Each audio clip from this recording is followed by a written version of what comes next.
Yeah. I think he barked at us the other day too for the same thing. Yeah. Right.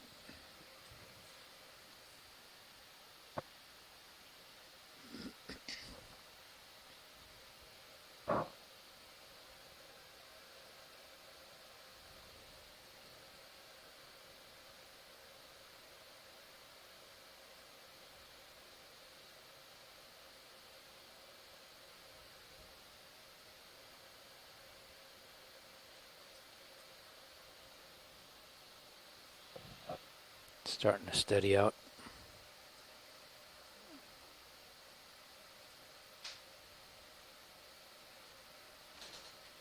That looks about like what we saw during drift test there. They're pretty steady now. Bridge, dive super. Go ahead, dive super. Do we have permission to continue with the launch? Yes, you do. Good copy. Pilot, dive super.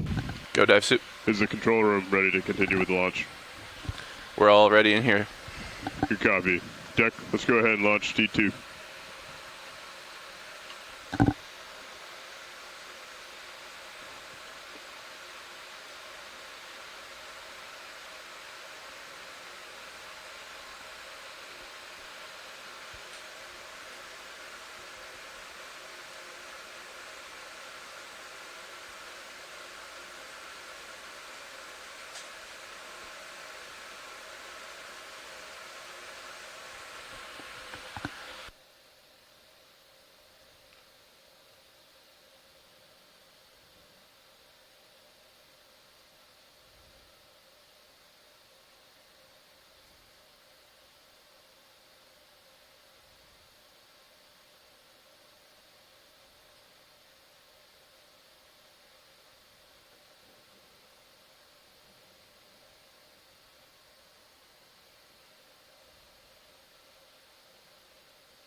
Suck it up, suck it up.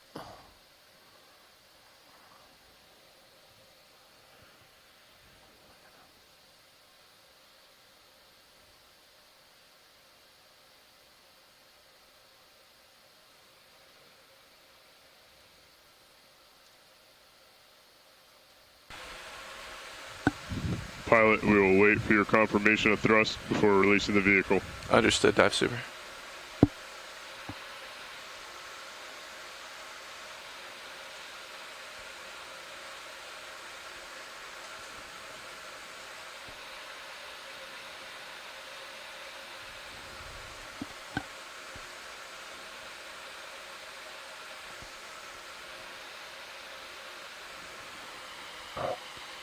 Crane is barely snug.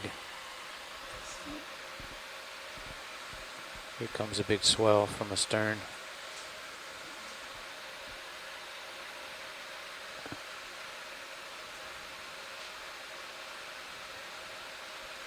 Pilot has control. Pull the pin.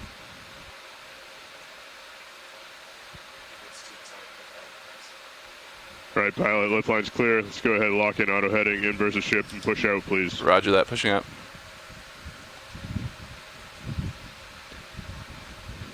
Looking good, pilot. That's a good angle there. Copy. Push straight out. Pushing hard.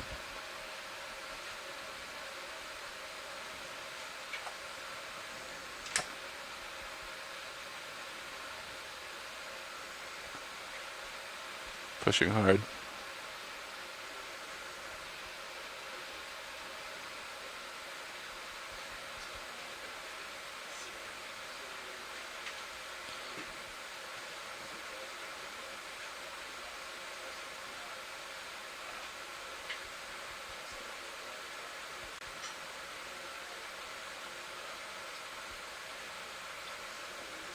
Right, pilot, that looks good there. Let's go ahead and go off stick other than auto head. We'll walk you center line. Off stick, auto head engaged, inverse ship.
Going pretty hard off the port camera.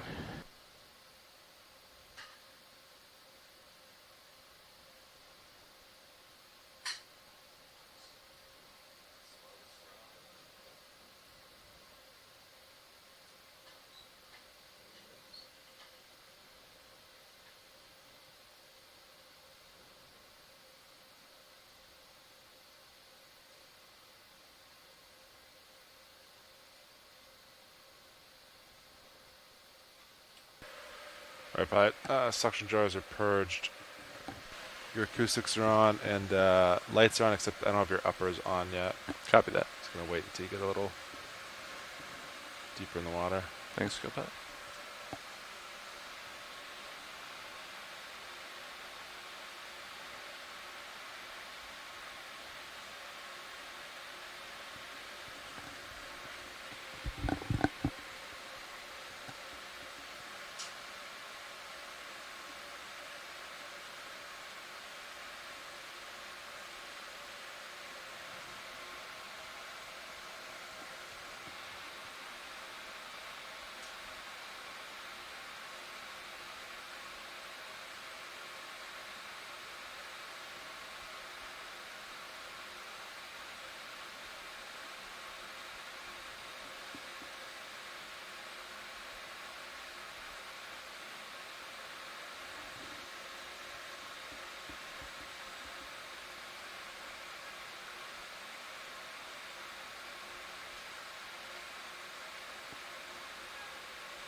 Pilot, if you could just give us a bump to surface, please.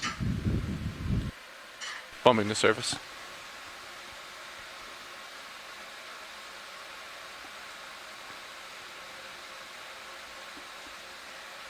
Right, deck, let's go ahead and launch Sirius. Pilot, please provide some halfway as we bring Sirius up and over the side. Roger. Backing.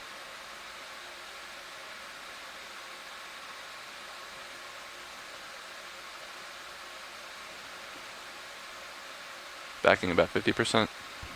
You copy, pilot.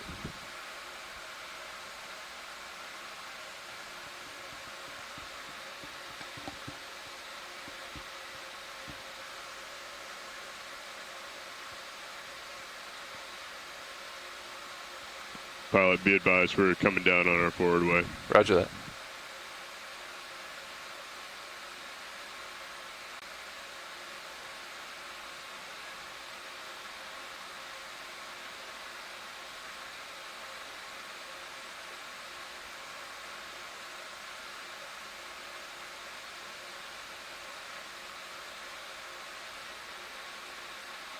Pilot, increase backing if you can. Backing 70.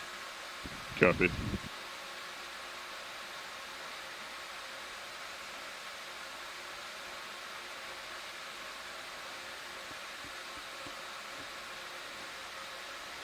Easing. Good copy, pilot.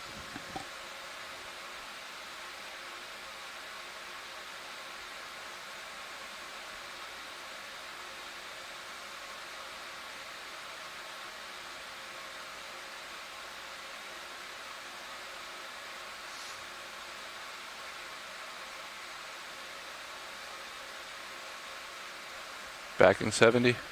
Good copy, pilot. We're decreasing forward way of the ship, pilot. Roger. Maintaining 70.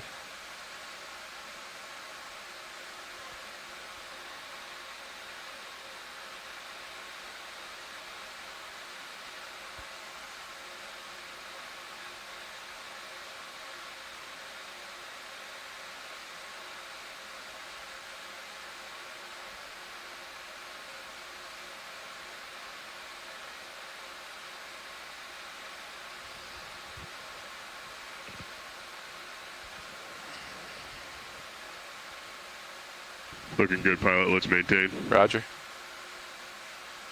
Maintaining.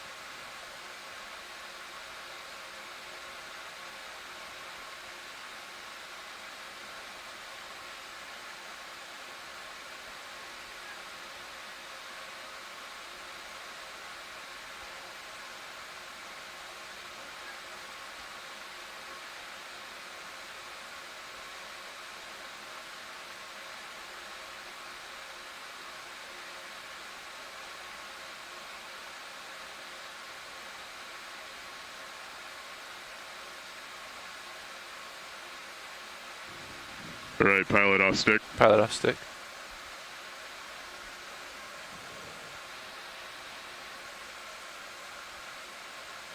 Uh-oh.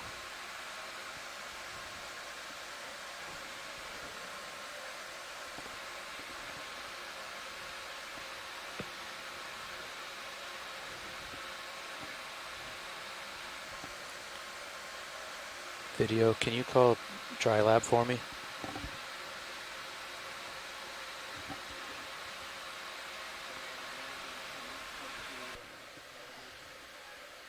Winch 0 wraps. Zeroed.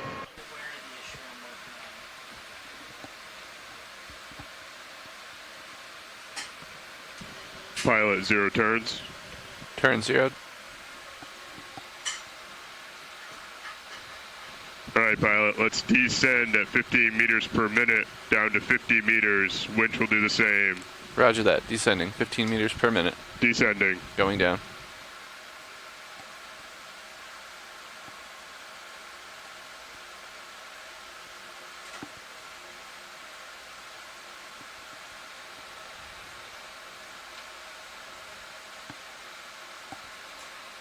Ready for monitors?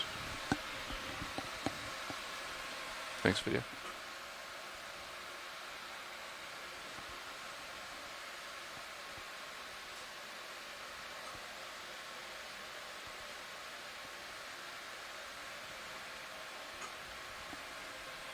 Waking up transponders. Transponder. 10 meters, wire out. D2, 15 meters.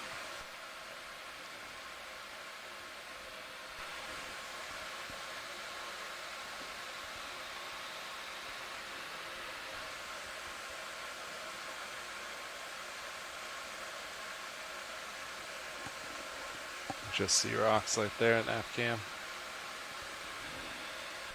Thanks, Copilot.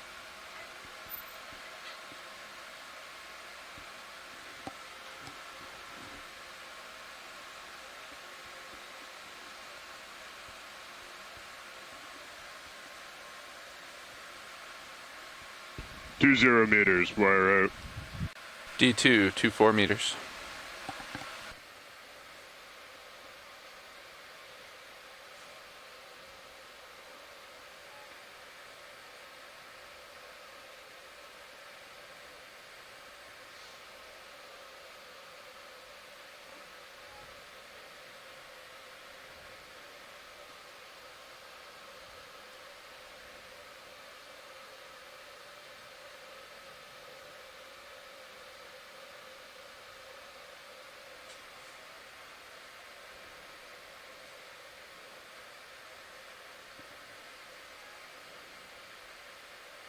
30 meters, wire out.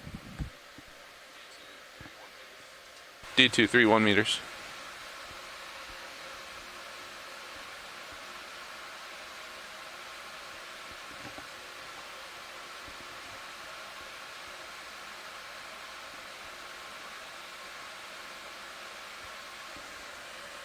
We're tracking, but we're not tracking well. T2 has a big offset.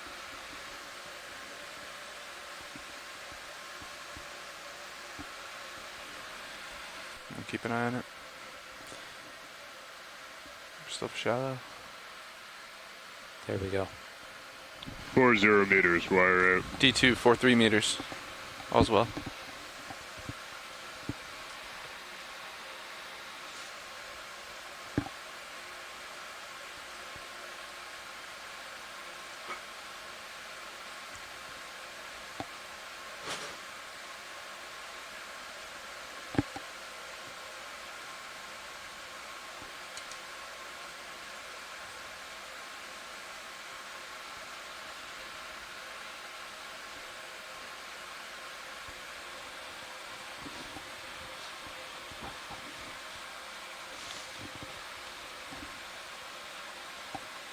Five 0 meters, wire out.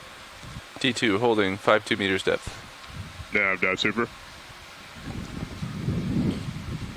Dive super nav. Can you confirm? Yes, can you confirm we have good tracking? We do have good tracking. Good copy. Winch, dive super. Go ahead. Can we pass control to the control room, please? Control room has control.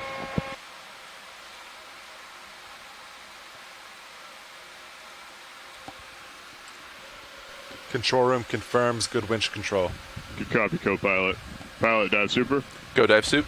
If the control room's ready, go ahead and proceed with the dive. Copy dive soup. Thanks. Nice launch. Nice launch.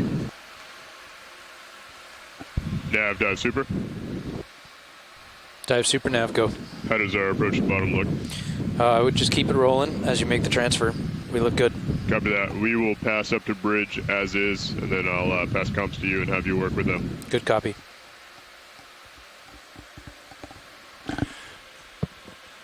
How are we feeling, co-pilot? Feeling good. Streaming's good. We're pushing forward. We have plenty of depth here, Nav, or we clear to descend? It's You nice and have flat. More than 1,600 meters. Roger I that. believe.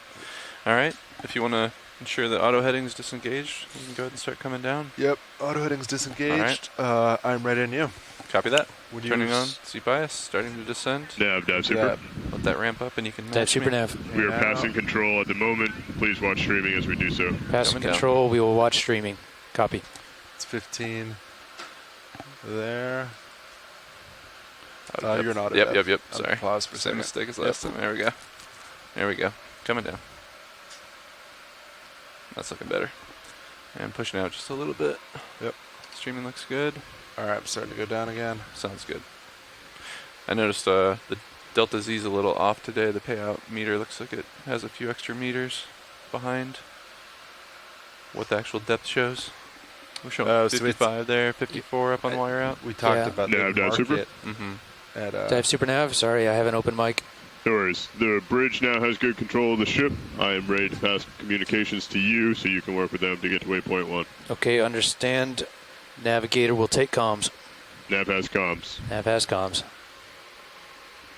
it's almost 30 there. Roger that. Okay, pilot. We're continuing our move. I'm going to work with bridge to get auto sway back in and just keep them moving forward for now.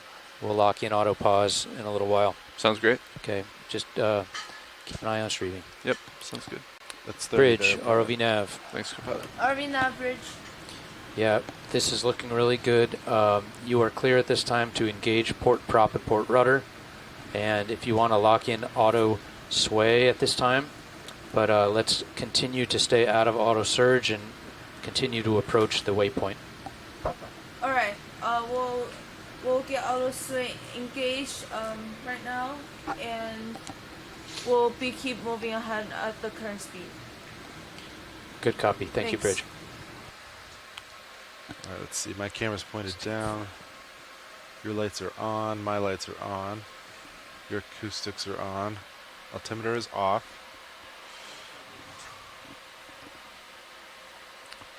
Vocals look better up top. What we expect. Winch looks good. Tension looks good. Okay, we have good. We had a little bit of a hiccup on the data. What's this? Did they get that web-based sorted? Script. Yeah. So I clicked.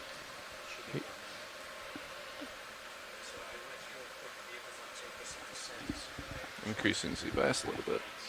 We got basically an extra 3 meters of delta baked in.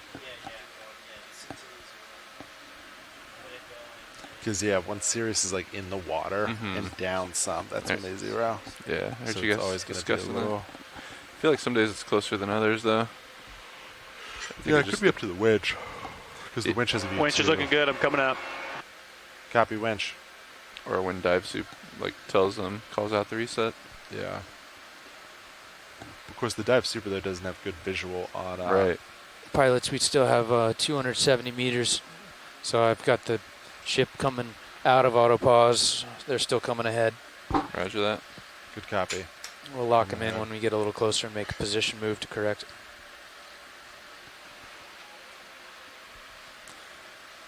We're going to put a little more Z bias in today, it looks like. Yeah, we're more salty now, right? So it should be a little more... We're not a lot saltier. No? Surface is 31.6. Oh. Subsea 33.5, which is really close to what we were yesterday. Yeah. Okay, cool.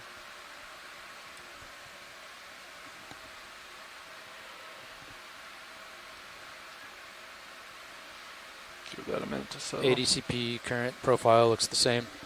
Understood. Copy that.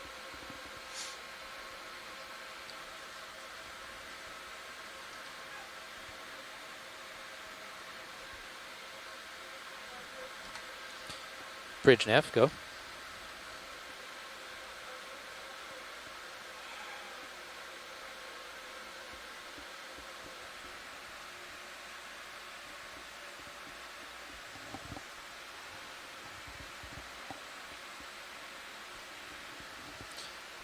This is good. When we get about 100 meters away from our waypoint, I'm going to have you come to an easy stop and put it in auto position, and we'll correct the ship's position with position move to fine tune. Thank you, Bridge.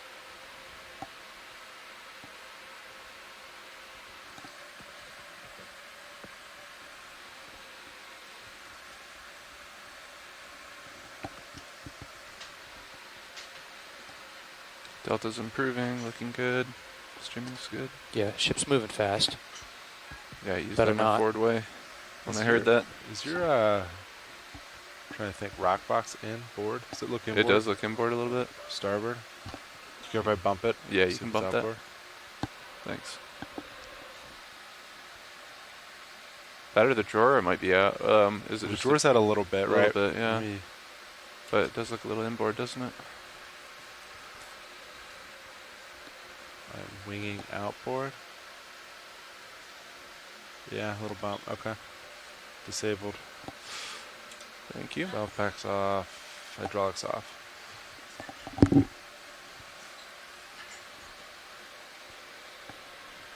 Fiber values look good as we come down.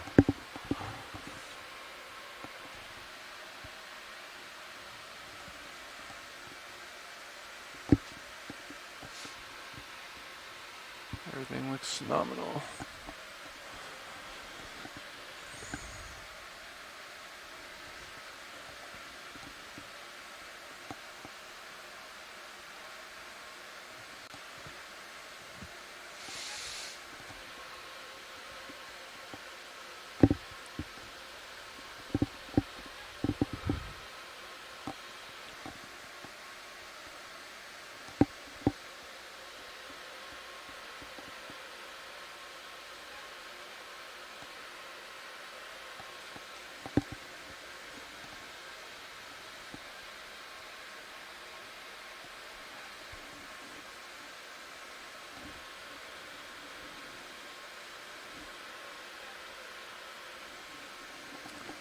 We'll probably Be getting to bottom right around handover to next shift. Is that correct now? Yeah, I can check that. I think so. So a 50-minute descent from 50 meters, I think.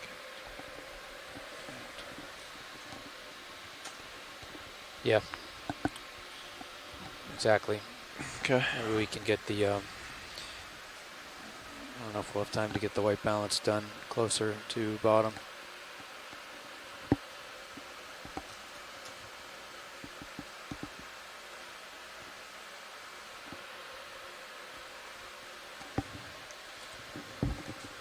All right, let's see. I can center up your blue view a little bit. Just zoom you out here. Hey, yeah, it's funny. This mouse, I guess they're different mice. This one works on the countertop, but the nav one I could not get to work on the tabletop. Yeah. I thought it broke the other day. All right, you range out to like 90 there. Perfect. These are 20 and 50. You want this one ranged out a bit? Sure.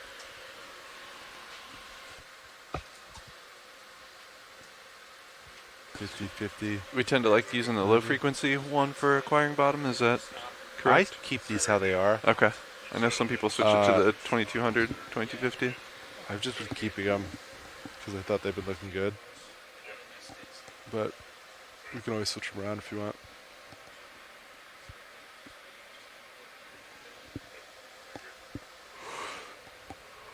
Altimeter is definitely off in T2 today. Pretty far starboard there.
Bridge, ROV nav.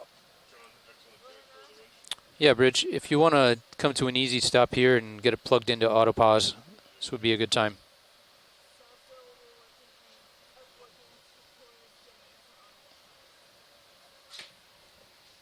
Thank you. Good copy.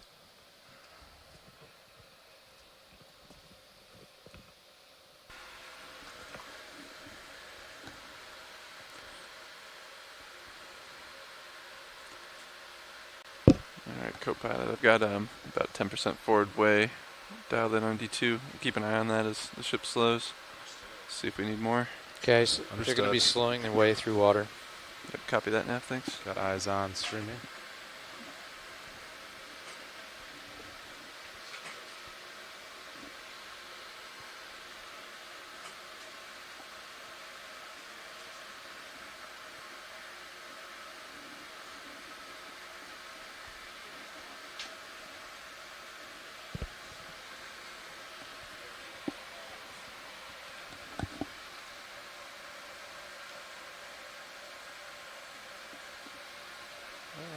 Oh, there they are.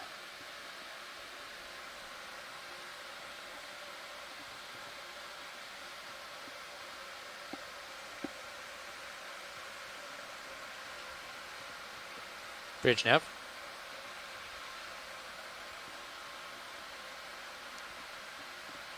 Okay, I want to confirm your port prop and rudder are enabled. Is that correct?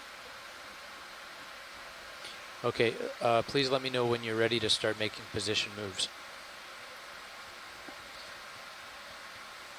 Okay, we would like to make a move of 130 meters at a bearing of 108 degrees, decimal 2 knots.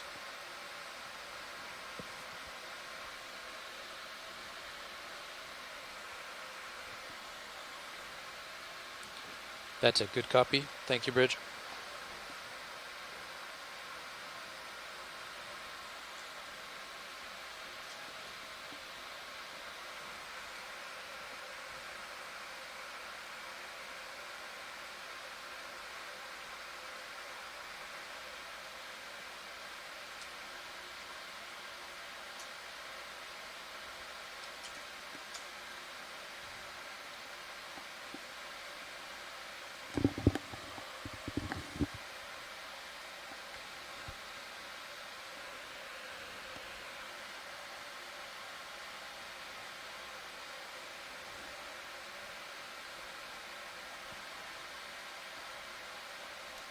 I think since we're not going through the water as fast, I needed to reduce my Z-bias a bit. Yeah, copy that. Understood.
Okay, I lied on due south at an angle up this slope.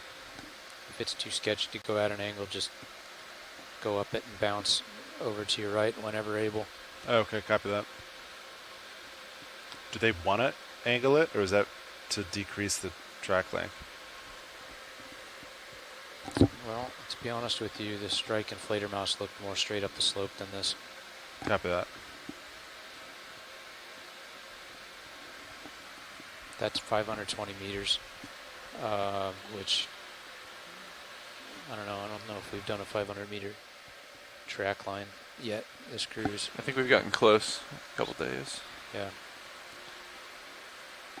500 meters and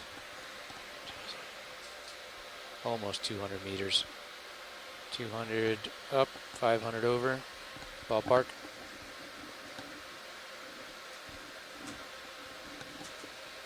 Average slope 22 degrees is pretty soft. There'll be some steep stuff though. Yeah, copy that. Is it worth to land more? Like we could move the ship over here, like southwest, and then go straight up, unless they want to traverse at an angle. Not sure what the goal is there. Or is waypoint too soft? They just want to get upslope. Let's. Or do they want that ridge? I think this area in Fledermaus looked like the steepest area right here. Okay. So if you can't go straight there because it's too steep, just go up the wall, and then we'll ooch over as it flattens out. Okay. Or we just keep going straight up. Yeah.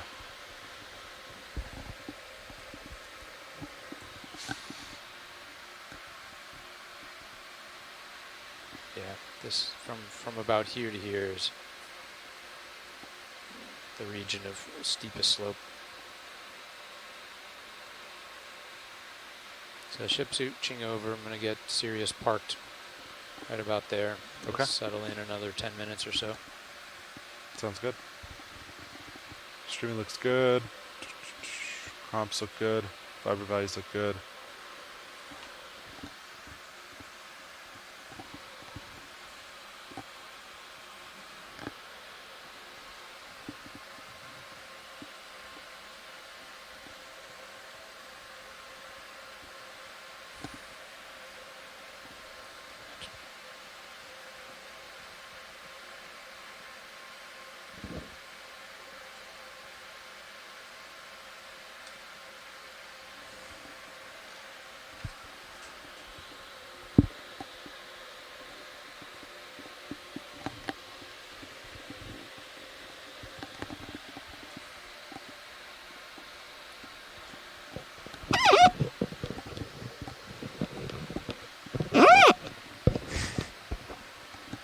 Sorry, did you hear that? Sorry.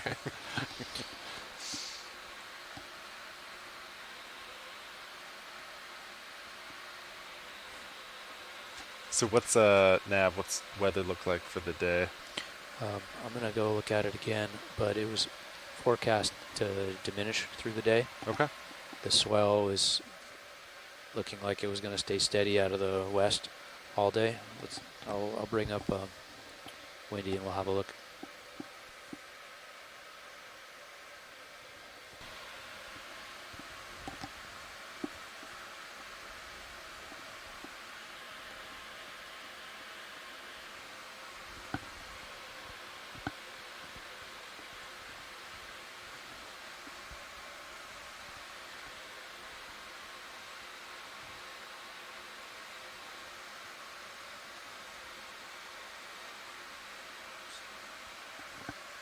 I think that's about what we're seeing with this 6 foot 9 second swell. Might not be, I don't know if it's 6 feet, but there's a couple of big ones out there. Copy that. Oh, that's later. Let's see, that's now.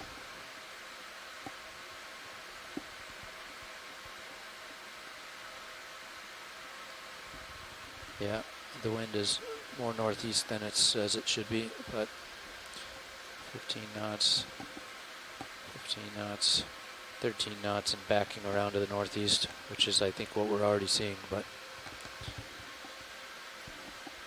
see, steady wind backing and dropping as the day goes on. Okay.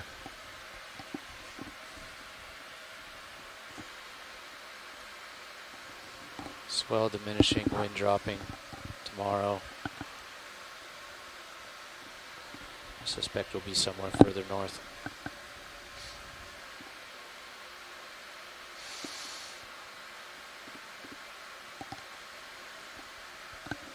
Yeah, it depends what they find mapping tonight. But either way, I think they said we'd be north. Yeah, so tonight, are they, today's Tuesday. Mm-hmm. Tonight they're gonna try to map the UCH dive. I think so. And if they find it, then we'll dive on it tomorrow. If not, we'll dive, I think, a little further north, they said. Got that. Or As you just can see, Friday starts to look pretty stinky.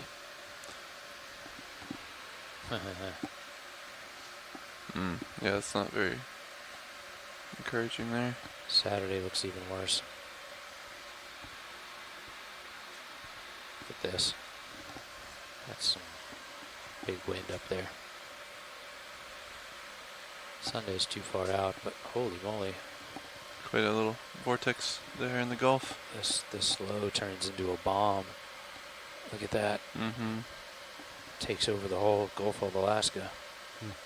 Wow. What time is that? What day? That's Sunday. That's far out. Jeez. Hard There's to nowhere. believe, but Unless we want to go into the eye of it. Not much to be done. I don't know. Maybe we'll tuck in and do another fjord dive near Juneau. Hmm. But that's still too far out. Yeah, could change. Tomorrow and Thursday look pretty good. That's all we can Yep. count on. Keep our eyes just in front of us. How are we looking? Approach the bottom going well. Streaming looks good.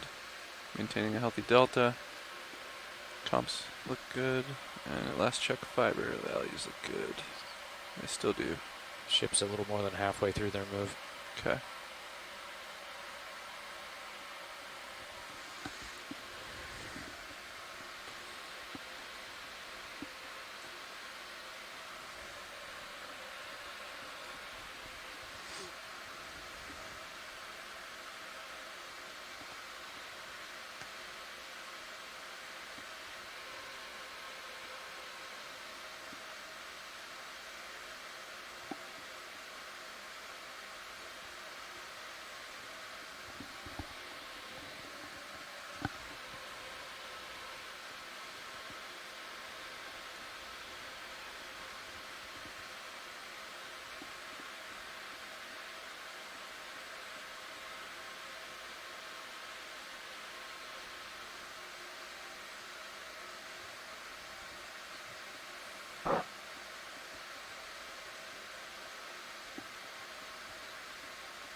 Vehicle is approaching 850 meters depth.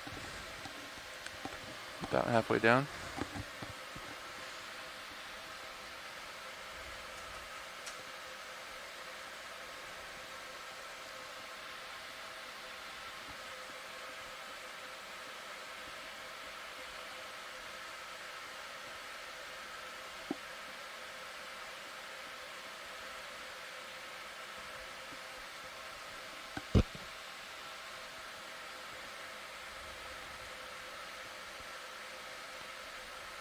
Collider mouse showed 1639 at that waypoint, but when you line it up to the DXF curves, it's actually just past the 1650, so it'll be interesting to see where it ended up.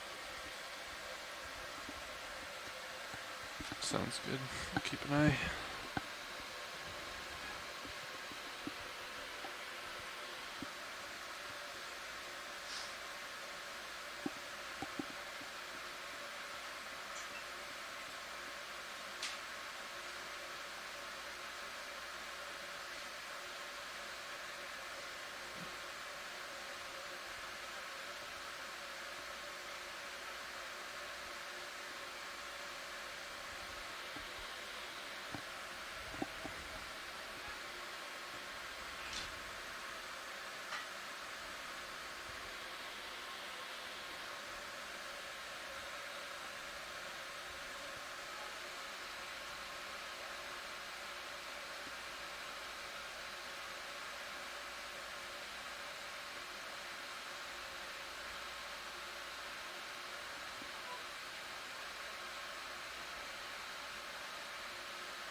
Are you guys leaving your altimeter off to see how the DVL Altimeter behaves? is off. Yep. It's super off. It's still, we're seeing the same bounciness. We are going to between 1640 and 1650 meters, Levi. Are you on winch?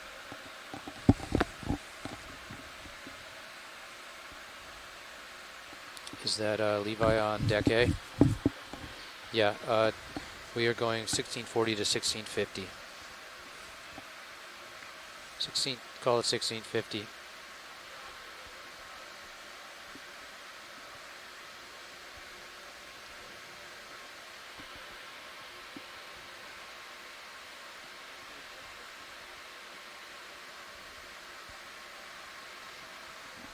Copy. Healthy winch. Thank you.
.21 minutes to bottom. Copy that, Nav.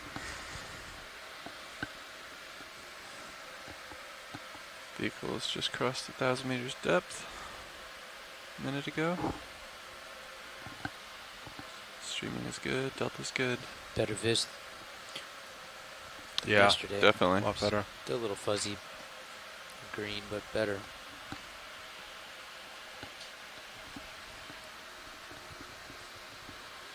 Should be pretty fair on bottom.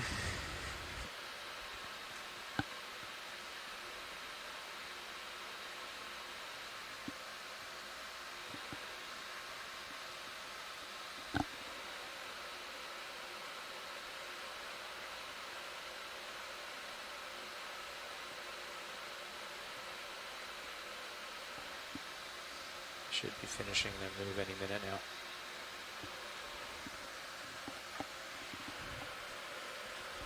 Copy that. Bridge nav. Thank you, Bridge. We'll let it settle out here.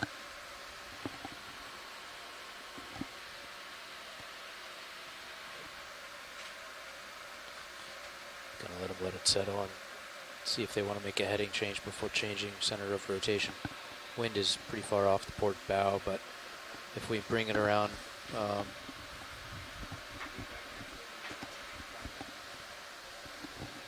don't know, how much do we want to change the ride of the ship? Feels pretty good.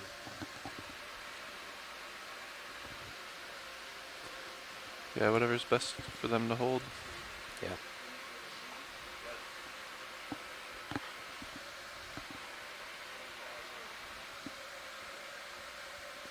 When do you want to white balance? Anytime, whenever. If I don't know if video prefers to do it here, or get it out of the way, or do it on bottom. I think they just swapped out. Mates here. Copy.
Tick line 32 on the winch.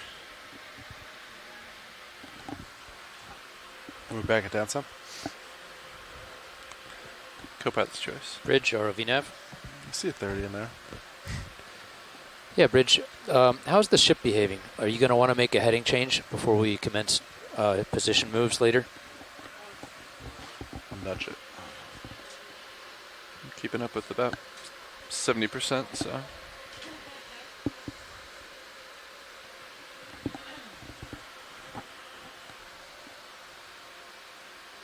Okay, if you're happy with this heading, why don't we change the center of rotation to A-frame at this time? Okay, thank you, Bridge.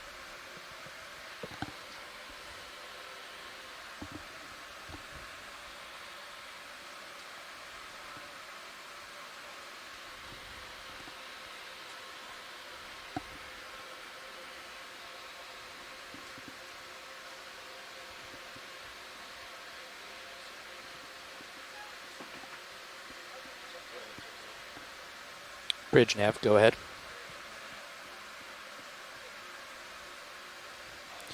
Good copy. Thank you.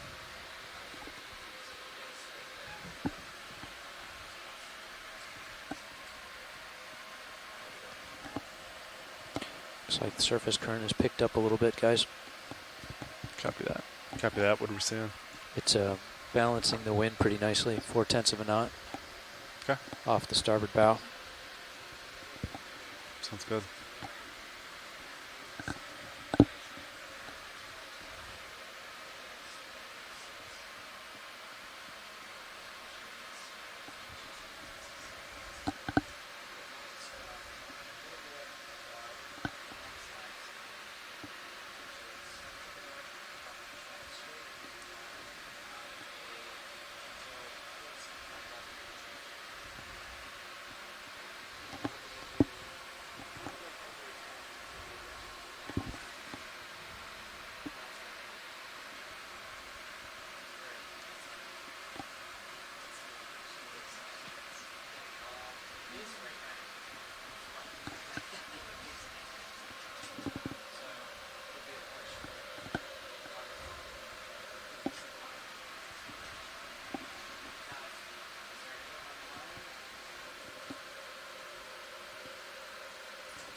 Nav, what's the distance between Cirrus and D2 measured today?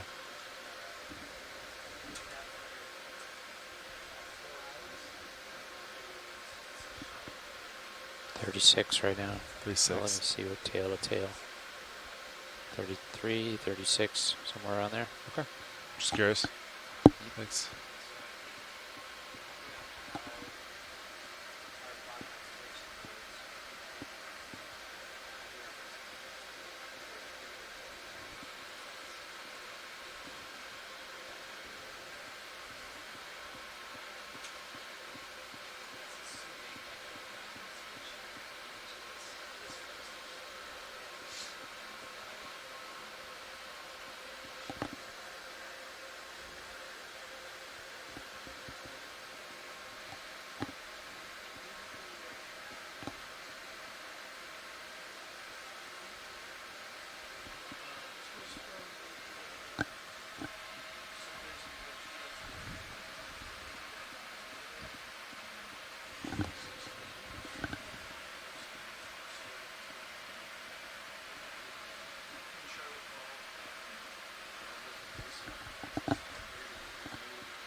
This is not updating.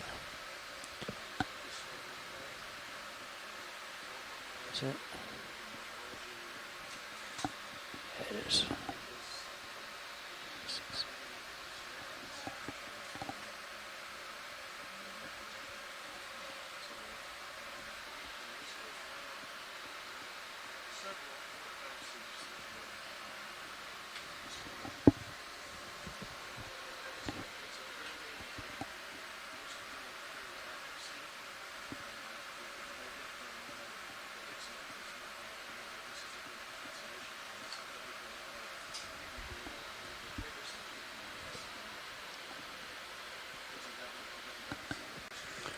You looking okay there, co-pilot?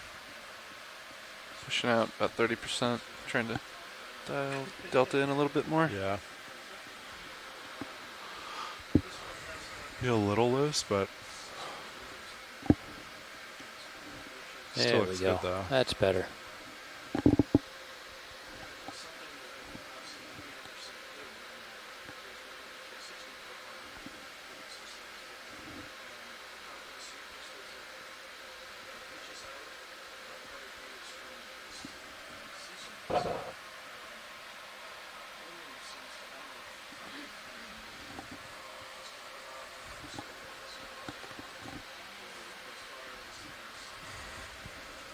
Issue resolved. Go nav.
Salinity has increased as you've gone down. We're up to 34.5.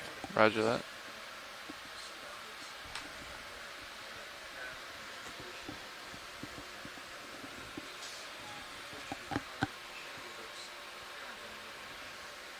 All right, D2 passing 1400. 250 to go, we think. Were we told to hold off on the white balance? Till Roland got back, yeah.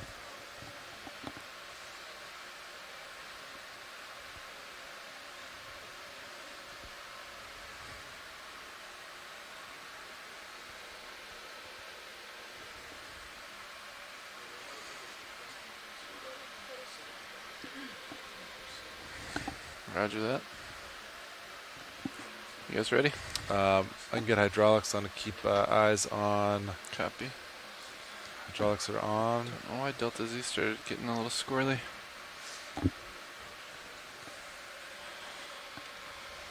Keep an eye on that.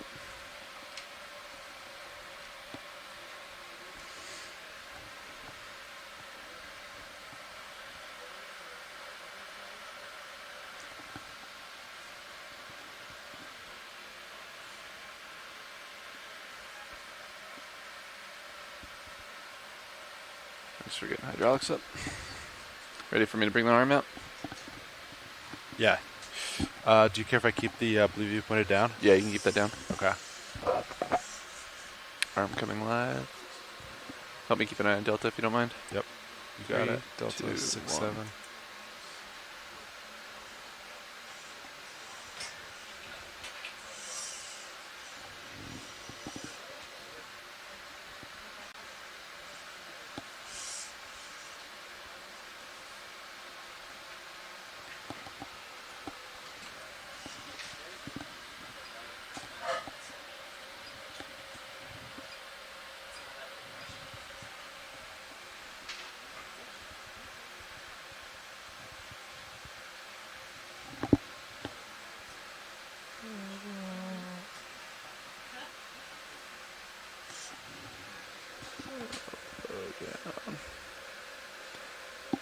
Okay, that's where it says it should be. Delta 2, 3. Increasing. Z bias. Thanks.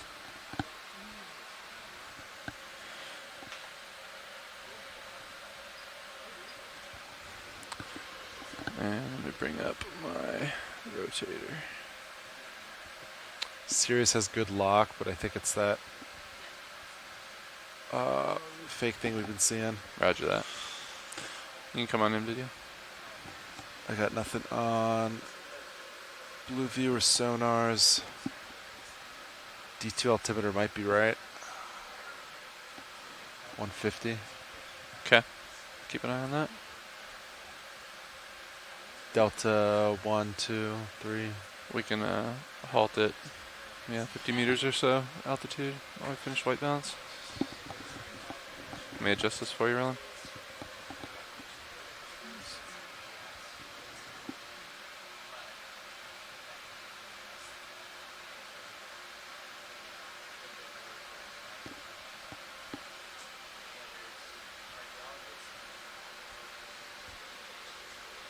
Slightest Yeah, bit of D2 movement. altimeter looks good. 130 meters up. Sorry, a little bit of fluctuation there. There we go. How's that look? And you get your lights, lower swing arms. Just gave you guys the display on your upper starboard monitor. You can see the waveform monitor. Nice. That's pretty nice to have that up there. Delta looking pretty good. Yeah, it looks like altitude lock is believable.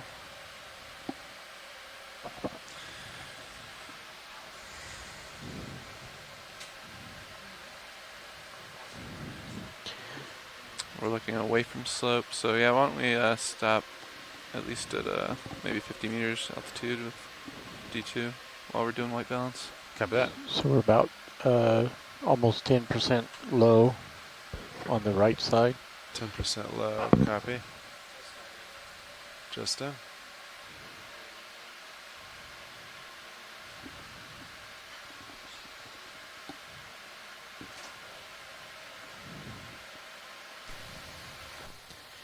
Another successful private dive planning call.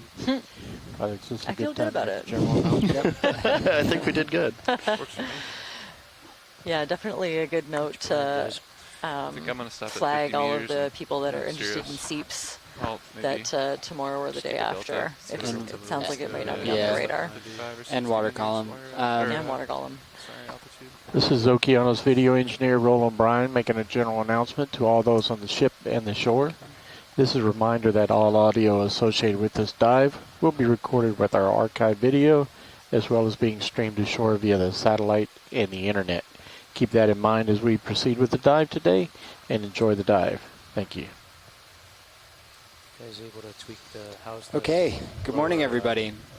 We're currently descending on our 12th dive site of this expedition, EX2306, which is our 5th expedition within our Seascape Alaska expedition series. All right, 10 meters. So And our last dive was a pretty exciting one where we saw forests of primnoid corals and all kinds of different things. Since then, we've gone back out into a bit more open waters and a bit more of where we had planned on being in the first place. So we're getting close to reaching bottom in Noyes Canyon, and we're kind of at the foot of the canyon in what feels like deep water now, but which is kind of shallow water for this ROV. We're getting down to about 1,600 meters, a little bit more. And we're planning on kind of coming up the side of this western or southeastern, yeah, I would I say, think that's, if you're okay with that. kind of entrance to this canyon. Good stable position here. And if you look at stream 3, you should see an overview of our bathymetry. And so this actually is older bathymetry, not super old. It's from 2017 from the NOAA ship Fairweather, and I was actually on board collecting it. So it's an area that I'm a little bit familiar with, but not of what's down there. I know what it looks like, but not what communities we're going to see. So I'm excited to get down and kind of check it out. And with that, I'll pass it on to our science leads to introduce themselves. All right. Good morning. Thanks, Sam. Good morning, everybody. My name is Jamie Conrad. I'm the geology lead on this expedition.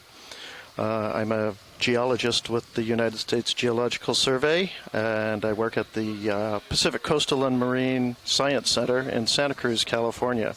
And I'm looking forward to today's dive. I think it's going to be, we're certainly diving on a really interesting place.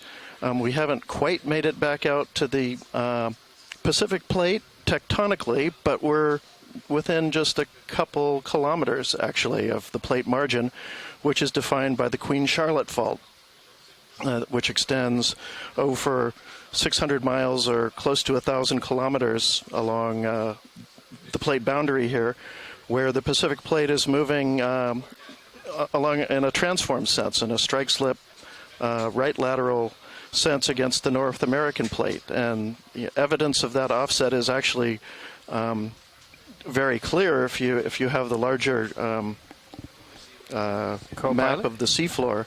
The main channel of Noyes Canyon is running downslope, and when it hits the fault, it makes a hard right turn and heads north parallel to the fault for about 30 kilometers before it finally makes a left turn and heads out into the Gulf of Alaska. So that, and from what we know about the slip rate on the fault, it's about 55 millimeters per year, means that those channels were aligned about a little over 500,000 years ago. and what it did before then, we don't really know. This channel itself, especially the canyon, is a very interesting feature along the entire length of the Queen Charlotte Fault. This is the only place where a submarine canyon impinges on the east side or North American plate side of the fault. So, and there's no clear reason for it. There's no obvious big drainages that are coming in here. So why this canyon is here is a little bit of a mystery. What we'll see as we send the sidewalls of it today is almost an equal mystery. I don't know if, hopefully not a misery, but a mystery. I don't know if we will encounter older sediments that have been coming down the canyon, or if we will get into bedrock and actually get a little profile, which is what I'm hoping for, of the rocks that make up the sidewalls of this canyon. So should be an interesting day. And with that, I'll pass it on to our biology lead. Thanks. Good morning, everyone. I'm Merlin Best. I'm a biologist with Fisheries and Oceans Canada. I work out of the Institute of Ocean Sciences in Sydney, BC, on Vancouver Island. So I have Sean Rooney to thank from the Alaska Fisheries Center. He provided us with a couple of points of interest here in Noyes Canyon based on trawl survey bycatch. The area around here has had pretty extensive records of gorgonians, so those larger tree-like corals like Primnoa and Paragorgia, as well as glass sponges. But the trawl surveys are limited to around 700 meters depth, sometimes as much as 1,000. And they also can't sample steep areas like the one that we're going to today. It's good. So diving here, I think, will help provide us with data on habitats where we just don't have any data available. We might see some corals and other habitat-forming structures if we get to that bare rock that Jamie's also hoping for. But either way, it will provide us with some really helpful data points for this kind of underexplored area. So yeah, I would say this is a real exploratory dive. We'll just have to wait and see what appears out of the depths as we're kind of nearing the bottom, and document as much as we can today. Got that same issue we had yesterday with the spotty. And that's about what it's been like this this whole cruise. I don't know if I've ever seen quite what I thought we were going to see on any of these dives. Yeah, I would say yesterday I was like hoping, we always kind of hope to see certain things, but yeah, yesterday was pretty impressive with all the Primnoa stands we found. But in general, yeah, there's always a surprise. All right, uphill. So it's either of these. Okay. I'll get clarity in a minute. So we're at about 1582 meters depth, and so I think we have just under 100 meters to go. Yeah, that's we're pausing to calibrate our cameras to make sure that the lighting is right and the colors are right.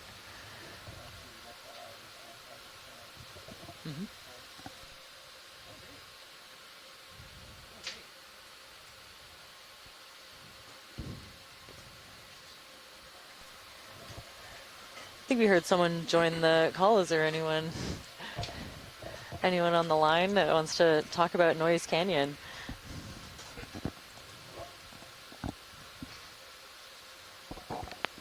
Maybe not.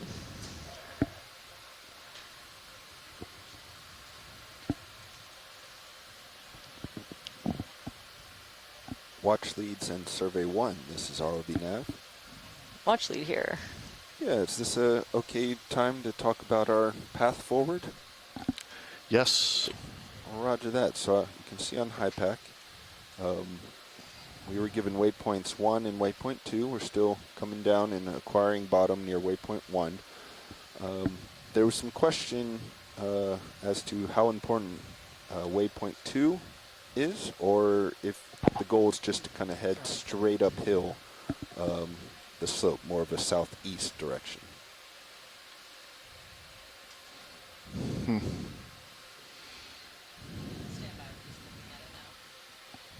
Roger.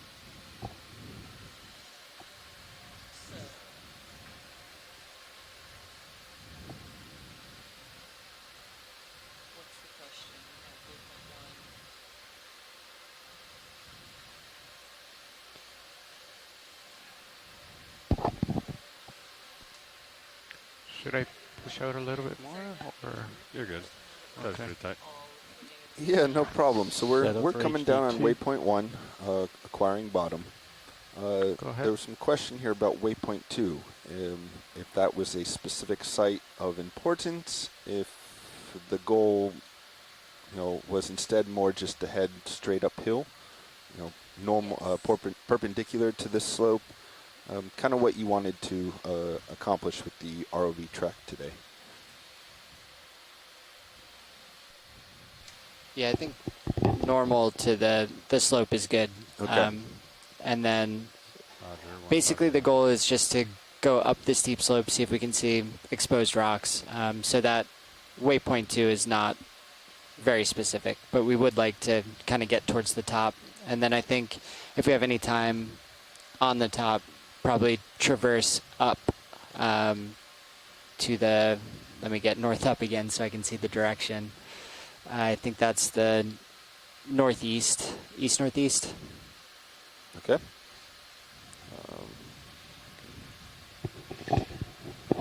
Well, yeah, it would be fun to get all the way up to the top, but that's a long way. Copy 1.0. East, north. Okay, so we'll head directly up the slope. And then, I guess just continue heading uphill for the entire dive. Yeah, I think we can kind of continue to head on up that ridge as far as we can go. Will work great. Roger that. We'll head uphill. Excellent, thank you. Thank you. Are you done, Roland? Negative.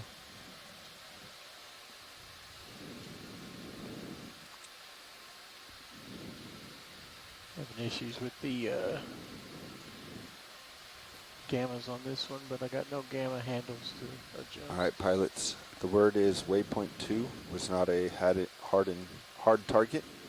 So as you guys are most comfortable, we will head just directly normal to slope uphill. Going as far as we can today. Sounds good.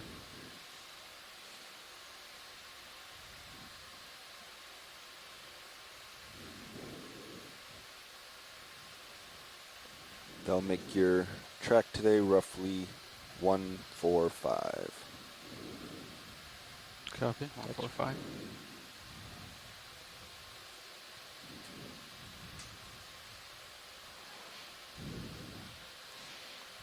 Now, right off the bat, it'll be interesting when we set down to see the character of the channel floor.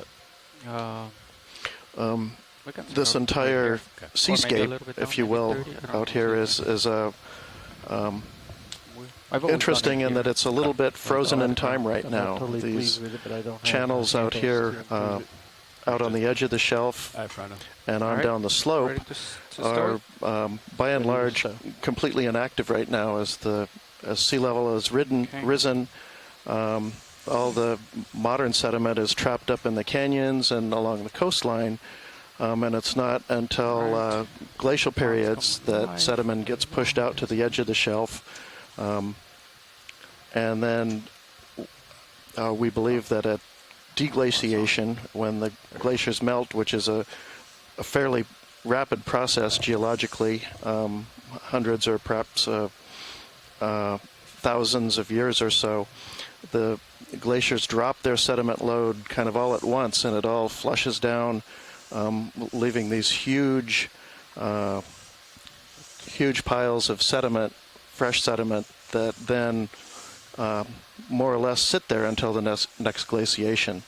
And so the appearance of the slope right now is interesting, especially where it crosses the Queen Charlotte Fault. We can find that's right here, right? hundreds, if not nearly 1,000 little ridges and valleys, all sorts of piercing points that cross the fault, and everywhere we look at them, they're offset about the same amount, about 900 to 950 meters. That's telling us that nothing has really happened over that time period since those features were formed. And so to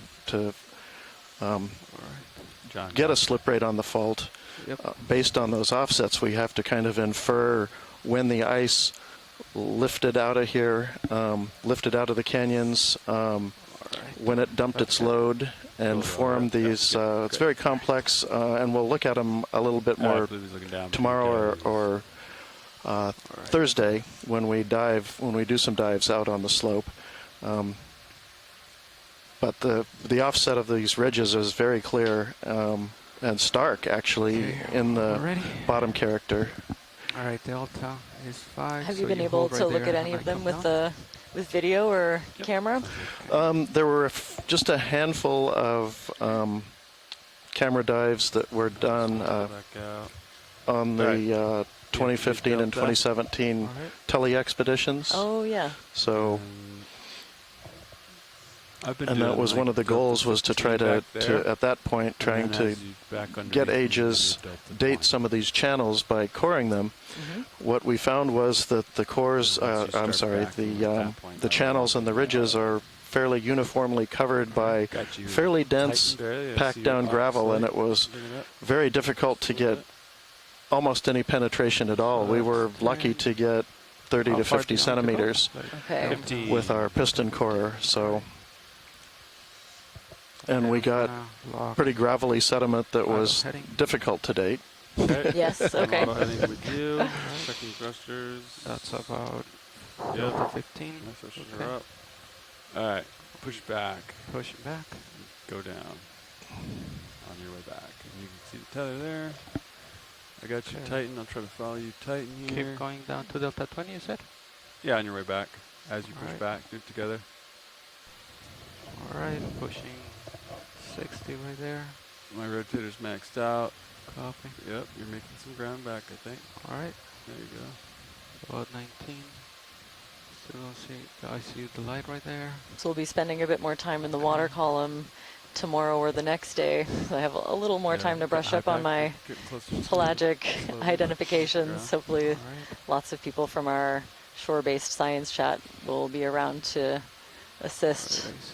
And I think I'm seeing some, I see you in my main. ctenophores floating through. Once you get directly underneath me.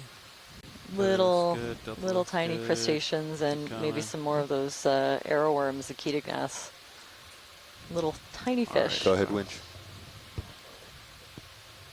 Roger. Definitely lots to look at in the water column as well. I'm going to stop there and turn starboard, line up with me. All right, turning. That looks good. Can't really see it. Looks good. I would have said that's all marine snow, but a lot of it seems to be moving upward and sideways. Right so in the middle of my view here. Not quite. All right. You want to turn starboard together to 135, 140, somewhere in there? And as I mentioned, I'm coming to starboard, Fernando. When thinking about guessing and what is that? 135? guessing about what the bottom might look like here when we get there in the next minute or two. Noyes Canyon is also kind of the exception to the whole rest of the slope here, in that it is incised up into the slope or up into the shelf, and so it'll be interesting to see if we have see any evidence of perhaps some modern sedimentation down the canyon, since it does extend a little bit more upslope or up into the shelf, where it might receive a little bit of modern sediment. And will you be able to tell that by looking at it, or is that something you'll have to examine in the lab? Well, we'll see if we can recognize it when we see it. Okay. I love it. I've seen some active channels, but they are very different environments from this one, more sandy, and there you do see evidence of turbidites and active sediment movement down the canyon. Here we might be looking at quite a bit sandier to cobblier sediments that might not be so easy to recognize, as far as I know. Okay. Yeah. Copy. Probably come back a little bit and go down. Try to pull this tether back a little bit. I'm going to range in on multi-beam. Copy. I need you to push down now. Land is 30 meters away. What was that? Bottom's 30 meters. Copy. Altitude 25.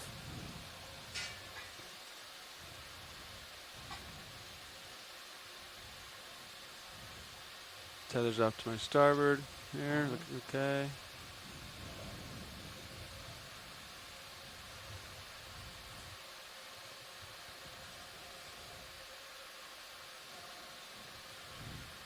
Yeah, let's keep doing this.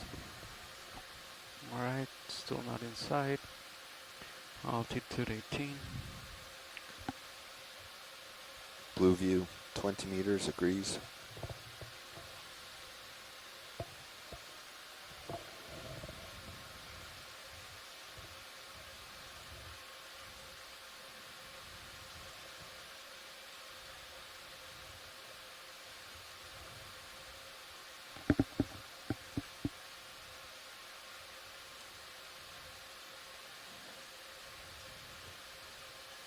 Ranging in blue view. That's bottom Fernando. Oh, no, there's a floater. Oh, That fish is bottom though. I think Right there. we've There's got the bottom. Okay, 5 There we go. meters.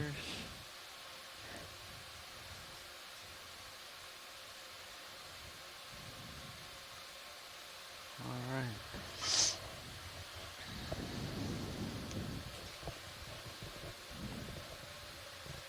Alright, I just gotta get your Z-Bias down then. Yep. Alright, I'll work on that while you work on the swing arms. Alright, ROVs are on bottom. Beautiful. So it looks like a nice soft sedimented Winch all stop. Ooh. area. I'm seeing kind of the sorts of critters that we've been seeing in similar environments. So a few little brittle stars, some anemones, a gastropod, and little tubes sticking out of the sediment. A lot of these will be detritivores, so animals that feed on the detritus or that the marine snow, kind of the organic matter that makes its way eventually to the sea floor. It's a nice big grenadier or rat tail fish coming up to check us out, I think. Some of these have been very curious. Mm-hmm. Yeah, no, more than once on this expedition we have come down on a seafloor that looked like this, and I thought, oh, this is Okay. a Swing arms out.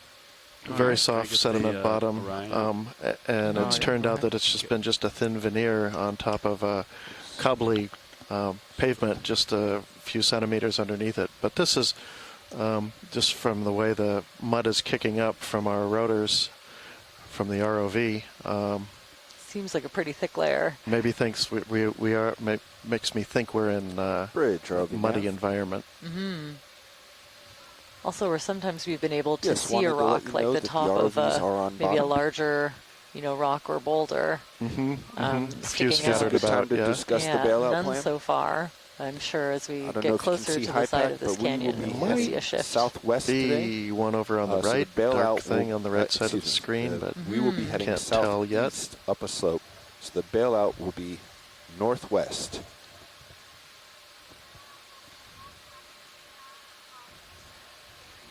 I'm interested. There's something we'll I can just keep see in it, the background that looks like it's to sticking up. 315. Just keep it cardinal right now. Northwest. Thank you. Okay, I'm And happy I think with I my see little Z-bias. claws coming out of a Here. shell, possibly a hermit crab, Pulling down to the right. showing out. Anything else that we need to do before we start? I retracted the drawer, so you should be good So to we'll go. just pause Alright. here for a minute and take in the view Alright. while we calibrate everything to get ready Yeah. for this dive. Watch lead, this is pilot. Watch lead here. Yeah, go ahead. Okay, so we just got to bottom, we're set up. Do you want to start with a Niskin or? I think that's a great idea. Of course. Okay, so my co-pilot will get everything ready. We have survey 2 is ready, nav is ready, Here we and go. then scientists are ready. On your mark, co-pilot. Alright, resetting. And firing number 1. There it goes. Confirmed. 1752 at a ROV depth of 1631. Okay. Model 1 closed. Valve packs are disabled. Pilot, this video Go ahead, ready. is a troubleshooting for the stuttery controls. I'm going to do a couple control Sample system ID resets over here. If I make EX2306 the lens dash noise, D12-01W. Copy. Niskin Bottle 1. Standing by. You want to get it moving, Fernando? Sure. Okay, 20 meters, 145. 145.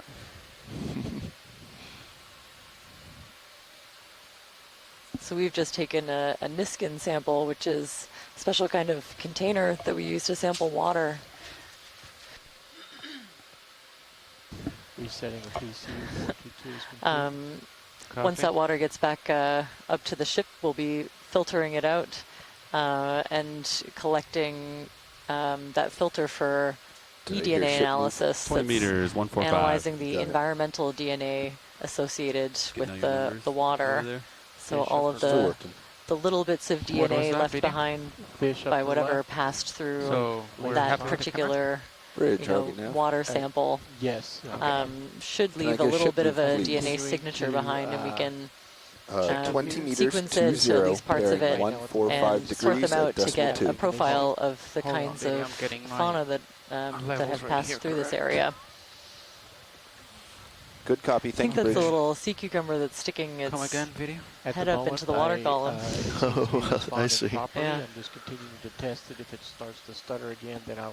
and some big grenadiers. There's a few, most of them are in the genus Coryphaenoides. There's a few different species, but a lot of them are the Pacific grenadier. It's the first one we see, and then we'll go for the And there's another one, Albatrossia, could be the giant grenadier. Now, is that a sea star or a brittle star? That's a sea star. Sea star. Yeah, it definitely has really long, skinny arms. It kind of makes you think of it, but this is a really big one. Okay.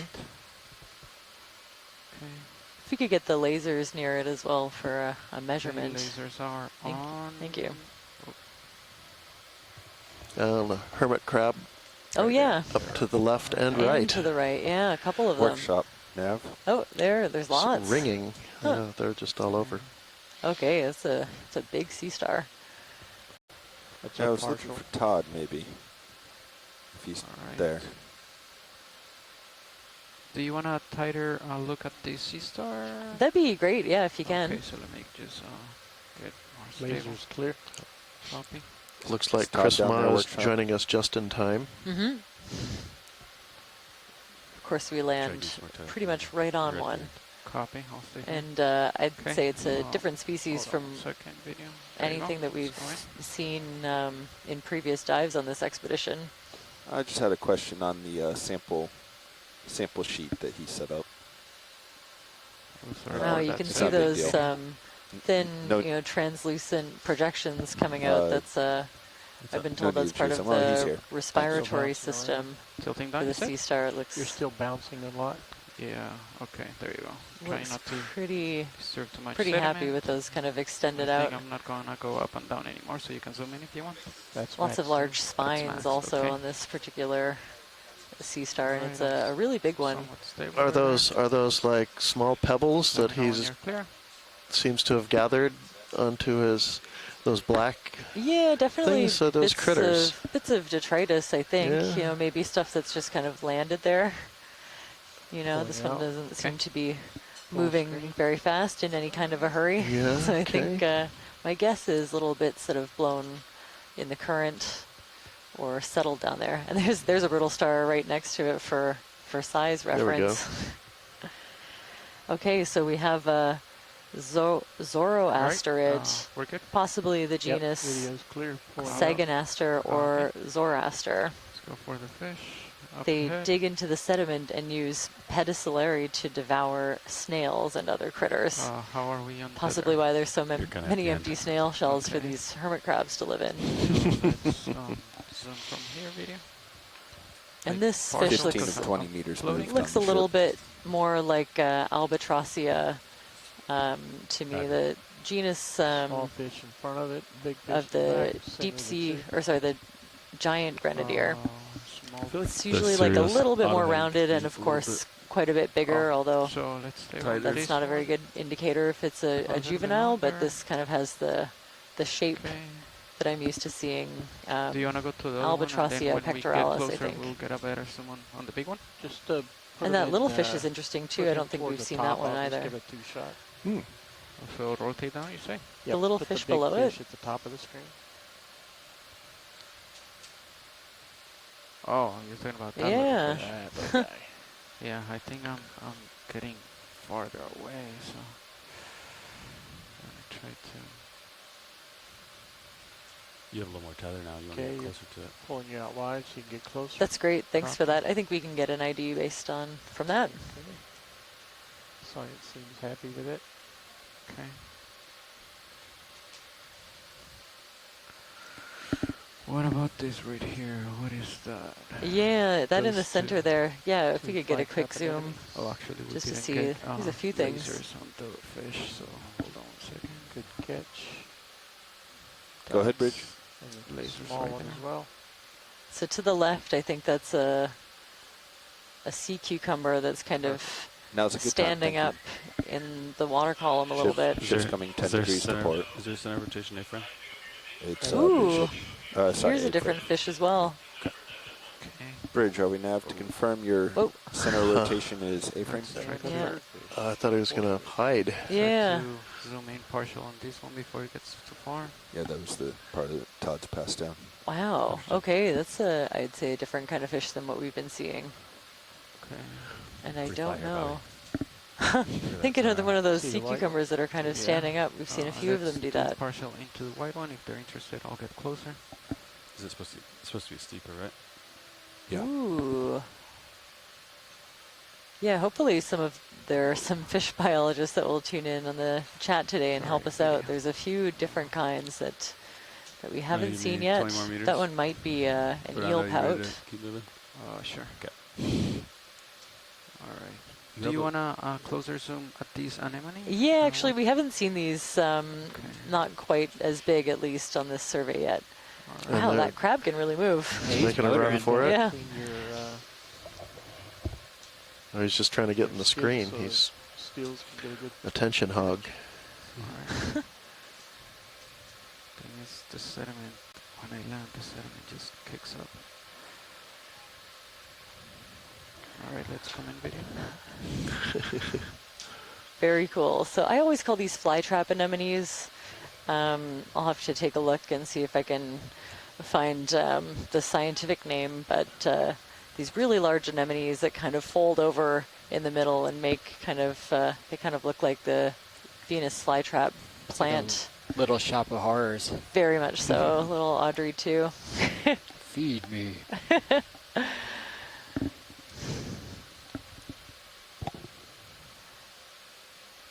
And yeah, you can see they're at the end of a kind of a really long, you know, body or neck or stalk, whatever you'd like to call it. And a couple of really big brittle stars underneath as well.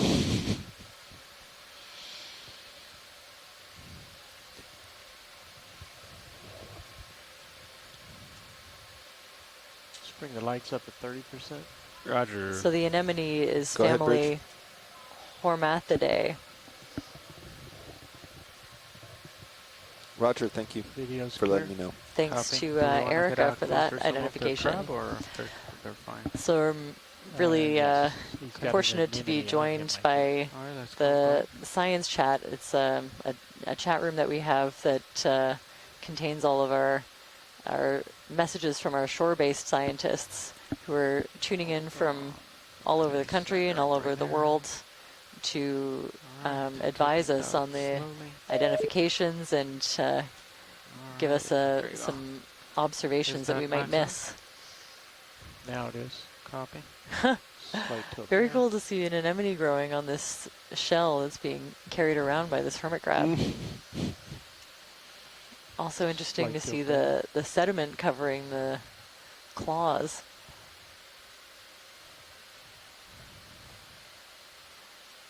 All right. Okay. Let's zoom out then. Beautiful. Ready? Thanks for those. You can see a lot of these little down tubes sticking out. It's always nice to get a good Go ahead close-up. and lift off. Continue to Looks like a speed up lot as of them you are go. worm tubes with the little kind of fan-shaped feeding appendages sticking out. Okay, pushing out. Whoa, okay, apparently the anemone isn't growing on the shell, it has replaced the shell, which I didn't fully absorbed when I was seeing that. I'll have to go back and take a look at the video. Take a look at the little white thing. Could we zoom in on this this thing sticking up out of the, kind of sticking straight up? I think this is a view of another one of those sea cucumbers that's kind of up into the water column. Roland, I still have the extra lights on. I don't know if you still want them on or not. Yeah. Okay. Leave them on for this. Very nice having clear water, isn't it? It sure is. Okay. Let's go in quick. He's going to start laying down. Oh, it was standing up. Yeah, I think we've seen a few of them that look like they're standing, and maybe I would assume that they're trying to grab things out of the water column, but I'm not sure. I'm not sure why they do that exactly. I think that this is possibly in the genus Panikia. We have a few a similar sea cucumber a bit farther south. Maxim. Copy.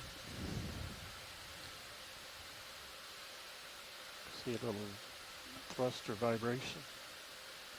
And it's just very slowly making its way back down to settle on the sediment.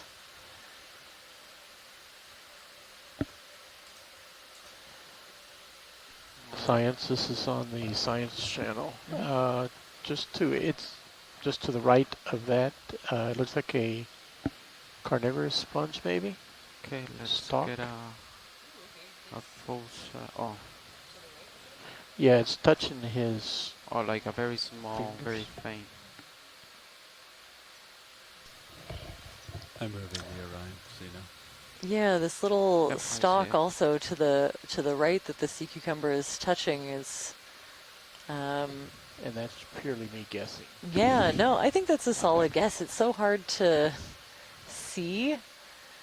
But yeah, that could definitely be one of the carnivorous sponges. If I really squint my eyes, I can almost see sort of the lateral projections of spicules I'd expect to find. All right. It's just, Look, that down- one's right down almost with the extra microscopic lights though, on. so hard to Lasers confirm. and lights are clear. Lights are clear. That's coming great, down. thanks for that. Lifting off.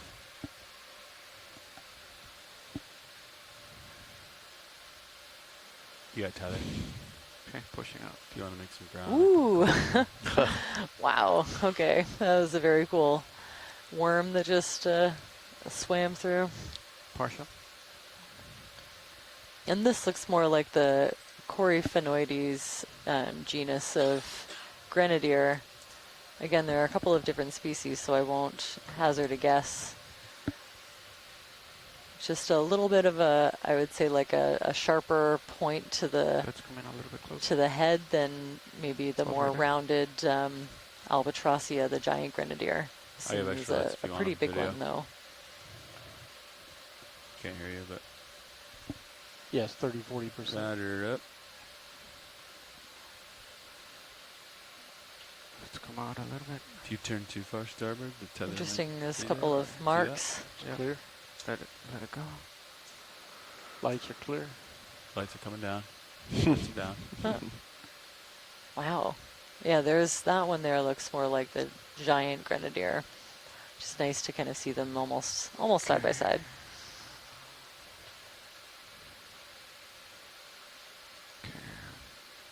Should probably keep moving. Yep. I'm gonna call moving, Bobby, and we'll keep And going. Is that a sea spider? it looked like one of those really long-legged isopods. The Okay. name escapes Again? me. Pilot, you ready for another Or 20? is it myopsid Yeah, I am. or something along those Pilot, lines? are you Something ready for like another that, 20? yeah. Hold on 1 second. Anything in here? Oh, is that a sea star? I think we'll get a zoom on that big sea star in the middle, sea star. please. Okay, so you're at 47. Oh, yeah, I think we're ready for the move. Looks like a Monopsid or Roger, monopsid. 20. There we go. Yep. kelp. Bridge RV That nav. was pretty close. I think you nailed it. Yes, can you please I get- repeat that? I get a move? win every 20 once in a meters, while. bearing 145 at decimal 2.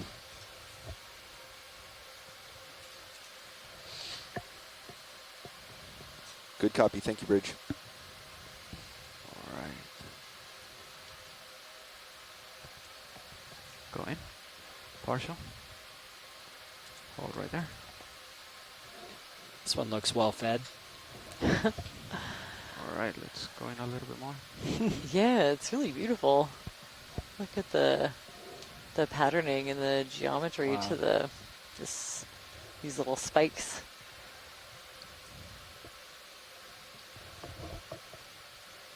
Tilt up to the... Now I can quickly check my right there. references, but I think hoping that Chris Ma from the Smithsonian is watching and can give us an idea on the identification of this sea star. It's also a little bit different from the ones that we've been seeing. Not been stuttering anymore.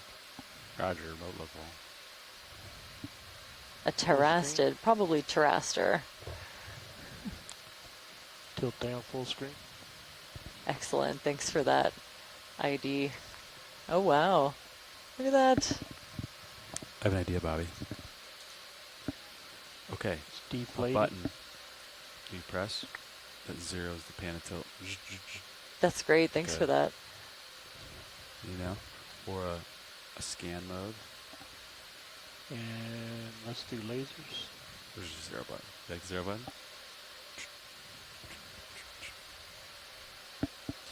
Ooh, a slime star.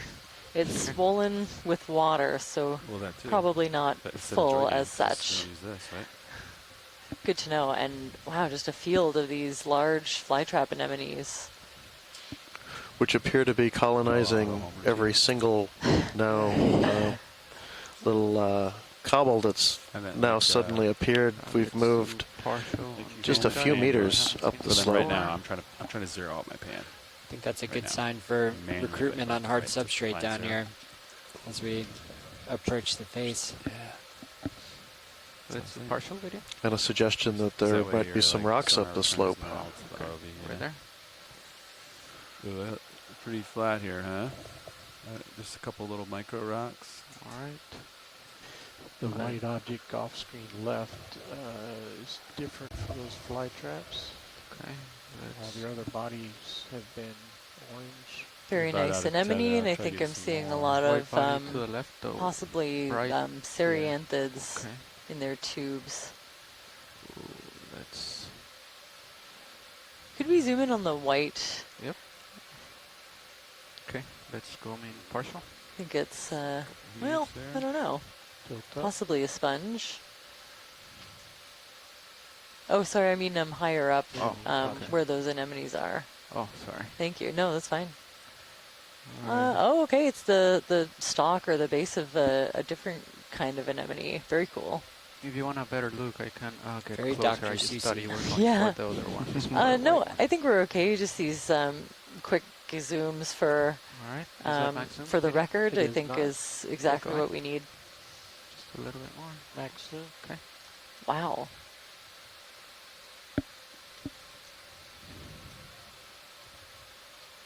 Got some unused buttons right here too. Yeah, always important to document the diversity of things like these anemones. They're obviously fairly abundant in this area. Good job. You can just leave the lasers on. Unfortunately, I don't have a lot of references that can help us to identify them. And in my work, we don't often collect them. Often to get a solid ID, unless you've collected them before, you need to dissect them and look at some internal structures. So anything else around here? I think we'll just kind of scan around. Maybe these purple anemones we haven't had a close look at. Okay, let's just under those lasers now. Yeah, let's go in partial video. Why don't you sit down close on this one? Okay. One of them. All right, let me actually sit down for this one. Get a good view for the steel camera. Go bridge. Roger. So I don't see much evidence for modern sedimentation or mass flow down this channel. But it's hard to say. I don't see bed forms or anything that would suggest that. But that doesn't mean there isn't some occasionally that would sweep all this material out and then start over.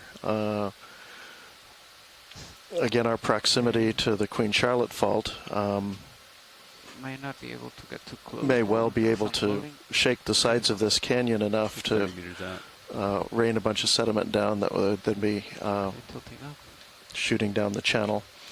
The last big earthquake, we're actually very close to the epicenter of the Craig, the 2013 Craig earthquake, a magnitude 7.5.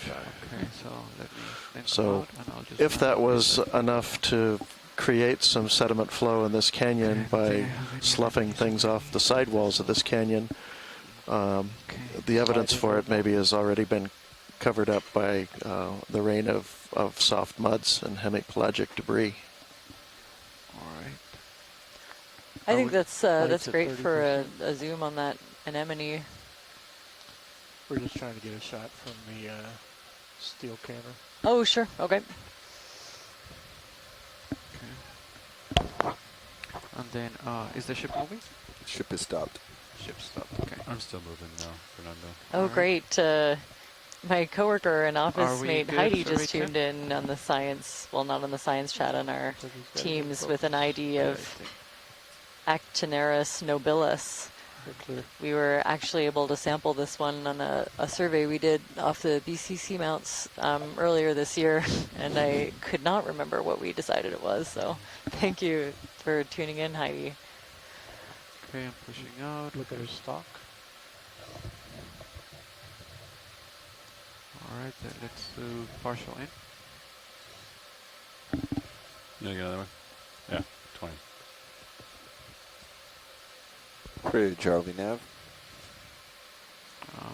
Approaching it Yes, slowly. can you please repeat the Ooh, message? this is a cladorhizid? This is a carnivorous sponge, yes. Yeah, so a lot of these That's right, thank you. that we've sampled are in the contours genus in Asbestopluma. It's a kind of sponge in the family Cladorhizidae that are carnivorous, so kind of like the way that carnivorous plants will passively sometimes catch their prey. These sponges have really sharp little spicules embedded in their tissue. They kind of act like a Velcro.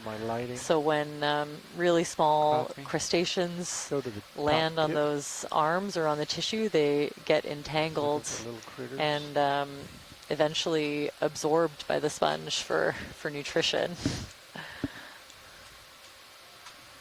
You can maybe even see a couple little, like a little gastrobot or something in there. So often when we get these sponges in the lab, you can see these little bumps where they've absorbed something, and if you dissect them, you'll find the remnants of a small crustacean usually, or something almost unrecognizable.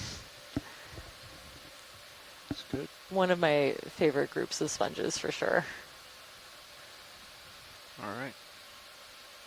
Let's take off. Thanks, Bobby.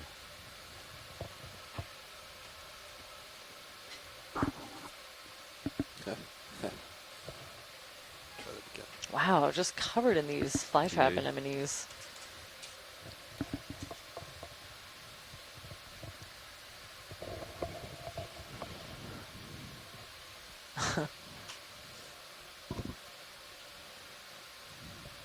Seeing it lower left and off screen.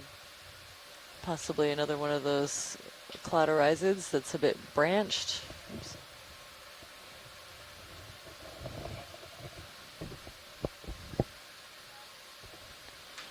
Slightly bigger rock. At least you can see some of it. And part of it, yeah, not covered with anemones. Okay. Oh, look, there's some more.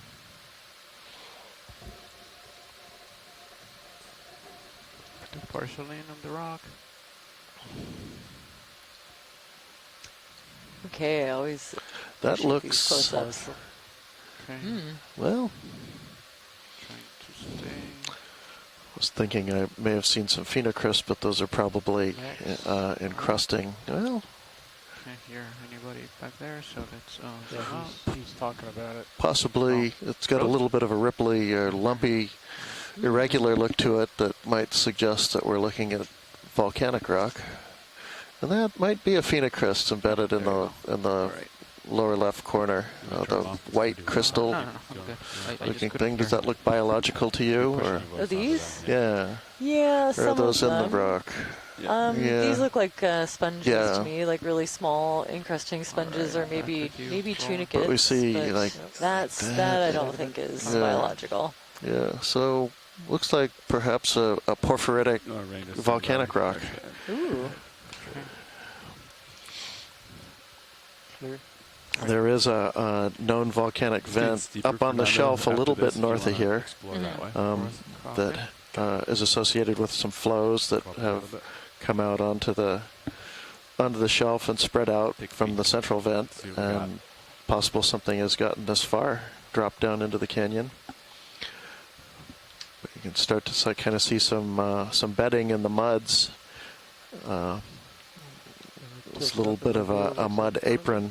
We're starting to ascend on the side of this canyon, just up from the bottom flat channel. Sea star right here. Go bridge. Thank you. That's a different looking. Oh, interesting. On the Can we zoom in on this rock? Yeah, that's. Oh, the rock? Yes, please. Okay. Yeah, it's the first light-colored rock we've seen on this expedition almost. Right, yeah. Except for a couple scattered the one that's granites. right on the lasers? Oh. Left, bottom, lower left. Yeah, with the big anemone on it. Thank you. Oh, this is a rock? Okay. Yeah, that rock. We think that's rock. The biologists aren't claiming it, so. I think this one's yours.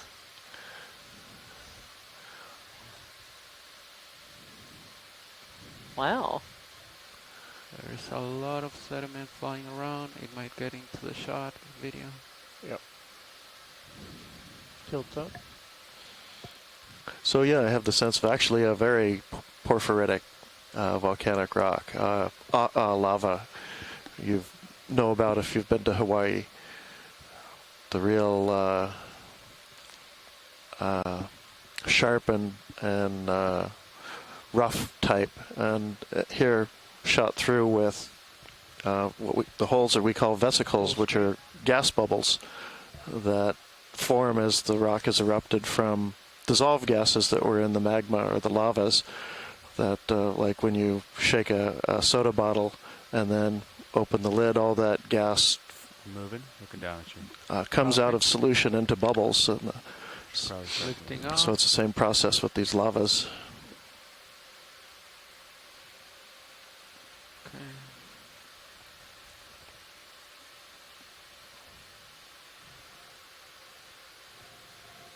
Could we pan to the right and just look at that coral that's on the rock?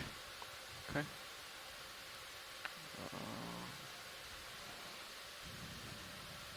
Lasers on. Let's do partial in video. Ooh. Okay, I think this is our first Alright, we don't have a ton of time. Acanthogorgia. There are a couple of different species that we haven't really parsed out yet. Nope. Yeah, a little farther would be helpful. What is that? Oh yeah, no, this is great actually. I think I can see what I need. Okay. Yeah, there's sort of really sharp sclerites coming out at the base of each of the tentacles. 40%. So those hard calcium carbonate structures that make up the skeleton of this sponge. This is on my sample list. How would we feel about a sample here? Are we moving? Are we moving? Ship stop. I Okay. think we might be able to do it. Might look back a little bit. But. Full screen. Okay.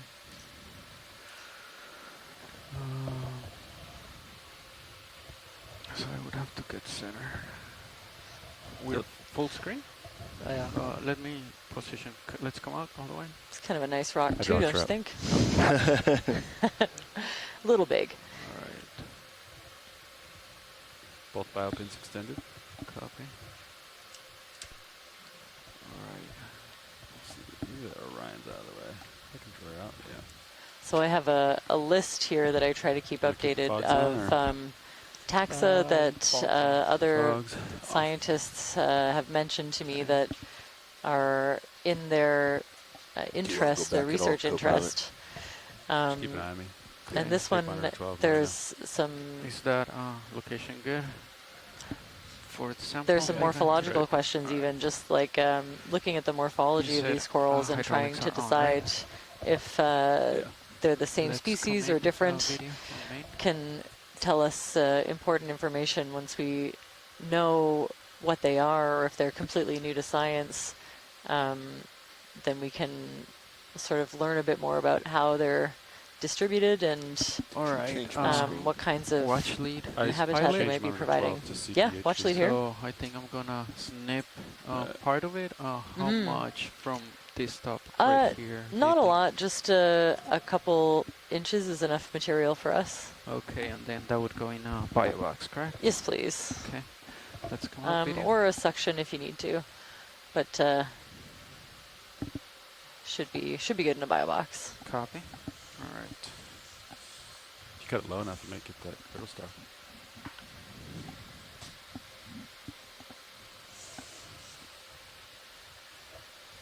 Okay, arm coming live.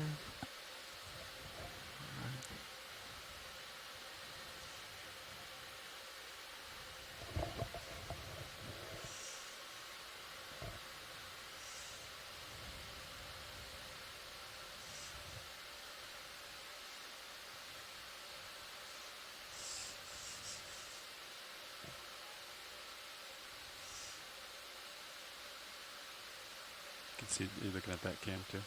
Gives you another view. Yep. Yep.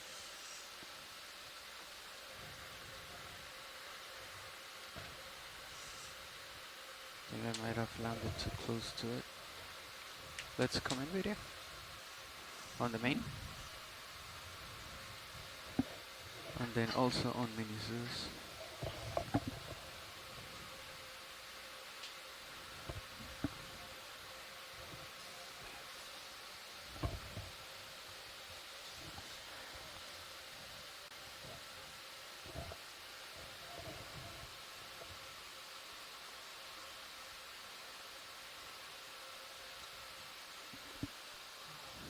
Yeah, just a little off the top or the side, whichever is easier to grab.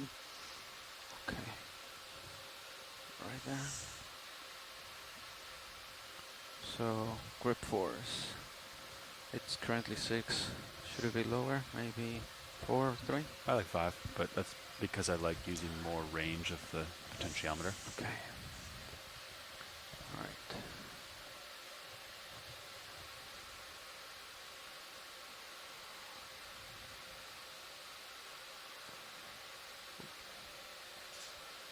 Just take the whole rock. Will it fit in the outboard one, maybe? No. Or just grab a triple piece off. Your choice. Yeah. Just get it right there. I try to get a little bit lower on it, try to get more of it.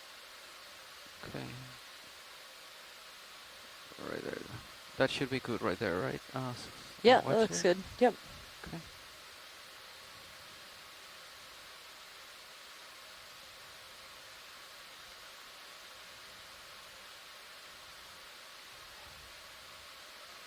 Doesn't look like everything got cut, so it's going to pull off. Oh, great. There we go. Okay. Let's come up. Mm-hmm. Ready on the drawer. Copy. And then your hook. Say joy lock or grip lock. There you go. All right. Yeah, let's push out the drawer. Okay, drawer coming out. Clear. Might hit them out a little bit. We'll see. Alright. Alright. There you go. Okay. Choose your box. Any box.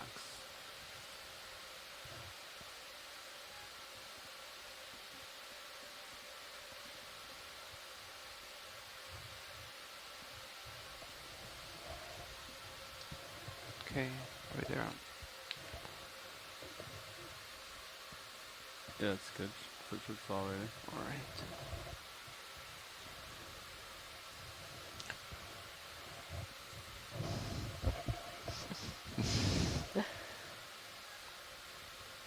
falling. Yeah, there you go. That's good. Yeah, close and then get out. Yep. All right. We're clear. Go ahead. Okay.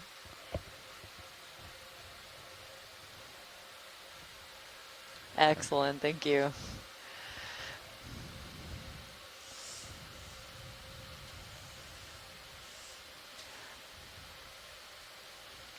Nice sample, Fernando. Thank you. So we'll be processing that sample once it gets back up to the wet lab. We'll take a DNA sample for genetics analysis and barcoding. Right. And Yep. the rest of it will go to the Smithsonian, where scientists there can work on it, or it can also be accessed by whoever wants to borrow it from that from the Smithsonian. What did you say, video? Copy. Taking my monitor back. It's Go probably ahead. time for you to All right. make some ground. Yep. Tilting up. Sample ID EX2306 -D12-02B in the port outboard bio box. Well, I'm approaching. Laser's clear. Lasers off.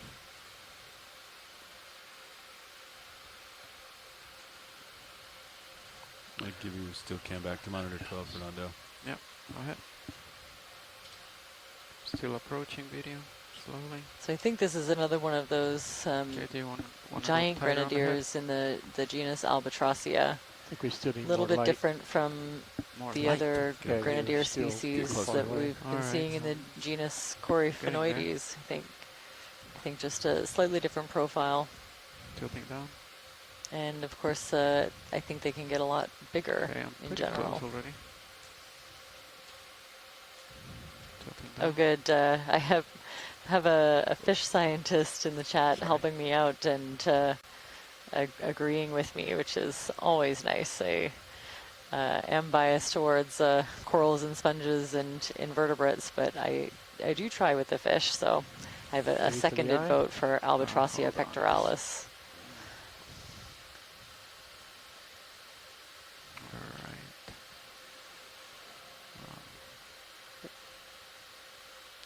Can pull out and just put the lasers on it one more time. Okay. I'm drifting back now. And they're good. just, barely, Yeah, it's good. gliding Alright. very still, except for the tail over Oh, the sea floor here. It's very cool to see. Okay, pushing out, Levi. Okay. Yeah, once you explore over that little lip there, then we can call another move in. If we take a look at that coral on that rock. Oh, there's an octopus. Never mind. Maybe let's check out the octopus. Octopus are my favorite, Fernando. Yeah. Sit And down I'm sure close. some folks won't mind the close-up of this brasingid, a really big one as well. So I believe this is the deep sea octopus, Granulodone boreopacifica.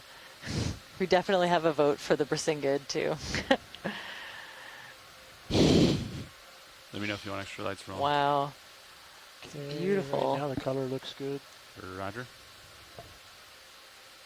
So again, seeing a shift when we were kind of in the channels and fjords. Over the past few days, we've seen a few of the giant Pacific octopus. So this is a different species. I think a generally deeper dwelling one. We'll get the full screen first. Copy. I'm drifting, sorry. Recenter. Okay.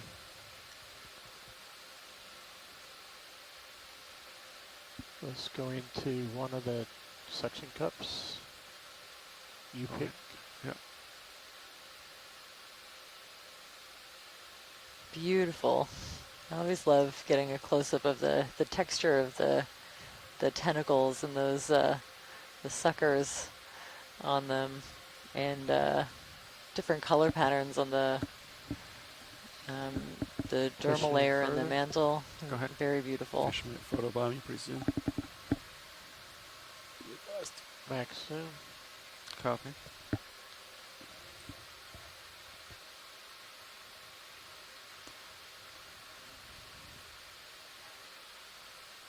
Looks like he wants you to open your bio bin. Can we get the lasers on at your convenience to get a size estimate, please? Try to avoid the eyes as much as possible, and lasers. but just to get an estimate. That's great. All right. Thanks for that. Wow. Tilt and up. If we could get a quick the snap rock of this bottom. Brisingid, the large, multi-armed, starfish looking creature that's also attached to this rock, we'd Hold that shot for a much second. appreciate it. Sorry, watch lead. What was that? The Brisingid, kind of the big orange starfish, the long arms. Central disc. Yeah, this one.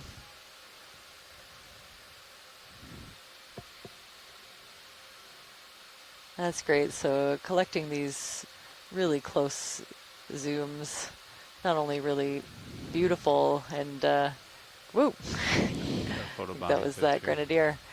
It also gives us important information of some of the finer features on these that we can use to help identify them. The Wow. Grenadier is a little aggressive towards us. Really, Get that shot again of the really getting into the light. We didn't fight back, so he's Moving on. maybe going to leave us alone. Oh, this is great. Thanks for that. So we can, I'm moving your shilling now. get an idea of how all of these different appendages are positioned onto the legs of this Brisingid. And some of the patterns and the attachment points to the central disc, and these can all give us value information that might help us to identify this one. Survey 2, this is your copod speaking. I got Ox 1, looks pretty cool right now, just so you know. That's great. Thanks for that zoom in. And I think a couple of Cereanthid, well, I don't know. 40%. A couple of different stocked anemones anyway. Roger, lights coming up to 40%. Apparently the white running down the arms of the Brisingid are its gonads. Always helpful to know. And what did you say, Vivian? are we past that coral that was on that rock? It's okay if we missed it because we might see more, but if we can back up to look at it. How far it is. What's your angle? 56, okay.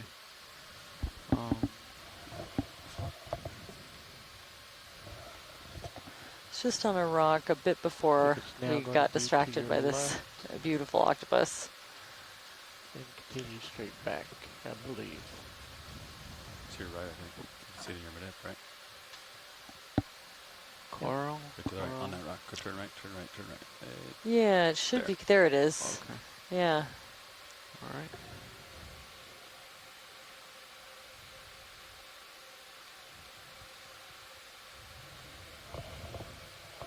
Is that a sample request? I don't think so. They haven't said anything. I just want to take a look at it. Okay. Again, put it between your skids. This one is a little bit harder. Lights are off. So I think even just from here I can tell that it's a Caligorgia, probably based on the branching pattern. It's got eggs with eyes. Ooh, what are those? Those look like little eggs with eyes in them. Oh, interesting. Oh, wow. I wonder who those belong to. Who are those? Oh, wow. Yeah, I mean, I'm definitely seeing two little dark spots that make me think those are eyes. Right on top of it, as close as you possibly Reminds can. me, wow, I have no idea. I can't see how far from the ground my left toe is.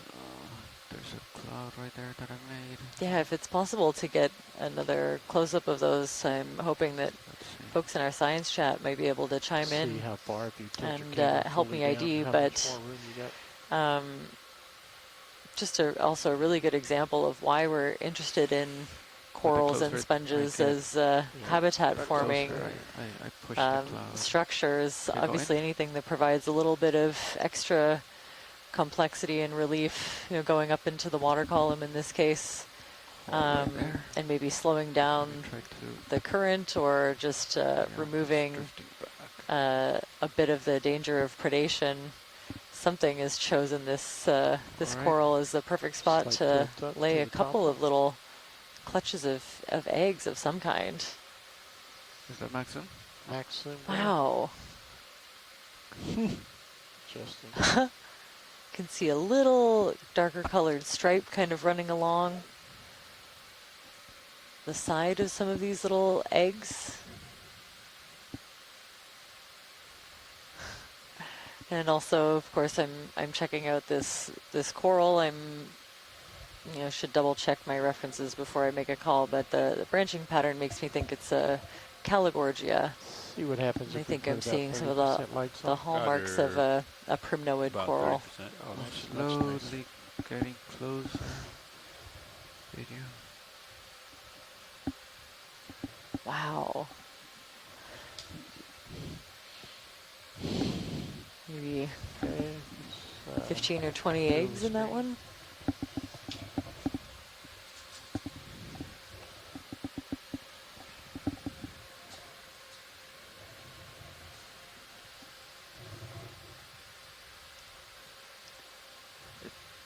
Very cool association to have. Now there's another hermit crab with an attached anemone. Good. Yeah, it does look like the anemone's grown over, the entire shell. Oh, could we pan actually to the? Oh yeah, lasers would be great. And then I see a cup coral that I'd like a close up of. Lasers. Oh, that's all the way tilt down. So. Yep. So left. So to the left there, just above the brittle star, exactly. There's another cup coral, maybe a little bit different than the ones that we've been seeing. That's all the way tilt down. Over the past few days, we've been seeing smaller. I think it's Calliophilia. All right, perfect. Hold on, because I'm sliding on the mud. Okay. But there are a couple of different species that I have on my list here. I'll have to check. A suggestion that the eggs that we saw earlier could possibly be snailfish eggs. Slightly drifting back. That's great. Yep. So we can also use, you can see, the hard calcium carbonate skeleton of these cup corals and the tentacles and the living tissue that's coming out from inside of it, and all those little divisions. They can all help us to identify this coral. All right. Down. All right. Beautiful. Very cool couple of rocks. Thanks for those close-ups. That's lasers. What was that? You want to keep going? Sure. We only moved 60 meters, I think. Okay. If you look over that edge, we'll see what's going on up there. Then call another move in. Copy.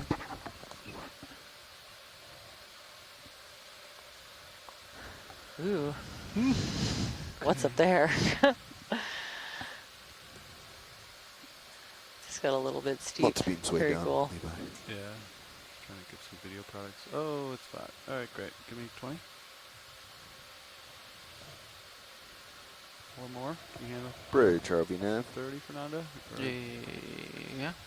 Fine. Yes, can I get a ship move, please? 30 meters, bearing 145 degrees at decimal 2. Wow, and so many of these anemones kind of flopped over on pretty much every rock they can find. Bridge. Okay, partially right here on the fish. Oops. I think a lot of those are little eel pouts. What about partial right here? Ooh. It's super close to you within Sorry, see too if we small can for my capture focus. this little Copy. jelly. Alright, Is let's it, let it go then. no, it's moving around quite a bit.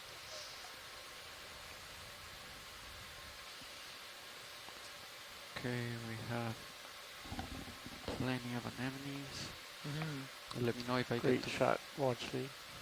That's great. I think we'll just continue along this line, kind of document what we can. If we could get the lasers on, and we can kind of capture They're some on, but counts I and don't see sizes. them. Oh yeah, we could get them on the sediment Little somewhere. tilt down, you can see them. There we go. That's great. Yeah, there you go. Getting pretty far out there. Loading jelly. Okay, let's try to go for the jelly. I don't know how close it is.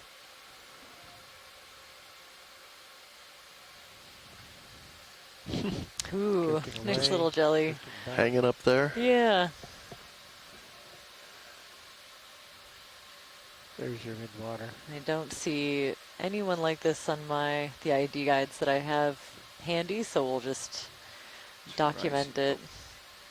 And experts can go over this video afterwards and assign it a tentative ID. There's another one right past it. Okay, so we can turn right here and see what's all the way over there.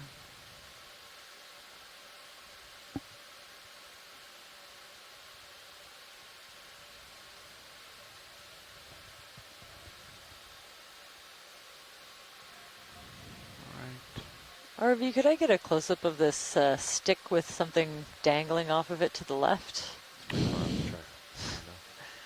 See what I mean? Do partial from here video. No, over to the left. Oh, to the left. Yeah. That stick. All right. Thank you. That's much easier because it's closer to oh, the good. track. All right. Let me know if I get too far out. So I'm assuming we're looking at some kind of a C-pen, just based on the size and the shape. And I think I'm starting to see a couple rows of polyps come into view.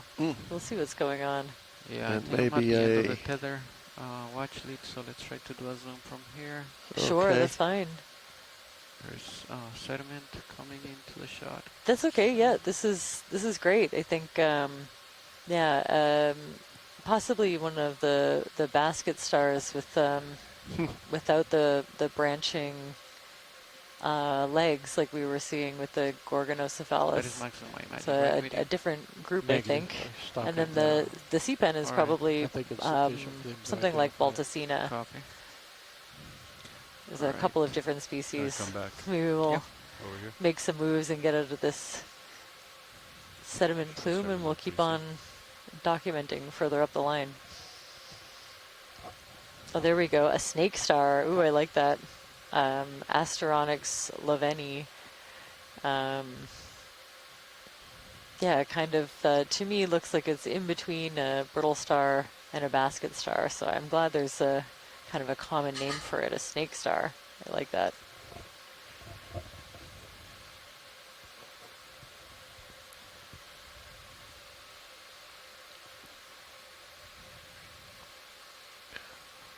Alright, I'm not getting much farther than this, co-pilot. Okay. Yeah, if you want to just explore it in front of me. Yep. Coming back.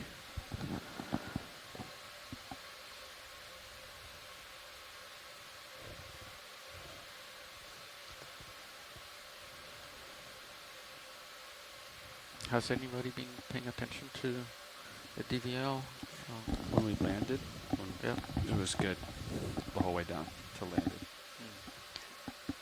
ROV, if we could get the lasers back on, that would be great. Take a couple of some measurements as we go. Looks like it's working, Fernando. DVL. Okay. Try X1. As someone who's spent a lot of time annotating video of the deep sea, I try to make it as easy as I can for the annotators or whoever will be looking over this imagery. I'm starting to move here. Okay.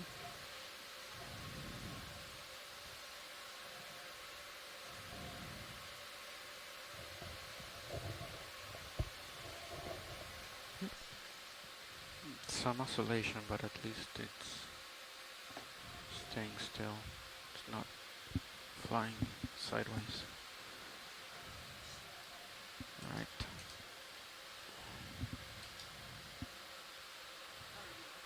Yep.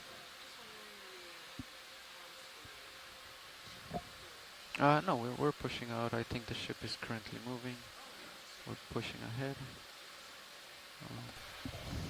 So we've come up about 25 meters up from the bottom floor of this submarine canyon. Still seeing what look like the sediments that kind of flank the bottom of the channel, mostly unconsolidated, but we're getting a bit of a rain of loose boulders. Move complete. Likely coming off a rockier flank a little higher up. More of those light-colored ones.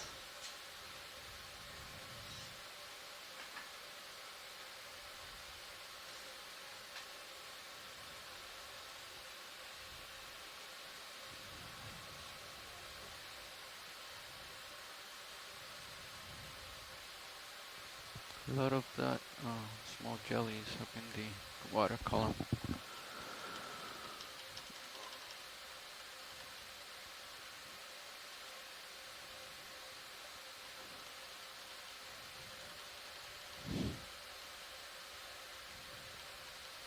Take a look at one of these purple things on the seafloor.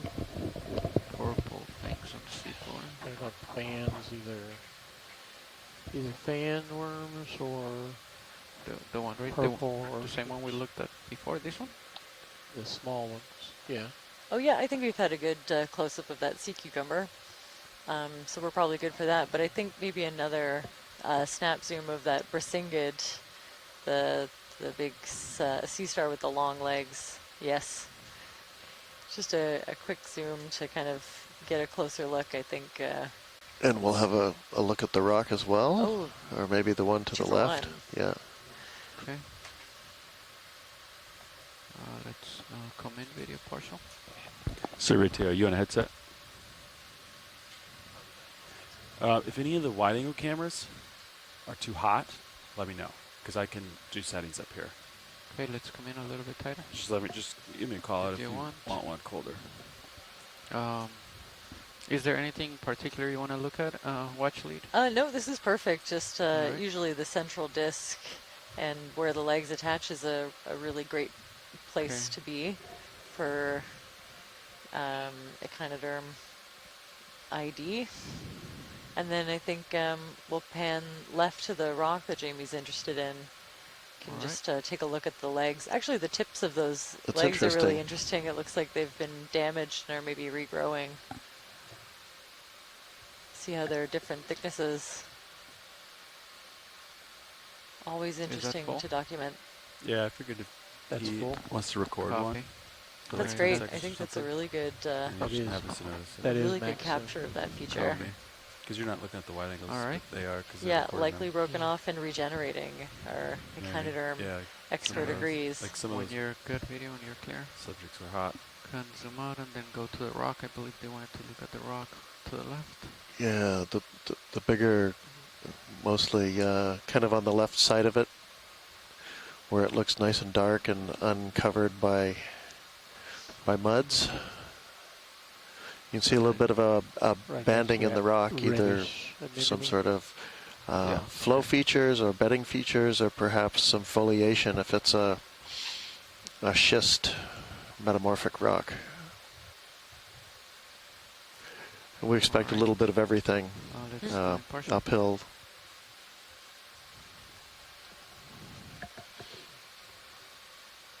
Oh, very nice. Yeah. A little chitin there. Or I wasn't going to pipe in about the biology, but yeah, that is a little chitin and maybe another brachiopod, like what we've been seeing. Okay. And then if we can just kind of pan up a little bit. So we look at this. Ooh. Those little look at that. Tubularians. Trying to steal the show. With all those feelers off. How you doing over there, Neff? Okay, anything else? Yeah, and watch just weight? kind of continue to pan on up and I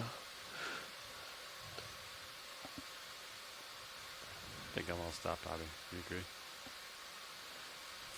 there we get to I do that agree. kind of Hmm. foliated look or bedding. You want another 30? Uh, As soon as he comes off of this? yeah. Keep it moving? Yep. Or if they want any All whiskey right, bottles. interesting. I think we should get to some steeper slope. All right, that's good. Thank you. All right, when you're ready, video. All right, can we look down back where we were at? There was some. Pilot, I think it's time to move towards slope. Chris right. wants We're to trying know to get about the uphill. brittle star to the We right. haven't moved very long. Oh. You okay with 30 and we'll keep Upper it right for Let now? me pan out a little bit. We Maybe need I'll to take a look. off. Video, what Oh. are you looking at? The translucent. There was a brittle star. I'm not sure where. So if we pan out, oh, that one there, I think. All right, let's do a quick zoom right here, video, and then we're off. Going. I think there might have been a bit of a delay, Okay. but we'll get a close look at this one. And All right, when you're ready, video. Okay, taking off. that's great. Let's Thanks make for some that. moves. Bridge, RV Nav. All right, watch lead. We're gonna start making. We'd like moves to with repeat the ship, move, please. so 30 meters, let bearing me know in 145 advance at decimal if you see 2. anything at the distance, we'll try to keep moving. Sure, we'll do. Good copy. Thank you, Bridge. All right.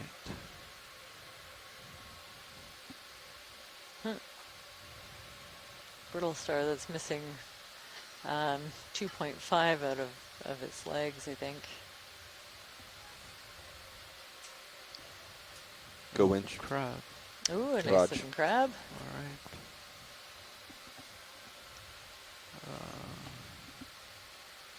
Partial in video. Let's get lasers before. All right, there you go. Possibly Lasers one on. of the tanner crabs.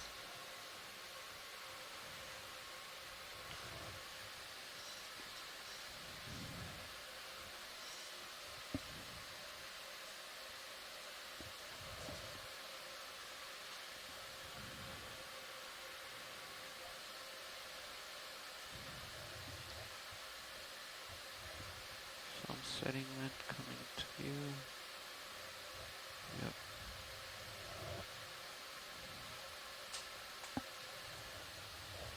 Very nice.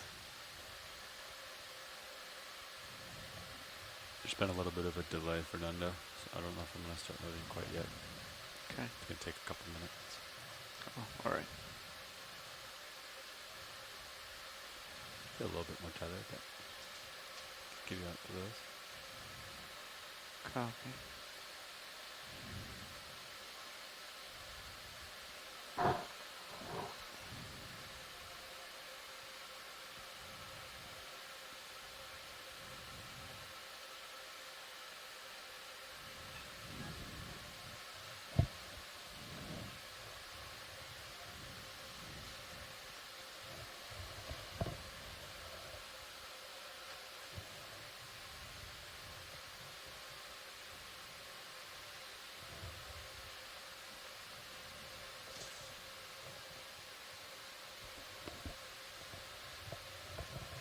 What is this dark video?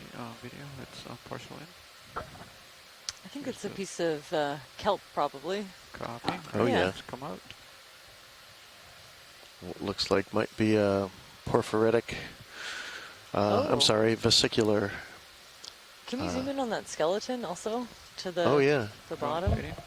vesicular like a- volcanic rock. Partial. But this, Ooh, wow! Looks like a large, I guess a large piece of coral, maybe like a paragorgia, can sometimes have this Lasers look. on That'd be a really big one. Let's come out a little bit for lasers. I got your lasers already. All right. Just going to try to get ooh, it's big. tight. Yeah. Wow. Okay, I'm gonna land in a second. I don't know if you need to land for this. Oops. Do you want to grab that? Whenever you're ready.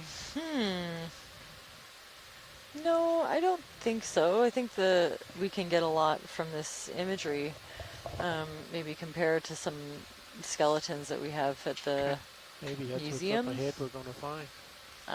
It's just helpful to note, and we did get the lasers on it, I think. So, yeah, I think that's All right. I think that's good.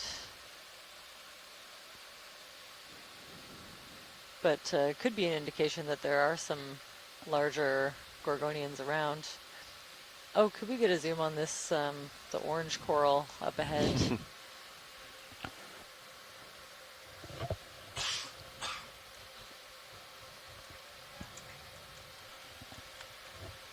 Okay, coming closer, video. Sorry, I thought you were calling me to focus. No, I'm approaching it. I'm approaching it slowly. You can do partial zoom if you want. Hold right there. So this is one of the black corals. If you get a little bit closer, you could probably see a bit of the dark black skeleton underneath of this orange tissue. Those little little things that you can see dangling from the branches are the tentacles that are attached to polyps, and there's a little bit of a mouth in there at the base. Just judging by the way that it's branched and the overall workshop, branching pattern and morphology of this coral, I'd say that it's probably Bathypathes. Workshop or not? We saw a lot of Bathypathes alaskensis on our first dive in the canals in the Alexander archipelago. Thank you. So possibly something like that species of Bathypathes, but looks like, is that a shrimp that's kind of in the branch at the end? It's kind of hard to tell. On that branch, third branch. You see that to the right? One of the long branches.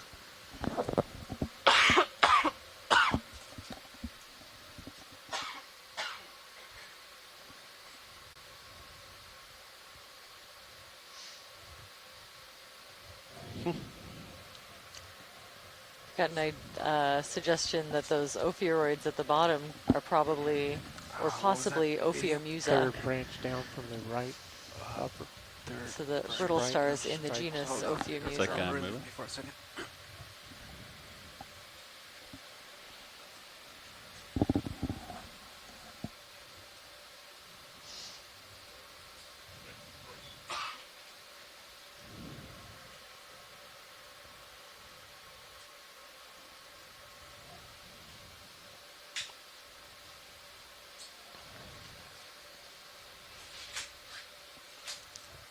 How you doing, Pilot?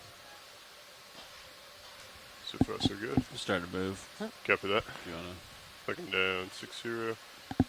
Video weekly here. Do you want to zoom over to the right yeah, right now? if you're available for a quick zoom. Sure. I'd love to see what's at the end of that branch to the right. Yeah. There's kind of something stripy on it.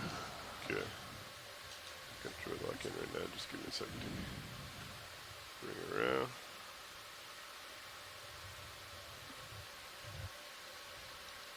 Okay, coming down. Ooh, possibly a scale worm? Just kind of looking at the, well, I don't know. You know, when I see those little overlapping, Go bridge. you know, they look like scales, so very, possibly a large current. worm. Yeah. Associated with this coral, very cool. Might have you push out pretty soon. And a nice big shrimp in behind. A few seconds video. Lasers on. That's great. Thanks for that zoom. On. It's super flat here. Yeah. We should be getting towards that slope here shortly, right? Yeah, it's like. See another one of those. Right. Coming up. Possibly Calliostoma, possibly a different genus. Those kind of really shiny gastropods, little snails that are almost like a pyramid in profile. Starboard. Slight tilt up to lose the skids.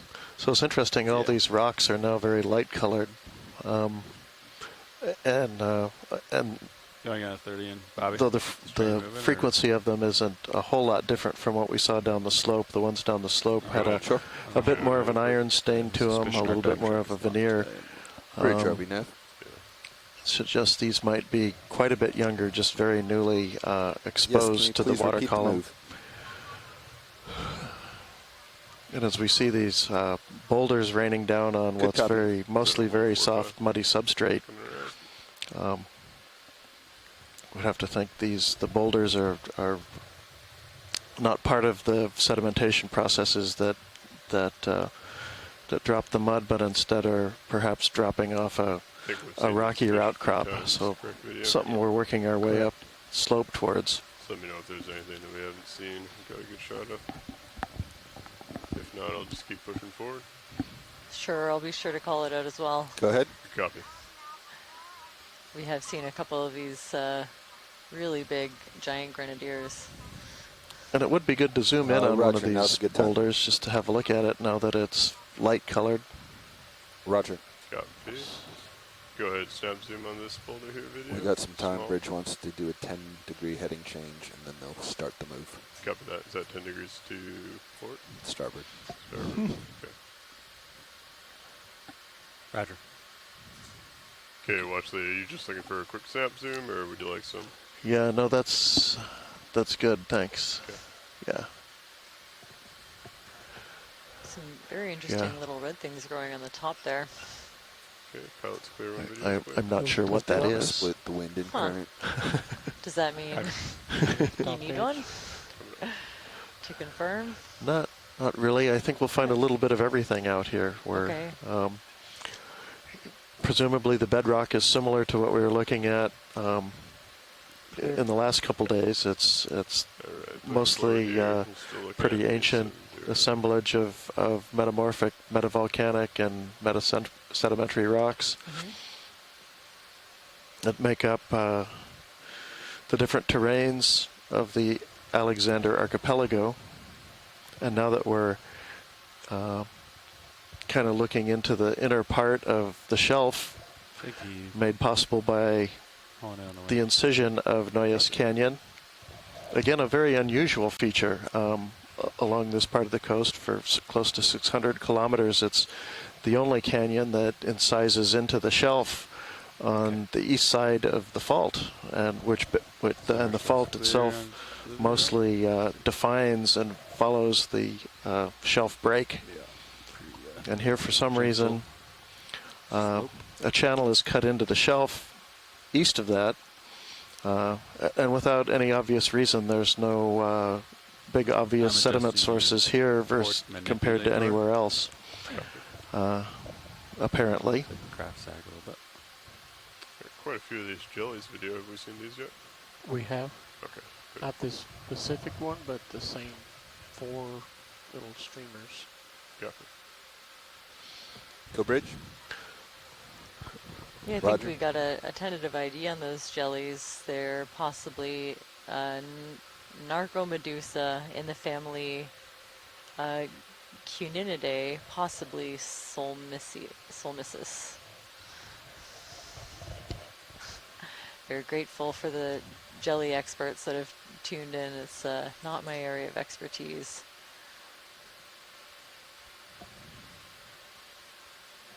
And we're getting enough of these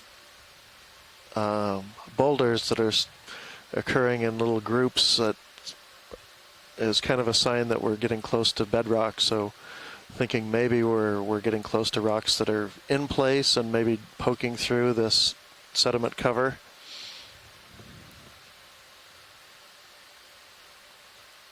And if that's the case, we might want to grab a piece. So let's continue up a little farther and see what we see. Yeah, some ledgy outcrops, it looks like, possibly over to the left.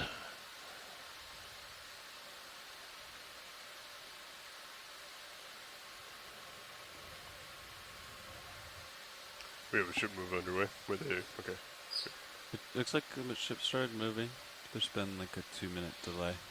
Understood. So serious will start moving here in a minute or 2. Copy that. Almost outcrops. Yeah, I'm out at 45. Should be able to catch up. We'll take a little bit of time here. Roger. Starting to see some coral. Also interested in, that looks like it could be a big basket star on that rock. Maybe if we could... Over to the right? Yeah. Okay. we don't need a long time on it, but if we could just get a quick snap to capture it. Can get back to the rock outcrop, although it looks like there's more coming up. Yeah. Yeah, sonar would agree with that. You want to just do a quick snap video as we come by? Ooh. Yeah, I think so. A really beautiful one. You often see them kind of tangled up in corals or other branching fauna. This is just kind of perched on a rock with its highly branched and curled arms at the end. So this is, I think, a basket star. That's fantastic. Isn't it amazing? In the that would be Gorgonocephalus. That's cool looking. Yeah, I've never seen them so spread out like that. Yeah, nice. you can get a feel for the the full extent of it, and it's it's still even curled up at the tips of those arms, so they can reach out into the water column and grab out. What you don't want to do is let it I would grab imagine onto your sample. kind of detritus or whatever this particular basket star is interested in. Kind of acts like a little net. They eventually let go. It's just beautiful. Okay, pilot's clear. It's nice being in clear water, isn't it? So did you want to pan back to the left to look at that outcrop? Yeah, and I think this would be somewhere around here, perhaps over just to the left at about this depth would be a good place to grab one of these rocks. This is kind of a one-of-a-kind chance to grab a piece of the bedrock, perhaps, that's underlying this shelf. We could also be looking at perhaps older sediment that filled some sort of a paleo canyon and was buried long enough to re-cement, but be hard to tell until we have a sample. All right, Fernando. They want to rock, and we're on the move. So drive up and pick a rock. All right, watch lead. I'm back with you. Uploading a router change. We want one of these samples, correct? Yeah, kind of over to the probably left of that big boulder on the left, somewhere in there would be good. Copy. Although almost any of these in front of us would be good. Look like they're not too big. I'm about to move 30 meters. And a representative. All right. Ship move 20. What about one of these right here? That's at the bottom of the screen. Sure. Okay. Hydraulics are up and ready to go. Copy. Once we see how big they are, I'll pick my favorite. It'll be the biggest one we can possibly grab. Co-pilot said I'd move out. Yeah, can we zoom in a little bit? Just kind of scan. What was that, Nav? I would a little bit of a zoom in when you're ready. Swing over you. All right, I think Sirius is moving, so I'm gonna, since we have so many rocks, okay. Let me just already. push ahead a little bit, and then we'll pick another one. Watch leads. We brought the ship to a stop, but it's going to keep swinging, or Sirius will keep swinging, so we're just going to move out 5 or 10 meters here. No worries. And into this section of rocks, a little bit further out from Sirius. All right. So sure, sounds good. There's so just plenty of repositioning rocks a little bit. Side. Yeah, I want that one we just passed on the left. See that grouping right there? Up left by that biological. I like that one that just so happens to have a carnivorous sponge growing on it. I don't know. See that? That would work. Somewhere around here. Right. Yeah. No, it's fine. We got many opportunistic biological samples from your rocks yesterday. Some of them still aren't sorted, so. All right.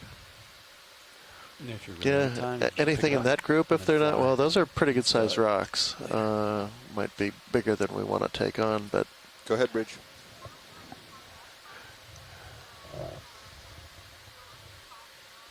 Now's a great time. Thank you. Probably be aware they're maybe trying to double up bio and geo simultaneously. Okay. Are we? Let me know when you're settled. All right. All right. Pick a good one, Fernando. Okay, I think I'm just keep them rotating. hey guys work with watch leads. They want to pick which one.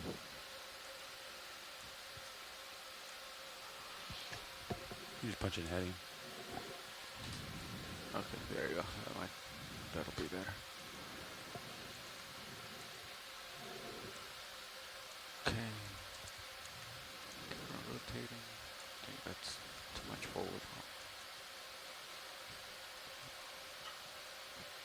Watch leads nav. This is the area where we're more comfortable taking a rock. If there's one in the screen that you see.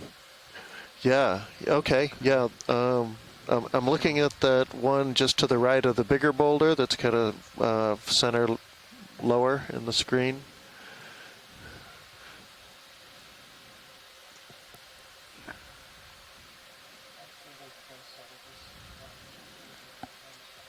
Not sure why so much is coming off.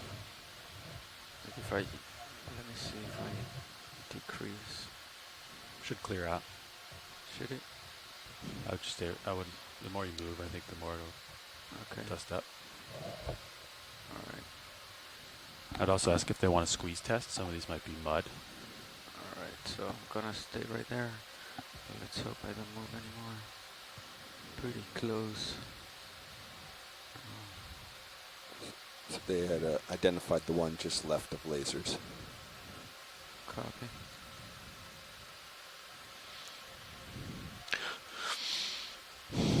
So there's a suggestion. These are probably pretty soft. They're probably consolidated muds, and if so, are likely to represent some older deposits perched on the side of this canyon wall.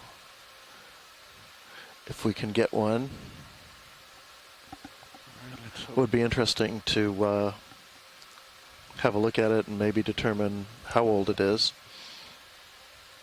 If it's got fossils that are datable.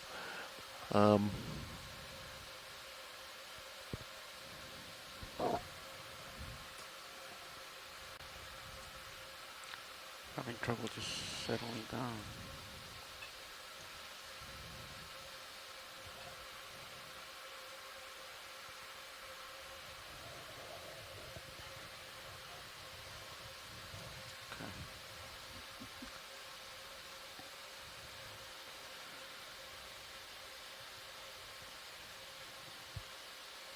I think you're laterally into port. I am, but if I don't.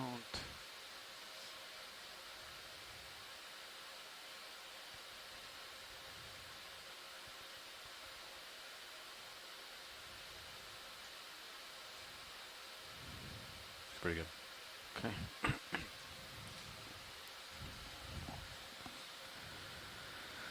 So let's come in video. I think you were talking about this one, the one that's right below the lasers right now, right? Right. Yeah. Okay. That looks like it'd be a good one. So I'm gonna try to do a squeeze test to see the hydraulics are up. Yeah, right. Ready to go. Okay. To see how soft it is. Alright. Grip force is 5. And if nothing else, that'll just be a good thing to find out. That's something geologists do a lot when they're on a traverse. You might just smack a rock and see how hard it is. Get a look at the inside of it. Alright. Bobby, to go for the big one, right? Yeah. Okay. This one, right? Big one. That one with the laser on it. Yeah, that's a good one. The laser on it, the smaller one, Levi. Yeah. Right where the claw is. Rudder. Yeah. Oh. Looks like it's crumbling apart. Yeah. I'm not Yeah. even Try the bigger ones. squeezing. Just Yeah. poke a bunch, see if they kind of fall apart. Like what big one? Just see if any of them are holding shape. Okay. Oh, it's pretty big though, right? Looks like your jaw's going right into it. It's starting to crack. Oh, wow, yeah. Too. Yeah, it cracked. So. Do they still want it? Well, if it's possible to get a piece, but if not, we do know at least what we're looking at. Yeah, like all of them seem to be kind of soft. Maybe this one is not Yeah. cracking. I would go for the big one, and because you know it's soft, just gently grab it that and one try. broke as well. And either A, it crumbles and we don't get it, or B, you get it into starboard rock. That's what I would do. Yeah. Alright. So try for this one, the one right below the lasers. The one that cracked. Okay. Yeah. And then we would go on Starboard. starboard. I'll just bring this in and you just drop it right in. Okay. Alright, let's try that then. So we're gonna try to grab this one, watch lead, and let's hope I get a nice chunk of it. So you're still on it, right? Even though it's Oh, yeah. mud and it seems like it's Sure, crumbling? sure. It's still something we that would be of interest if we could get a date on it. Okay, sounds good. Then what do you think the grip force would be? 5? I would 5 be able or 6 to control and then, pretty well, right? Yep. Closing. 5 or 6, you get good control. Alright. Look at the lasers with the dust. Isn't that look cool? I'm adjusting the other arm, by the way. Yep, I see it. Okay, let's come in video on the main. Yeah, that's good right there. And then maybe a little bit on Titans on HD2.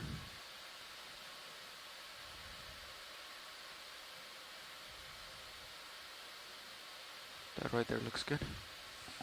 Okay.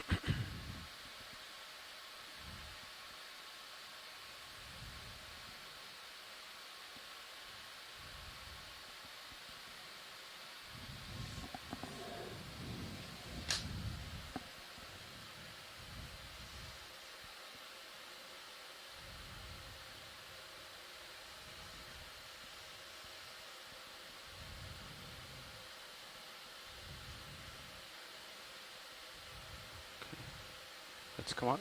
Gentle fingers. Nice.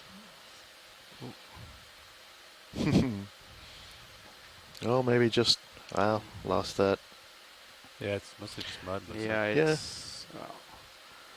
I'll try to squeeze a little bit harder, but I think it's going to be kind of tough. Yeah, maybe give it one more shot, and if we can't get anything, we'll move on. Alright. Let's come in on mini zoos again, video. That's serious, like Bobby. Oh, yeah, he's good. Okay, that's good.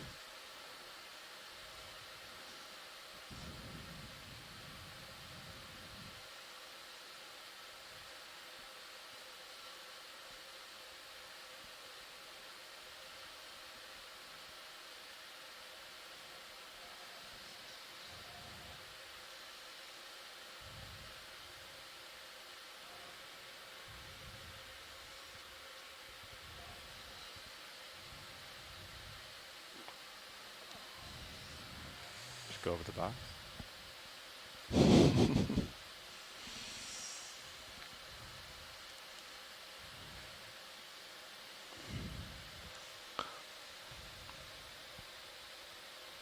Are we getting anything? We might get a few fragments. So yeah, it looks like the jaw's closed, but there's still a large kind of muddy chunks falling in. Some chunks were stuck to the jaws. Mostly just muddy kind of pieces.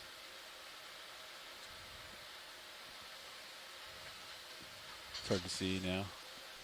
Would a suction work better?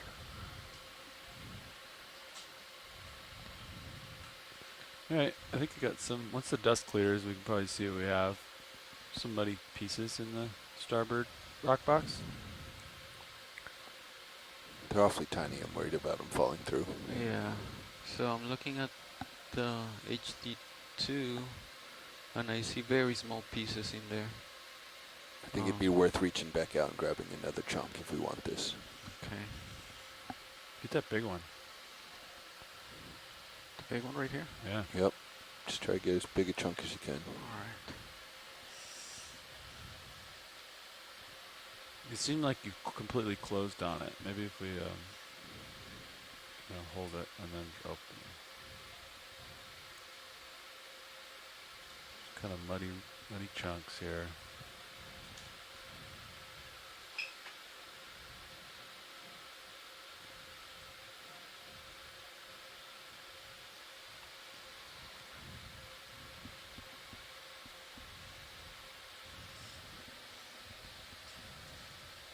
There's another bigger chunk.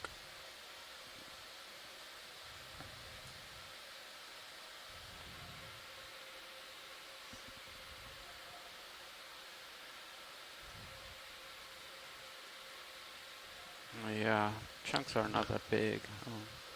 But that. Yeah, we might lose it, but that's okay. Should I try? I don't want to spend too much time here. Right. So let's, You can zoom in on that one that's cracked open to see the interior surface. Perhaps we'll see something further up. I think they want to keep going low. All right. All right.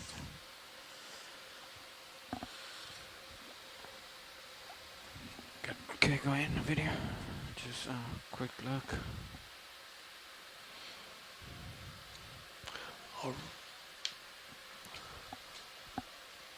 Okay, then when you're good, we can come out, and then I'll lift off.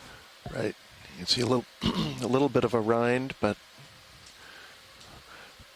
yeah, clearly muddy. Almost a mudstone.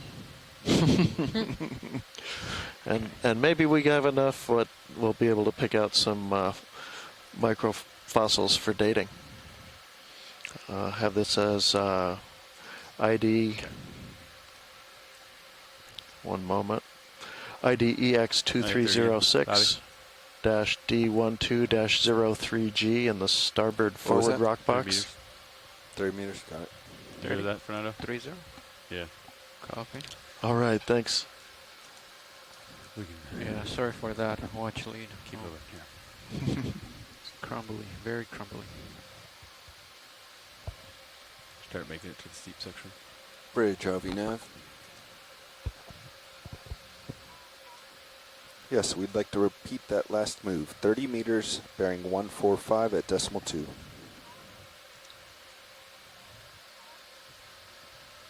Good copy. Thank you, Bridge.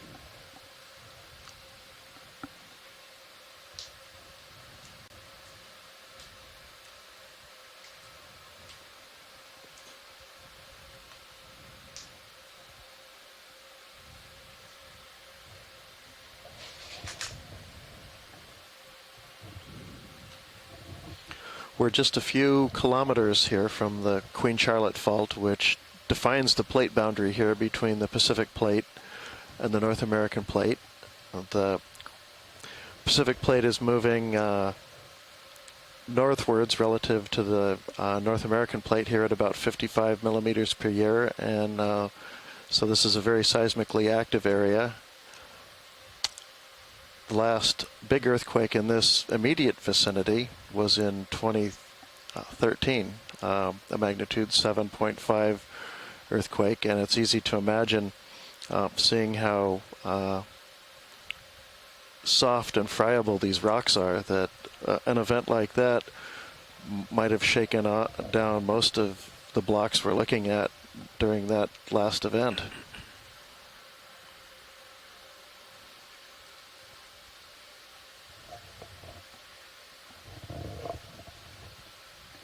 There's another one of those Bathypathes black corals to the left.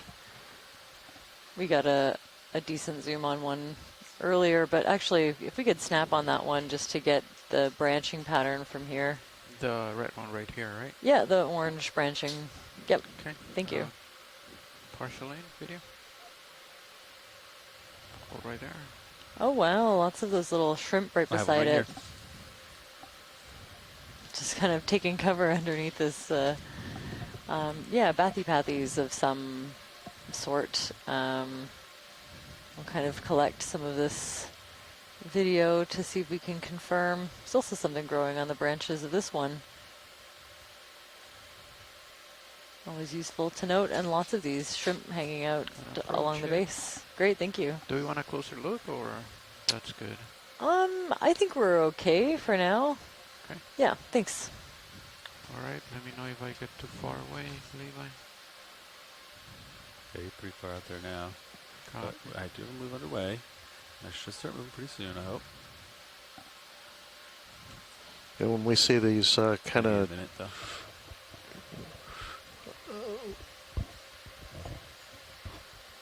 trains of material, this really does start to look like a debris flow or debris avalanche of material that came down the hill, perhaps during a recent earthquake. Yeah, can I see the bigger picture?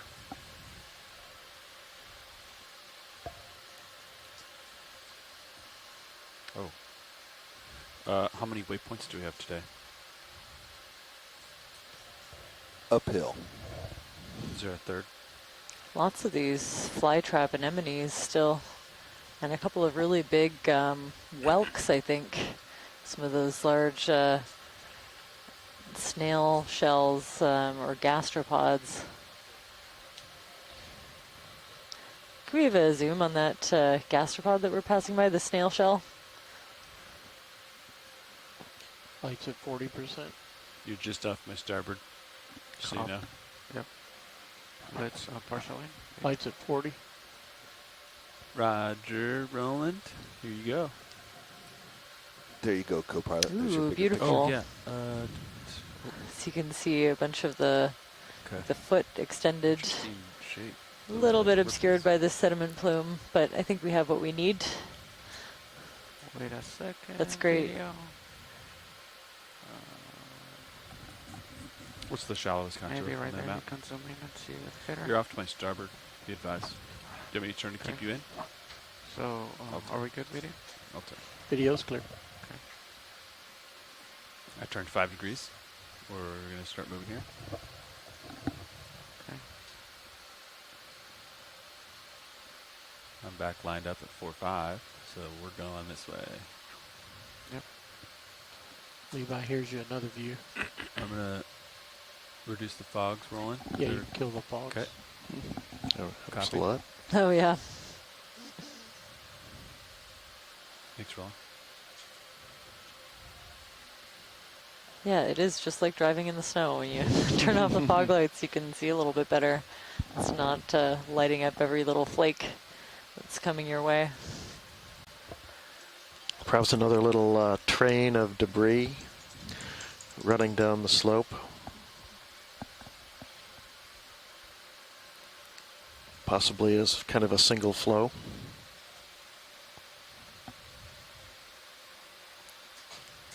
Co-pilot, what do you see on multi-beam? Can you conduct some scans for us? Sure. Looks like it's getting steeper here, which is nice. Give us a little tilt up to look further out. Maybe give us a rotate side to side. Sirius can actually see a slope. Looks There's promising. Looks like there's clearly a little feature to your port. yeah, little debris flow down the side of the slope. They're becoming more and more obvious now as we keep going up.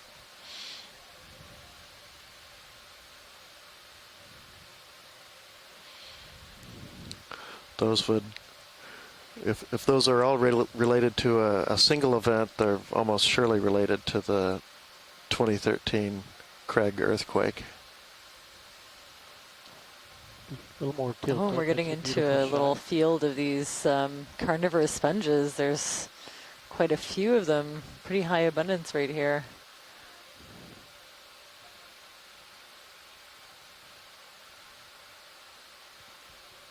Interesting. Sometimes we see these fields associated with chemosynthetic environments, but yeah, sometimes we just yeah, see these large fields kind of isolated. They must just really like this area. They seem comfortable anchoring on the mudstone and trying to catch small invertebrates as they pass by in the water column. Let's do partial zoom right here. Pink. Yep. It's another nice basket star, and I think up here a soft coral.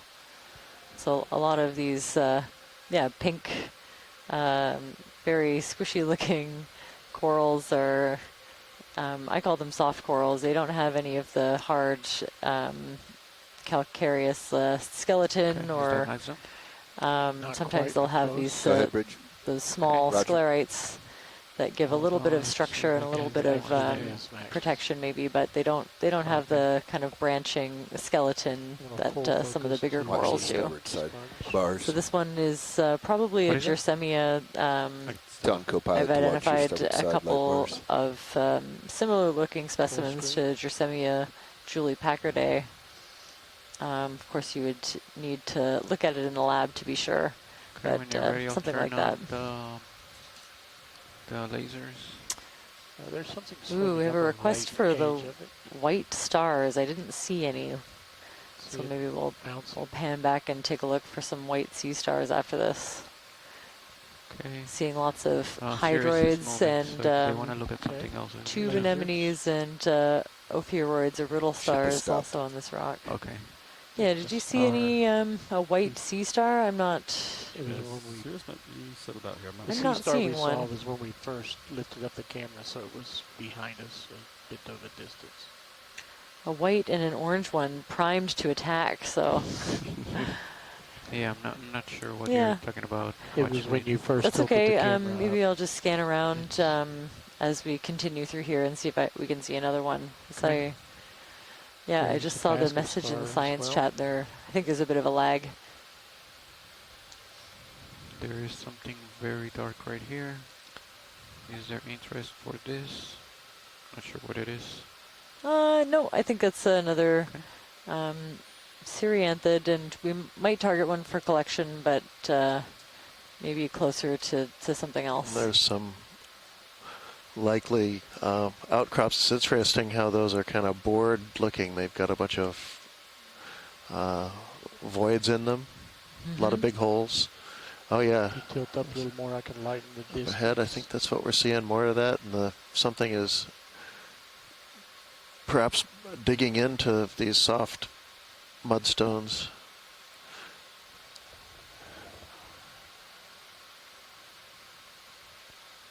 Some Drasingids upper left of center. Yeah. So white star left, lower left of center. Yep.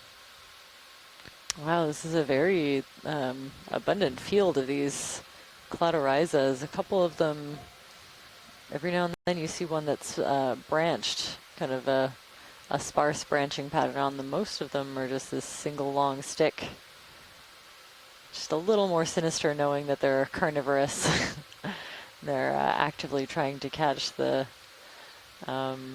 unsuspecting critters that are floating around and might get stuck to them.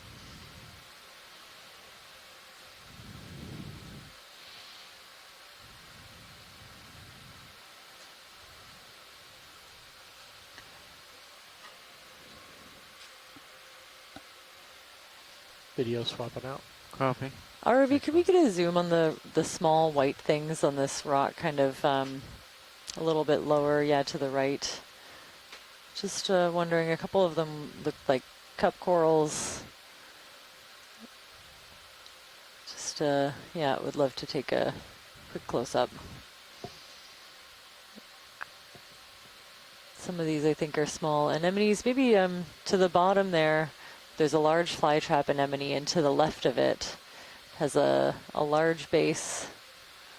It's a little bit orange and with a white base. Okay.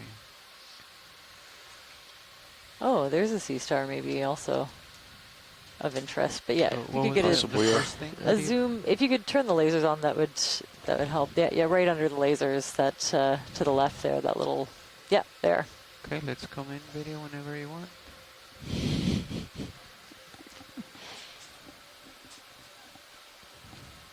That right there, right? Yeah. Okay. Yes, there we go. Another one of those little cup corals. I'm wondering if the rock here is softer. If maybe we can. You can go in if you want a little bit more. Try. Okay. Well, maybe I'm thinking about attempting a collection. If the rock is softer, we might be able to kind of scrape it off and break the rock. Sorry. My toe is on softer ground, so I might move. Okay, so you might want a collection of that rock. Yeah, that would be great if we could, or maybe try to grab onto it, and if it crumbles, then we can suction it. Okay. Yeah. Let's come out. Okay. Coming out. I would just go for suction right away. What do you think about you, Bobby? I think it's going to be soft and kind of muddy, just like it was back there, right? Yeah, I mean, I was thinking reach out with the claws, just kind of poke the rock near it, see how soft it Right is, there, and then that's jump in with the that's way suction. too far, right? Like you gotta get a lot closer. Oh, could we, while we're here, before we Yep. move, can we zoom on that sea star? Yep. To the lower right.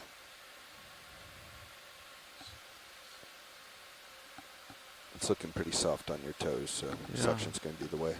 Copy. I just minimized all of your sonars for you. I mean, even there's another one. So kind of take your pick of cup coral targets, I think. Okay, let's come in. Video partial. Okay, coming in partial. That's lasers, losing lasers. Tilting up. Hold right there. Holding. I wonder if this isn't the sea star that Chris was talking about earlier.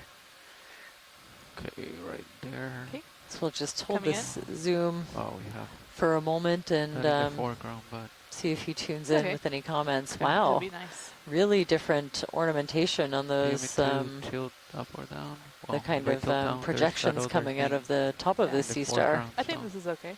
Okay. Very cool. Huh.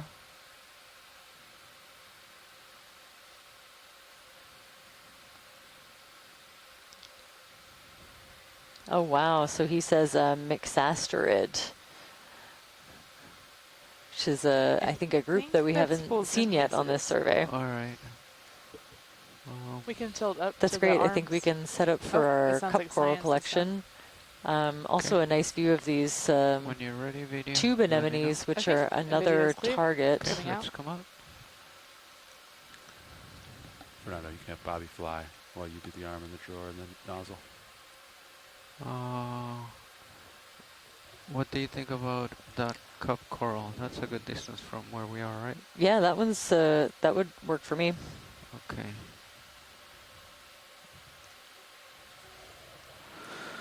What were you saying, Levi? You can have Bobby fly. You do the arm. I do the drawer. Bobby floats you out. I drawer you out. You have the arm. Grab the suction nozzle, come out. I retract drawer. You land.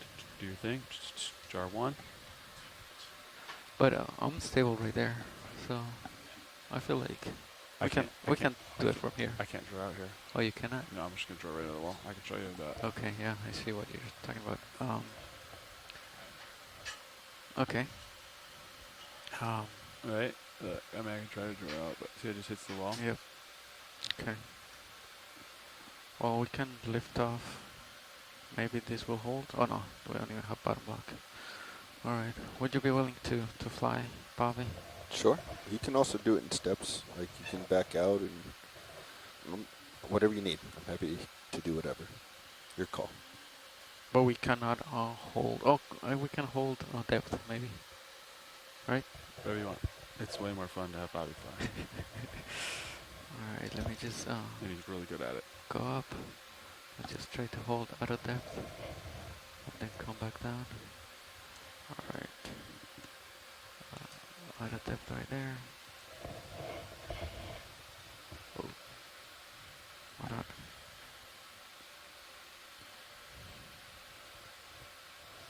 Ooh, also maybe a different crab than the ones that we saw earlier. Out of depth. What is going on with out of depth? Okay, you can push the drawer out. Okay. Okay. Is that far enough? Yeah. Okay. All right. Then, Minisus. If you want, I can switch to altimeter. And then, Bobby, if you... Oh, I'm flying. All right. I got it. Yeah, Yep. just like... So we don't get too far. It was like Yep, right I there got on it. the left. Thank you. And then, all right. That's arm coming live. All right.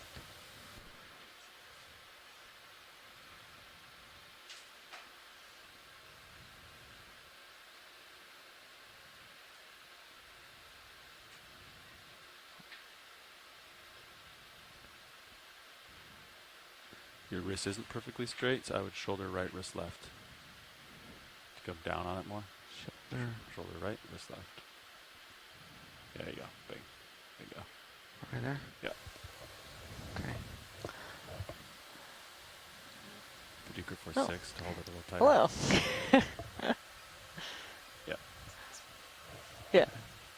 To unmute, there you go.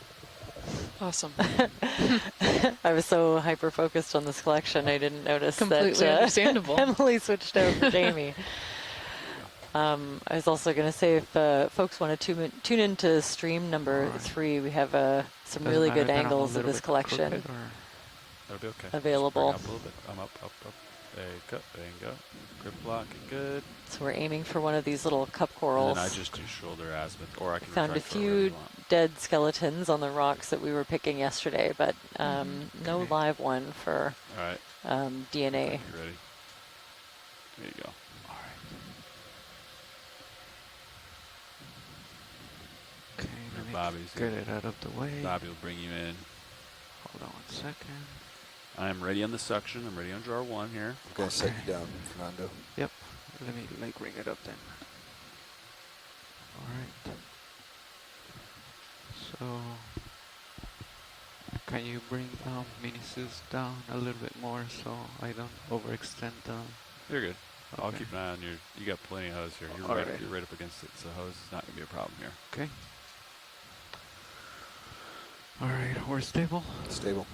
Okay. All right, suction on. Copy. That's 900 on jar 1. Here we go. Centering. Let's come in on Minisus video. It's starting to move with the current. Yeah. That's good right there. We can check that one. Oh, that's a good shot. Yeah. I don't know if it's gonna go down and in. So I'm hoping this mudstone is friable enough. Yeah. That it'll kind of break off. Yeah, there you go. Boom.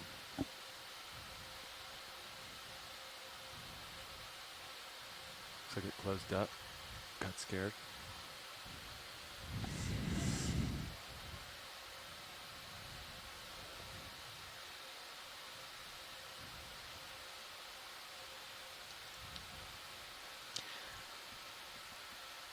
Maybe even if we use the claw to shake the cup coral a little bit, the mudstone would fall away. Mm-hmm. Yeah, I was wondering if even just poking it with the suction sampler might do it. Yeah. Still inhaling it at 900. Copy.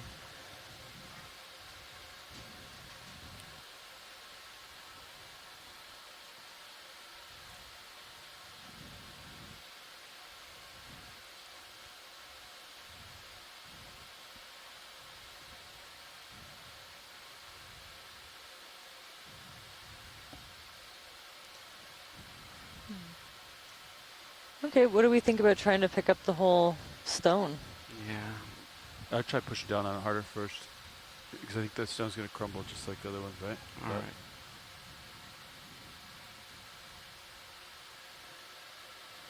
It's coming. It's coming. Ooh. It's coming. I don't really have a good visual. The minute camera is the best. Increasing. Increasing. Oh, it's going in. It's going in. Something It's coming came down out. the hose. Huh. It's coming down the hose. And come on. Oh, something's in. Let me know if you see red in there. Something's in there. I didn't see red. Suction light coming in. No visual. There's something. It broke into a pretty big chunk. Yeah. So it might be in your nozzle or clogged. I'd give your hose a shake or two. All right. I'm still suctioning. Watch So that we're just jar. taking a look at the jar cam to see what's fallen in. I'm going to increase suction. Here we go. Here we go. It's max. I'm ready on the kill switch. So a little bit more is coming in. Keep wiggling. You do bigger wiggles. Okay, yeah. I think mostly pieces. It definitely went in there.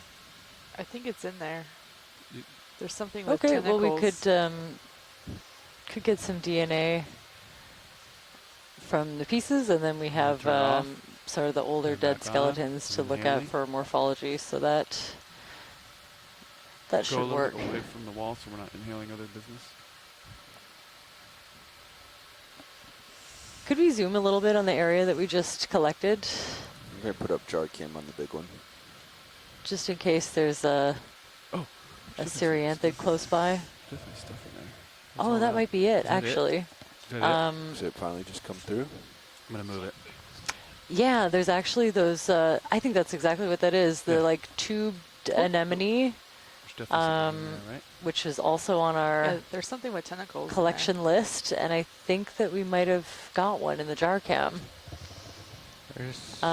That's great. Actually, I think we're good. Okay. All right. All right. So I'll go to jar 6. I'll blow it out. Pulling off. Okay. Holding it right there. Okay. All right, I'm on jar 6. I'm going to blow out. We'll see what blows out. Here we go. Hold on. Blowing out. Oh. Oh, no, that was it. Right Watching there. it. Oh, There it is. That's there it very is. Back to jar 1. Do we want to blow out, see if there was a chunk that was preventing it from getting in? Sure. I mean, that was 1200 blowout. I'll blow out 1200 Try again. Okay, here we go. Back to jar 6. Guess I Blow should out do this. again. Yeah, I would lower the hose, Fernando, kind of straighten it out so we can get any chunks out. It's max blowout. We don't see anything coming out. Okay. Okay. I think it's a clean hose. Reacquiring. I feel like, Switch into inhale mode. Okay. oh, I don't see it up there. Unless it's this. No. Okay. I'll What are you enter looking it for? All right. Just the sample Oh, entry. yeah. I don't have that. I'm sorry. Jamie does, but it's not up right now, so I can do that. Inhale. Stable. Copy. Okay. Let me know when you want me to start, Fernando. Here we go. I'm going. I'm inhaling. Right. Oh. Hold on. You're obscuring it. There it is. Okay, I'm inhaling. Yep. Right there. Come And on. then come on. Okay, There it's you going go. in. It And goes.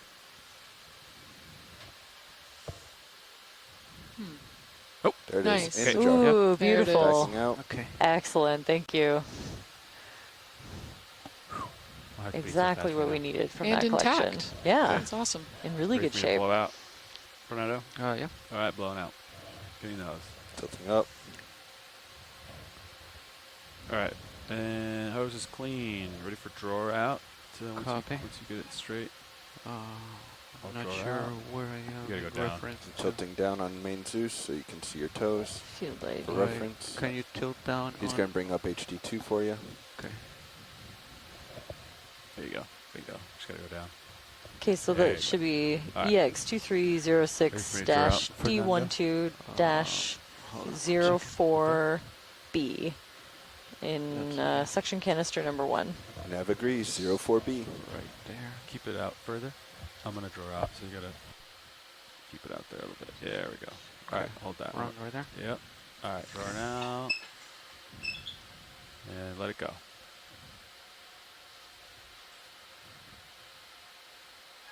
Bingo. All right, great.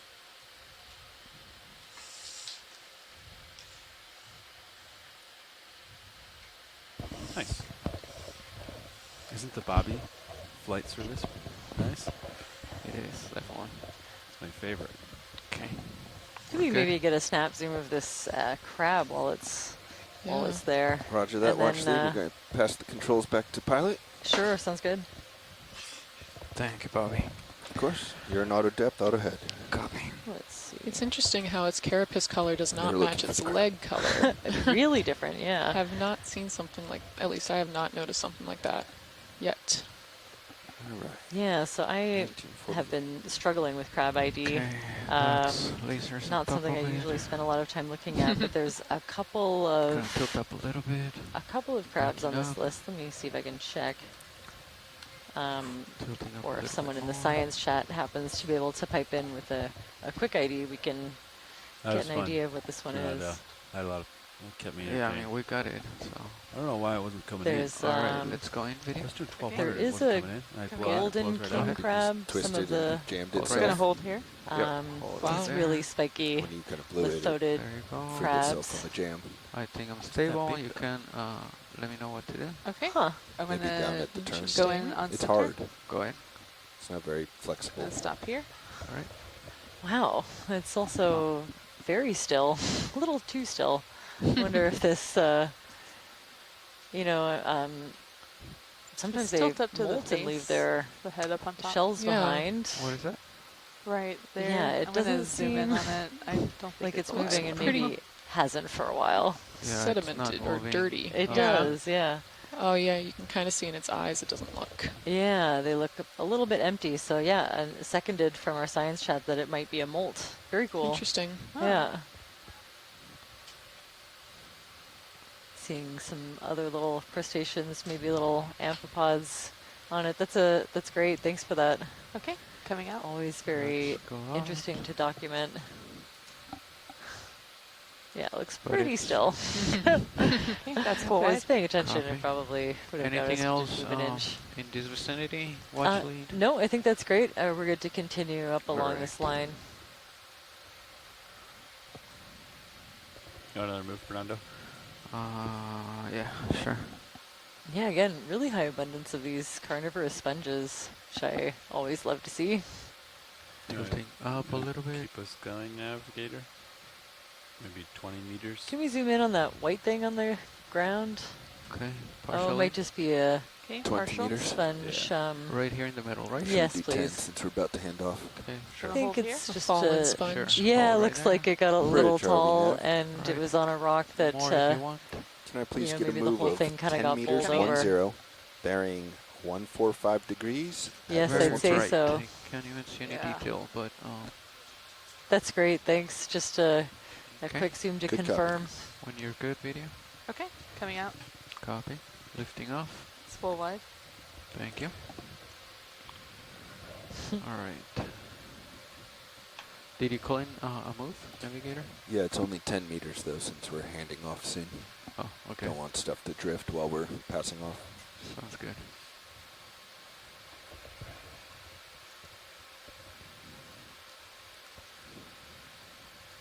Okay, yeah, in the end we got the cup coral pretty much intact. So Yeah, the cup That's pretty coral turned good. out great. yeah, Very excited about that one. It's actually really helpful to have rocks that aren't really rocks that kind of crumble apart when you're trying to sample some of those animals that usually adhere to them really strongly, and so they're hard to sample without collecting a whole really big rock. What's that? Oh, That yeah. looks could different we- than the others. Definitely. Can we zoom in on this really fuzzy stick-shaped thing? I'd say it's an unbranched bamboo coral. hold on, video. So the growth form of being I a cannot- long stick sticking up out of the sediment or the rock seems to be a popular one in this area. But yeah, this one, instead of Right. having those little tufts of spicules coming out, Still this will settling. have individual Okay, little let's do polyps, partial in. Okay, coming each of in. them To the kind top. of feeding, Gonna hold here. using their tentacles to feed on Not rotate too much because things that are coming out of the water It's column. okay. All We right, you can zoom in on the polyp straight ahead. There. go ahead.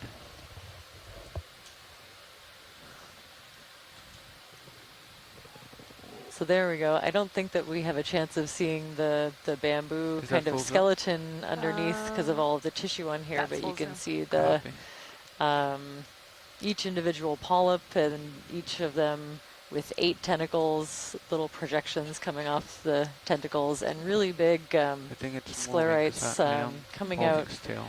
in That's between okay. them. We're good. So all of these features can help us to identify this one. There's Bridge. a big revision in this Roger. group going on right now, so I think these Yeah. corals I'm are gonna kind come of lumped into a morphology rather than having a specific name Gonna hold here. associated with them at the Copy. moment. Very cool though. Yeah, generally like not a lot of sclerites wanna except for tilt up those really big the ones top? that you can see the little white lines coming out from in between the bases of each tentacle. Oh, that's a smooth tilt. Yeah, Okay. it's great.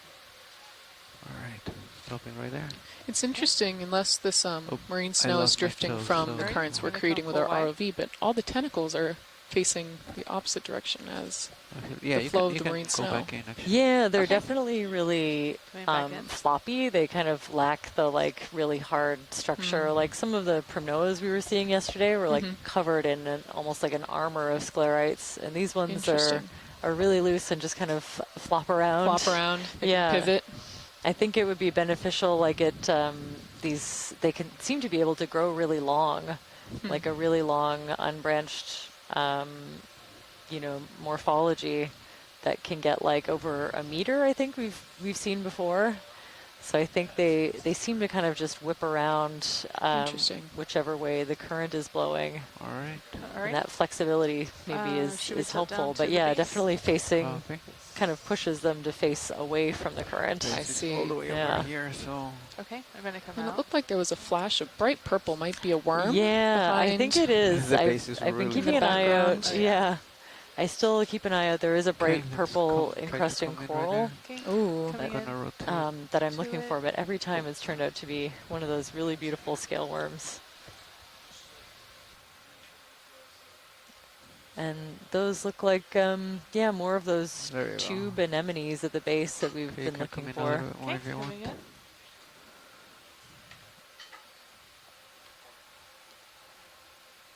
Beautiful, very helpful to see the attachment point there at the base. It's actually got a fairly large basal plate that's adhered to one of those rocks underneath.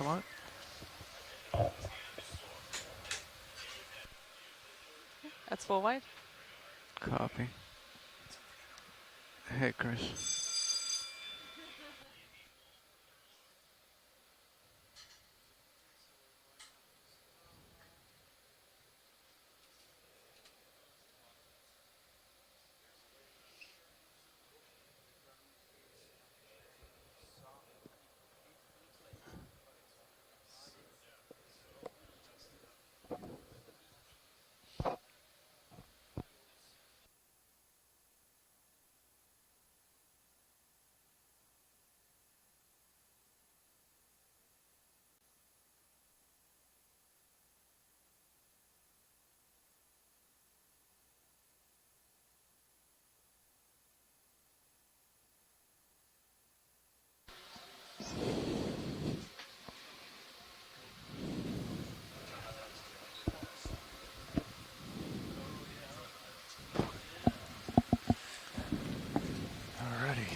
Alrighty.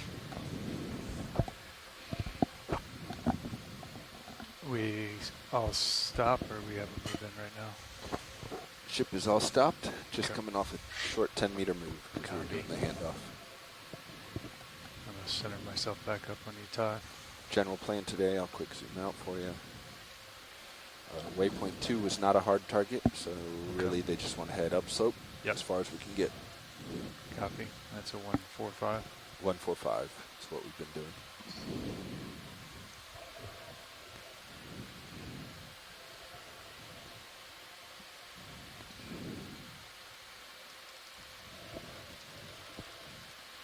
Big mound here.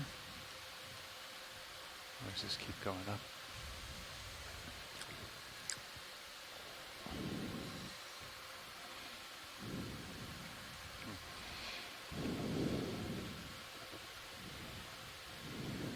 Interesting. Gets a little light.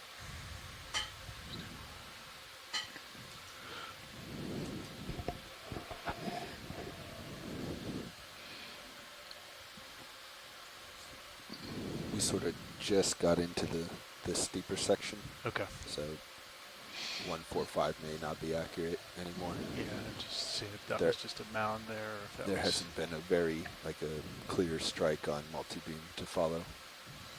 Have we seen any of this, Bobby, or have we already, has Fernando already gone through this? Yeah, I think we've seen a fair amount of this. Okay. Sponge is kind of new. Dead center here? Yeah. Okay.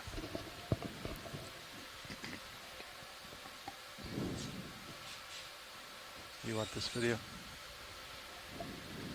We can zoom on it. Okay, you can take a snap there. So it looks like we've come up about 70 or 80 meters on this dive from the bottom of the canyon. up the side of the flanks. Looks like we're starting to get into, the slope is steepened up just a little bit, and we're seeing maybe just a slightly more cemented lithified mudstones perched up higher. This is a nice view of a sponge. Yeah, let me see if I can get you centered up here. There's an interesting texture. A little different from the ones we've been seeing earlier, the carnivore sponges with the stalks. It's got a very bristly look to him. It does. But I am not a sponge expert, so I cannot say what kind of sponge that is. Okay. Coming in? Maybe someone in the chat can help me out with that. Sure. Okay. Let's tilt up. Wow. A very fibrous look. And it looks like pretty clean That's on the inside. Copy. Yeah, he's a little bit above me. A little bit of sediment piled up right on the very top rim, but Indeed.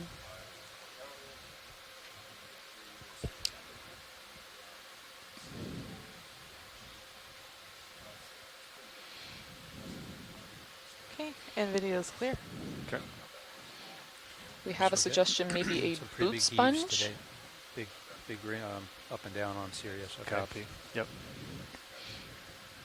You good, Caitlin? Yes. Okay. that's an expression Merlin uses a lot. A boot sponge? I'm not sure if it's an official designation. You want to just snap on these two shot here. Okay. Crab. Nice crab. I guess. Okay. Snapping in. Yep.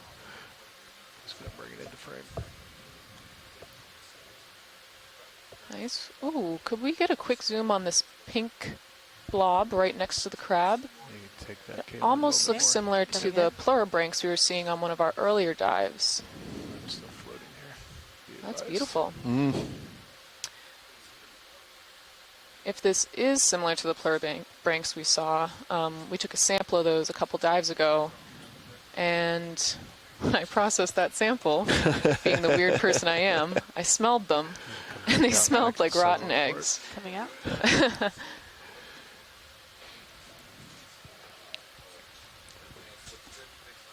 Very nice. They want tighter, you can come in there, Caitlin. Okay, coming in. Gonna hold here.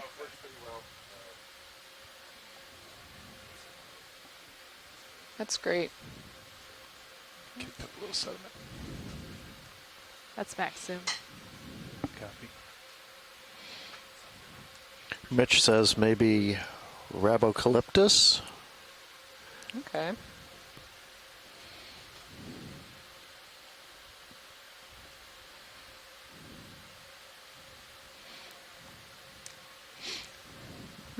And yeah, that was the sponge. Gotcha. And video is clear. This is some This- great imagery of this guy. Did- Thank did- you. Do you remember, did we get a name for that one? You did not. That's full wide. Mitchell says that was the sponge. Okay. What do you think, Todd? You want to get another move in? Yeah, if you want to push out, you're going to need to get the ship moving. Yeah.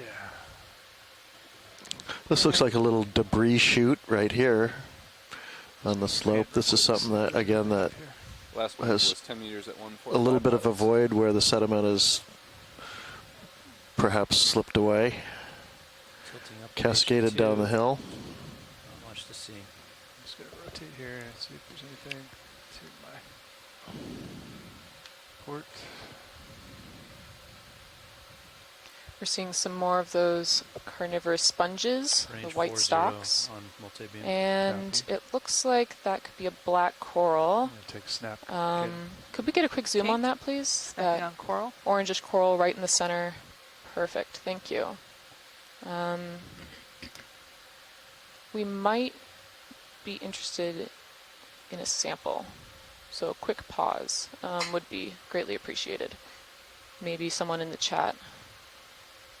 I have more zoom. I can zoom in more. Yeah, I'm just But you can floating see here. the I can great, get it tighter here. the sweeper tentacles towards the bottom. Just So hold that there. nice and long. You can take a little bit more. Okay, coming in.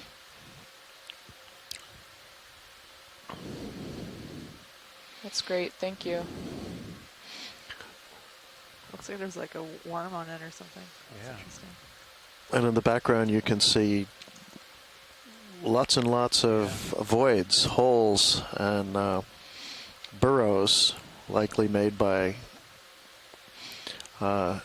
different animals, finding it very easy to dig into this really soft mudstone, giving it almost kind of a honeycomb appearance in places.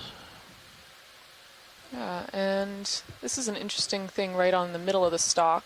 That could be a worm on it. If you want to pull back, we'll get If a we tighter could shot. get a... Okay, come again. Let's see. Or out. Yeah. Yeah, it looks like some type of worm associated with that. It's full wide. Okay, let me creep up and sit down. Get a little bit more stable shot.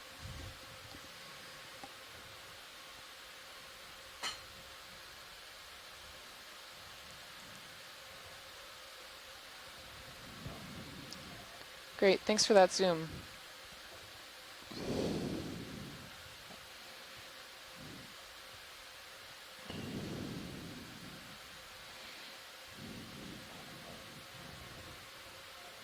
All right. I can come in there. Okay. Coming in. Yep. Get it center.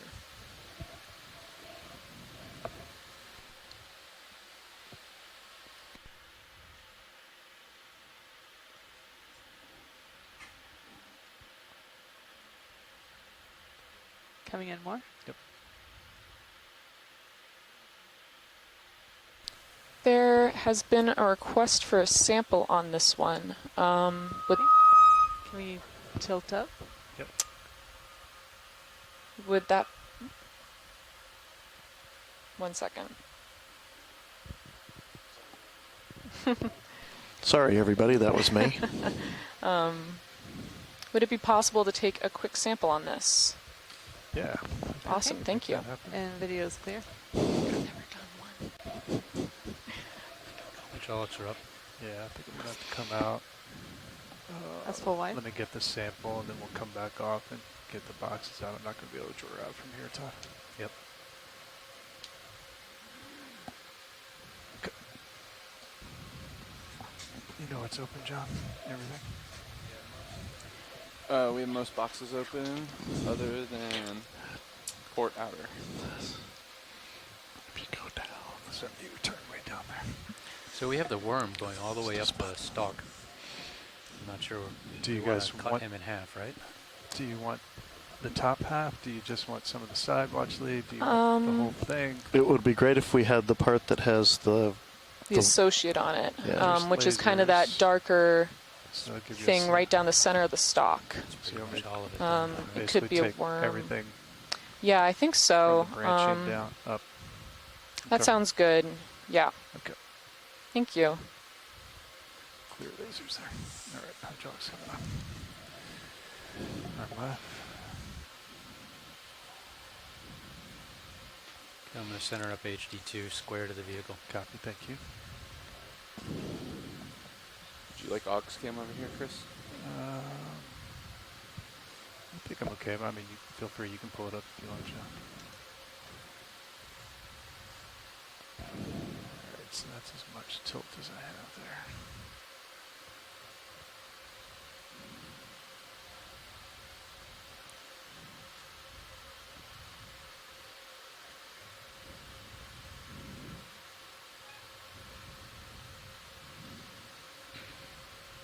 Can you come in partial for me there on the main video?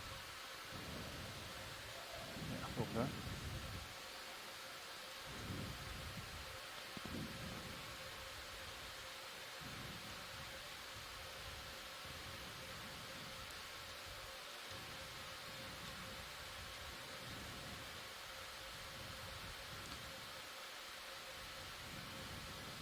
Yeah, we got the whole thing. Wow, that's great. And a couple things with it. All right, so let me just bring this out. I'm just going to hold that there. Which one are we going to, guys? Port outer is the only one firebox taking. We'll go. Oh, it looks like that Starboard. Worm is side. on the move. How does that sound? Okay. All right. You backing off? Yeah, I'm coming out now. Okay. That worm might swim, pilot. We're going to do our best.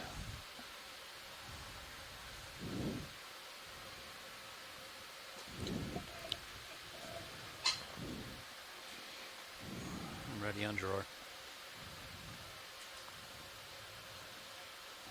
All right. Yeah, I think you can bring out the drawer. I would put it in auto depth. Yep. Yep. Drawer coming out.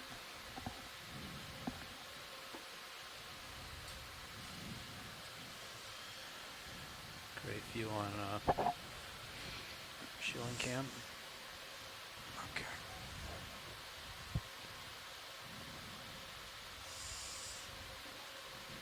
So on shielding cam there. No, I think I'm okay. Thanks, Tom.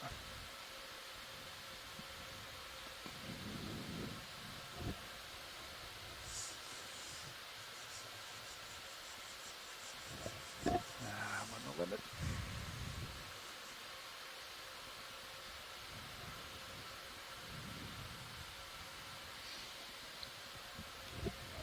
I'm watching your DVL performance.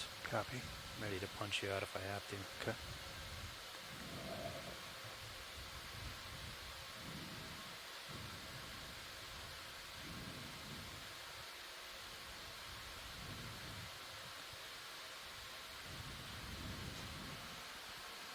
Awesome.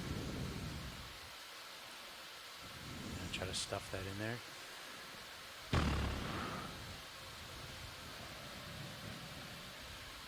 Not sure how to pick it up and then pull it back down. I wouldn't pick it up. I would just try to push it down in there or flip it over. Yeah, use your fingertips like you've got them and kind of, I don't know, grab them with one finger and twist and push. Maybe, I don't know.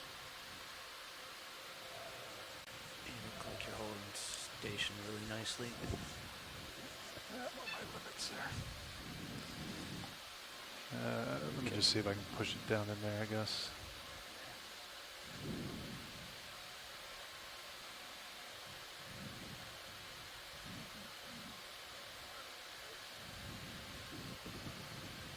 Go ahead, Bridge. Feel free to do so. Thanks.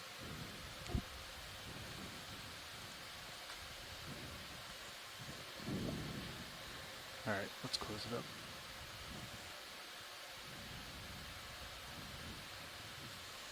Let it just break off, and that's okay.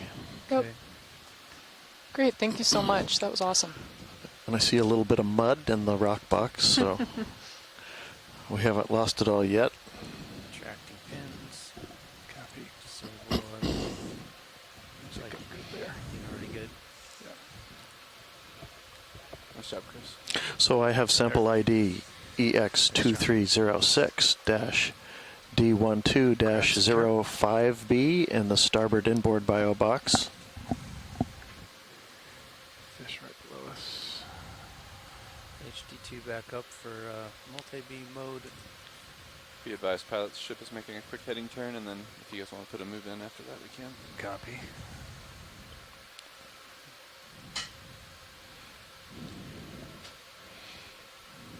And we have in the chat that the big crab we saw earlier was a tanner crab in the genus Okeanos.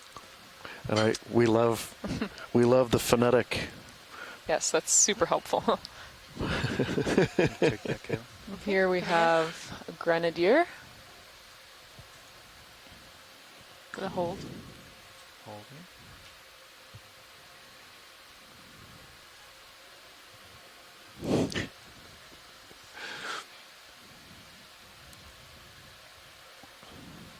Go, Bridge. Copy, thank you. Okay, and video's clear. Now, what's our surface current doing? It was very light, decimal 3 at last check. That's full wide. Copy. It remains decimal 2 now at a bearing of 325 degrees to the northwest. Thanks. Yep. All right. Let's start coming up the slope here.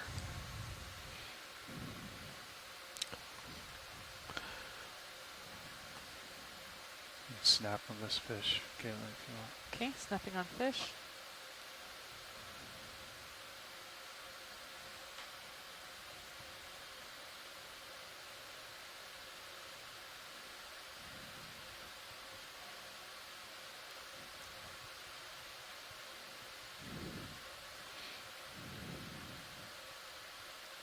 Another little fish, looks like another smaller grenadier, I'd say. Good. Okay, and video's clear. Okay.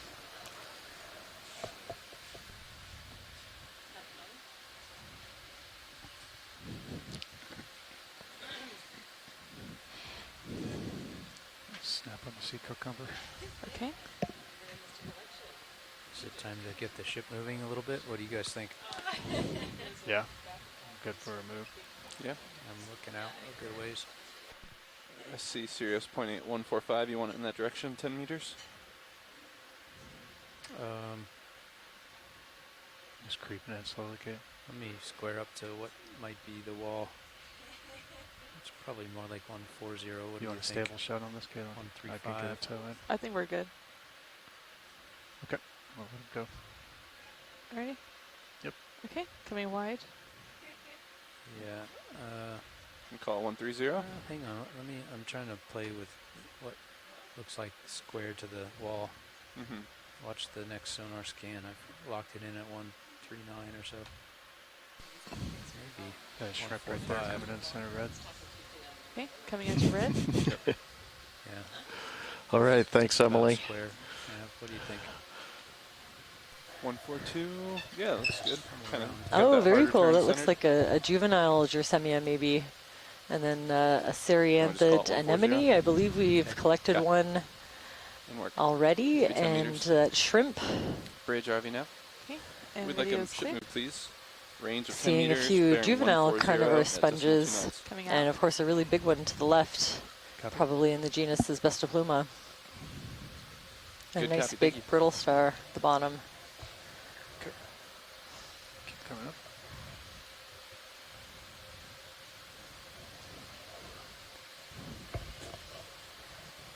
Ship underway, pilots. The range of reactions to the really large worms by the people working in the lab is always really fun to see. Some people love them, some people not so much.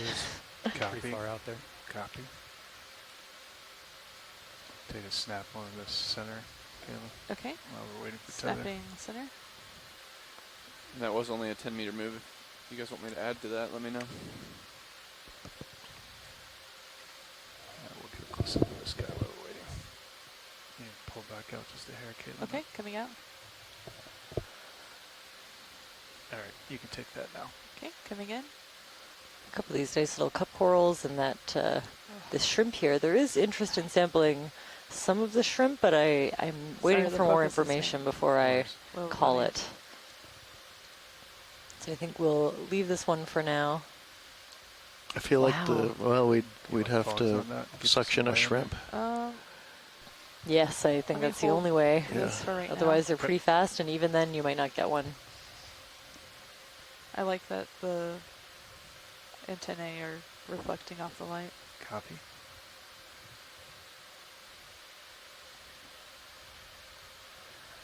So apparently, I must have missed it when I was out at lunch. Okay. And videos there was a big tanner crab. Sure. Can notice the flat legs. Thanks for that ID help that can help us notice them in the future. Genus is Okeanos. I also appreciate the spelled out pronunciation. That really helps us. A small one. You want that cup coral center? Cup coral? Yeah. So we've got thanks for the great collection that I missed. I heard there was a really big worm associated with the Antipitherian, the black coral that was collected. And of course there's some confusion about what species the black coral might be. So really there we go. important Got it to have a sample so that we can confirm, see if it's the same as the ones that we've been seeing, or if it's a different species with the different environmental preferences and distribution. Okay, and video's clear. Okay. Go bridge. Copy, thanks. It's full wide. Copy. Full wide.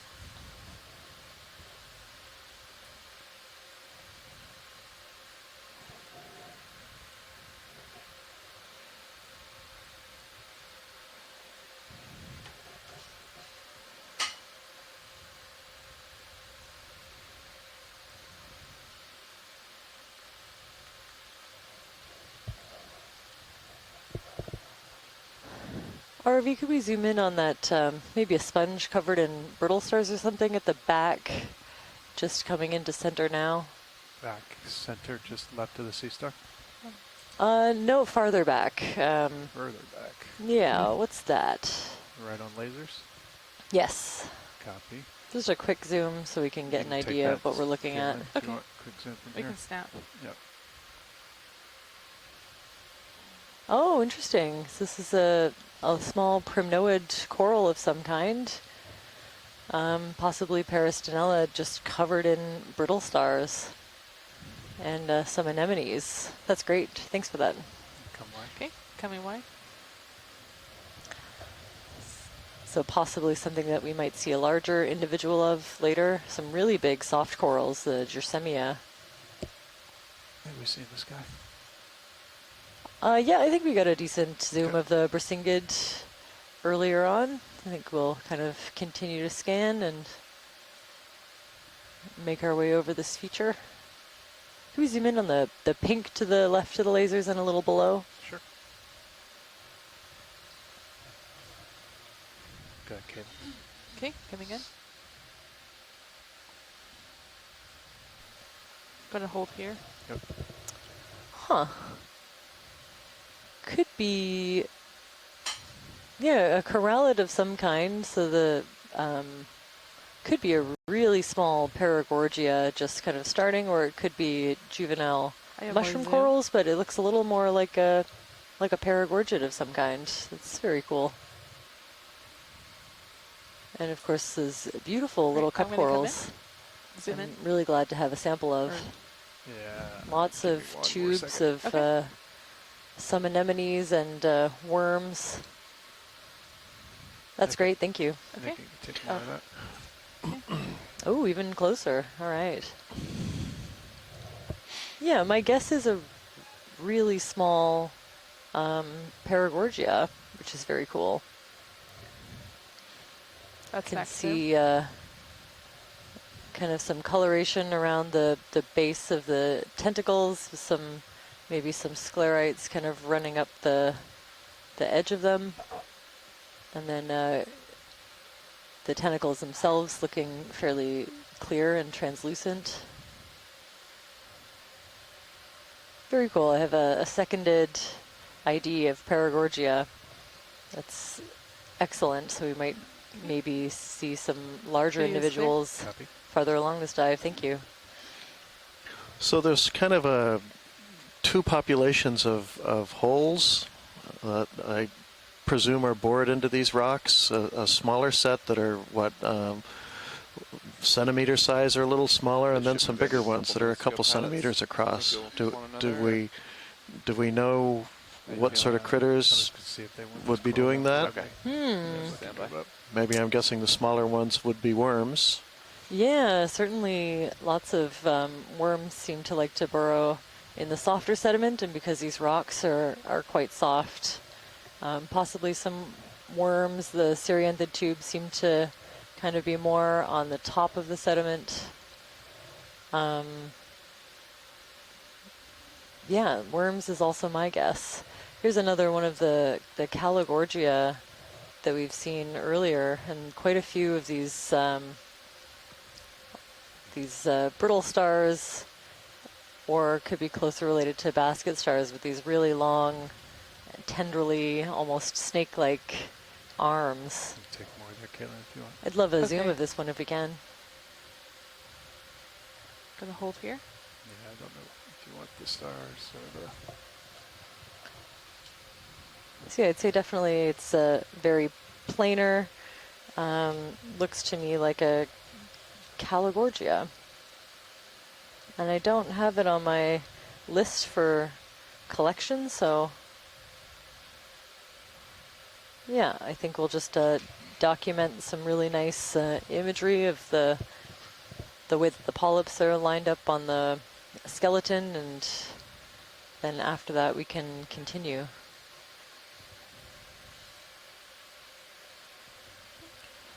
Video's clear. Okay. Coming wide. And I guess the tube anemones themselves are habitat forming, so they might be That's full kind wide. of making larger structures with the tubes that could be habitat for other animals. 10 meters or? Yeah, I think so. Unless, what do you think? Of course, lots and lots of these carnivorous sponges everywhere. CD2 out at It's a big sea star of some kind on the top of that one. Can we zoom in on this red thing in the middle? Sure can. Why don't we do 10? Go ahead, 10. Caitlin. And Just a snap I portion. thought it might be a jelly. Yes, we'd Kind like of a another ship move folded to up the same as the last. jellyfish, Range 10 but meters, now I bearing 140 don't degrees know. at Oh yeah, 52 knots. I think I see the kind of tentacles coming out of the bottom. Maybe something like Paralia. Good copy, thank you. Yeah. It looks Standing like on the it's- bottom. Yeah, it is. Does look like it's standing on its little legs. creeping It's out, okay. maybe caught up in something, kind of a dead one or a dying one that's floated down to the sea floor and is kind of tangled up in Looks like it's these caught. cereanthid tubes. This kind of looks like it's turned inside out on itself, maybe. Okay, good. I've got a seconded ID of Paralia. Get more if you want. Okay, I do have more. That's next soon. Copy. Ooh, very interesting seeing those long light canals zoom or in. veins almost going Oh, through the Let's try cap lights. of this jelly. Copilot can get the fog safely. That's great, thank you.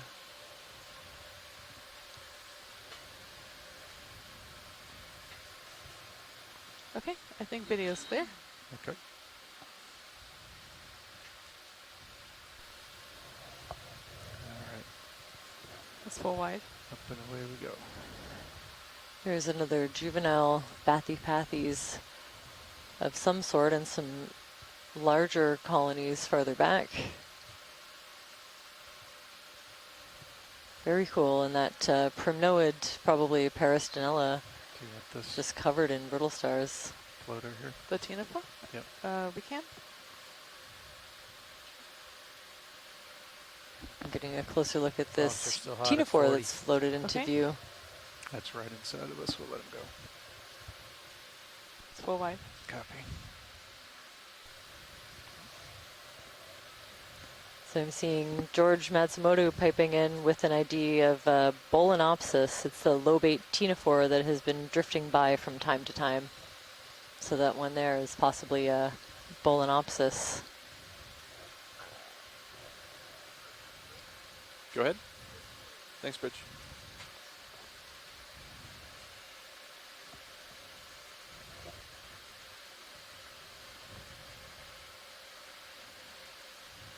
It's kind of truncated beds here, probably the head of a slide. You can even kind of make out some kind of striations down the slope below it, and a little chute just to the right that some sediment came There's an shooting down octopus. On that rock. probably above us. about the same time. Copy. Coming in. Oh, there's something interesting on a that rock up octopus? ahead. Is it another octopus? That's what video says. Good eye. We've seen the other one was also like this kind of, are there two of them? It's coming in easy. Just thinking the other Ooh, one I was think kind of there in a are. similar position, and if so, Wow. I wonder if they might be guarding a clutch of eggs. Sometimes they kind of hang off of the sides of rocks like that when Not clear fogs. that's what they're up to. And this one Yes. Let's do looks like it might have been there a while, so I'd love to get a zoom in on this and maybe if we can check out to see underneath if it looks like there are eggs there. Just creeping in, watch lead. Sure. Make sure they don't get too spooked out. Yeah, so right. this species has a incredibly long Can I zoom in on fish face gestation period. Oh wow. That's great. That's a very cool shot of that grenadier. Oh, it looks so Unfortunately, like, just swimming out of view. But yeah, these octopus will lay their eggs and then proceed to sit on top of them, kind of take care of them, move a little bit of water around to make sure they get access to fresh water and gas exchange. And they will stay there not eating and not doing anything but protecting their eggs for the rest of their life. And I see them. There they are. Oh, that's great. Wow, okay. Oh, yeah. Yeah, you can see some of the eggs below that. One looks like it's been there quite a long time. One on the right. She's kind of drained of a lot of color, but still able to move. You tell me when you want to get zoom. Let's so zoom on the egg. there are other researchers that have found these octopus guarding their eggs and have come back 1 year later, 2 years later, and they've still found the same octopus guarding the same clutch of eggs. They think that it could be something approaching 4 years, and where she just sits there doing, not eating, not doing anything else but taking care of these eggs until they hatch and she passes away. I thought I could see the embryo inside the egg moving a little they look bit. like they're pretty well developed. Yeah, if we could get... go anywhere. Let me get closer. No, I don't think so. We'll try not to bother them too much, but this is just a fantastic opportunity to gather a little more information about these. So these are the second and third Grandaloni boreopacifica deep sea octopus that we've seen in this posture. So my guess, just based on the color of these two, is that the one on the right has perhaps been there for a little bit longer and is reaching the end of this cycle, whereas the one on the left might be a little more recent.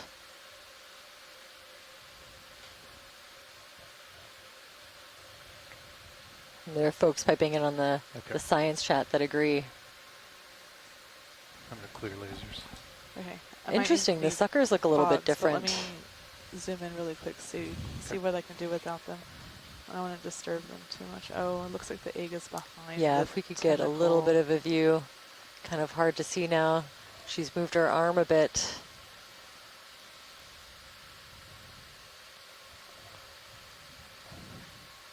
Wow, this is fantastic. So she's just clinging on, and we can barely catch a glimpse of the eggs beneath. I don't see any eggs in view. It's just behind that tentacle. Wow. Right. There it is. Oh, yeah.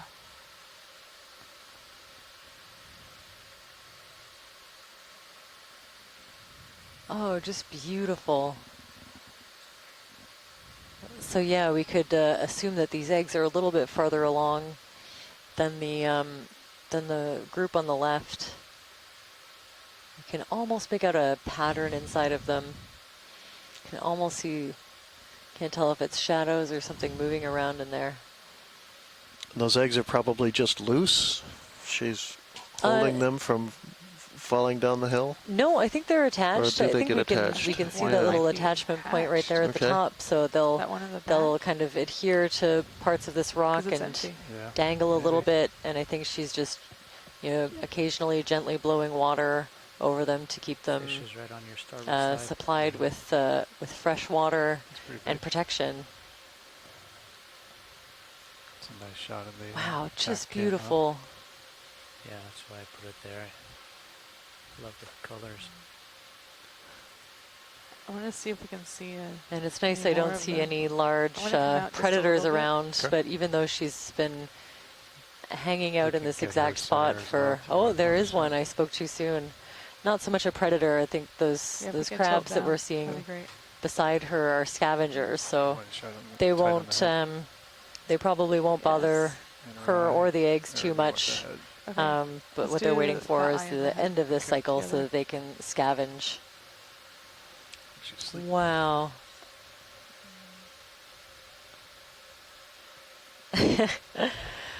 I'm really glad to hear, we've just heard from my coworker, Charisse Dupreez, and also Heidi Gartner are tuning in. We had an opportunity to watch some of these octopus of the same species in one of our study sites a bit further south, and we were all blown away. We can get you more light if you Very think it would cool help. to be able to capture this this The video really person in me rarely says seen yes. I could do fogs, or I could bring the lower swing arm around. process happening. Let's do fogs at like 30%. You know, the odds of stumbling upon the exact rock that these octopus have chosen as their nesting site is pretty hard to calculate or think about. There's 30. Yeah, that'll work. So I think, yeah, it's incredibly rare to be able to get this kind of imagery. We'll just spend a little bit more time watching these. I'll point out they are actually attached to something that is an actual rock. Lithified, looks rather different from the mud stones we've been seeing. It's got a bit more iron staining and is maybe solid. I'm going to come out just a little bit. Okay. Yeah, you would definitely Looks want like a she really has some solid damage on her attachment point mantle. if you're going to hang out there for 4 years, and you know, you would want to set up your eggs for the best chance of success. I would worry about the way this rock is perched, though, in this kind of debris chute. When there are big earthquakes just a couple kilometers away happening. Yikes. Yes, please. A fair amount of regularity. I wonder if we could pan over to the other individual just to take a look. If we can see some of those eggs as well. Oh, I think I see one right now. And that last big earthquake would have been back in 2013, a magnitude 7.5. Yeah, it looks like we can see the So they clearly made it through that. Well, no, they haven't. That's so let's go for that one. 10 years ago. Yeah, I think it's somewhere on the more in the range of 4 years. Yep. So what were you doing 4 years ago when that octopus to the right was initially laying these eggs and has just been there taking care of them this whole time? Wow. Yeah, a better view of at least, 1, 2, 3, 4, at least 6 that you can see. So probably quite a few more under there. Wow. Oh, very cool.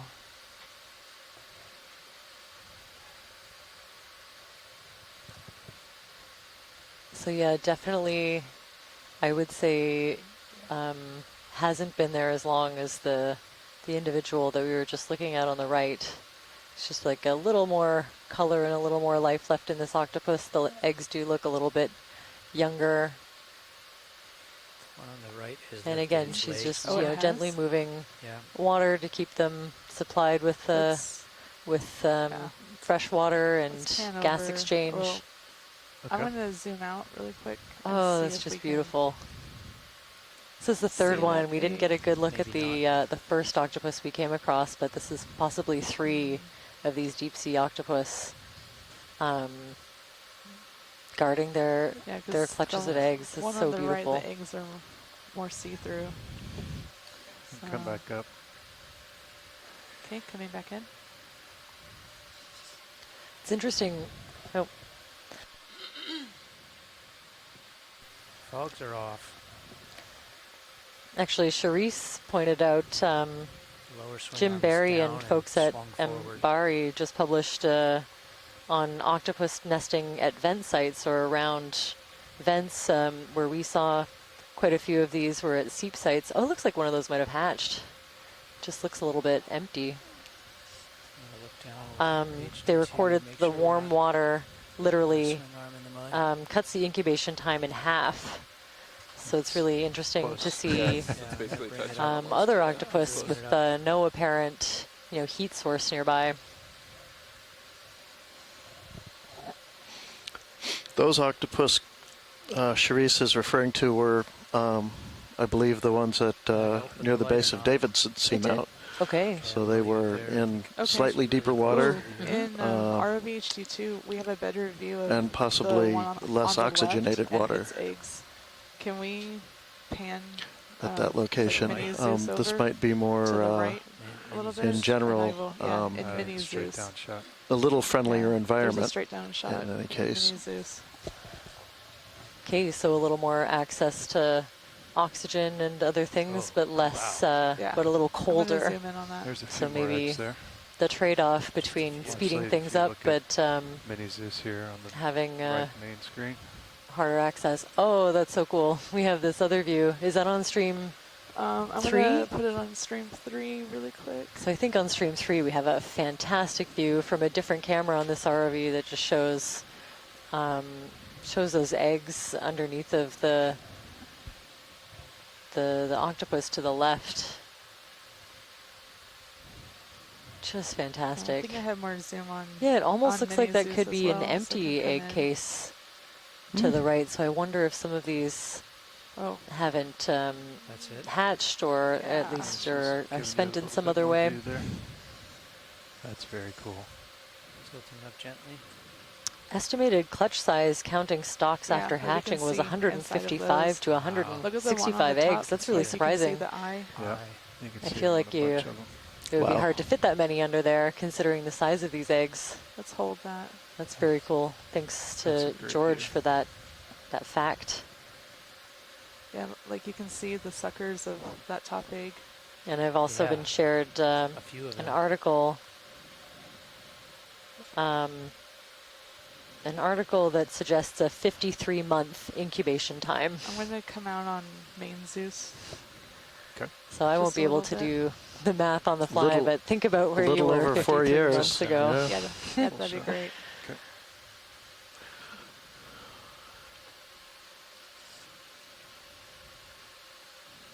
Wow, just amazing. Nice little nursery.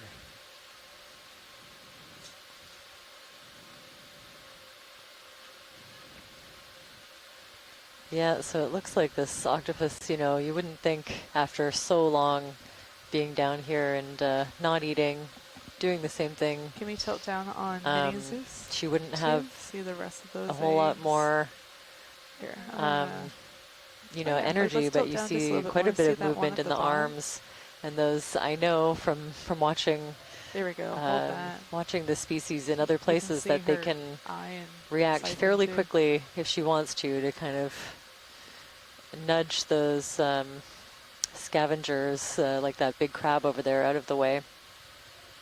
Oh yeah, I'm going to zoom in on main Zeus Okay. on that crab. Yeah. That's in the back. Just beautiful. You bring starboard, lower, inboard, out, down, and inboard just a little bit. Starboard. Okay. Looks like that crab at the moment is more interested in the piece of kelp that's landed down here than anything. Bringing it inboard now. Okay. It's very close to the I'm going to bring seafloor. Mini Zeus out for a full body shot. Let me know before you move anywhere. Yeah. And as we pan out, I'd love to get the lasers on kind of the base of the tentacles, definitely I'm gonna come avoiding out the on eyes, Main Zeus. so we can get an Lasers on. idea of the measurement of the eggs and the octopus. Yeah, just be careful with the laser. in her That's eye. beautiful, Yeah. thanks. And maybe pan over if we can to the one on the left. Yeah, we've got our lower swing arms out right now, watch lead. Oh, okay, we'll just- sure. We're just setting up some lighting here. Yeah, sounds We'll good. Get those secure and I can pan over and get Wow. lasers. Okay, lower I'm lower gonna starboard has been lifted, so you're clear to swing left. Yeah, I'm going to come out on Mini Zeus so you can see. If you ooch left, you should be good. Yep. And then as you come in, I'm going to Wow, okay, zoom in so on I've had the some left more octopus, too. observations in the science chat that 4.5 years was a minimal from in situ observation. There's another article Splash lasers with an real quick. equation Yeah, and a sounds graph good. based on temperature that suggests that at 1,500 meters with the temperature taken into consideration, the estimate is up to 7 years. I'm gonna come in, which on is main wild. Zeus. Frame her up. Okay, I'm gonna hold right here. I think I had just moved to the west coast at about that time. So a lot that has happened in 7 years. When Sounds good. These deep sea octopus potentially having just started this process.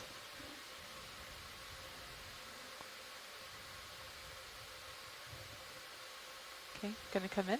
Go ahead. Gonna hold here.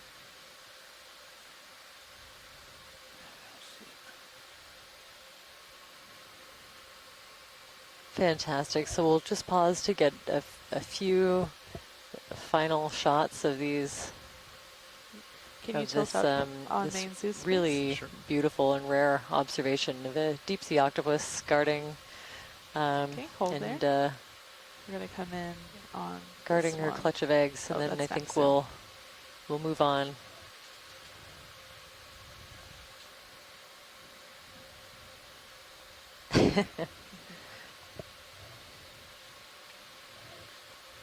Okay, and video is clear. Good. All right, Todd, you want to get everything Let me set up again here.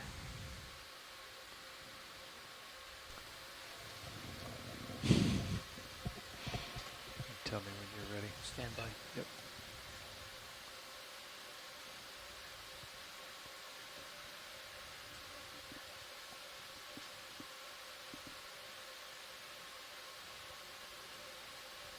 Okay, I think lowers are safe. Okay. They're outboard and up enough. Yep. We just put HDT. Yeah, it can't be a to center. coincidence that they've chosen the same rock. There must be something about it that provides the exact kind of conditions that they're looking for. All right, Caitlin. We're going to say bye. Cool. Thank you both. Nice job. I'm just going to come Wow. up and over the top. Just amazing. Did you get the lasers on that rock for comparison? I think we got it Yeah. close to All the. right, there we go. Oh, there we go. Thanks. Had it on the other side, so this is very helpful. Bye, We'll girls. make sure to give them Ladies. lots of space as Thank you we for sharing. head up and out. Good eye. You know, depending on when the one on the left started this process, you know, they could still be there many years from now doing the same thing. It's pretty wild to think We're gonna about. Stop right, John. We've been here for a while. Affirmative, yep. Yeah. What do you got me? It's 6-0. Push out a little bit more and we'll think about a move. I'll just keep coming up this gully here. It's pretty cool. That's incredible. I've never Nice seen work. two, much less with Yeah. eggs. There's another octopus. No, is there? Yeah. Oh, wow. Stop showing off. Up Oh on wow, top. I think a different kind of octopus. Yeah, Chris, that was amazing. Nice work. Thank you. Piloting. Same to you, Caitlin. Excellent. you. job. Another one of those Calagorgia corals and the black coral to the left, and this I've looks never like seen the a egg so different transparent that species you of can see octopus through to and me. see, like, Maybe the one eye of the like Muse one of the octopus. You can take partial there, Kayla. Okay. Kind of walking along the seafloor. Kind of on extended arms. Very cool.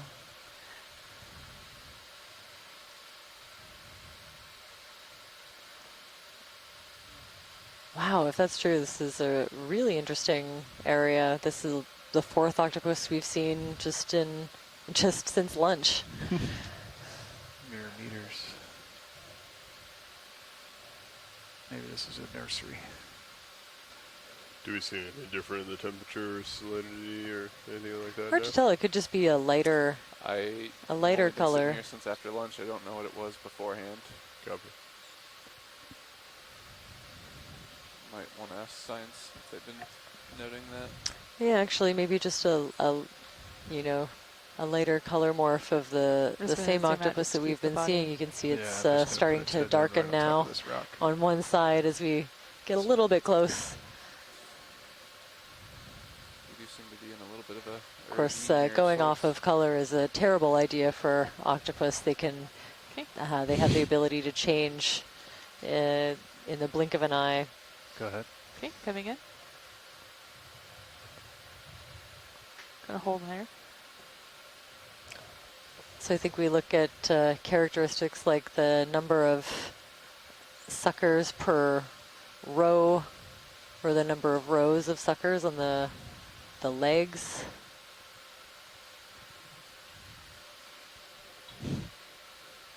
Wow. I'm zooming out just a little bit. Copy. Lars can get you more light if you want it. Yeah, let's do more light, Copy that. but just a little bit. Just like kind of 20%. curling their arms around that little piece of bubblegum coral in behind. Increasing. You want fog lights? Is that what you're getting at? Yes, please. Okay, fog lights coming up. Fog lights are on. I can go up more if you need video. Okay. I think we're okay for right now.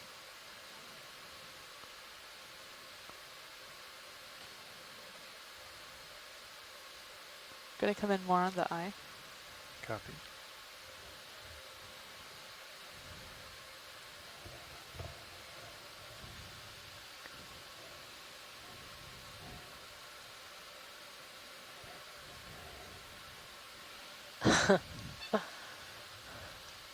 Wow, just mesmerizing the way that they move.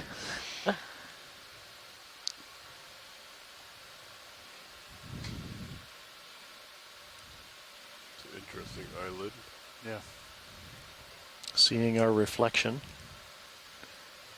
Okay, we've had another couple of votes for Granulodoni, so a different, or the same species as the ones that we were just I'm gonna looking at zoom out a guarding little bit. their Okay. eggs. Possibly looking Can we around tilt down? for Yep. a good location to do the same. It doesn't look like there's any more room on that rock, but we didn't really get a good look at the other side. Who knows?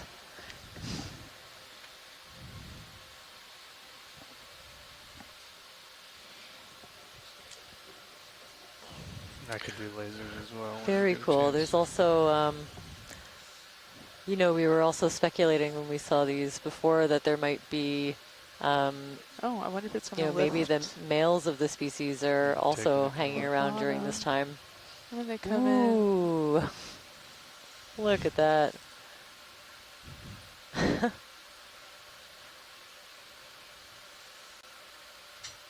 Right, Wow. zoom out. You can almost see up to where the beak would be, almost.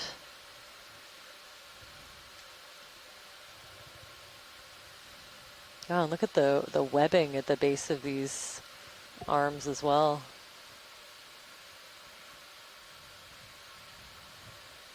Of course, I couldn't bring all of my identification books with me, so I'm really glad to have the help of our shore-based scientists to pipe in with potential identifications and let me know what they think. Okay, gonna zoom in a little bit more. Can we tilt down? Yep.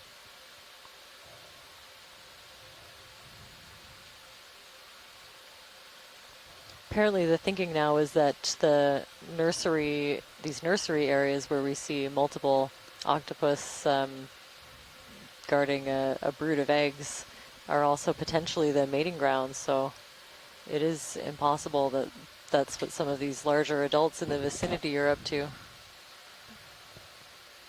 I'm just going to tilt up for R3. I don't know.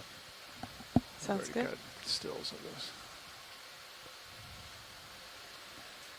Okay, on your call. All right. I'll let it go. The video's clear. Let's go find another. Whew, I could watch these octopus all day, but yeah, maybe we'll say goodbye to this one. That's our fourth octopus since lunch, so it's possible that we'll see more.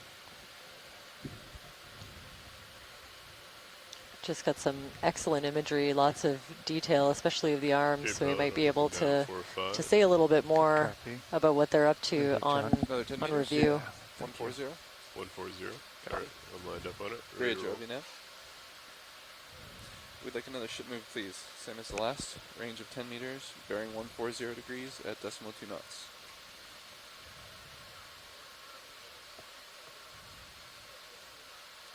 Good copy, thanks.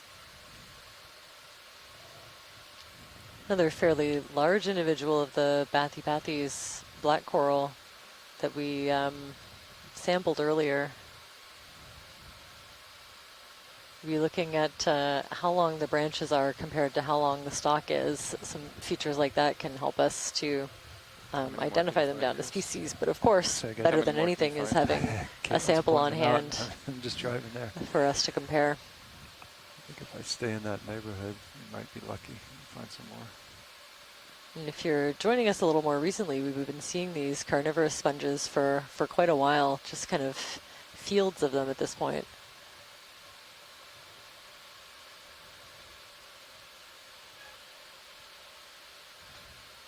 That's the thing, like if I'd stayed 5 meters to the left, we never would have saw any of that. It's just so random. It's part of the fun. It's part of exploring. Yeah. Exactly. No, I'm going to stay in this gully, Lars. That's where we're at. Copy that. We've been following up this debris chute for some time now, perhaps 20 meters or so. This is where I was at when we were taking those shots before. Okay.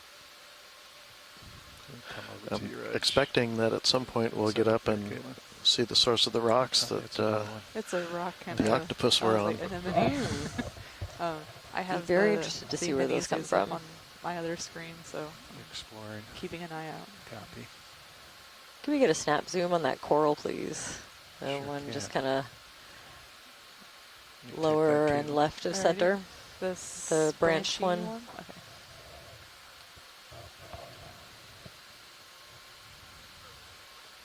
Yeah, another ahead, small Copy, thanks. Peristinella, from the looks of it, a primnoid coral. Copy. Thanks.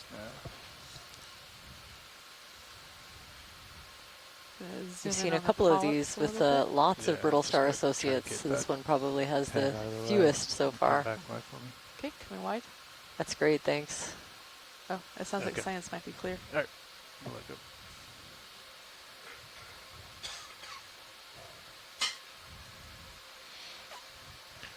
Interesting patterns in the muds of, what are those? Those are, I don't know, a bunch of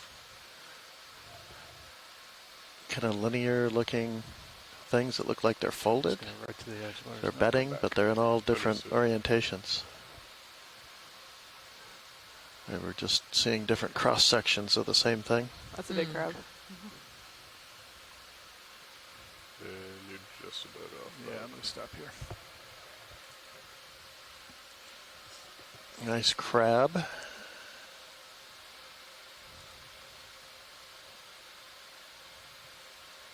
You can just snap, Caitlin. We're going to come back to the Okay. to the port. Snapping on crab. Gonna hold here. Okay. Yeah, so we've seen a couple of these, I think, lithodid crabs, really spiny ones.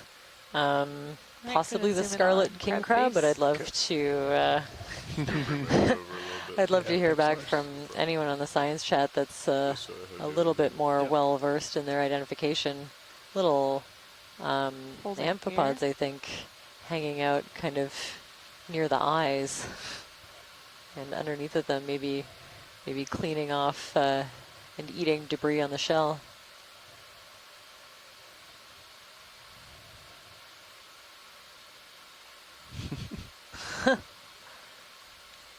Very cool.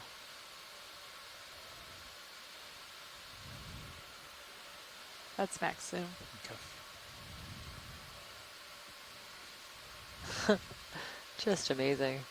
So yeah, we can kind of look at the overall shape and the different ornamentations on these on the shells of these crabs, and they can. Your conference contains less than 3 participants at this time, and will be disconnected in. Good to know. On your call, Caitlin. Okay. Coming wide. Okay. All right, Lars, coming back out to you. Understood. I came 20 degrees to starboard. Very cool.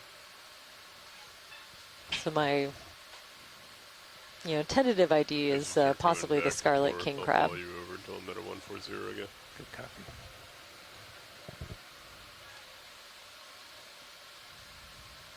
Another rock.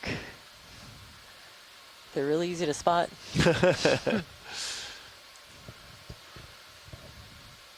put something else on him. Yeah, no octopus, but a really large flytrap anemone. Do you want close up with this watch lead? No, that's okay. We had some really great ones earlier. Copy. Thank you.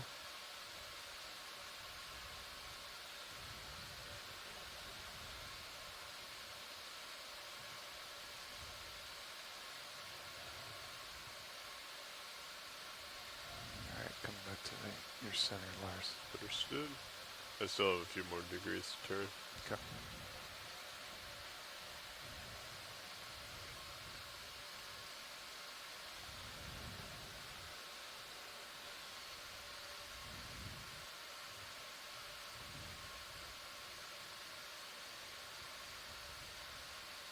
Okay, I'm pretty sure they're at a 140. Understood. Nav that move is complete. Yes, completed 2059. 2059, copy. Should be settled out by now. Understood. You want another 10? We'll probably get another 10 in, yeah. Roger that. It'll work. Bridge, RV nav. Sea Star coming up here. We take another ship move, please. Same as last. Range 10 meters, bearing 140 degrees at decimal 2 knots.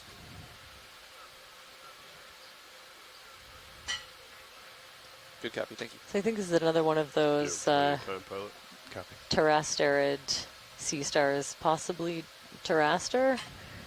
We looked at a similar one earlier, but I don't think we'll get any complaints if we get a quick zoom.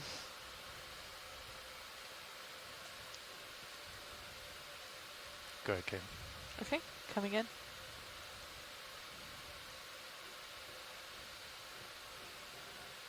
Gonna hold here.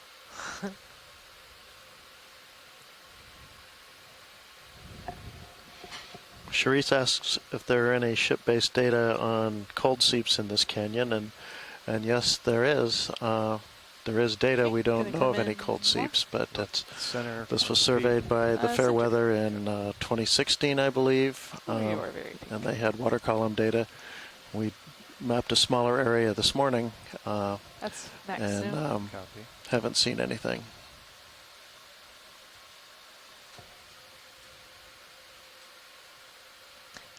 Yeah, it definitely did make me think of that when we saw those fields of cladorhizids. They seem to like existing in the periphery of certain chemosynthetic sites like vents and seeps. And then actually the place where we found the octopus nursery off of BC was in a big cold seep site with they were actually guarding their eggs on those really huge shelves of carbonate rock. Right, and you bring up a good point, and that's that just because we don't see a bubble plume in the water column doesn't mean there aren't cold seeps that simply aren't carrying methane or enough methane gas, if any, that would make bubbles. So yeah, right. Yeah, that was true of the Mount Davidson octopus nursery. There was definitely seepage, but you could only see it when we zoomed right in, and you could see the shimmering of the water. Oh, interesting. Okay. But no bubbles. Not really measurable in any other way. Copy, thanks. Well, or just not whatever the fluid plumbing system is doesn't have access to methane. In the case of Mount Davidson, it's because the fluids most likely are flowing mostly through basalt rock without any organic matter around, which is where the methane would come from. Oh, I see. Okay. So just because it's not catching methane on the way up doesn't mean that there aren't fluids coming out from the Sure. And crust. Okay. Yeah, we might expect them on the walls of something near a continent, I suppose. Oh, very interesting. Where you could get some sort of a hydraulic head from the land. But I'm speculating heavily on potential plumbing pathways. Well, I asked you to. Yeah. So thanks for that. Oh, here's a bit of a different feature coming up as well. Oh, a rolling snail or a whelk.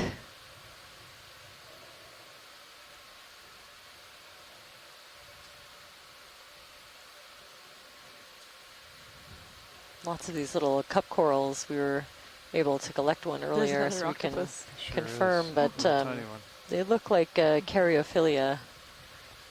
Oh, there's a little baby one. Zoom in. Aww. Yeah, I'm just slowly creeping in. Okay. Give me a second. Oh, that's so cool. So Okay, we've seen quick the laser shot mother octopus, a couple of them Oh, it's so guarding tiny. their clutches of eggs, Laser and secure. we've seen a couple of other adults, and now this one, less than 10 centimeter wide juvenile baby deep sea octopus. Beautiful. Go ahead. Okay, coming in.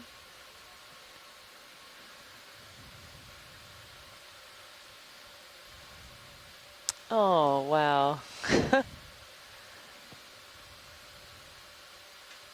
That is so cool to see.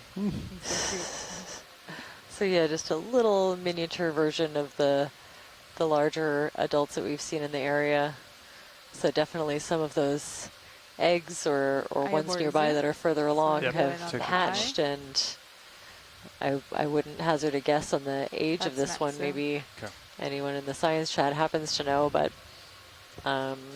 definitely, you know, a smaller, younger individual.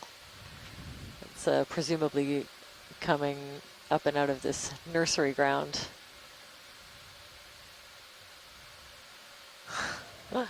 Whenever you're ready. Okay, holding. A few more seconds. And video is clear. Okay. Coming wide.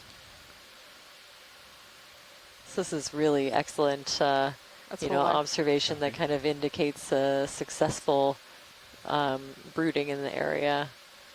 Always nice to see, to get that full picture. It's for JD.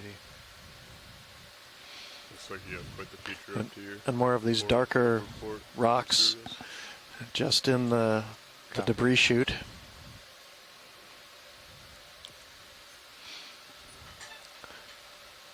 It's kind of funny, we don't see them anywhere else if they're falling off an outcrop, but maybe we'll see what's going on further up. Yeah, they definitely seem to, mostly be found in those chutes or ditches or whatever you'd call them. Yeah. Gully. A gully, sure. Really big brisingid. It's going to come straight up here. Copy that. I'll follow you. ROV, could we get the lasers on just to collect some measurements along the way? Sure. Thank you. There you go. So Elena Jorgensen commented that when they sampled Granulodoni in the Bering Sea, they'd frequently collect several specimens of varying sizes. Oh, sure, yeah. Coming into center, Kayla. Snap. Okay, snapping.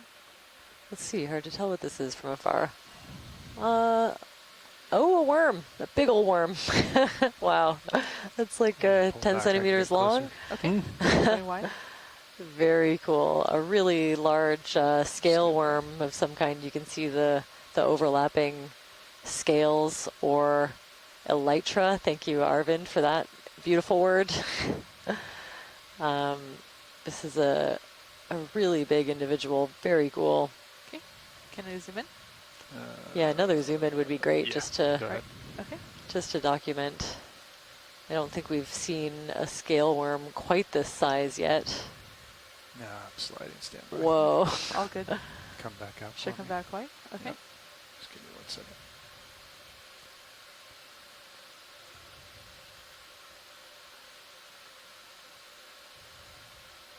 All right, let's try that again. Okay, coming in. Yep. Very much like a sea mouse, which I'd agree with. I guess those ones I often see a lot of debris or something covering the scales. Oh, very cool and weird. Wow. Just a little bit of that current picking up and moving some of those scales around. That's so cool. Gonna come in tighter. Okay. That's you can see some of the segments underneath. It's one of the, so it's hard to, a segmented worm. Just amazing. Oh, And if it's like other scale worms that we've collected, they can move, they can swim really fast when they want to.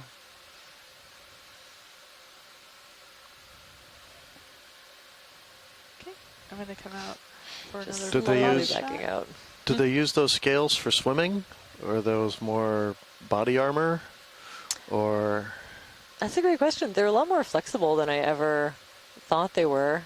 I guess the short answer is I don't know. I don't know a lot about scale worms. Get lasers on I've always seen them as kind of an armor. But I would imagine, yeah, it looks like they can move them around a bit. It could help them kind of, Can we pull wide? you know, stay up in the water column and maybe stay balanced or even move them. If anyone on the science chat has any info about scale worm another octopus swimming, let me know. Oh, there's another one. Yeah, can we get a quick snap zoom? I know we can't stop for every single octopus if video would beg to there's differ. so many, but let's just get a quick snap and okay, coming in. some measurements, and we can document Exactly. some Oh, successful recruitment or brooding that's been happening in this area. This one's very active too. It's really kind of motoring along. Oh, it's so cute.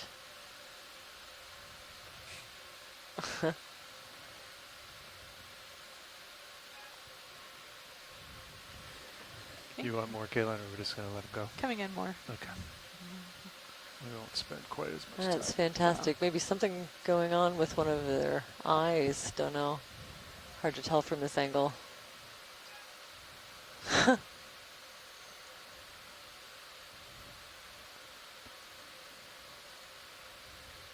Wow, just dwarfed in size by that large carnivorous sponge.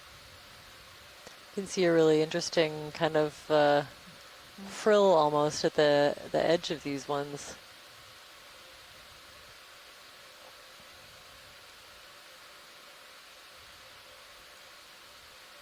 But of course they can contort and move the mantles around to different shapes and colors in order to kind of either blend in or warn other animals. So it's always hard to tell what they're doing. Okay. We're going to come out. Copy. Beautiful. Who's keeping track? How many octopus are that? 6, I believe. Bye-bye, little guy. Or growl. Oh, interesting. Thanks to Heidi piping in about the scale worms and their swimming abilities. The parapodia are for swimming. Scales are generally for protection. Could be also crawling, of course. Parapodia for movement. Very cool. I'm going to do another 10, John. 140. That look good, Lars. 140. Good to me, yeah. I'm going to snap this in the center. Okay. Bridge RV now. Snapping center. Yes, another ship move, please. Same as last. Range 10 Oh, meters. is that a rock? 140 and decimal 2 knots. A little rock? Or is that just the mudstone outcropping there and we're seeing a fresh surface? Kind of blends in. Mm-hmm.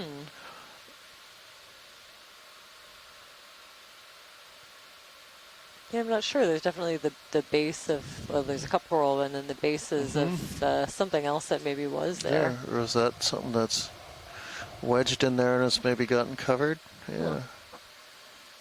Might be. Good, watch it. Yeah, that's good, thanks. Video's clear.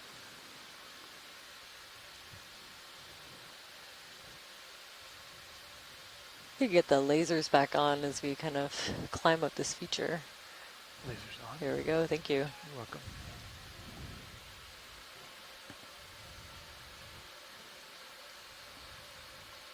Snap those. Okay, snapping. So we've just passed about 100 meters climb up from the bottom of this canyon, having landed on the flat bottom channel floor.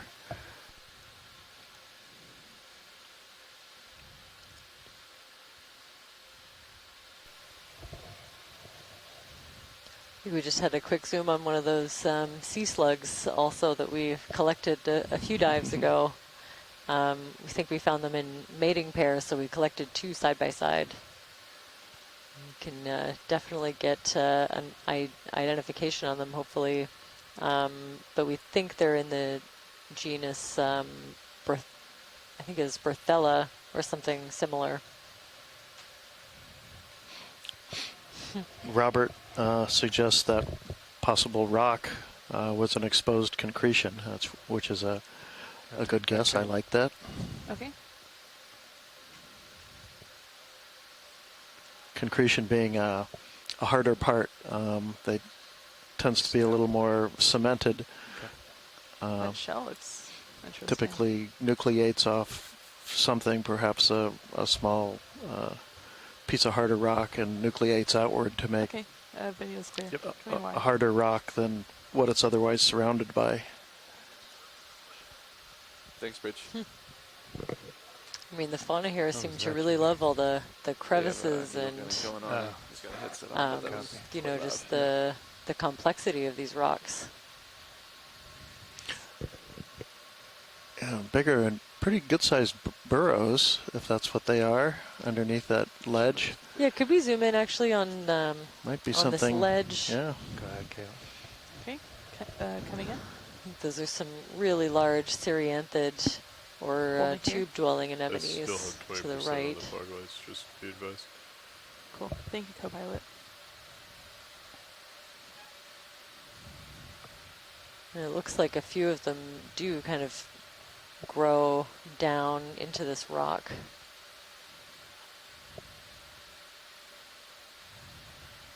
Looks like maybe a brittle star legs poking out of everywhere. Copy. Gully. Yeah, really long Cereanthid too. Okay.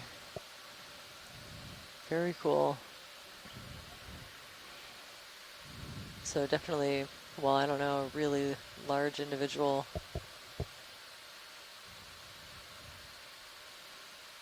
That's great. Thanks for that zoom. Okay. Unless there's something else you wanted to see. Okay.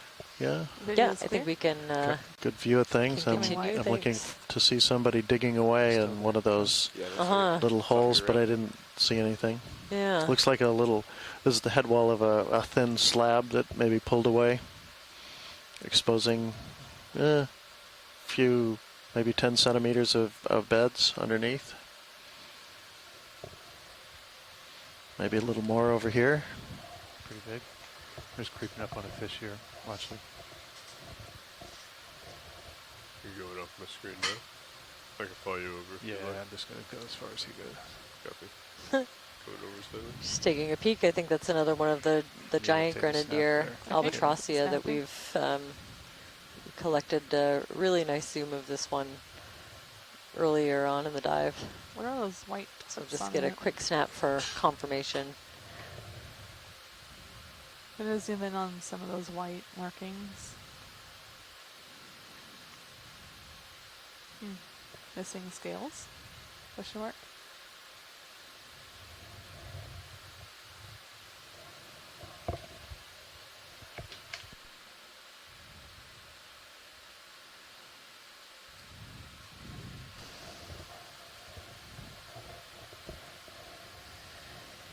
Okay, I think we're good. Okay, the video's clear. Yep. All right, Lars, coming back to you. Copy. I came roughly 5 degrees to starboard. Okay.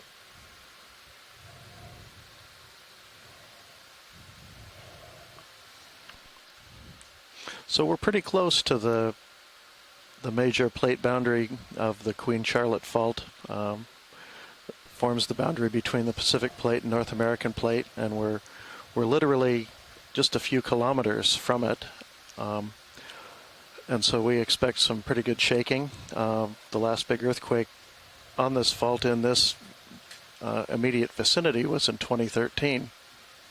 So when we see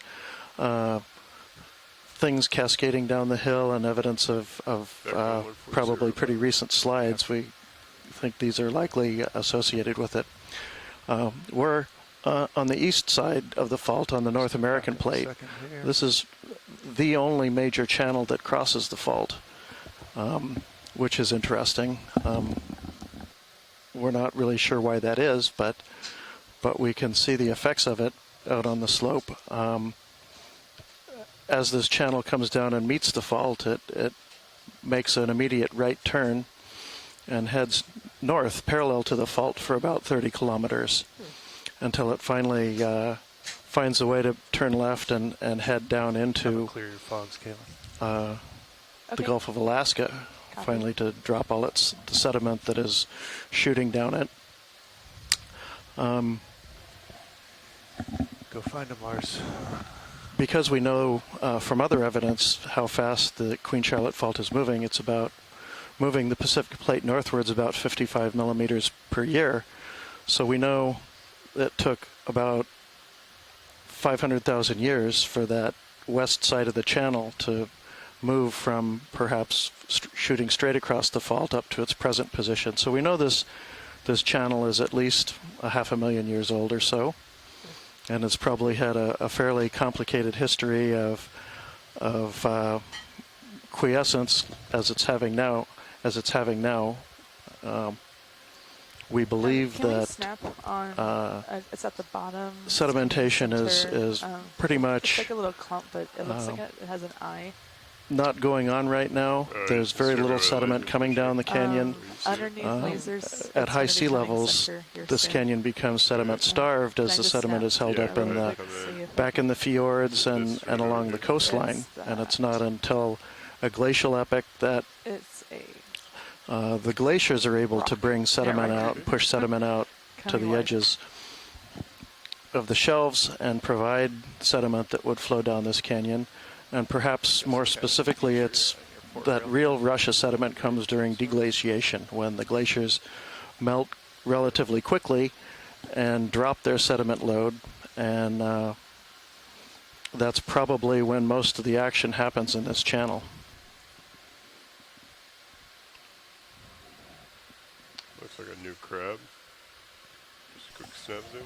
Okay, snapping Sure, on a snap crab. zoom of the crab would be great. I can set up if we Ooh. need something Gonna better. hold here. Cute. Okay. Maybe a little You're different. a juvenile Interesting. tanner crab possibly. I think the legs do look a little bit flattened to me. I have more to zoom. Definitely Yeah, I'm not quite stable. I not can too solid pull on in that if you'd identification, so like. We haven't seen one of these yet, right? No. collect this video. I don't recognize it, so we don't want to Hopefully capture get a some of little its settled. identifying features.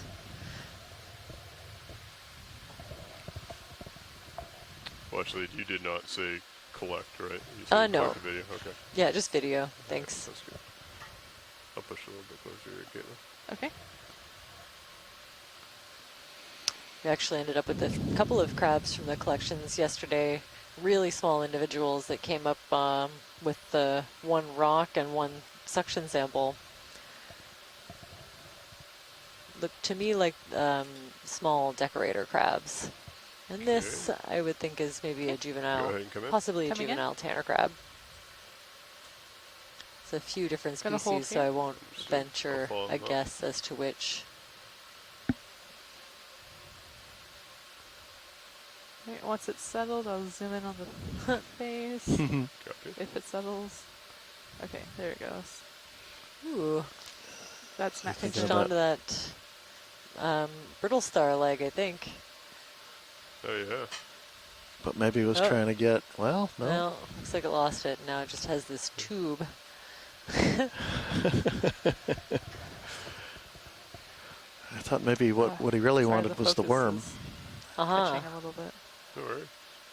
It's Now like he's it's trying digging to- around for Now the he's trying to find it. something.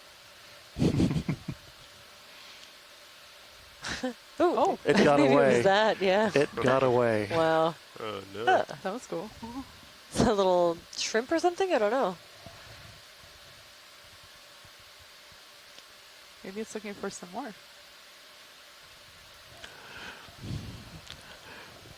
Just another reminder when we look around and just see sediment, there's maybe something under the surface. Mm-hmm. I mean, there's almost certainly something under the surface. Oh. Depending on how closely you look. Oh, it's got something in its claw. Yeah, that's max zoom. I can't get any closer. Copy. Huh.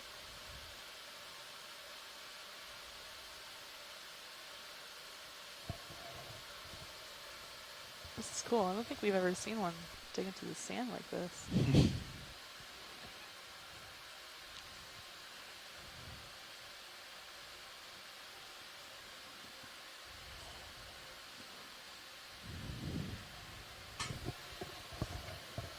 Certainly a lot more active than the other crabs we've been seeing.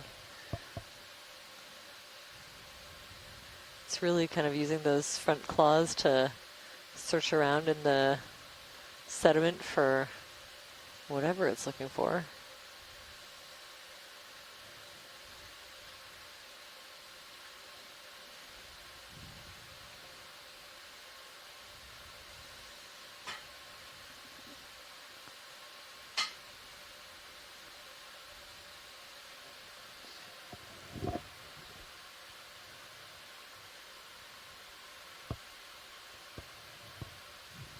Losing my footing here a little bit, Kayla. Okay. Gonna zoom out. Copy that. I think that's great. I was kind of hoping that we would see the crab catch something, but... Right. Crab's got to eat too. Yes. That's full life. Copy, thank you. And sea stars, I know this.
You want another 10 meters, Lars? Yeah, I think so. Starting to get outstretched there a little bit. Yeah, I got you at 4.5. 140. Still work? That heading work for you? Yeah, I think so. Copy that. Have we seen any of these shrimp video? Bridge RVNF.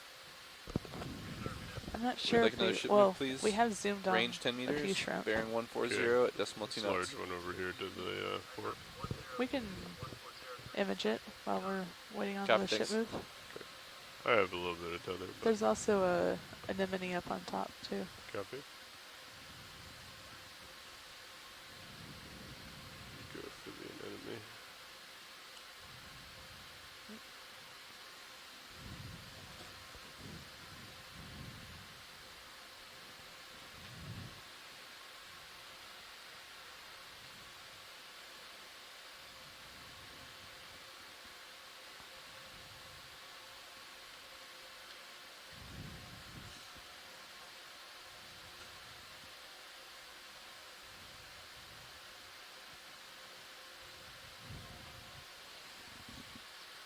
Try to come in. Okay. And get toe in. Coming in? Oh, sorry. I oh, will try. Sorry and come about that. in. That was my mistake. Apologies. You should have the tether, Lars, if you creep that. I still got some slack there off your tail. Perfect. Alright, we'll make sure we can get a nice tight zoom here with you. What is the saying? Keep your friends close and your enemies closer?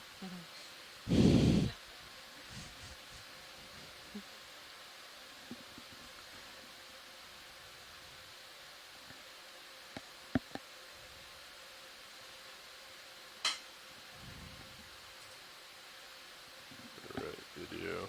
And you're ready? Okay, coming in. I can get you more light, Caitlin, if you want. Sure, yeah. Let's do some fogs. All right, 30%.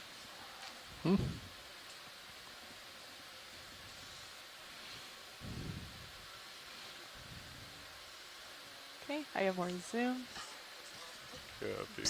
There we go. Alright, go ahead. Alright, zooming in on mouth. Yeah, nice zoom on this really big anemone. Can see the tentacles around the corners of the screen and the mouth in the center there. Surely, let's do some more light. Okay. That's 60. Okay, let's hold there.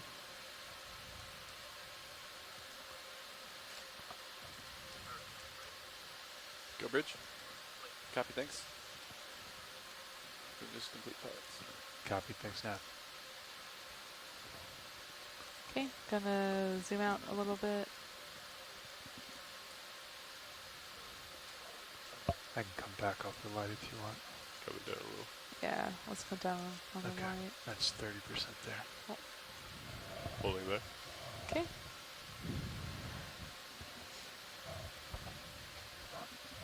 Let's see.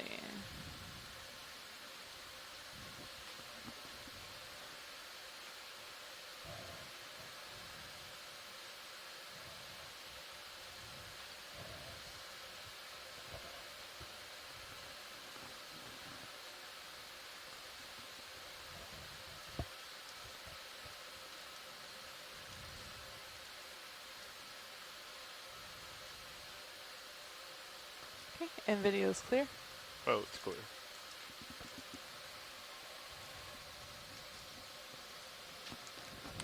Fog's clear. Fog's clear. All right, Lars, we're all stopped. Perfect. Got a little bit more tether.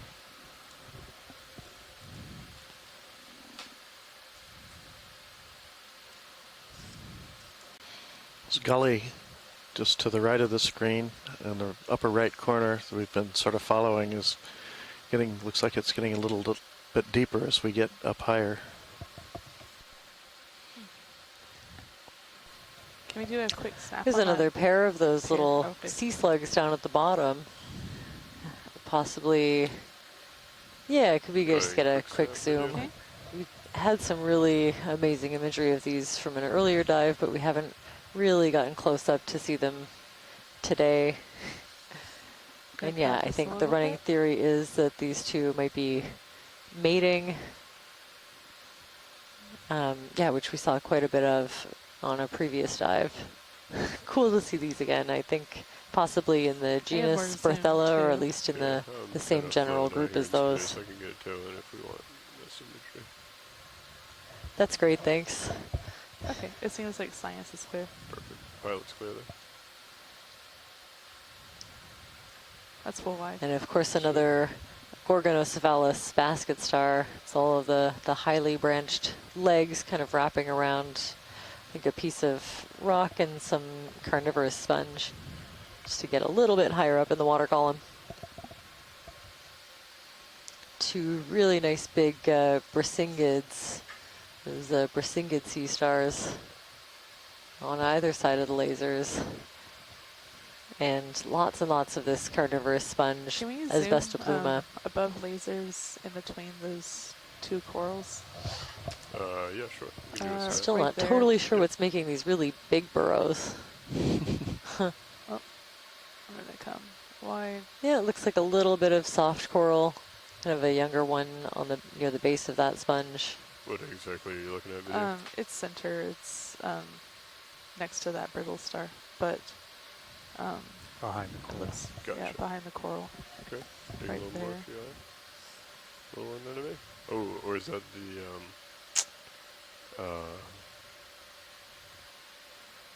with those little white tips? It's the fake coral.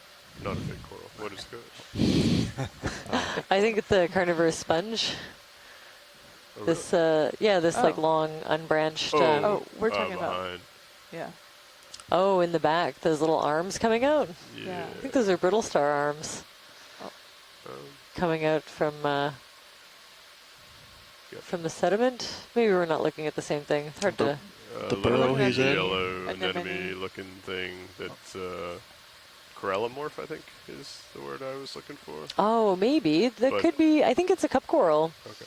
Okay. You can kind of see the little plates or setae kind of embedded in the tissue, and yeah, we're looking at a cup coral from straight on. It looked Really different. excited to have a successful collection of that one from earlier in the dive. Thank you. That's full life. And that's a really big burrow off to the right. Yeah. If that's what that is. I wonder if that's a concretion in Could there. we pan over to that really big burrow to the right? Yes. Just kind of see something at the entrance of it, and it'd be really cool if we could see what's making them. Yeah, we might need fogs for that. Understood. Come over. Go to it. Just, thousands of those carnivorous sponges, most of them unbranched. Every now and then you catch one that's got some sparse branching.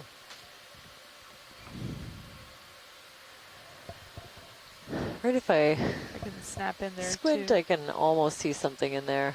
It'd be cool to just get a quick zoom to see. Okay, go ahead, video. Okay.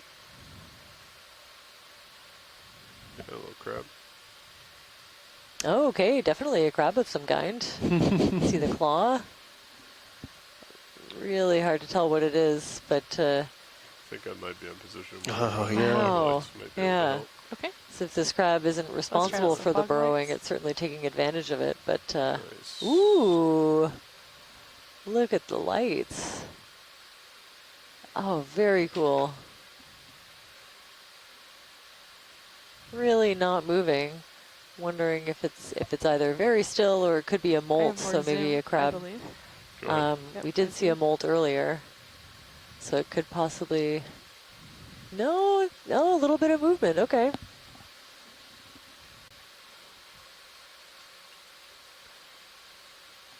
Very slowly moving in there.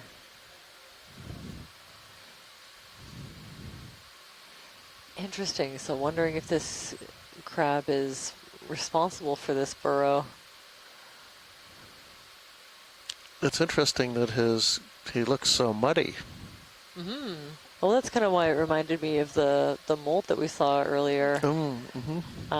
It's just kind of, had obviously been there for a long time. Not a lot of movement.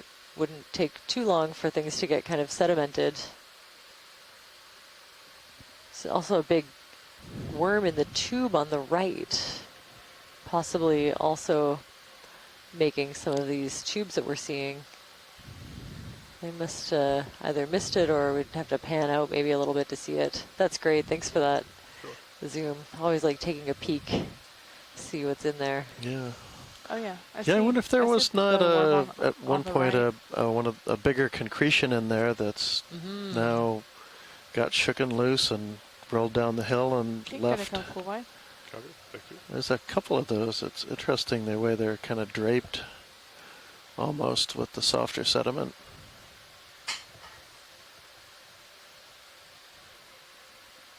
It's getting a little bit steeper here. It looks like there's another crab in front of that hole that's towards the bottom.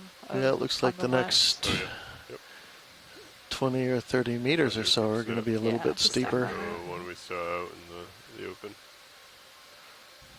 Oh yeah. Coming up. Mistake.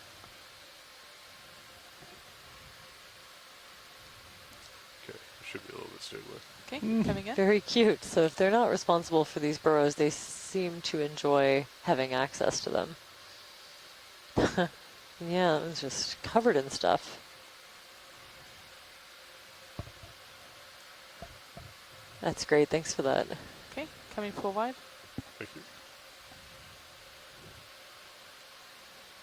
Fogs are coming off. Okay, so I think we're good to continue to climb this feature. It just got got fairly steep. Not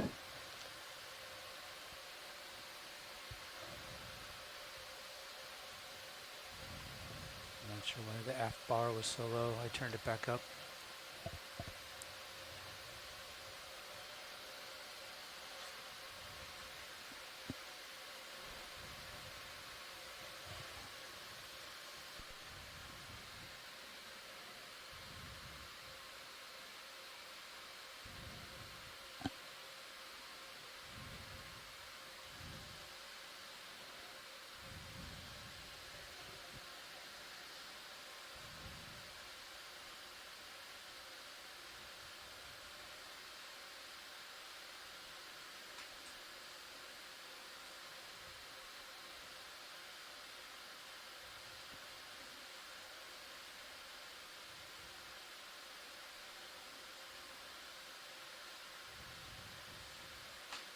Clean your port there. Yeah. Oh. All the way over. Off your rail, yeah. Don't want to say what it is. I think I know what it is. Is that number 7?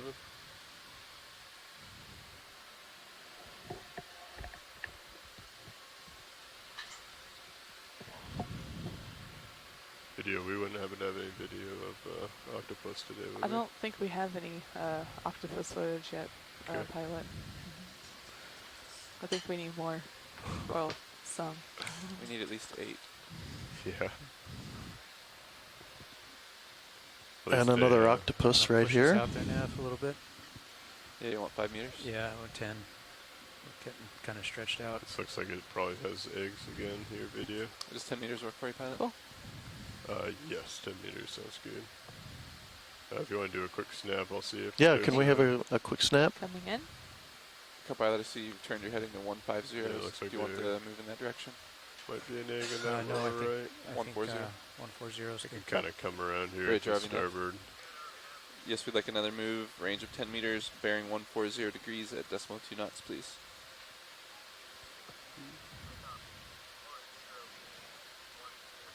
All right, that's good with the lasers. Good copy, thank you. Lasers coming off.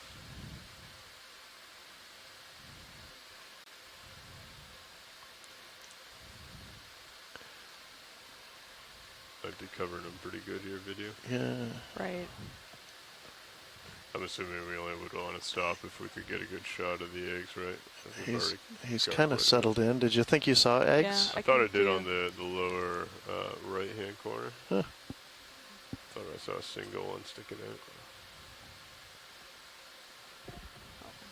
We're looking in Mini Zeus as well. Okay. Feel free to zoom in on HD2. This doesn't look like the same nice rocky substrate that the other nests were on, if nest is the right term. Goodness. Maybe that was just a leg that I was seeing down there.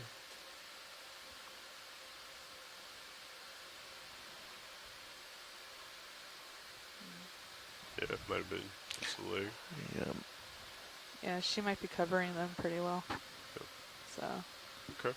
Yeah, I don't see any eggs. Just. Okay. I think we can go ahead and leave her alone then. If Uh-huh. that's good. Okay. Yeah. We've We're seen gonna- quite a bit if you're okay with that video. Yeah. Sounds good.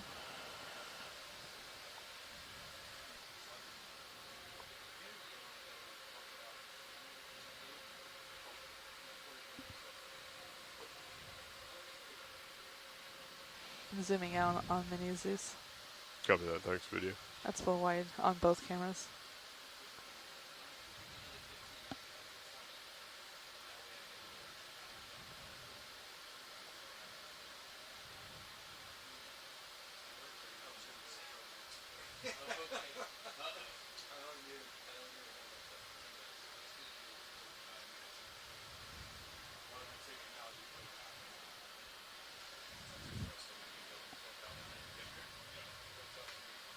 Go bridge. Copy, thank you. The move is complete, pilot. Copy. Thank you.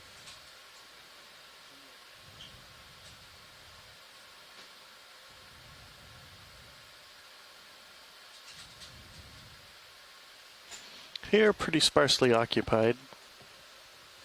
Perhaps not quite enough vertical surfaces or overhangs for many creatures to be entirely comfortable. What's that black spot in the upper left pilot? Little pile of debris right here. Looks that, like it is that just maybe a shadow, or is that? It came right off these. It's Oh yeah, against here we the go. cliff. Oh, I think we're going for. Okay, I can come up. It's Yeah, gonna keep that moving. was a shadow. Okay, copy.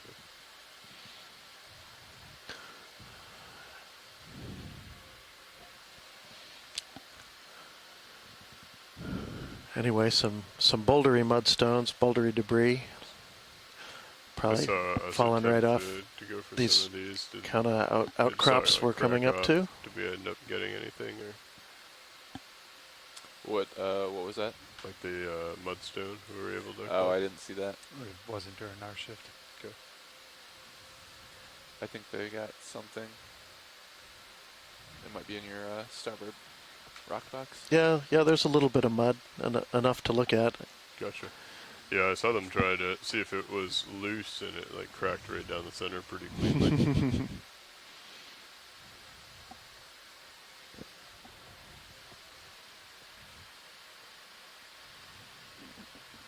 Coming up with you. Understood. Yeah, I'm picking up some ground here. This looks kind of like a top of a talus cone or a mud talus cone that the front has fallen off of, leaving, we're kind of looking at faces with a couple lobes on either side.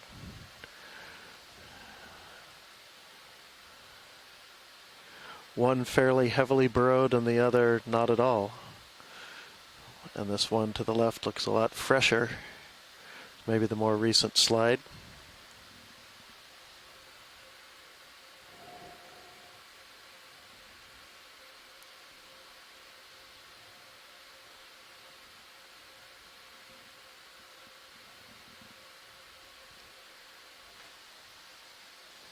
That looks different.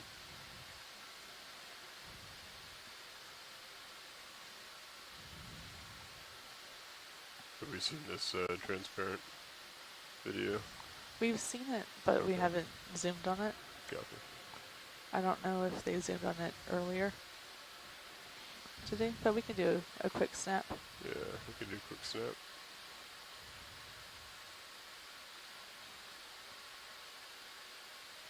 Octocoral of some sort, potentially. Potentially. Another I have more octopus. zoom. Oh yeah, a little bitty octopus. yeah. Oh yeah, a little one. Hey. Another little one off to the right. Nine. They're everywhere. Is there one up above, two up higher, or is that... No, that looks like I something think else. that's new to brink. Or I forget what to call these. That's why I'm a geologist.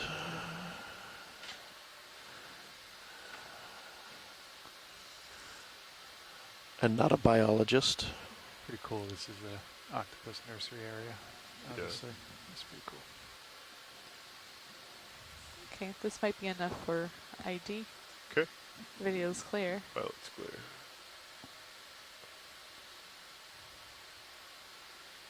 Mm.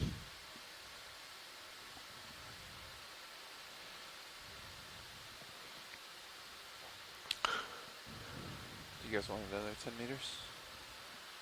Yeah, you're getting up there, Lars. That octopus, I think. And went that's one of the into nice big oh, harder no, boulders never that mind. he's... That's a new to brink. Few creatures that, along with the sea star, have found a rest on. Yeah, a little brittle. It's purple. just moving. Yep. Oh, yeah. You can take in. Yeah, let's go in purple. So that was just fluttering a little. Right there. Oh yeah. Scale Oh. worm. Yeah, there he goes.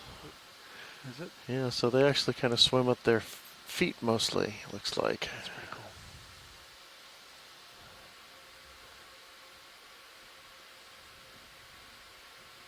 Coming back. Okay. Is that full? Or No, that's not full zoom. That's full zoom. copy. It's interesting. It has similar, like translucent scales on the back. Yeah, it's a cool color. Kind of like what we were seeing earlier. It's pretty. So if you're stabilized, I'm going to take a All peek right, at it's the a good Titan dive top for dive. scale worms. There's another one with, maybe it's a really little easy bit to pick further out out than we this typically bright have it. purple from the Okay. I can background. pull that back a little bit if you Kind of want. keeping my eyes out for that color of purple. There's a Yeah, encrusting unless we need octocoral that is supposed to be that color. When you get tight on the shear.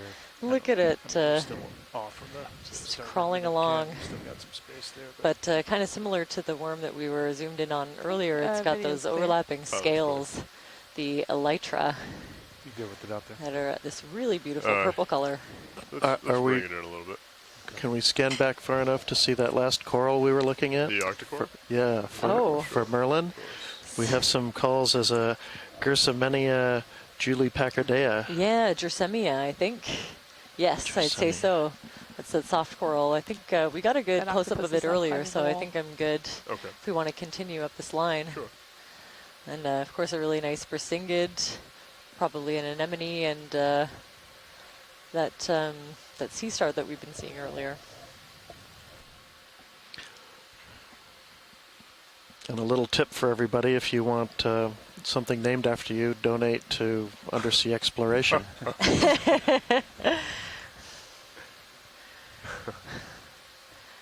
Or the Smithsonian. I think those are probably the people that will actually be writing up any descriptions of new species that we find. There's been several on this trip, a couple that we know are new species because we've documented them as such before, and a couple that we think are new because we can't identify them easily from the video, and can be pretty confident. I think there's a sea star that's definitely a new record. Thank you, Bridge. Chris Ma was saying earlier that out of all of the collections, often those little ophiuroids, the little brittle stars that we get almost as an afterthought, sometimes they're just came along for the ride. Those end up being the new species that we find. Just above lasers. I see it. Okay. Yeah. Sneak It's up kind of about- black and white. Yeah, if you want to do a quick snap. I can do a Can we snap pan on to the right? That yeah. after this. Sure. Those are more of those oh yeah, a rock and some tube anemones. it's a rock. I think I'm seeing a pan to the right. yeah, different black coral on that rock over there, the bushy orange thing. Video, I'm gonna need a little. We've seen a few It's bathypathes, but this looks like the lasers would something be. a bit different. It's bushier. So instead of having There you go. really long lasers are branches on coming it right off now. of the main stem, it has shorter branches that are then branched themselves. Oh yeah, yep, got it.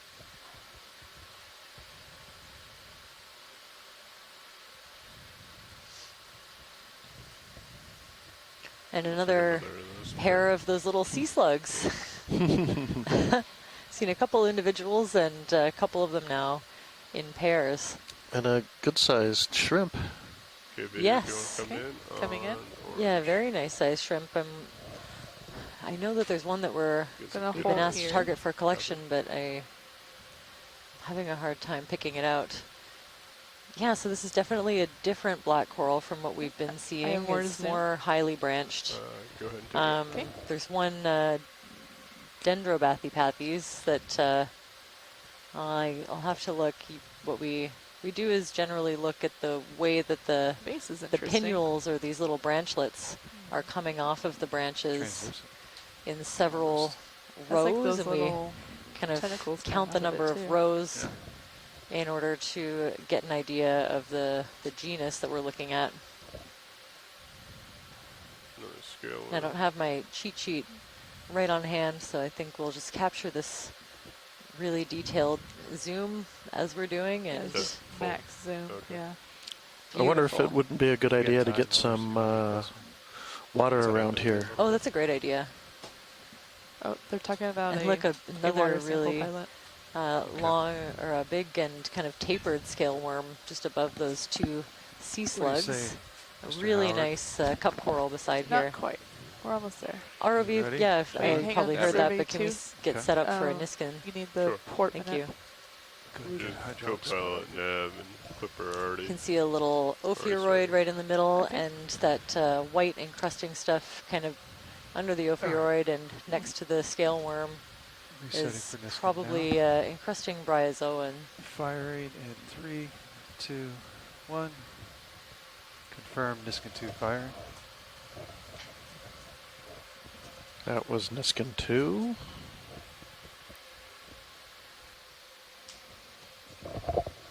Securing hydraulics. Valpac secure. And video is clear. At 15, 13 meters depth. So just pause here for a second. This coral might be of interest for sampling. I'm just waiting to hear back from our shore-based scientists. Full white. Oh, that is full white. Since I'm not totally sure which one it is, I don't have it on my list. Yeah, okay, confirmed. We'd like a sample of this one, please. Sure. The orange. Yes, the orange black coral. I have not heard them call, but based on previous shipments, that should be complete. I think that shrimp is bigger than the black coral. And the Niskin ID is EX2306-D12-06W. Niskin bottle 2. Copy, thank you. It's all stop Copilot. Good copy, thank you. So earlier, Lars, I just took it and then came back off. And we extended the drawer. Must have been. Put it away. You're not going to be able to get your drawer out. Do we know? Ooh.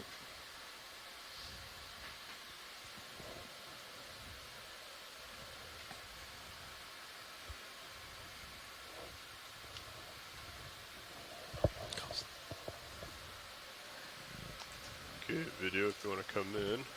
Get a image of it. You got me ramped up, Copilot. Yep. So these are pretty tough skeletons. I think we're going to need to snip it. Well, actually two. We have starboard outer and port inner. Okay. Both available.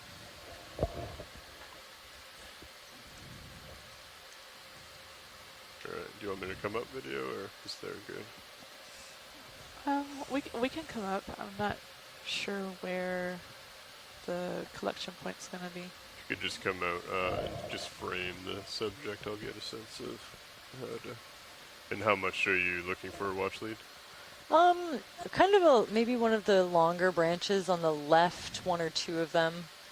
And a good-sized piece, a few inches would be great. Okay, longer I think you'll have to snip them because I don't think that they'll snap very easily. The skeletons are pretty tough. Okay. Sounds good. Okay, video is clear. If science is clear. I think we're going to sample this, Caitlin. Right. Okay. Right. Excellent. Okay. Arms coming live. Copy. Arms on. I'll follow you out. Coming out. Thanks. Okay, if we're clipping left. Just see. You think you can just come straight down on it? Spin the cutter heads around? Might be able to. The problem is I think it's going to be a little too low to the... yeah, it's pretty small. So I think I'm going to have to kind of come up and then come back in on it. Okay. It's kind of weird, but... Yep.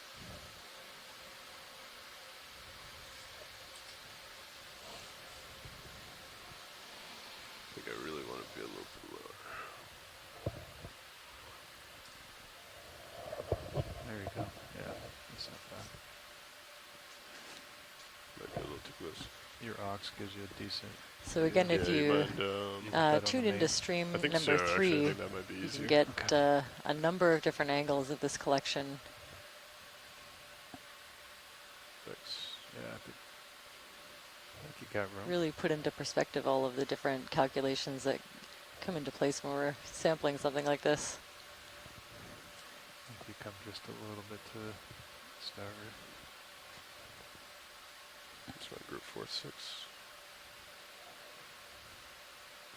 We can't really zoom in on that, can we? Yeah. I can get it closer if you want. It's just going to take me a second. No, that's your call. Okay. You want partial on the main? Yeah, video. Can we go ahead and bring in the main a little bit, please? Sure.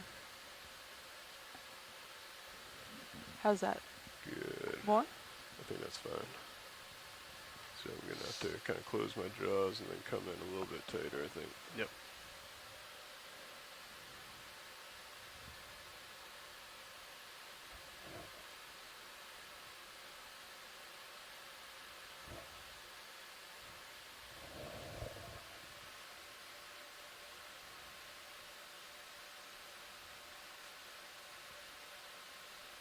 How's that look, Watchley? Is there any way to avoid the top part and just get those lower branches? If not, that's totally okay. We can reposition. We got time. Yeah. If you could just kind of turn the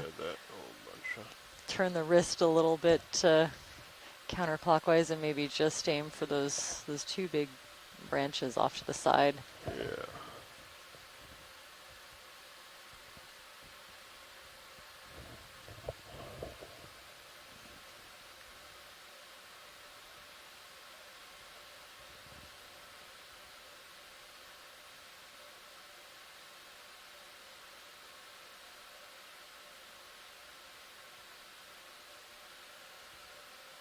Beautiful. That looks good there, Lars.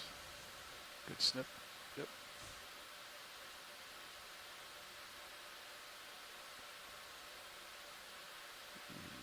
Yeah, and they are tough. So if the snip hasn't fully got them, then I don't know if they'll snap.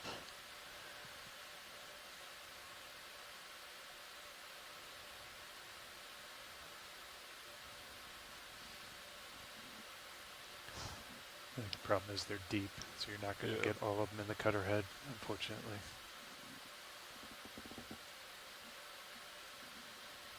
That might be the best you can do there.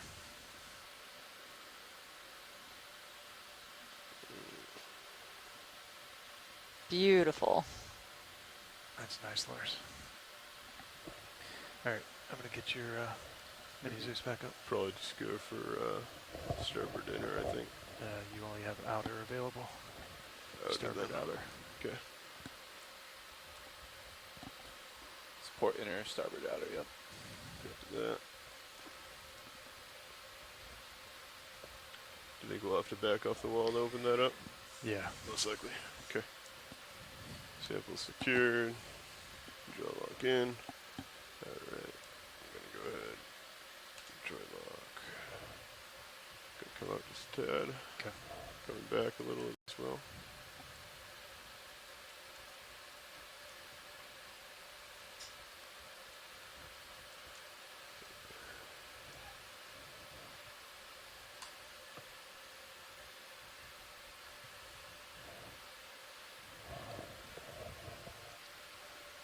Okay, if you want to go ahead and open the drawer this time. Yep, drawer coming out easy. Yep.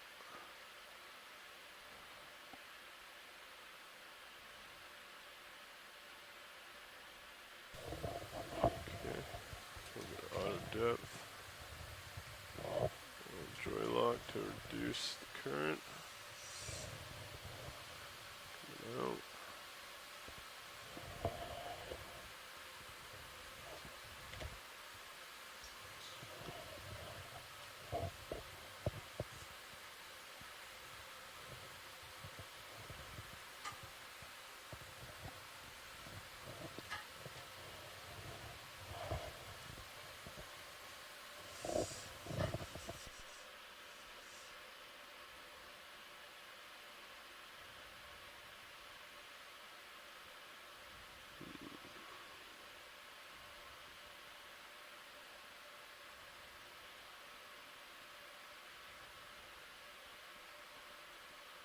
That's all the way out.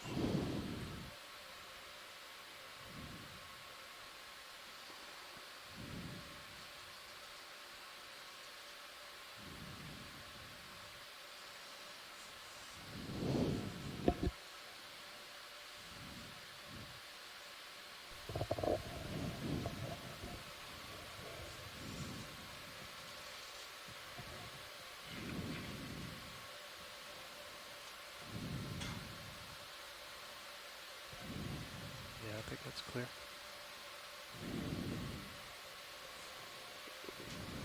Look at that. Not ideal. Jeez, that was my bad. It's okay. You can bring the drawer in. Go ahead. Make sure we capture Just it. very carefully. Oh. It's maybe catching a little bit of the current. Oh, it's floating out. I got it. Drive it in there.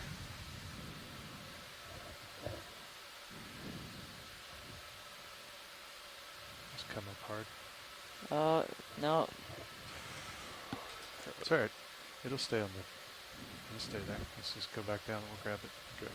No mistake. Yep, just nice and easy. I got eyes on it. You got time. See where it fell? Yep. Yeah, I got it. It's just coming down slowly. If you want to try to grab it back in the box, you might be able to.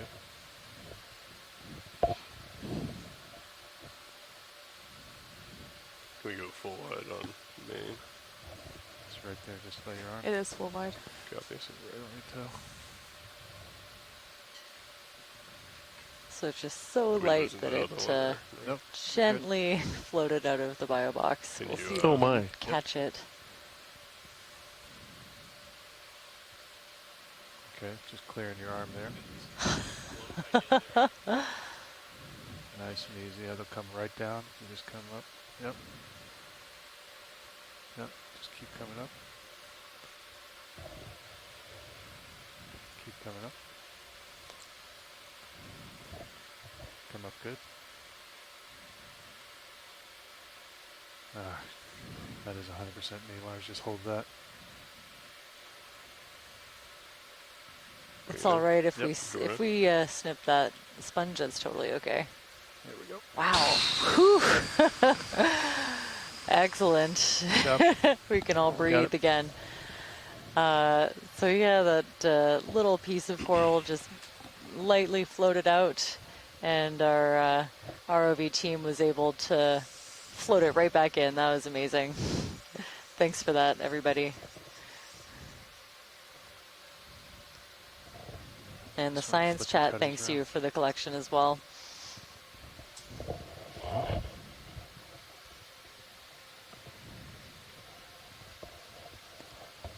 There you go. Nice sample. Is that right? All right. Hydraulic secure, Valpac secure.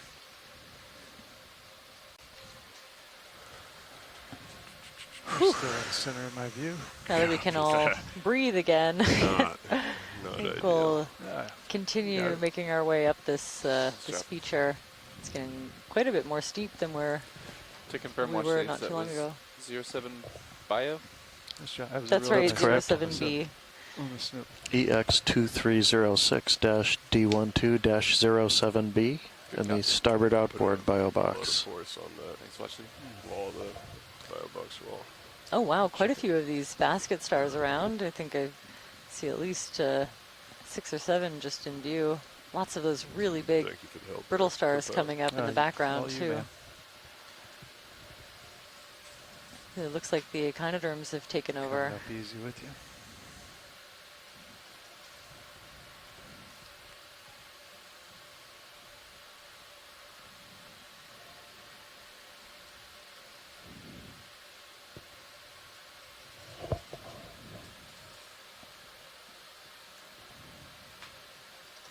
Putting your still camera back over here.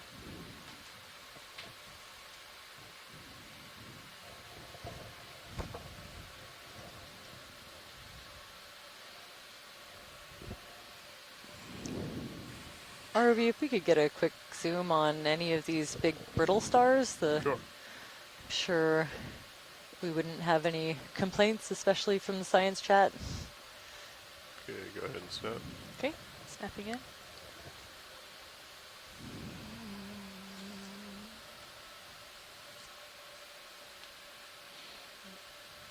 Whoa. I'm not touching it. Understood. I've lost control over the camera, so standby pilot. Copy.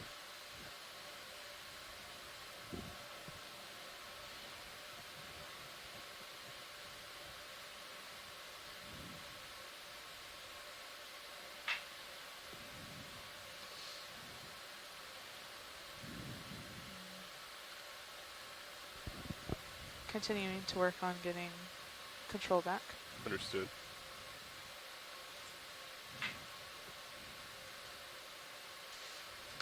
We're recording Mini Zeus, right? Yeah. Okay. Copilot, do you mind just switching the Mini Zeus up here? You want it on your main or mine? Yeah, on my main. Copy. And I'll hold here, and let's go see if we can see what we can see with that. Are we trying to zoom on the brittle? Yeah. You got the steering of that? I'll keep us steady. Yep. All right, Kaylin, you can take more whenever you're ready. Zooming in. Yeah, go ahead, Watchley. So we lost control of the zoom and focus, I believe, on the main HD. The video is working to troubleshoot at the moment. In the meantime, we have Mini Zeus, our secondary camera, that's zoomed in on this brittle star if we're looking just for a quick ID while we're troubleshooting. This Mini Zeus is currently on stream 1. Okay. So just to give folks an update, if you want to switch to stream 3, you can see a focused version of this brittle star. Oh, it's on 1. Oh, good. Oh, great. We switched it. Just not here. Oh, here I can do that. What's our bottom time? That no, not quite. Stand by. Just having an issue with our main camera, so we're swapped over. I have the control. Oh, there we go. Pilot. Excellent. That looks better. So we are back with our main HD watch lead. Beautiful. Sorry for that. No, that's okay. I was just frantically switching screens over here, and we got back to where we started. That's great. Okay, so we have tentative ID Ophiomusa, possibly Ophiomusa limani. I got it. That's actually a brittle star that I collected and looked at on a survey last year. I do try my hand at identifying echinoderms every now and then, but of course they're all tentative IDs and we send them to the experts for confirmation.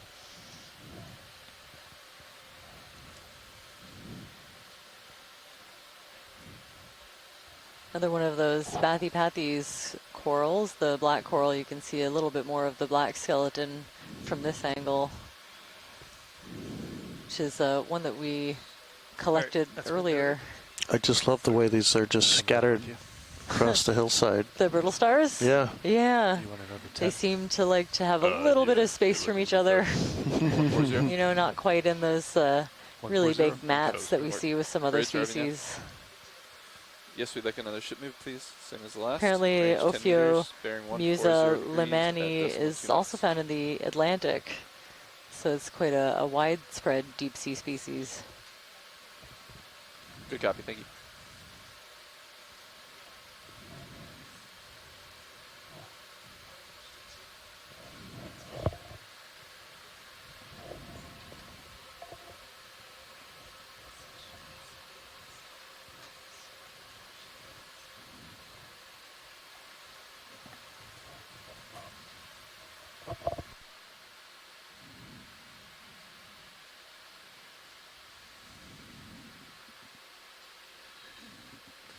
Looks like you can see over top of that.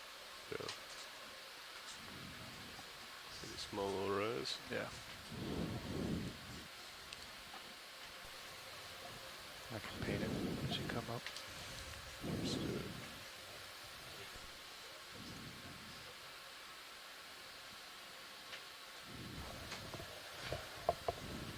Yeah, looks like it flattens Another out. one of those basket stars, the Gorgonocephalus, sitting on a rock with its arms up in the water column, filter feeding, I think.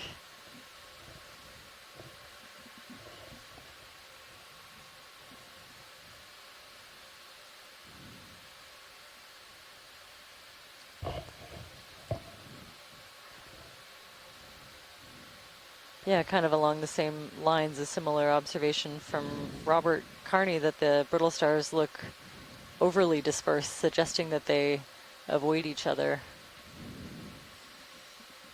It looks like a different species, a smaller individuals anyway, growing or associated with that rock. Would you like to zoom in on the little ones? Watch it. No, that's okay. I think we can keep on our path. Understood.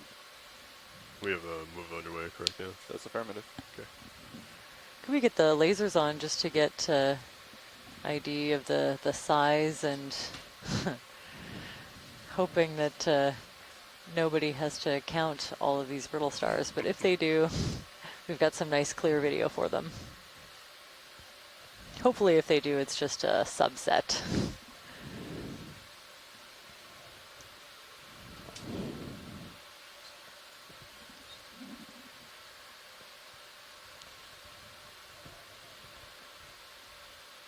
Hopefully by the time they get there, we'll have some kind of machine learning algorithm that can pick them out and count them for us.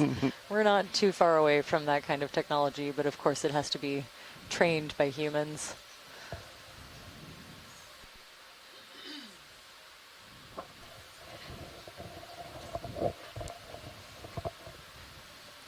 Another little eel pout, I think, just slowly making its way into the center of our view. Another crab off to the right. Go ahead, Rich. Thank you. Shipment complete, box. Kept that. We've been feeling, what, like 2-minute delay for those moves? Yeah, almost exactly. Could we zoom in on the brittle star that's above the one that's above the lasers? It looks like it has a really kind of swollen central disc, maybe a little bit different.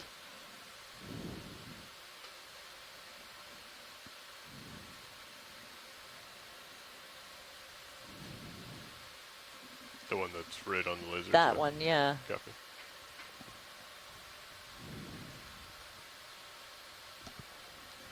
Okay, video, you can start coming in. Okay, zooming in.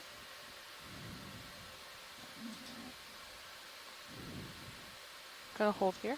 Understood. Just always interested in documenting anytime we see something that's a little bit different. It could be at a different stage of eating and just kind of I have more all zoom. puffed up version of the other ones that we've been seeing. Go ahead and take it. But it's always helpful to note.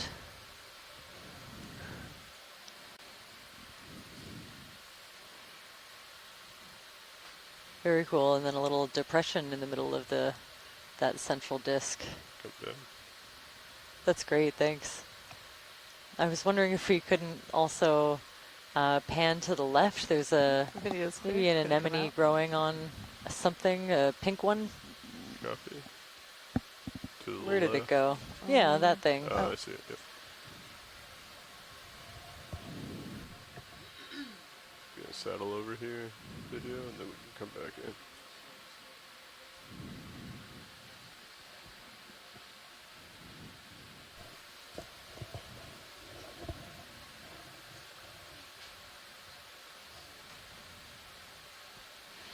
Okay, video, if you want to come in on pink. Okay. Let's Coming take a in look on at this.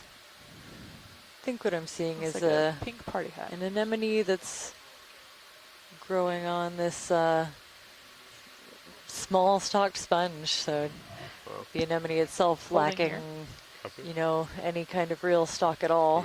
It's kind of just adhered and grown around this I do have more sponge, which is zoom. also We still alive and zoom kind in a of little bit on holding it down. I'm a little bit It's growing over surprised. that It's a really big anemone That's max zoom. compared to the size of the sponge. Very cool. Yeah, I don't think that's a species that I've noticed yet on this dive. That's great. Thanks for that. Yep. Okay. Video's clear. Pilot's clear. So we're gonna have a little bit of tether. Yep. We can get you 10 more if you want. Yeah, I think preemptively. Get moving. We're starting to near the steeper part, I haven't gotten the call. passing the steeper part of this slope. As we send up, we're up about 120 meters from this morning, where we started. Do a little snap on small sea star. Okay. On rock. Snapping on star. You guys ready for another 10? Is that different, or is it just a juvenile? Oh, a really small one. I think so. Definitely He's a little pretty far sea up star. there. Oh, and a Okay. big Thanks, John. scale worm kind of running Great job, away. Nina. Yeah, Yeah, we we'd can. like to put one more ship move I'm okay in. to focus on the Range 10 star. meters. Okay. Bearing 140 degrees, decimal 2 knots. Just see if we can. Okay, gonna come full white for Yeah, setup. get a decent view of it. Good copy, thanks. Again, with it being so small, probably hard to distinguish different species, but we might be able to at least narrow it down. Okay, video, go ahead and come in. Okay, coming in. Down. And over. You are tiny. Oh. Lots of Very tiny. tubes, possibly worm tubes, hanging out on the sediment. And yeah, very cute little tiny sea star. Oh, there's a skeleton let's turn shrimp on also, just to the left of it, 30%. kind of hanging on that hydroid. It looks like it's kind of covered in sediment itself. But you can see the little, I don't know if they're antennae or what, but then it's kind of grabbed onto that hydroid at the bottom. That's great, thanks. Okay, video's clear. Some really big worm tubes, some of those made out of bits of sediment and shells and all kinds of stuff. This, the little transparent thing to the right? Nice hard, but If you zoom back in. unidentifiable, easily identifiable rock as usual underwater. I missed that. A little bit redder than some, and maybe had its own black and white modeling suggesting it might have been a piece of granite, but it's hard to say. We've had a request to collect that little sea star. Do you think we could do a suction here? Yeah.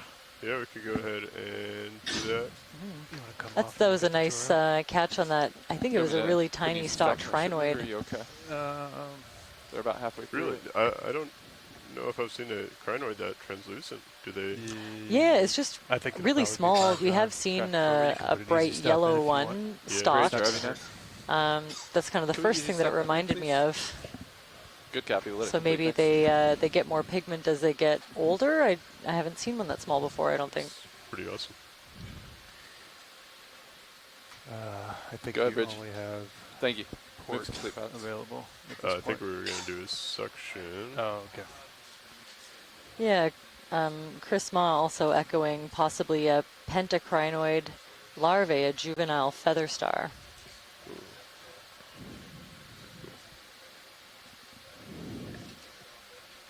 I don't know how much, if I'll be able to get the... We'll just pause for a moment as we set up for this suction collection. For you. So this is a genus I don't think I've heard yet mentioned on this survey, Peribolaster. So it's of interest to turn my head just to the echinoderm collection, the taxonomists at the Smithsonian. Possibly something new or different, we won't know until we have a chance to look at it in detail in the lab. Okay, I'm just coming on. Copy. It's live, coming out. So when this sample comes up, we'll do our best to document everything, photograph the specimen as close to live as we can in the lab, and then possibly take a tissue sample for DNA to compare to other species, and then we'll preserve it, and it will be accessioned in the collections at the Smithsonian for further study by the scientists there, or also accessed by the wider scientific community who can borrow these specimens from the Smithsonian. Let's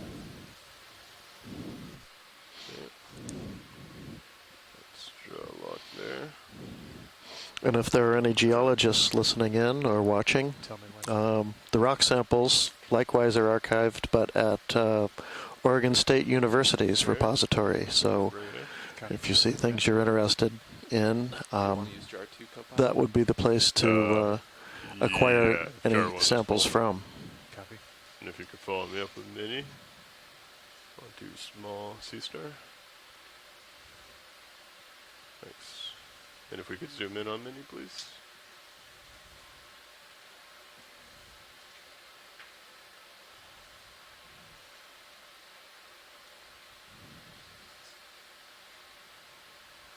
Okay, we have suction going. Not yet. You tell me when. Okay, if we could have suction start. That's 700. Copy. Jar's ready. Number 2. Jar's ready.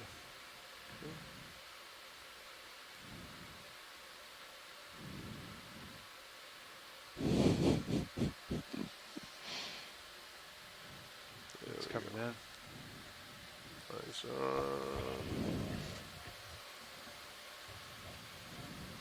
So our eyes there are it is. glued Very to small. suction jar number 2, and I think we saw it come in. You want to exhale, or you think you're good?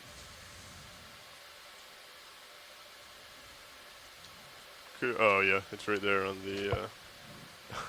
It's on the side of the drawer. No, it's holding onto the filter. Oh, okay. Okay. Right. If we can zoom full wide on Mini, please. And when you're ready, Copilot, if we could draw out. Yep. We You can want cut to blow any of that out? Yeah, we can.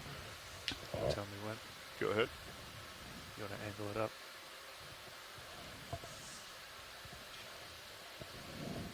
Good? Yeah. Okay, exhale there. That's max.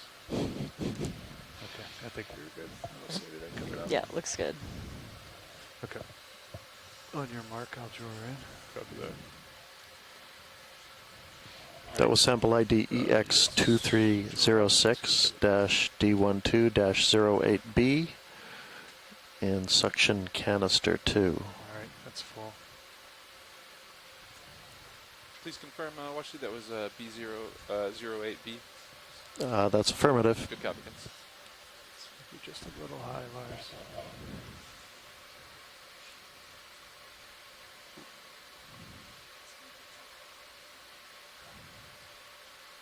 That's what I'm looking for there.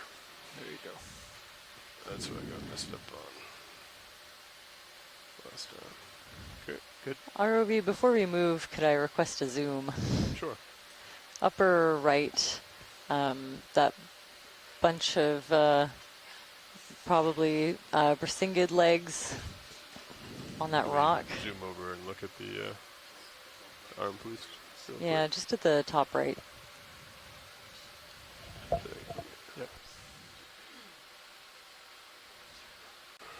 Okay. Clear? I'm secure. Okay. Yep. Hydraulics And watch lead, I'm going to pass you off to the next pilot. I have a meeting to attend. Sure, sounds good. My hour of playing pilot is over. So we'll just pause for a moment to switch pilots, and we'll take a closer look at that rock for Chris.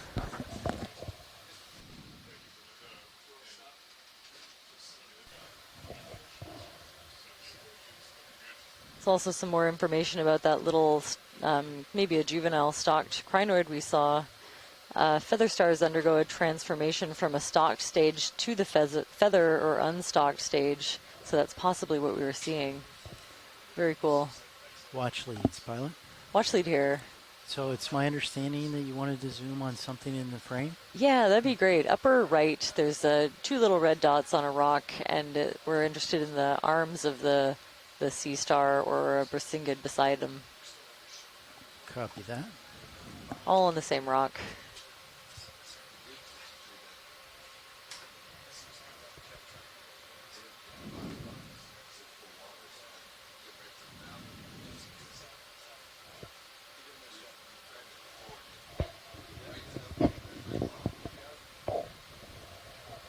Nav, would you put the still cam on?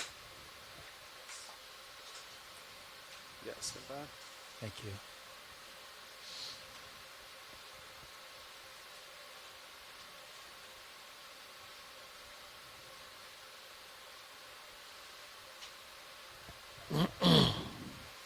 So, co-pilot, I'm 160, which means I turned right to follow you. Copy that. You're done with their sample. I just Or want their image. video, you can go in. Okay, coming in.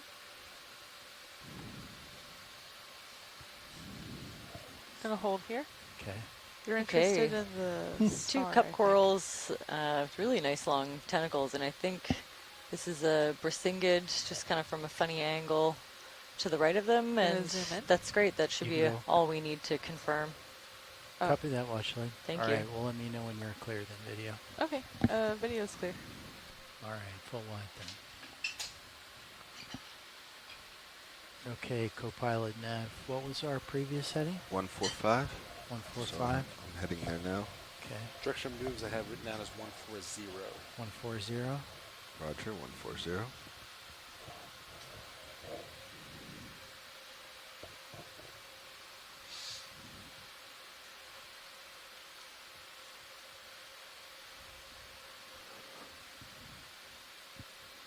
I'm on 140. Thank you, Copilot. I'll start moving over.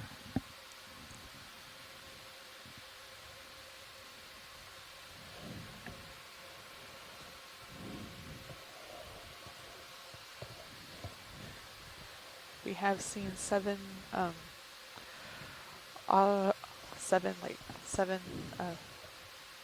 octopuses so far, pilot. So keep your eyes peeled. Will do.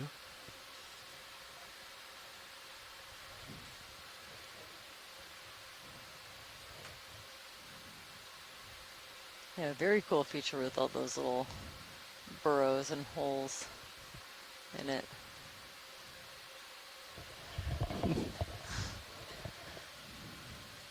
And more of those carnivorous sponges, the little white sticks you see sticking out on top. I think there's a glass sponge maybe at the base of one of them, maybe one of the boot sponges. Some of these little shrimp, and lots of these really big brittle stars. We'll keep on making our way up this feature. Beneath me? Yeah, you can see it to your left. See how far we can get. Try not to get too distracted on the way. Okay. Had a couple of really interesting samples so far.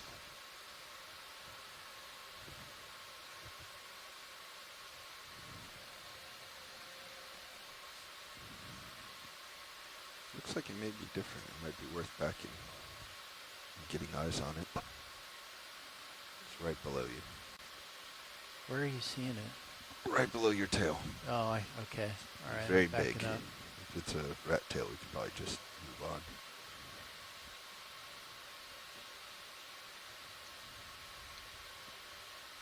Should be coming into view.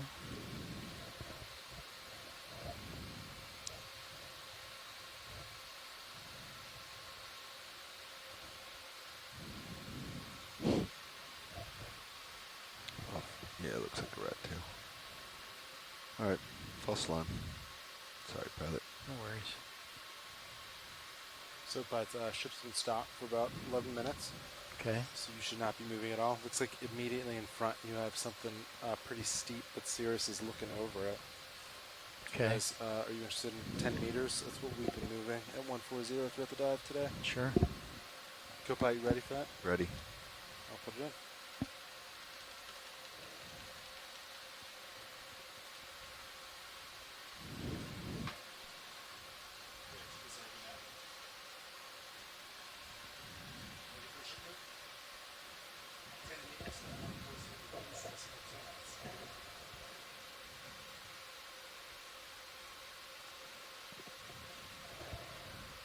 I really like the view from Sirius right now, the second ROV that we have hanging out above D2 as we move through this this area. If you switch to stream number 2 on your feed, you can see D2 as it approaches this kind of steeper area. I think it looks really cool. More of that little primnoid coming out the bottom. A really big brisingid in the middle of the screen right now. We've had some excellent zooms on these so far, so we can just kind of scan them and continue. Copy.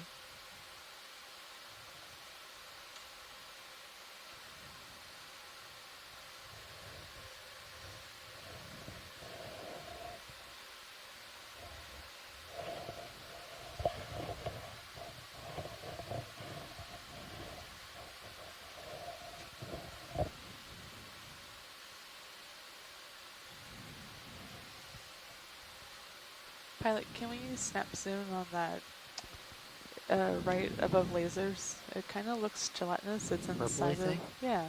Okay. Waiting for the ship to catch up, so we've got plenty of time.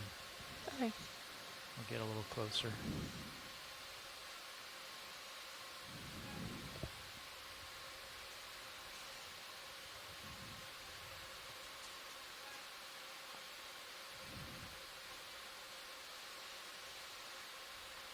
Okay, gonna snap. Okay. Wow, it's one of these guys. Oh. Interesting. It's a Kinda looks scale worm in a scooped out, perhaps where a concretion came out of. He's in a round, hollow half ball. Interesting. Yeah, so it definitely looks like it's kind of retracted, so all of those overlapping scales are really tightly overlapping each other. Please. And it's in this, really interesting rock feature. It's like taking me a minute to figure out what was happening in here. Yeah, we saw a couple of those flipped over and made nice little caves, I think. Okay, video's clear. Okay, full wide then, please.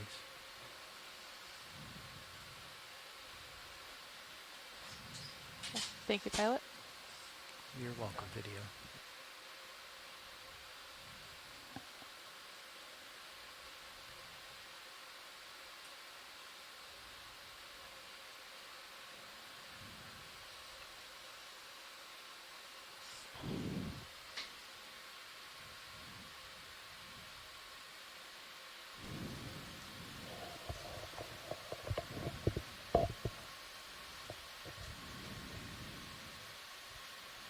Another large basket star, the Gorgonocephalus, attached to one of these carnivorous sponges. That one looks like it's maybe one of the few that we've seen that are branched.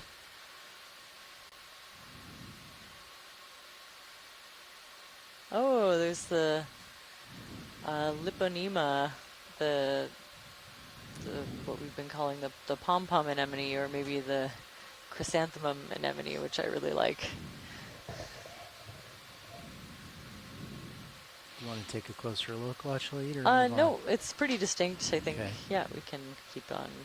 So we see these ledgy outcrops probably form the head walls of little sheet-like packages of sediment that have slid down the hill. We can see that the overall bedding of all this mud we're looking at is pretty much parallel or sub-parallel to the slope. So it largely seems to be drape on the existing channel wall that might be quite old. It could actually represent a long period of deposition,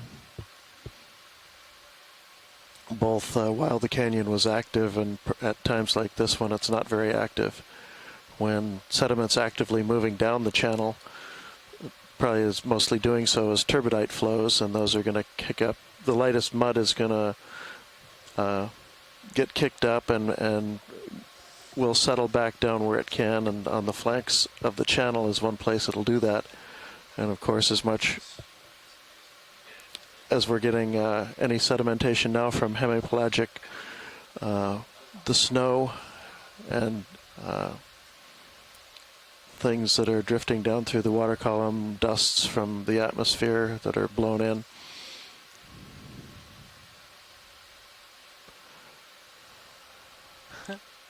Another pair of those sea slugs.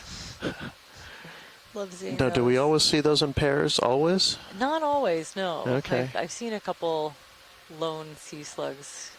We've had some good zooms of these, though. We're okay, thanks.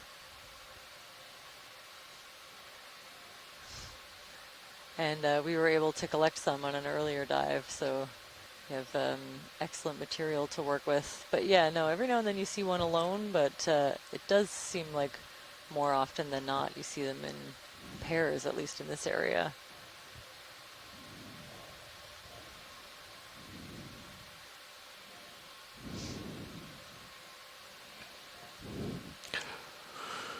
And we've seen these far more resistant boulders. They're distinguishable fairly easily. Well, there's a nice little slide head wall right kind of coming into the center of the screen. You can see a little more steeper wall that likely represents the head wall.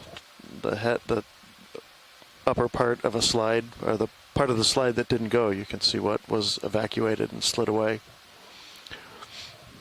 But anyway, these more resistant boulders, we're not going to find probably a source for them up at the top of the hill, that we're not coming to anything looking like outcrop as we come up here.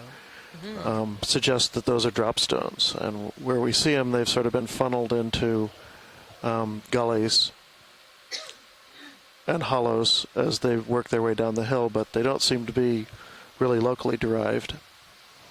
Okay, so maybe the large boulder that those octopus were on, more likely a drop stone. A drop stone from an iceberg as the glacier broke up, as the ice age melted, and the big glaciers, sheet glaciers, broke up and floated off as icebergs. And as they melt, they drop their load, which can be boulders of pretty good size.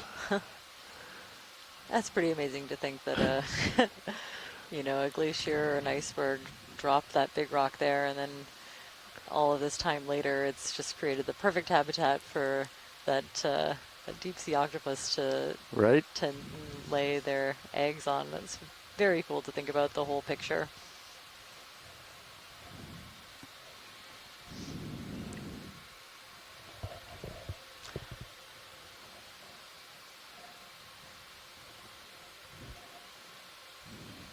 There's a fish in the upper left. Upper left. Yeah, there's I think another one of those giant grenadiers that we've seen. I wouldn't mind to zoom on this sea star, actually. Which one, Watchley? The large sea star to the right of the grenadier, just coming up above the lasers shortly.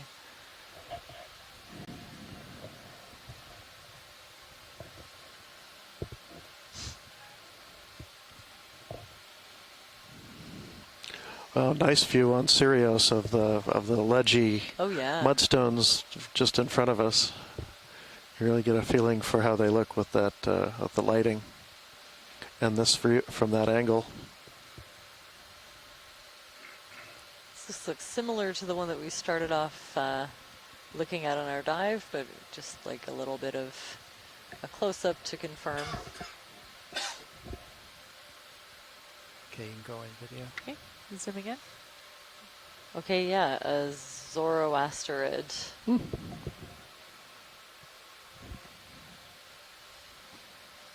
Really large sea stars, these really long arms and a small central disc, I guess. It's basically all legs. That's great, thanks for that. Okay, video's clear. Okay, thank you, video. Gonna get just the body with lasers. Oh, here we go. Saganaster, or Saganaster evermanni. And then cool white. There we go. Probably that species of sea star. Very cool. So yeah, it's really fun to watch the Sirius view as we can see D2 kind of ascending this slightly more dramatic, little ledge here.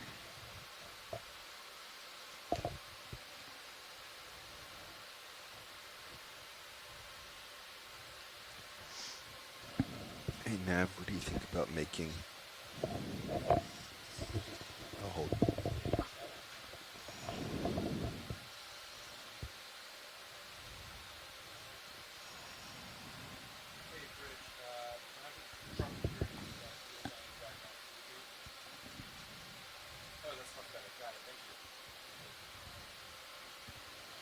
I was going to say, what about changing Yogi to white? Another pair of sea slugs just to the top left as we kind of scan this feature. Wow, a really big anemone, a really big a brisingid, and also a really big basket star on top of maybe some soft coral is my guess. You want to go in real quick, video? Okay. Got a little bit of time. That's great. Yeah, it is growing on top of. There must be something else. I guess probably a rock under there. It looks like several zoom in small on individuals basket of star. the Drossemia julipacridae, probably the soft coral.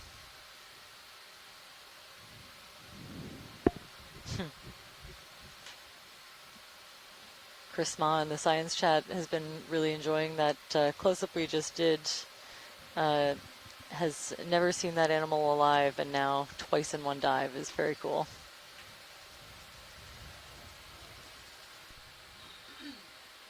How are we doing on oh, I'm slipping. All right. Maybe not totally. How are we doing on pacing now? Okay. And video is clear. Thank you, video. Okay. It's full wide.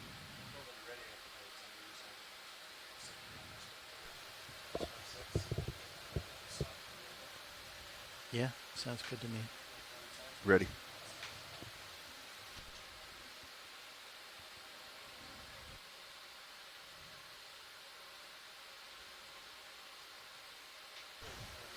Just little steps over here.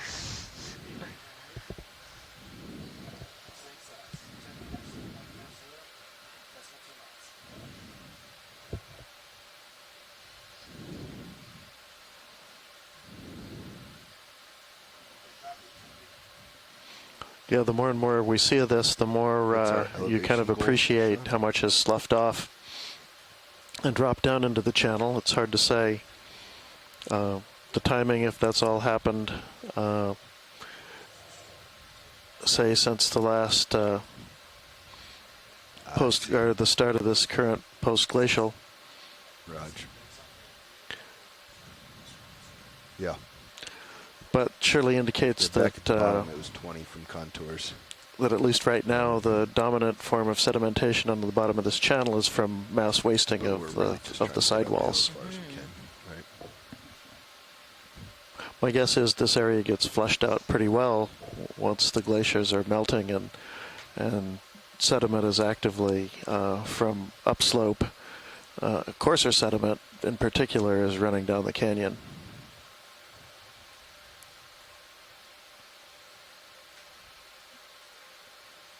It's making this really dramatic ridge that we're kind of following along. Mm-hmm.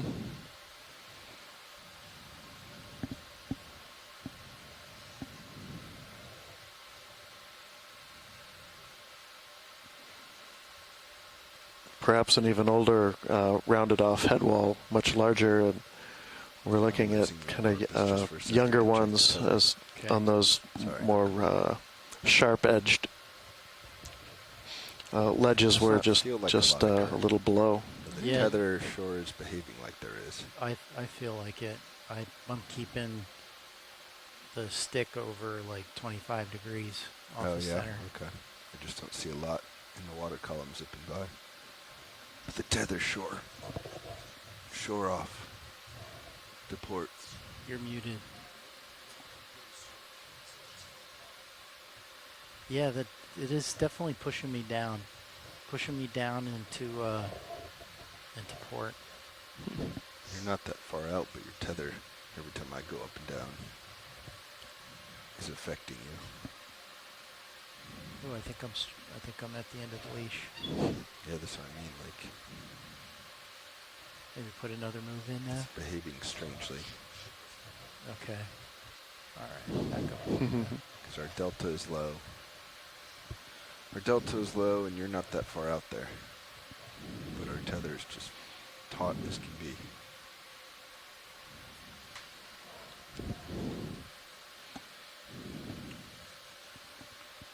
Something is off with the stick. Like ROV watch lead. Go ahead, watch lead. I think I see like a sea pen or something to the right, To the sticking right? up out of the sediment. Just wondering if we could investigate. Up in the background. No, it's It's in the farther back. distance, Oh, in the background? Pilot. Yes. Oh, I think I see what you're talking about. Yeah, it's sticking up out of the softer sediment.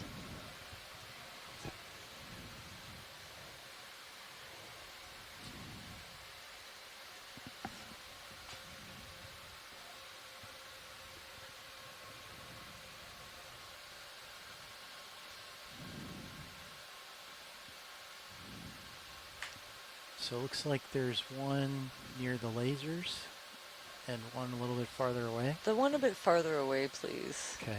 Yeah, looks just a little different from the ones that we've been seeing. Are you changing heading, co-pilot, or am I going off? You're going off. Okay. Just going forward, really. You want me to follow you? A little bit. Coming over. Yeah.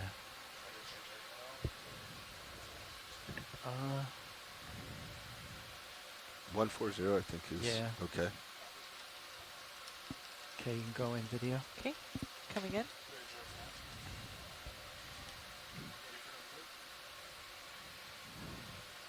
Gonna hold here. Thanks. Ooh, okay. So yeah, definitely a sea pen. You can see the kind of modified base that's anchored in the zoom. sediment. We can zoom in on the It's base. called the peduncle. And a long, that's thin next zoom. skeleton. Just one branch is kind of the, gives Okay, the sea I've pen got its time. shape. I can get a little closer. And all of this soft tissue Okay, attached it's to up to that science, but I will long, come thin out. skeleton kind of gives it the look of a feathery pen, I guess. That's full wide. You can see those Okay. little polyps dangling off. Remember, I turned off my heading. And if you were Yeah. to count the tentacles, there should be 8 of them. It's another I just want to get the shot, octocoral. and then I'll shoot back. Roger. Okay, you can go back in video. So it's pretty small. Coming in. Again, those laser back on dots the are base. exactly 10 centimeters apart. This is very helpful. It can, That's this full zoom could zoom. allow us to see a couple of identifying features. I'm pretty sure we're looking at a Balticina, seeing some big long spines near the bases of these polyps. And kind of loosely flowing in the current, each of those with 8 tentacles, kind of grabbing at things that they're eating from the water column. Little bits of debris, probably detritus that we call marine snow. That's great, thanks for that. Great, thank you. Okay, and video's clear. Okay, full wide then, please. That's full wide. Okay. I'm 20 degrees off of You can heading. see when we pan out against the darker background that marine snow sort of softly falling Shoot from over. higher up in the water column.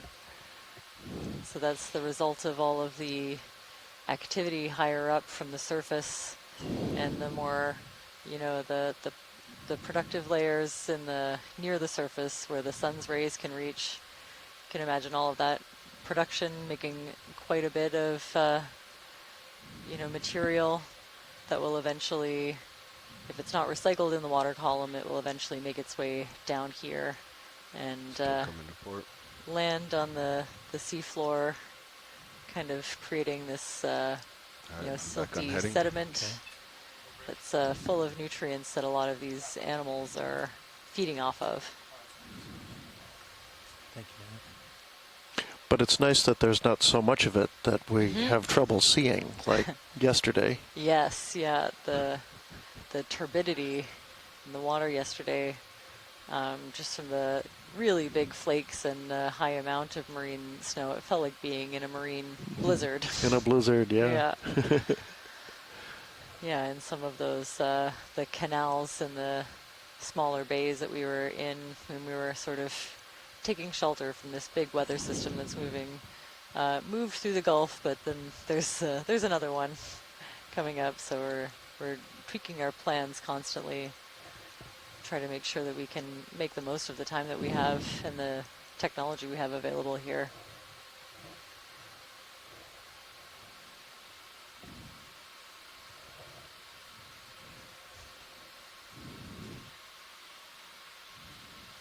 So I'm just seeing some of those little shrimp, some really big brittle stars.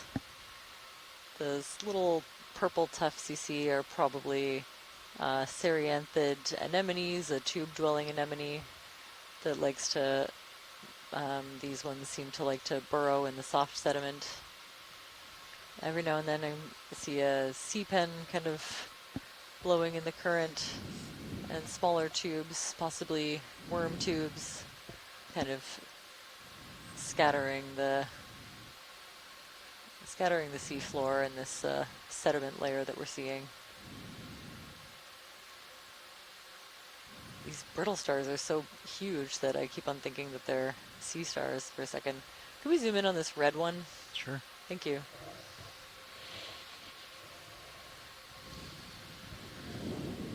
I think that it was the same species, just kind of a red color morph, but always helpful to collect imagery to confirm.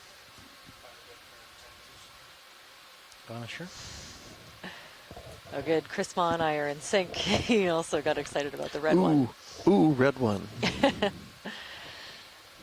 go in. Starting to get a bit of a feel for what people are looking for. Gonna hold here. Okay.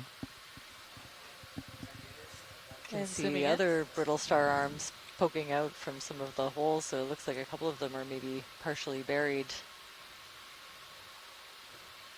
Really beautiful. You can see all the kind of harder plates that line each leg, and then where they attach to this central disc in the middle. Of course, each leg is highly spined. It is at least 2 rows on each side of pretty vicious-looking spines. That's max zoom. We'll see, yeah, maybe a little bit of a different pattern on the central disc. We'll see what Chris has to say. Yeah, I don't remember one like this. No, there we go, a different genus and species. Bathypectinura heros.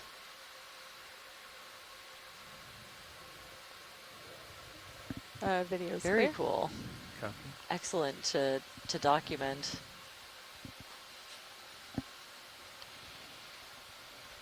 That's full wide.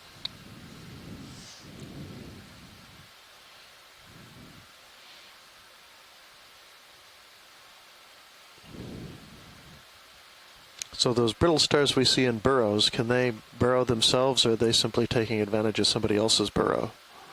I would imagine that they can kind of nestle into the really soft sediment. But it's hard to say. There are certainly, you know, it looks like they would have a choice of different burrows to choose from if that's the route they wanted to take.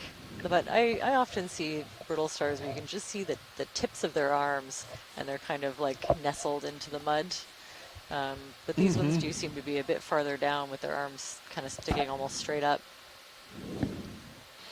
And yeah, from Chris Ma, yes, they can dig. They can dig. Okay.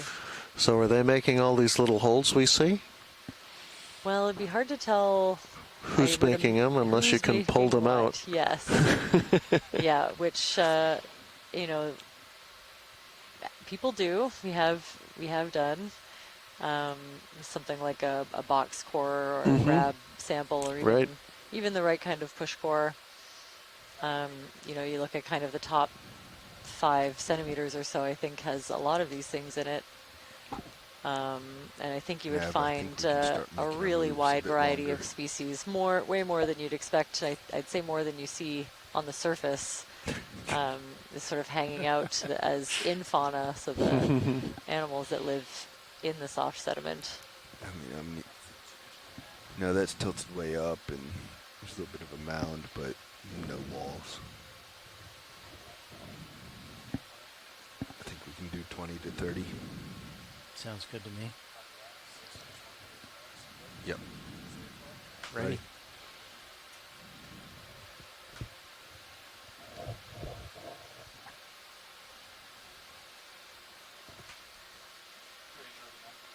So it looks like you have some interesting formations a little bit off to starboard. Yeah, a couple of really big burrows. I don't think those are brittle stars. 20 feet away. Yeah, you got big, would be really big little stars. I mean, they get really big. I saw a picture that that Chris posted of a, the central disk was like, Oh my! looked like almost the size of my hand. I don't know. Looked huge to me. Never seen one like that in any of my study areas.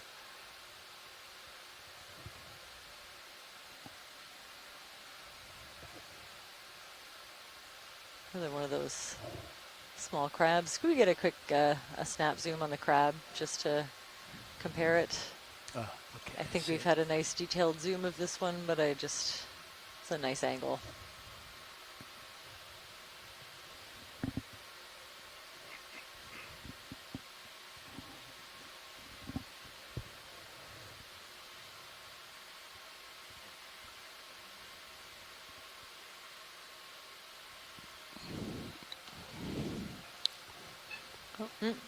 Oh, maybe not. Too close.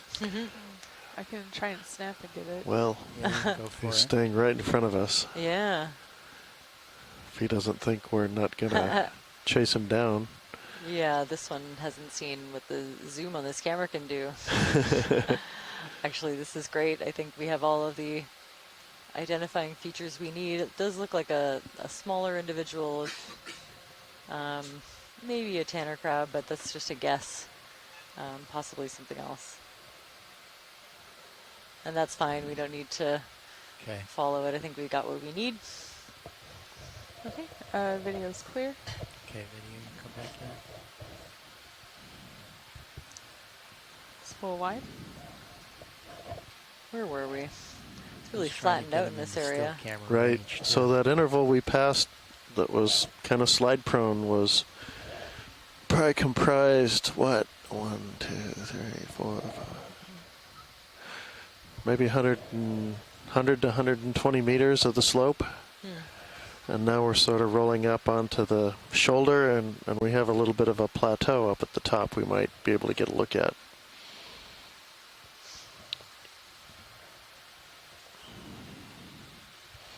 Have, I believe, just over an hour or so of bottom time. Some outcropping or something to starboard 15 meters. I think you can reach it if you push out. Okay. Yeah, I'm heading for it. Correction, about 30 minutes of bottom time. Okay. And I did get a tentative ID from Sean Rooney, likely another Chianocetes angulatus, a triangle tanner crab.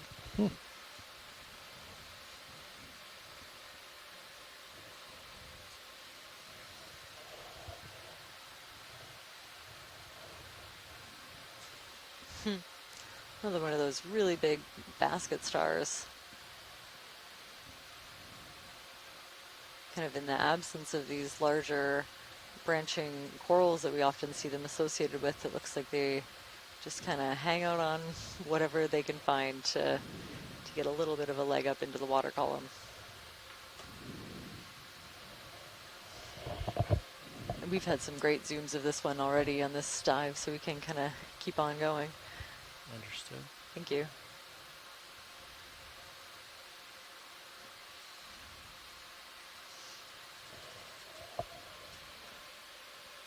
Do you know what that is in the foreground, though? What, this? Black? No, the black thing that was now out of view. Oh. Missed it. Yeah, maybe some random debris, I think. Oh, okay. But I don't know. He had sort of looked like a bug somehow. Oh, some of these little tube anemones that are sticking out of the ground are really dark purple. They kind of look like a little bit leggy. Those are the tentacles sticking out.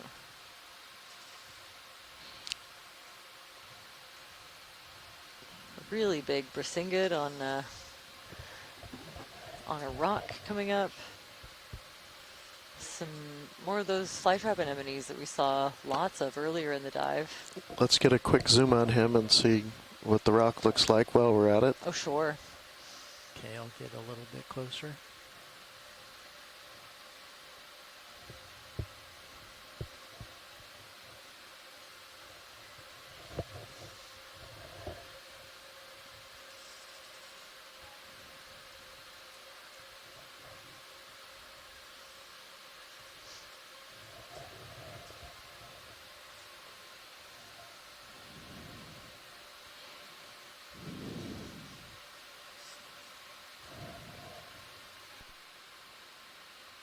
Okay, you can go in video. Okay, coming in.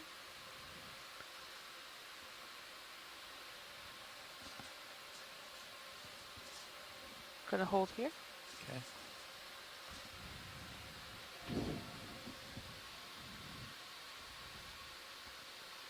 Okay, and zooming in more.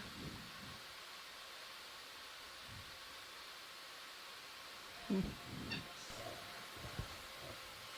think this is another Brisingid. We've seen a couple of these. Yeah, if we could pan over to the rock, I think we wanted to get a look at the... Yeah, I've had a little bit of a look at it, yeah.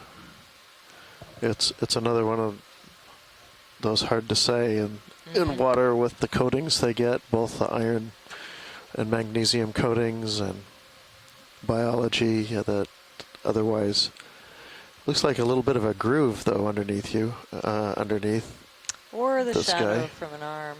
Ah, yeah, thanks. Yeah, kind of hard to tell. Ooh, we have a tentative ID on this one. I think Astrolyrus Copy. Panamensis. Okay, is there anything Very else cool. that you want to see here, watch leads? Yeah, that's good, thanks. so. Yeah, I just wanted to have a quick look, see what I could see. Okay, that's full wide. Thank you.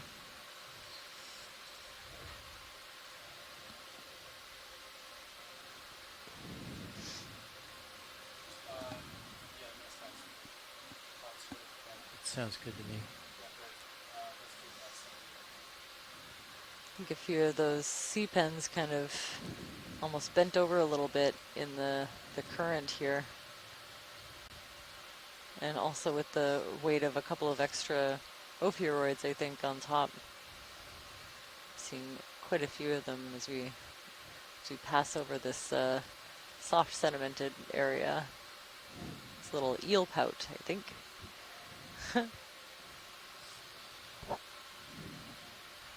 Ooh, ROV, could we pan to the right? Look at that bushier sea pen. I think you got it. Directly beneath the lasers? To the right just to the right of them. Okay. Thank you.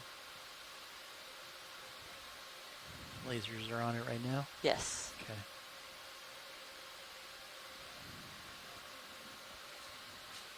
How much is on that move now? Ship is stopped. Okay.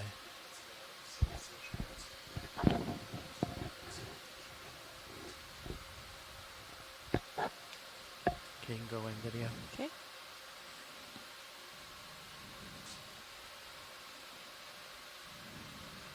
Gonna hold here.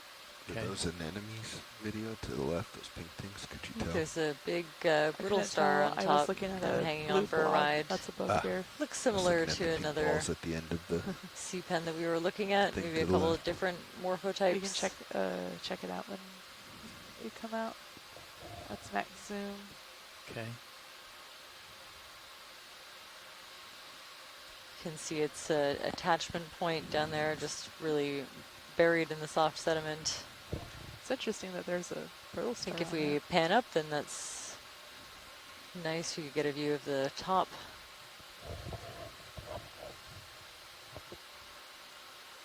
That's great. Some little bright colored balls at the base of each of these polyps. Huh. That's great. I think we're good to continue. Okay. Okay. Gonna come out. We'll take a brief look at the pink stuff on the left. Those things. Yeah. On the tip of the dead stuff? We don't need to stop. I was just curious if you could tell on your fancy screen I over think there. those look like little. I couldn't tell, but we We're could calling just them snap tubularians from yesterday. I've been seeing a couple of the these really guys. long Oh. tube and the they're Oh. little I cool. think they're solitary hydroids with a really long tube attached. Cool. And really elaborate structures at the ends of them here. I think a couple of That's a cool there's going to be feature. tube worms associated with these tubes, so tubes on tubes. And maybe some Oh, yeah. hydroids down at the bottom. Quite a bit going on here. We did get a few samples of these yesterday. Okay. Which is great to have. Video's clear. Okay, we'll light the video. Making the best use of their little cobble. Mm-hmm. Yes, they certainly seem to be. Oh, okay. Yeah, for sure. Okay, I'll push forward, co-pilot. Raj.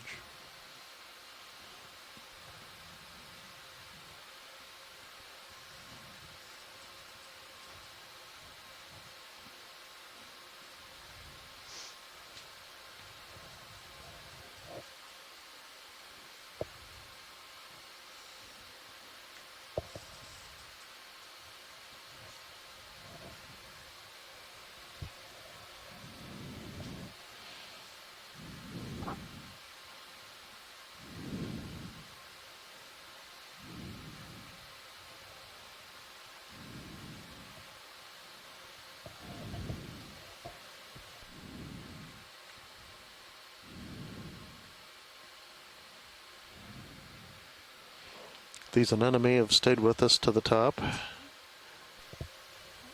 Yeah, they were super abundant kind of near the bottom where we started, and we're still seeing quite a few. I think there's a these, fish on the left flytrap pilot, anemones. in the sand that we haven't seen yet today. Where is it now? Lower left now, left-hand corner. Oh yeah, a bit of a different fish down there.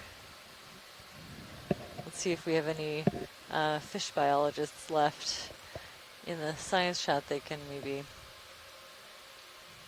help us out with an identification. This looks a bit different from the fish that we've been seeing so far.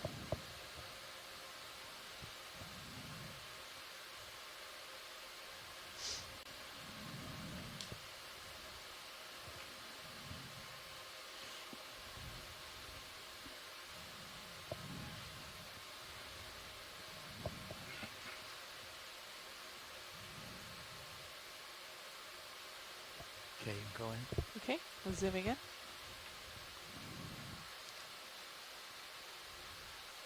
Gonna hold here. Okay. Could be one of those little eel pouts that we've been seeing up in the water column. And gonna come in more. Or something a little bit different.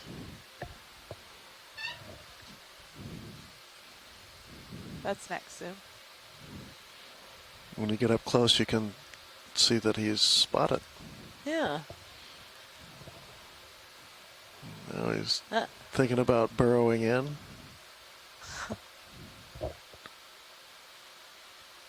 Very cool. Definitely kicking up a lot of dust.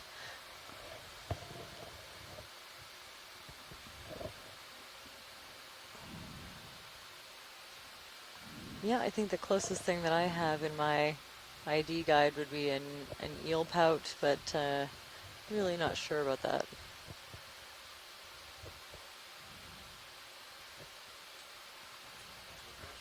The reflection of the eyes is cool. Hmm.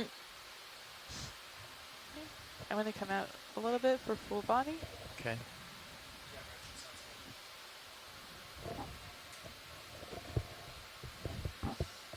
And video's clear. Okay. Elena likes eel pout. That's full. Oh, good. I'll go with that. Well, I'll go with that. Whew, okay. Okay, I think we're ready for another move then. Ship's changing heading, so we can't. Okay. This is a good dive for Elena today. I think we saw, blob I is don't know on how the many, left. 5 or 6 octopus. The bigger one. And it's always a good day when you see that many cephalopods. Thank you.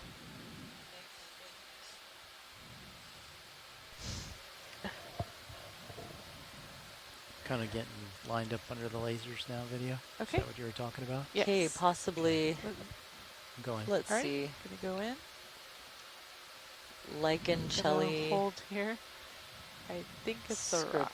Scrotolinus snakehead eel pout.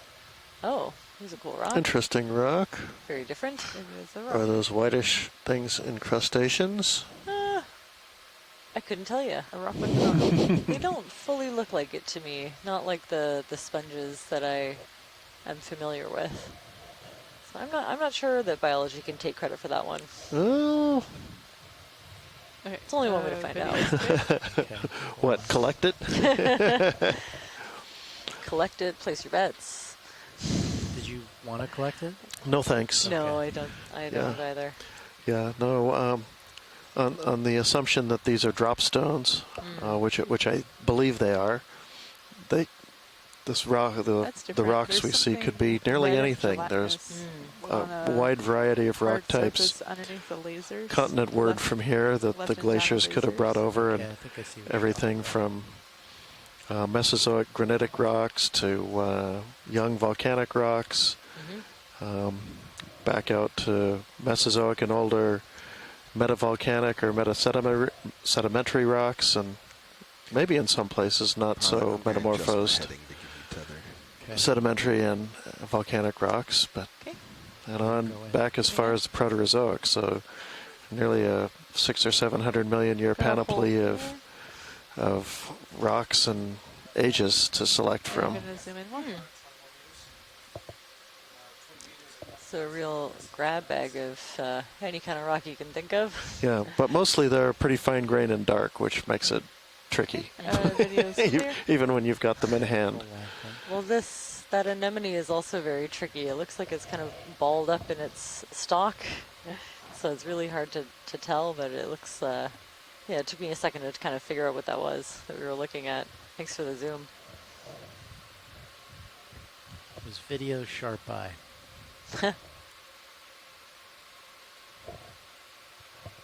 Yeah, but who found the chimera yesterday? That was that was a good one. I think another one of those sea pens. Seeing some small shrimp. More of those possibly tubularians. There's some good-sized burrows that look like something's pushed a fair amount of sediment out. Yes. Not a brittle star, I don't think. Could be one of the crabs we were seeing. Could be something we're not seeing because they're deep down in those burrows. What are those little white dots on the left, Pilot? In the sediment? Yeah, I see what you're talking about.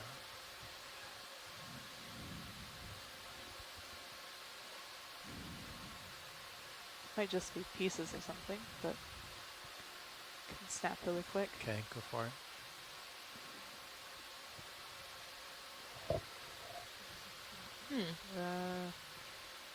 Pieces? Yeah, it looks like small broken bits of shell, or maybe the skeleton from something. Meal. One of them looks a little bit cylindrical almost.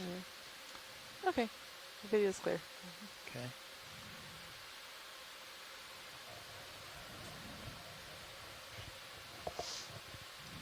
I'm going to back up a little bit, co-pilot, and just maybe drift off to port for a bit. I'm a little high. Okay. Took a real pitch there. You can see the spikes on tension. And I got closer to bottom than I would like, so I came up some. Okay.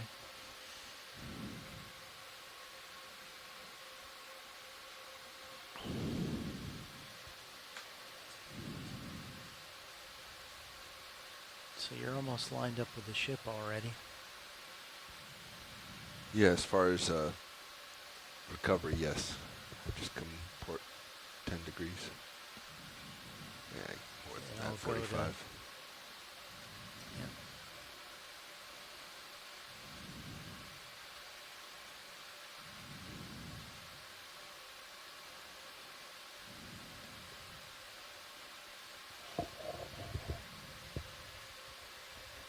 How tall is this feature now?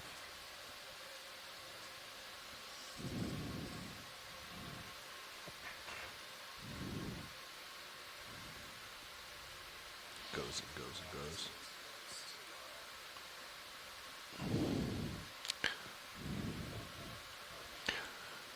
And There's a southeast is getting into deeper water. No, it's uphill. Okay. Northwest. Yeah, there's a little bit of a tongue we're sitting on that with the flat we're coming up to that's at about 1373, 1375. Base is down at 1650. So do we just hold position and then haul in, co-pilot? Sorry, what was that? For recovery, we just hold position and then haul in? Or do we make a northwestern move? No, we'll just hold. Okay. And once we get up a couple hundred meters, then we can start the ship forward slowly, if needed.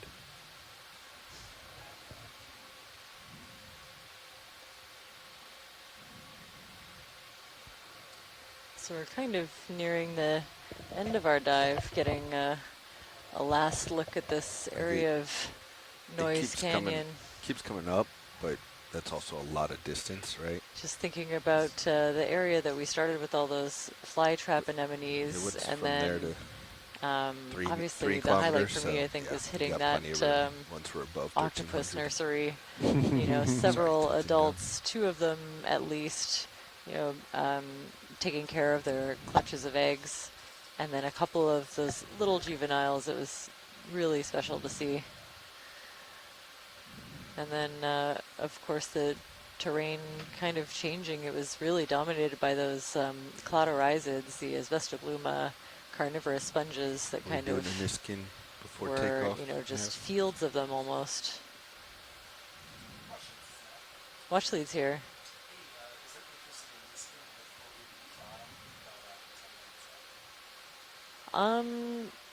Yeah, let's do a Niskin for sure. Can we also, yeah, that sounds good. Can we also zoom on that thing? It's kind of what's coming up into the top yeah, center? that bushy coral, just while we're here. I think it looks like another version of the one that we collected earlier. It's always nice to capture a little bit of imagery, a little bit of extra when we can.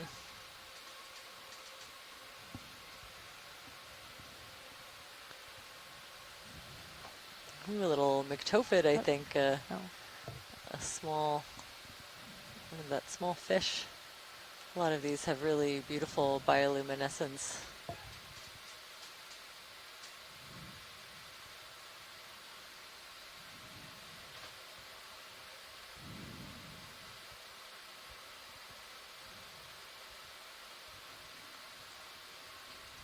Okay, you can go in video. Okay, coming in.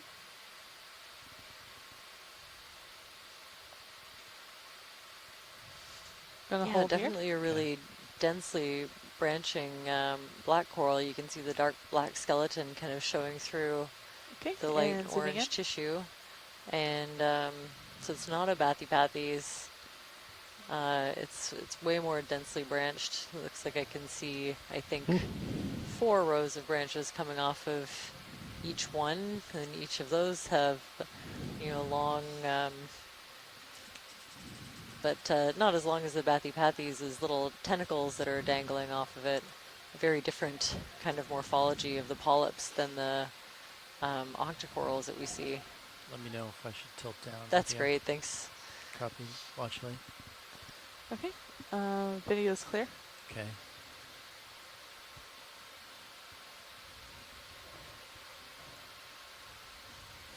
That's full wide. Copy, thank you.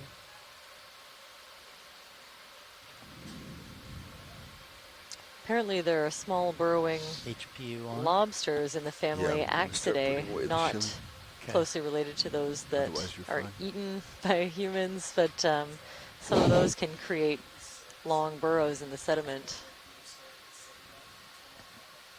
Copy.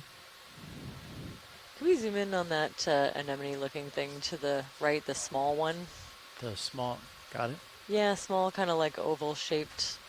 Looks like an anemone, but there are some cup corals that look like that. Just thought we'd check. It'd be pretty big.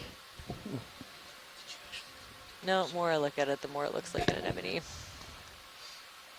Do you still want the zoom? Actually, I think I'm good, thanks. Okay. There's something to the right pilot behind the rock. Okay. It's kind of like white and squiggly. Yeah, I think I see what you're referring to.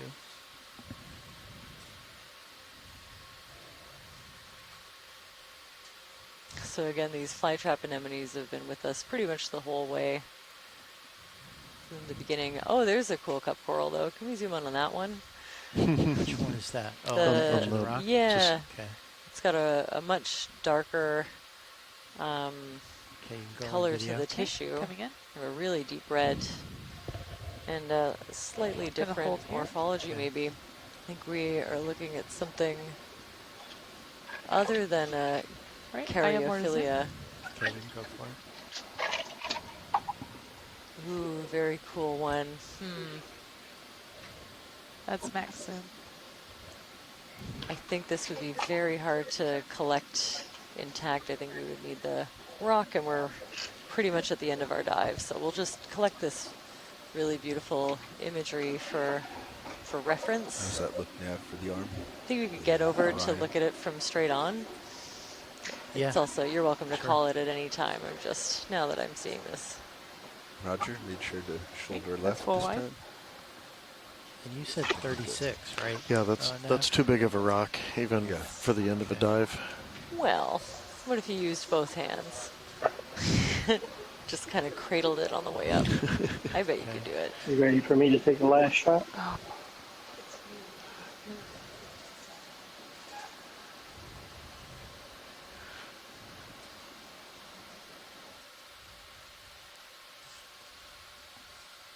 Okay, I'll go.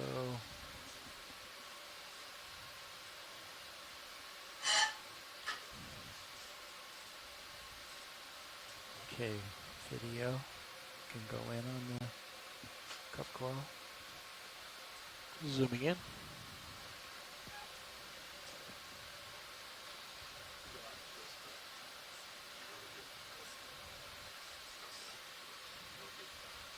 Ooh, beautiful.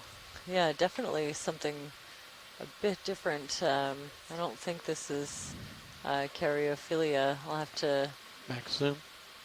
Check we might be able to the imagery against the. So these are really hard. Have a really hard calcareous skeleton, so they have to be snapped off, and I think more often than not they get really crushed. Okay. Yeah. So I've only, we got one because it was on the mudstone, and the mudstone kind of broke away. But this one, I don't think so. Do you think, can you pan over to the right and see if there's another one on that smaller rock? Just out of curiosity.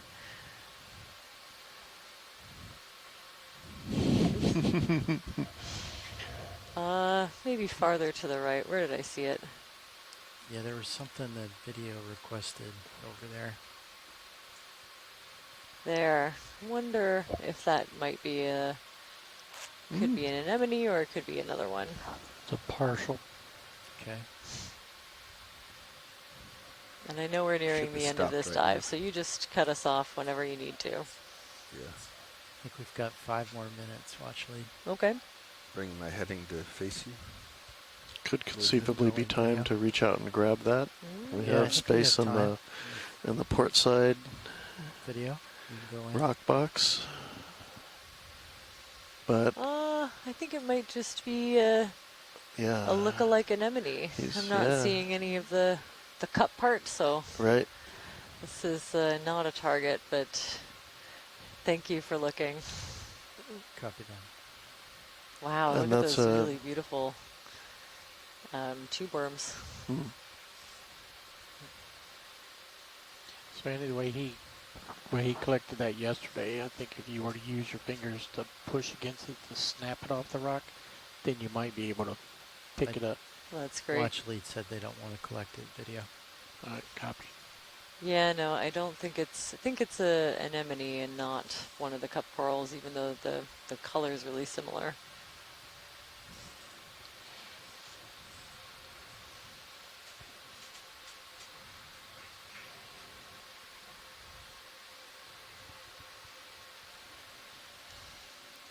I'm gonna start sewing swing arms. Copy. I'll give you a few extra minutes of bottom time.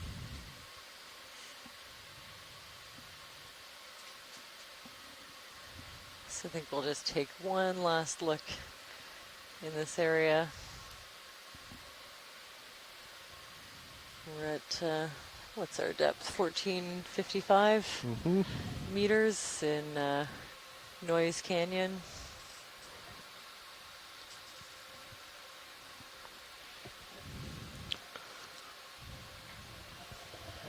So we came up about 185 meters.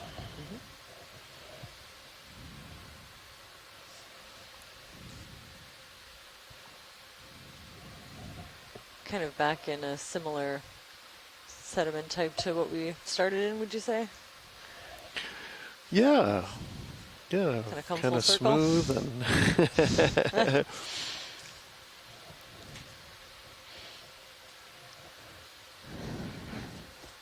but this has maybe been sitting here a little longer, not been getting rained down on like the channel bottom, receiving sediment off the flanks of the walls, but instead just sitting up here and accumulating in hemipelagic rain and perhaps even preserved turbidite deposits coursing through the channel when it's active. The dust clouds that those would raise would settle up on the flatter parts, perhaps this far away, up the slope. Now, should we do our Niskin? Yeah. Roger that.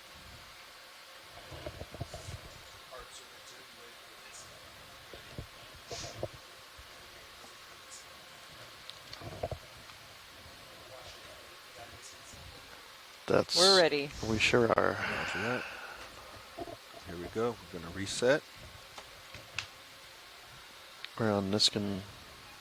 Reset and firing in 5, 4, 3, 2, 1. Fire. It's a good fire. Number 3. Number 3.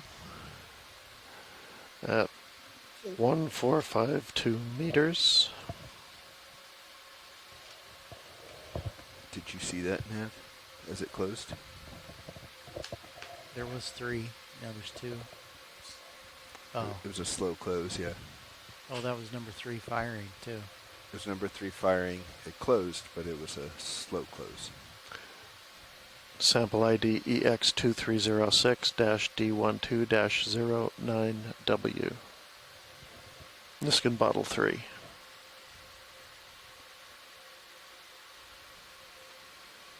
So I think that's it right now. 36 after. Is that what you said? Okay, we'll do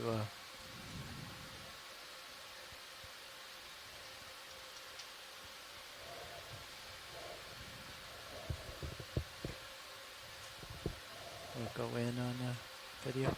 Sure. Tracking in. Which subject are you after? We'll just do both, I guess. Okay.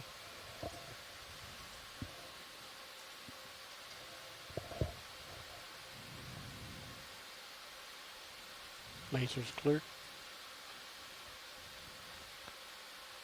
Tilt up on the yellow one.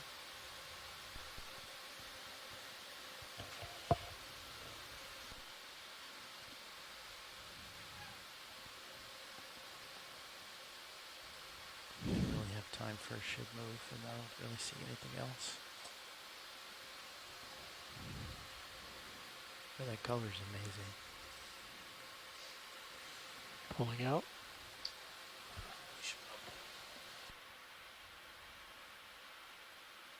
Tilt down to the lower as I go. I'll start back in.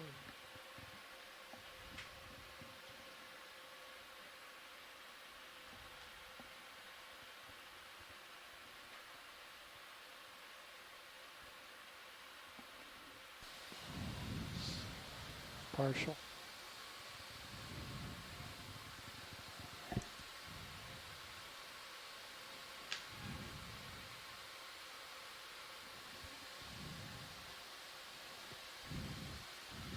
Wow. Clear. Okay. That's nice.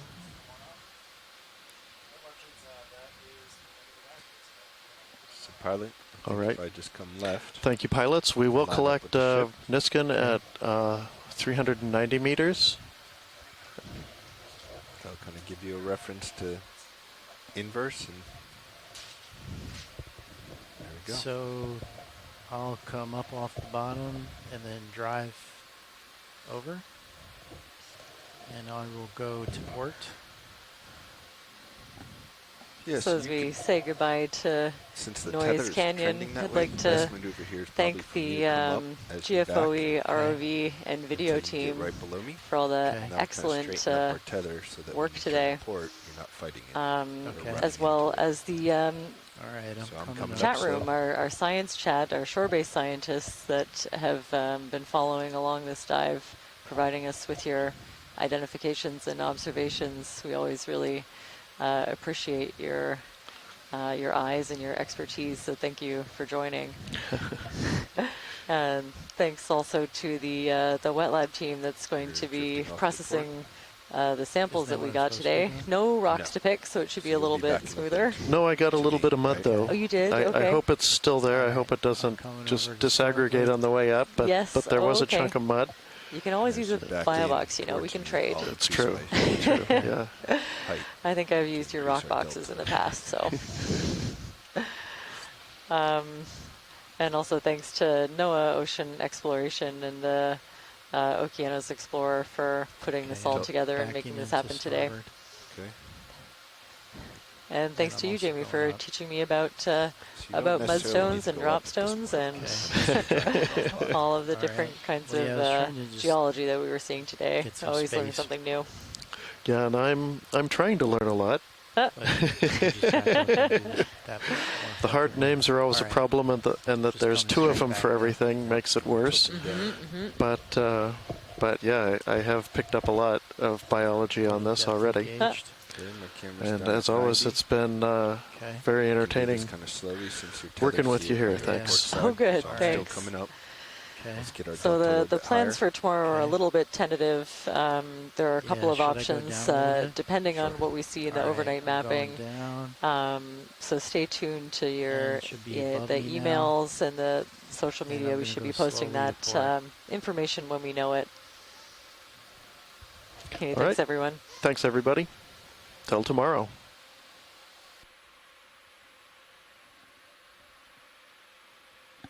So it's crossing above you right now. Yep.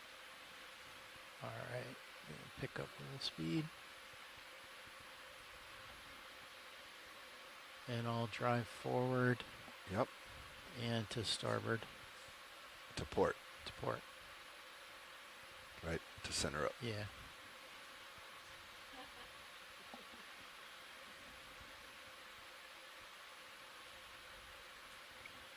My camera is now all the way back.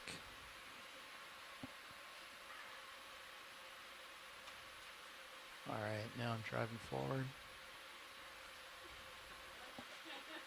A little bit more to port.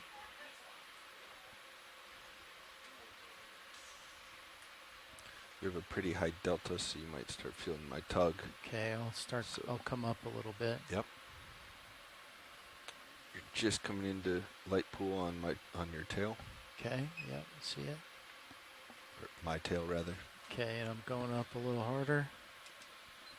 Yep. And pushing out.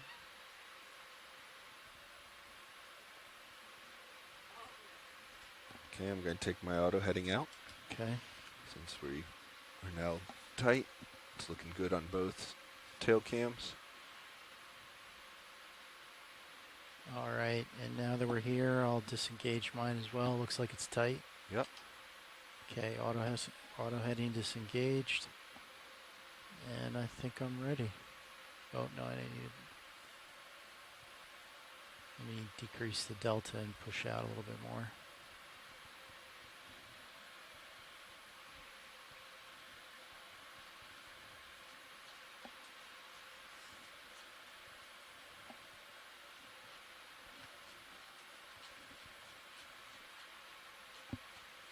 ready for me to start coming up? Yep. There we go, hauling in. Picking up speed. Low delta, so I'm going to kind of hit it fast. Okay.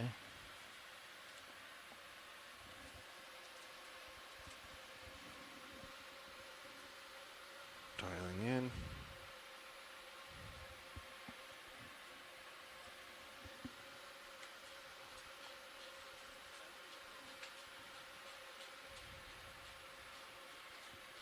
All right.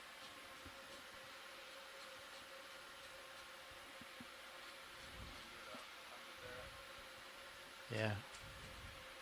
I was trying to just increase the...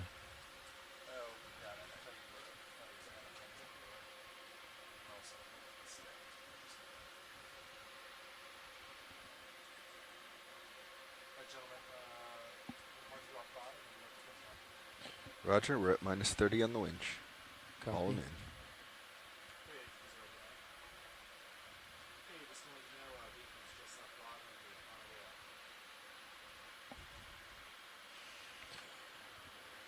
Nav, what was that depth for the Niskin? 390. Copy.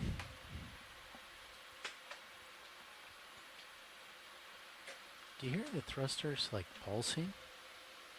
Like, Yeah. I wonder what's up with that.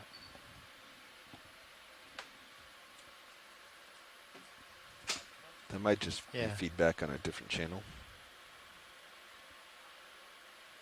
That sounds like acoustic interference, not the thrusters.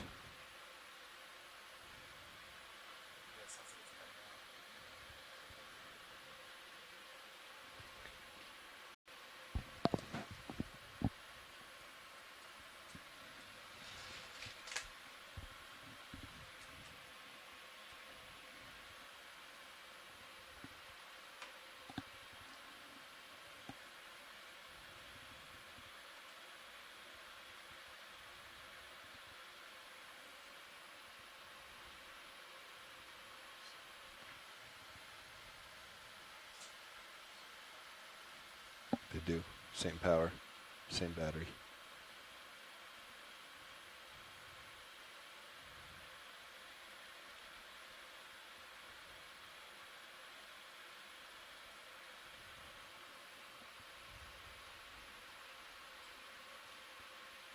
Are you able to look up the audio and see if it's just drop out on the audio or if it actually is a pulsing? Delta 9. Yeah, I've been slowly increasing. Okay.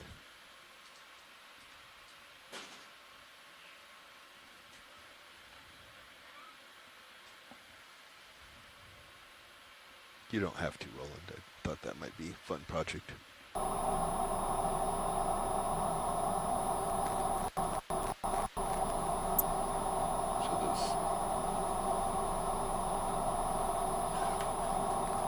So those vertical lines, is that acoustic dropouts or is that in fact thrusters pulsing?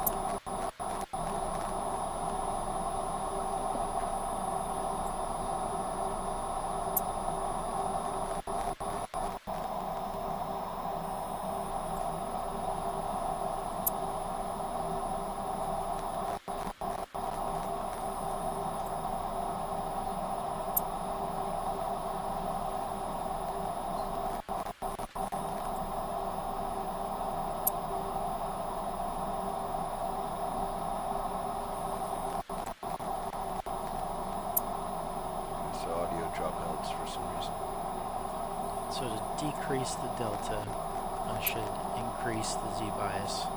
Correct. And that's what I'm doing, and I'm at like 80 now. Oh, you were? Especially with 40 forward. Yeah, when I didn't have that much forward, it would,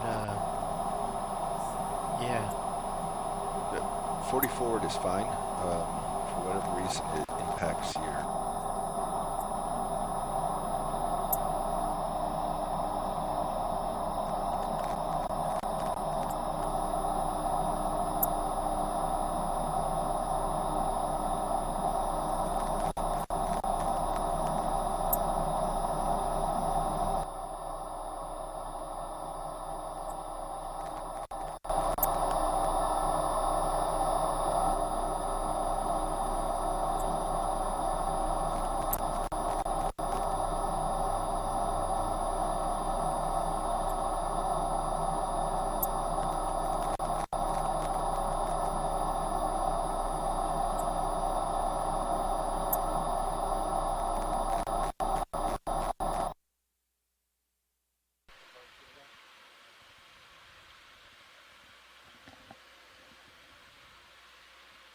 So you're not going to fully eliminate that slack because I'm heaving up and down so much. Okay.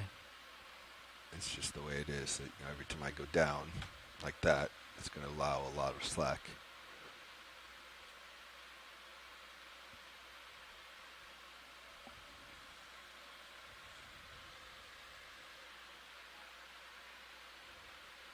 Just don't want to snap it. All right, I'm at 98 now. It looks like the delta. I think it's probably better to reduce your forward. I can also slow down some here if we need to. Because we don't want to run our verticals at 100 for a prolonged time. So if I need to pull back, we'll do that.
Definitely a lot better though. I'm at 96 now.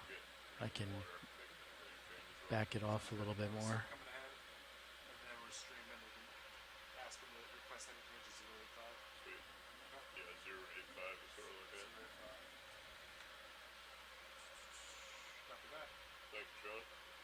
Dr. Sean?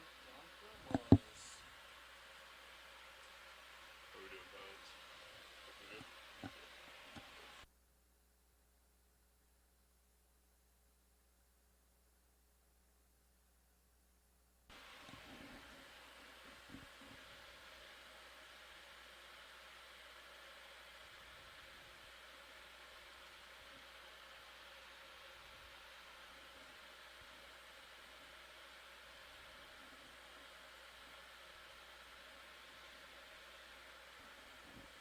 Makes me feel like the control system's doing something wonky.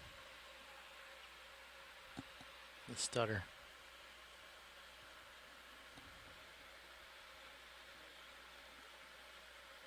The audio stutter.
Uh-huh.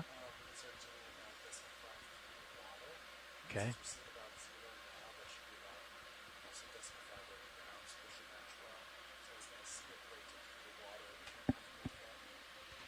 Sounds good.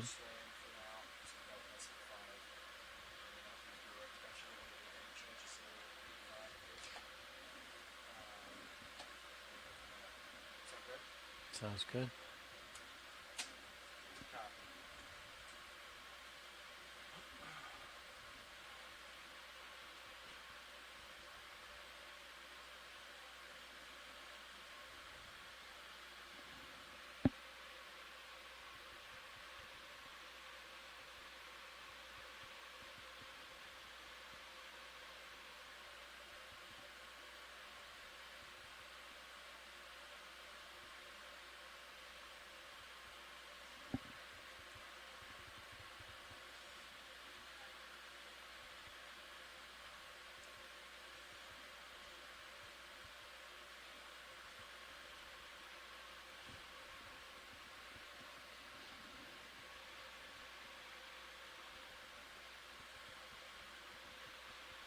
Yeah, isn't that camera view a little scary when you're stowing the Orion?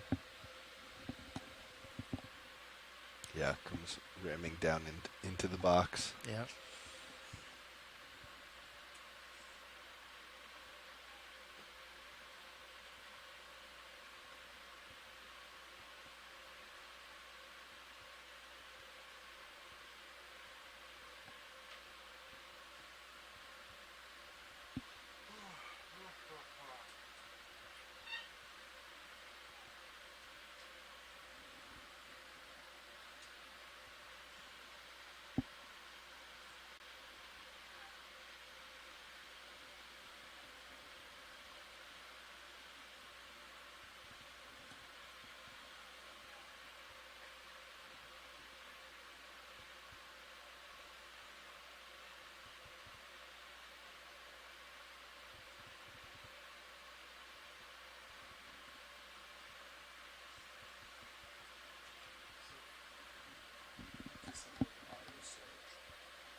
So I think a rotation position is part of DP.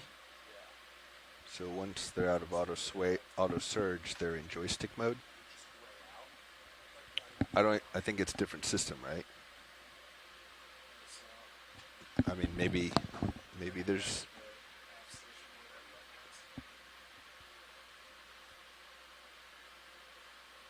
I don't know that there is one, right?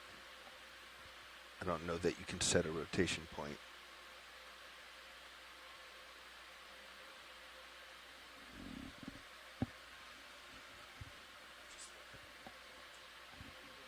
You might be able to when you're in joystick mode.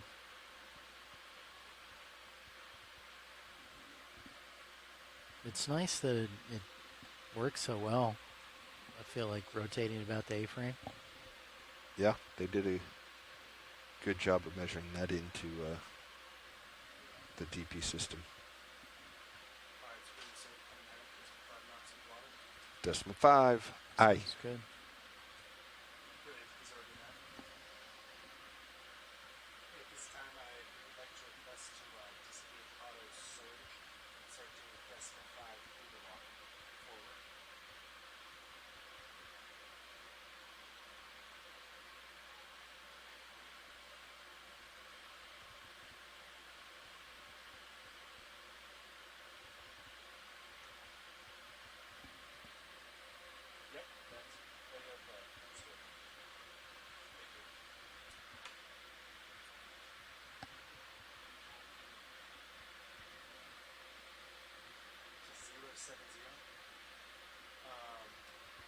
Yeah, I think that's fine with us. I talked to the guy super briefly maybe 10 minutes ago.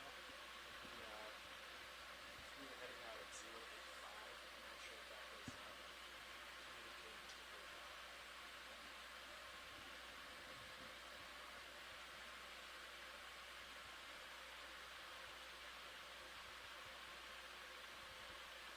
We start coming ahead, decimal 5 through the water, and then add a midship, and then do that heading change. Is that order operational for you?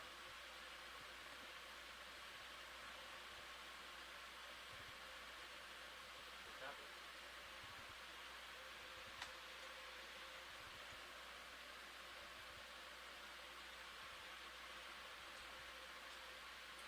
Let's watch screen as we come out of. Copy.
Is that right?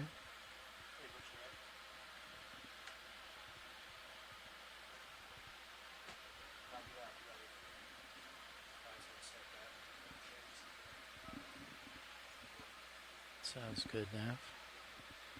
And we're doing another one at 350, Niskin. 390. Load demo.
Okay.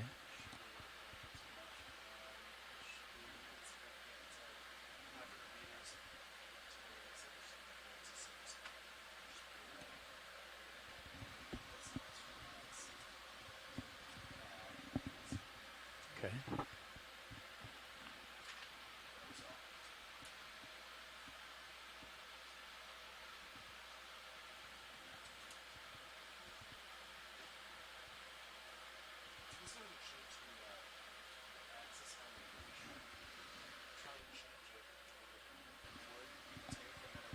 So go to, if you go to the top control panel,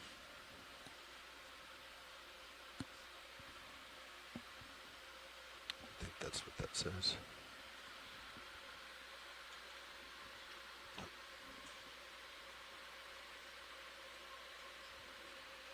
Yeah, hold on, let me get with you.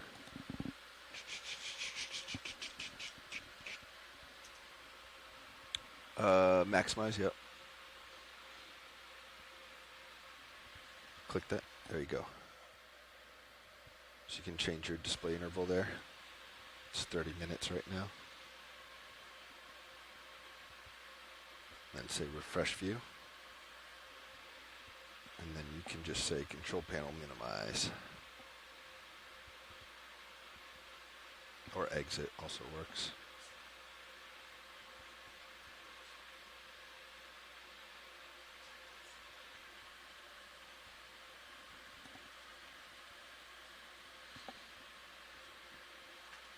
You might have to go to the hour mark.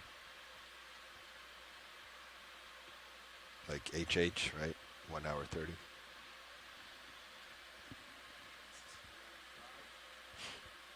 Probably.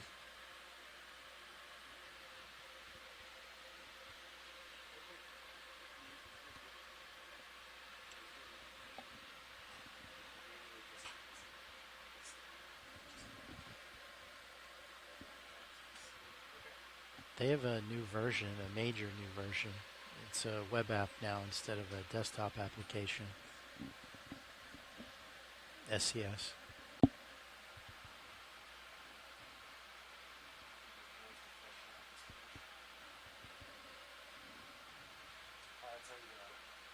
Good.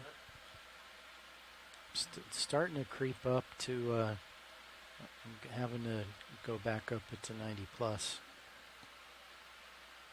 So the ship's pulling you pretty well now. Uh-huh. I don't think you need to keep the forward way in. You also have a little lateral locked in. I tried to get rid of it. I'll get rid of it now.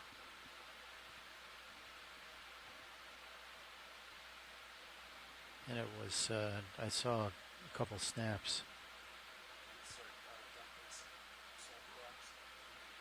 There you go.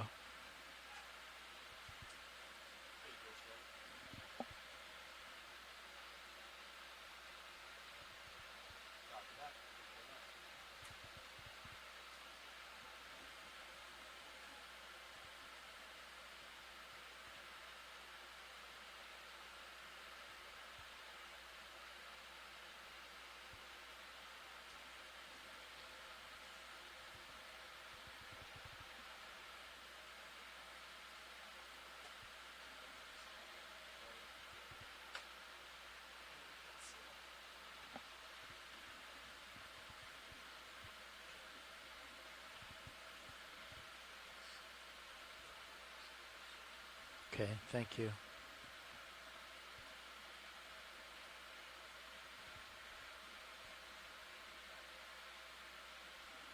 Yeah, on that note, you were saying on the, what is it, the IUS-5, you saw the comms on pause?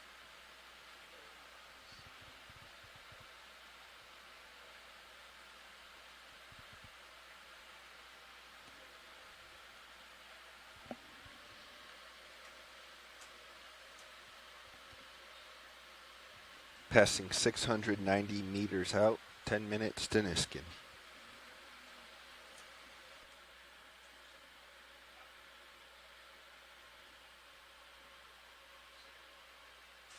I want you jumping out of the chair here, Art, like you did last time. Make us all wait. Yeah, so from what you were saying, the comms were steady, and then they paused, and then they jumped to the next value, so, yeah.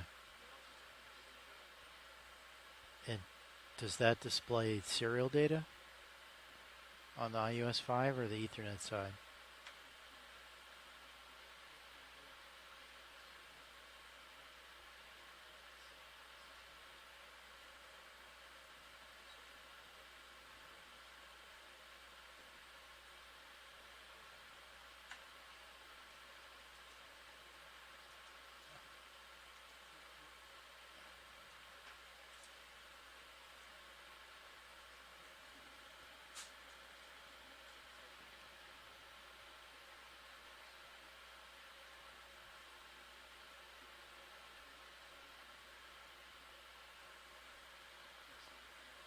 Uh-huh.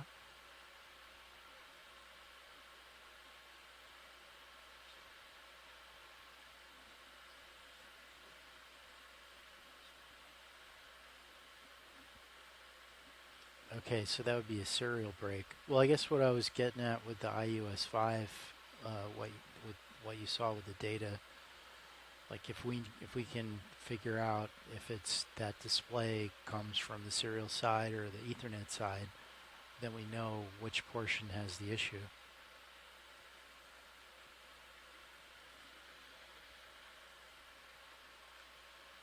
Okay, so then that's, yeah, so then that's either, I guess it would be the what is it, the 422 box PC something?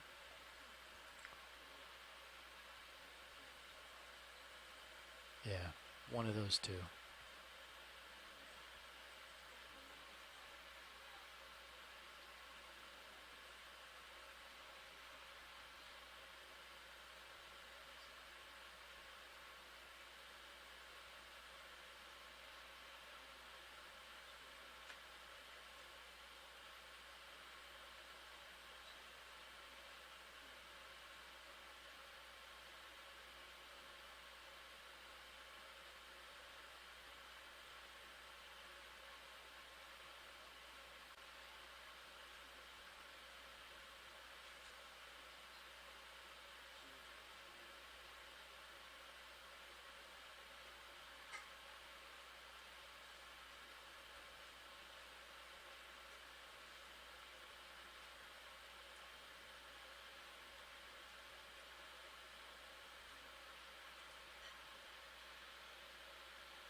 Say again, survey one? I didn't hear you.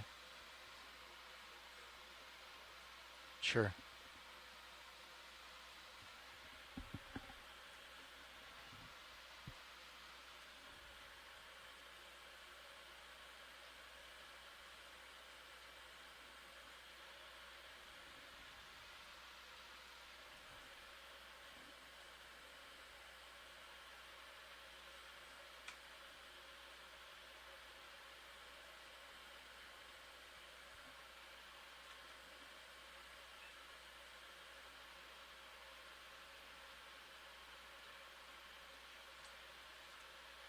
Yeah, I don't think that 40 forward or 30 forward or 20 forward was doing anything at all.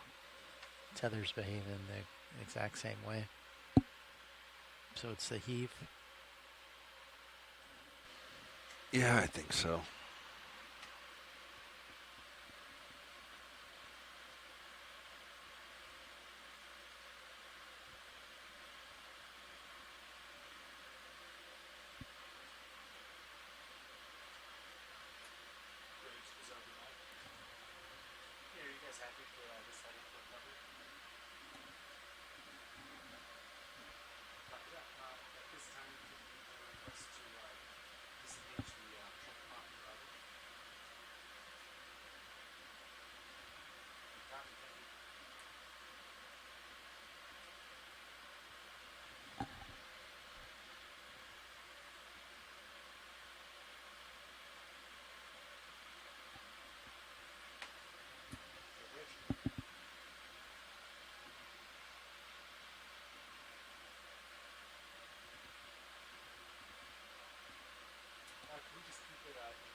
Uh-huh.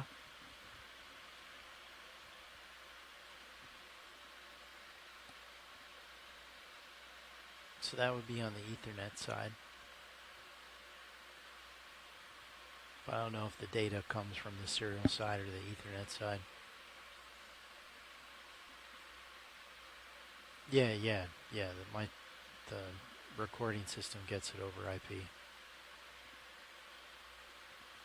And I read through the manual for it, and it wasn't clear. Is that some?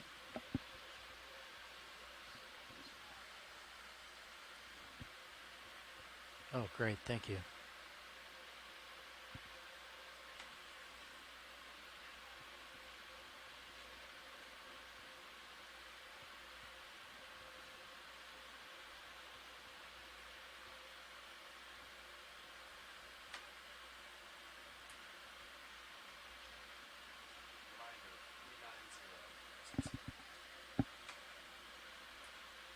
$390. And we have to stop at 50 meters.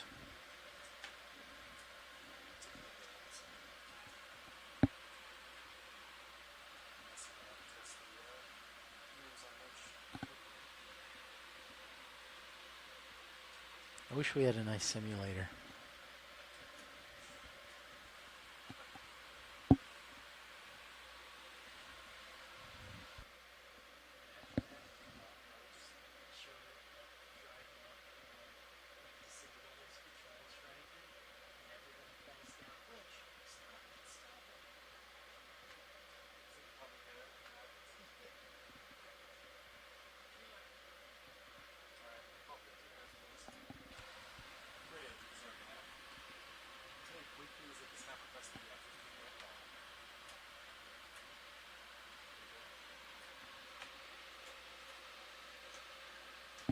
Passing 450 meters. 2 minutes to Niskin.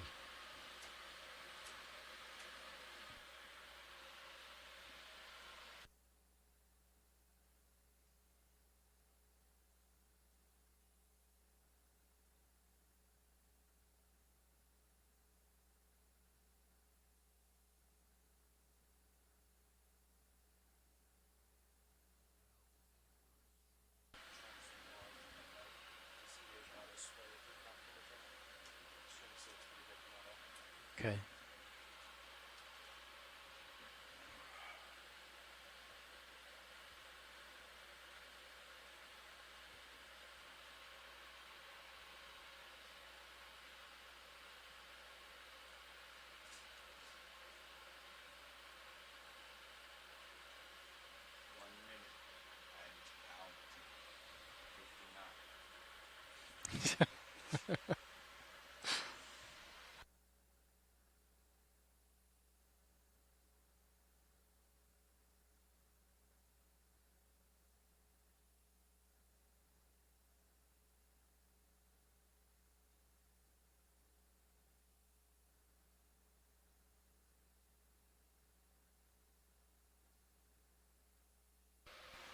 Resetting Niskin. Resetting.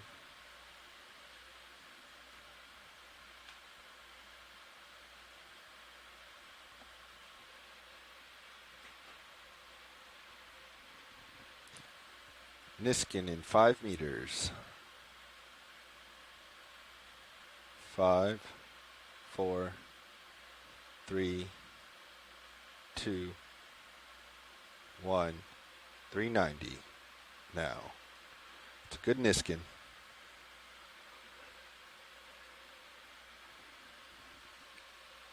That was peak Niskining right there.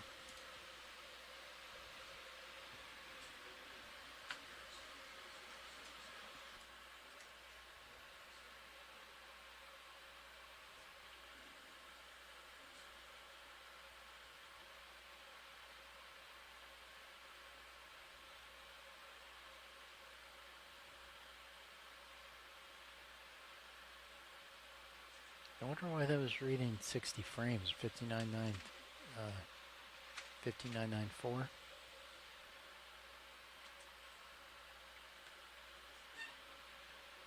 CPHD when he just pulled it back up on that monitor was saying the 59.94.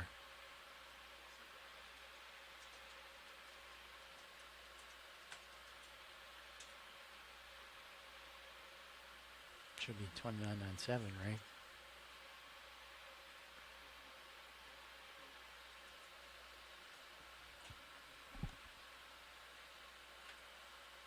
Yes.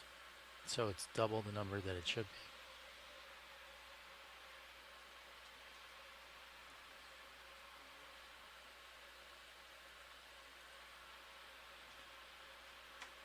be. It showed I next to the resolution.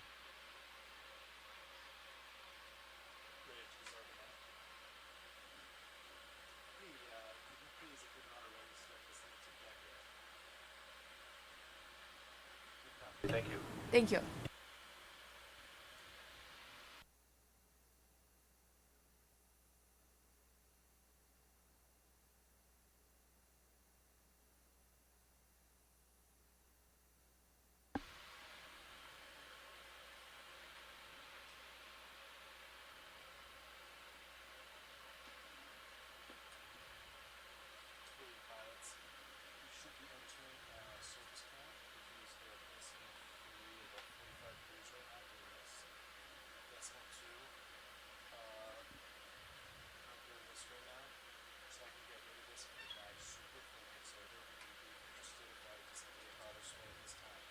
Sure.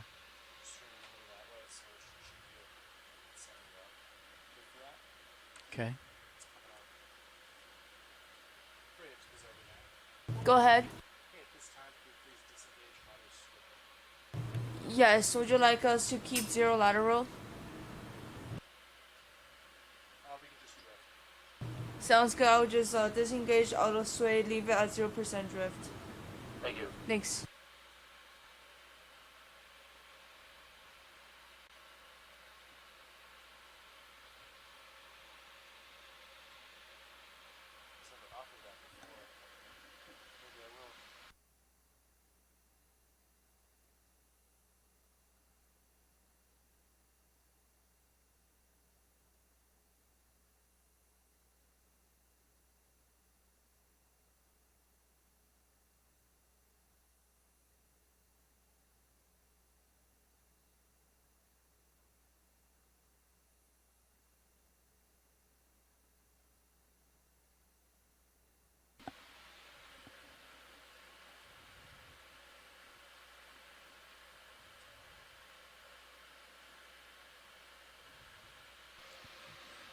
Looks a little bit like the jaws are sagging.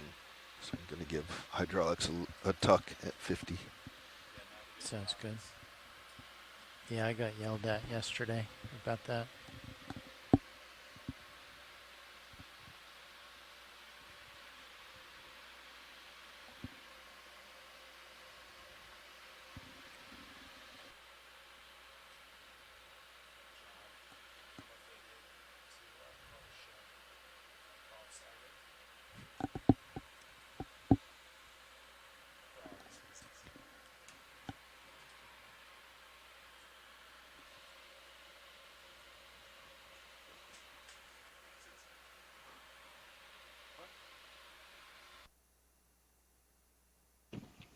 Nav, dive super, comms check. Nav has dive super, loud and clear. Loud and clear, Nav. Pilot, dive super, comms check.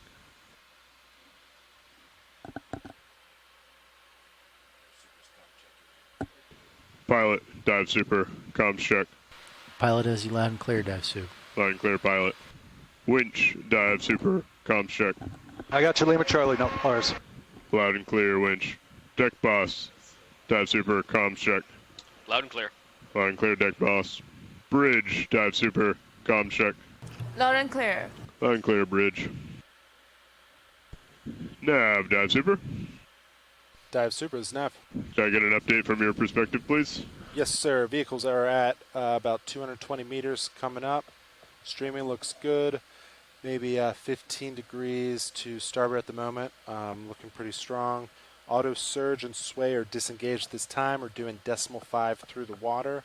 Center rotation's midship. Port prop and rudder are disabled. We have about 10 knots of wind. Maybe about 40 degrees off the port bow. Maybe a little more. 50 degrees. And then we have about 0.3 knots of surface current hitting the starboard aft corner of the ship. That is all. Copy all, Nav. Are you ready to pass communications to dive super? Yes, sir. Dive super has comms. Dive super has comms. Bridge, dive super. Go ahead. Can I get an update from your perspective, please? Yes. So we're currently at a heading of 085. Wind is brought to our port bow. So if you would like to change heading to be more into the wind, we can do that. But now it's a pretty good split between the residual as current, wind, and the swell. We're holding very nicely right now. No traffic in the area, and wind is about 7.3 knots from north. Copy all, bridge. And can I confirm that port prop and rudder are disengaged and center rotation is midship at this time, please? I can confirm we have disengaged port prop and port rudder, and center of rotation is midships. Good copy. Thank you.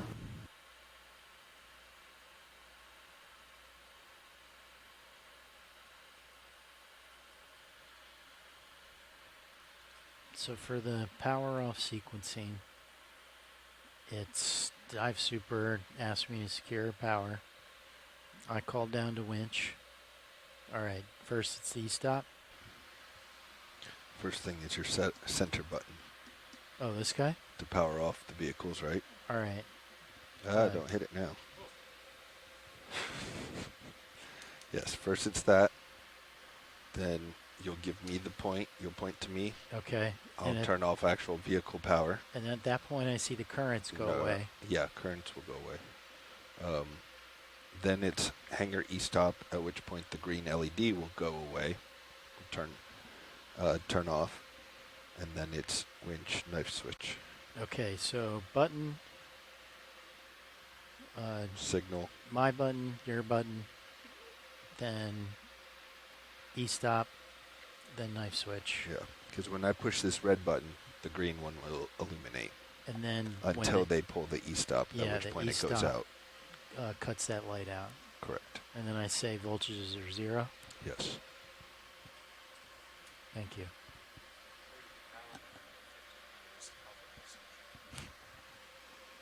Or just at 150 meters, press the master off.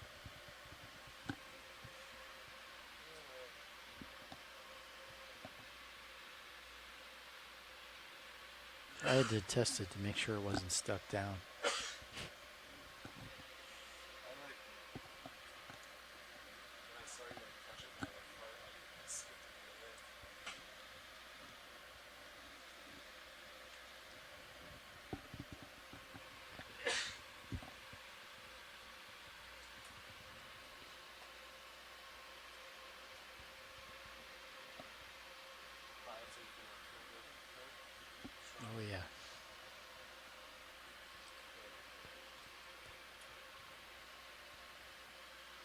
100 meters. Wire out.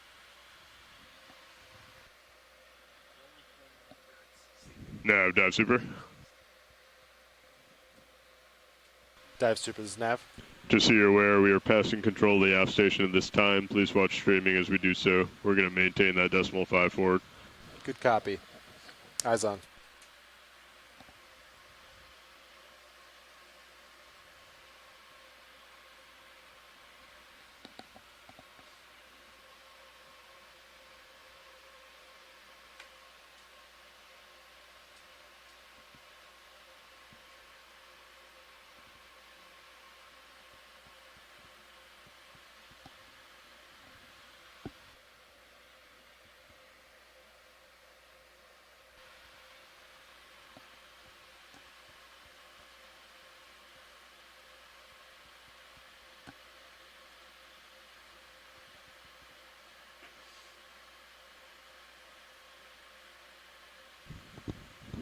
Nav, dive super. Dive super, go. We have good control of the aft station here. We're maintaining that decimal 5 forward through the water. Good copy.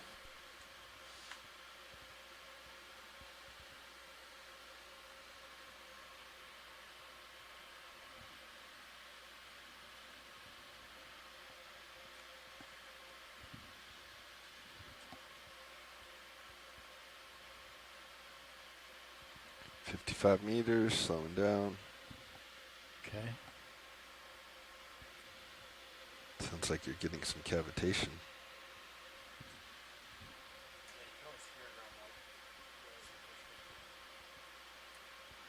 Especially with 90 Yeah, I'm backing off on the a little bit thrusters. now. Winches holding 50 meters.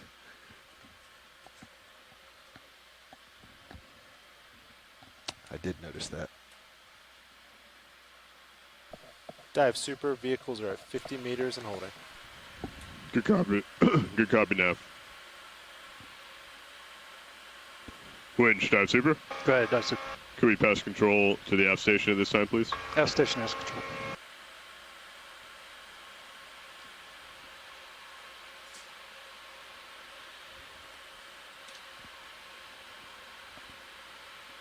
Aft station confirms control of the winch.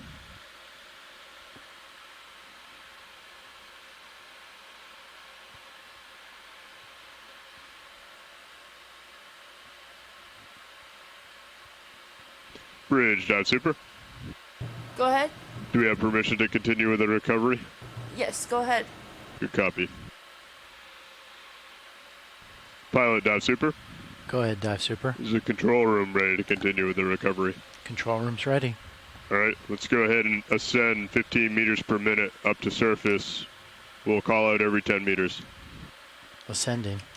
Ascending. Orion, look all right, Sean. Bumped it up a little. Roger. Vehicle's currently streaming about 20 degrees starboard. I'm sorry, port. Copy that, Nav.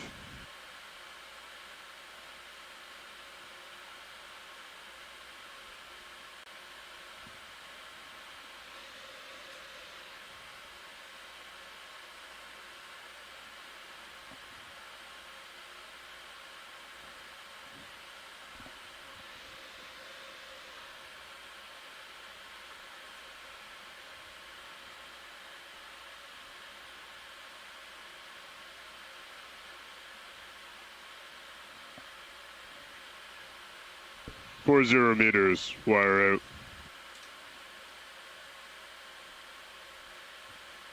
D2 crossing 40 meters. Depth.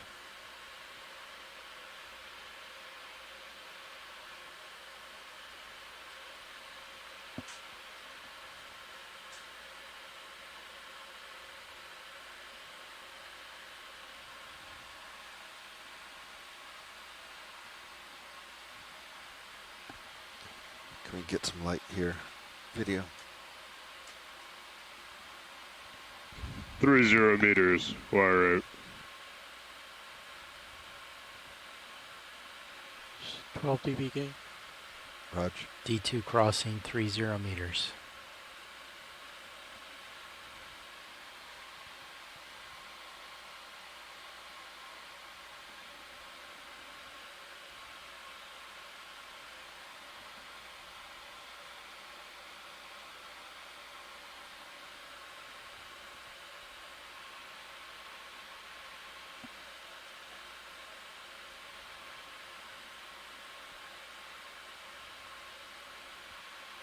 20 meters, wire out. D2 crossing 20 meters. 0 dB gain on Cirrus.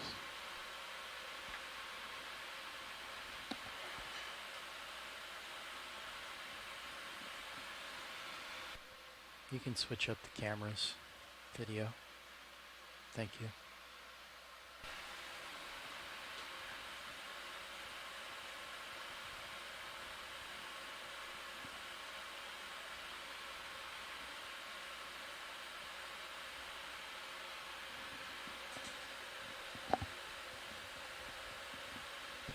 Zero meters, wire out. D2 crossing 10 meters.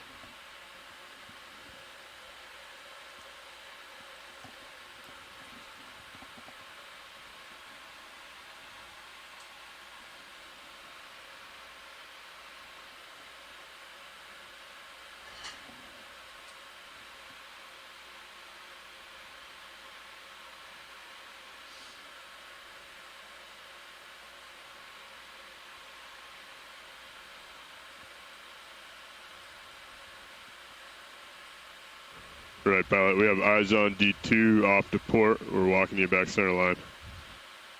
Copy. D2's on surface. If you could lock in auto head at this time. Otherwise, off stick. Auto head engaged, off stick. Why is Sirius's heading so far off?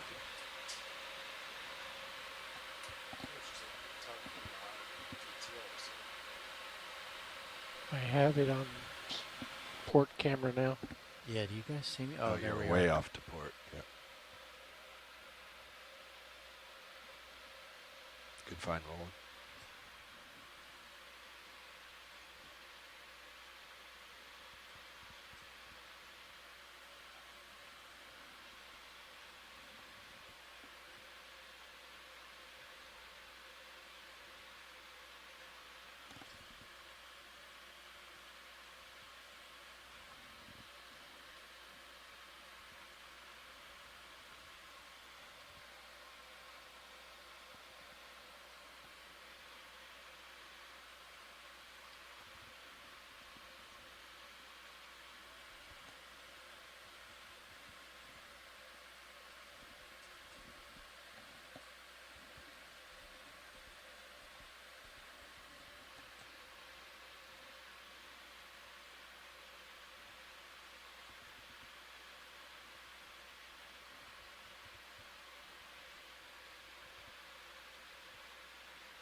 That super be advised. Looks like wind just swung around. It's now hitting port beam, about 90 degrees off. Repeat that, Nev. Looks like wind just swung around a little bit. It's now off the port beam of the ship, hitting ship perpendicular from the port side. Good copy, Nev.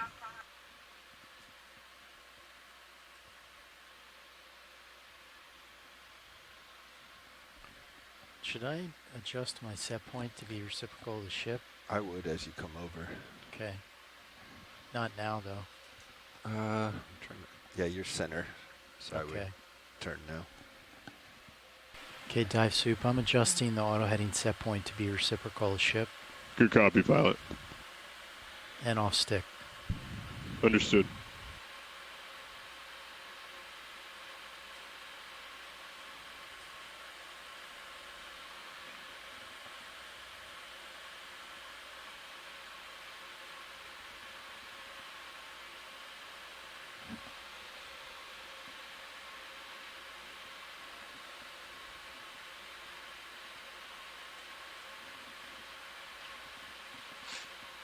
All right, Deck, let's go ahead and recover Sirius.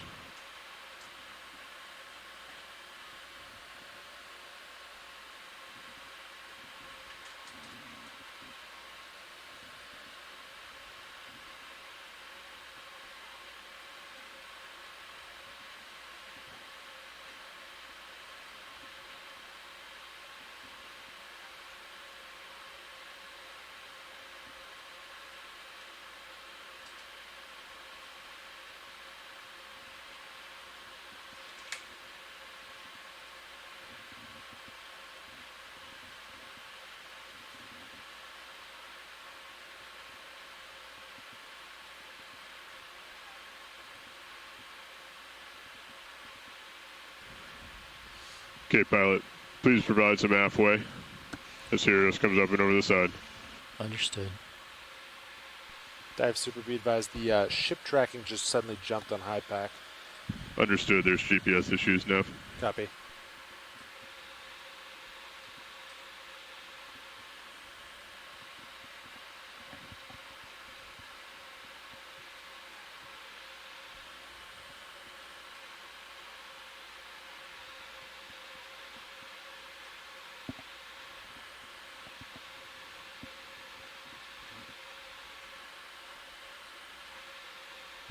Okay, pilot, let's increase that halfway, please.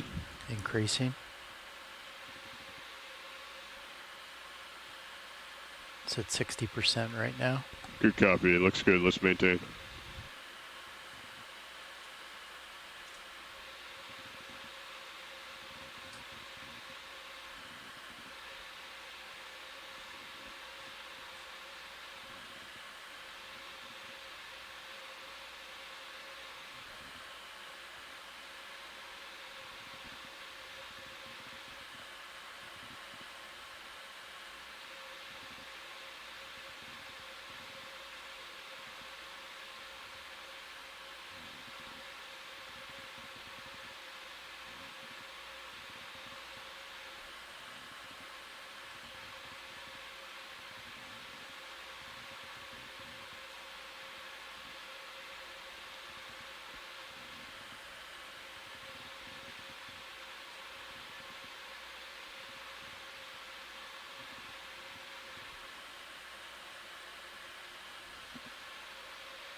Looking good, pilot, let's maintain. Maintaining.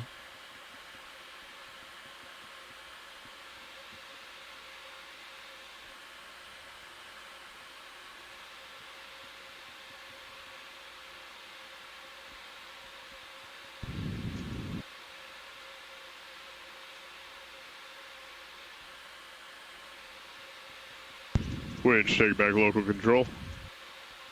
Remote disabled. Deck secure A-frame.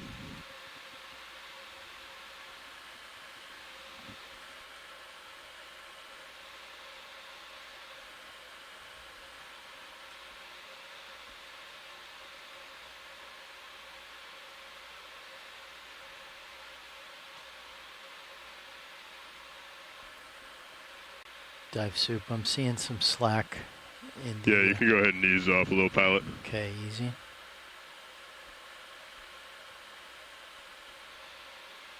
Push out a little bit, pilot, please. Okay, pushing out.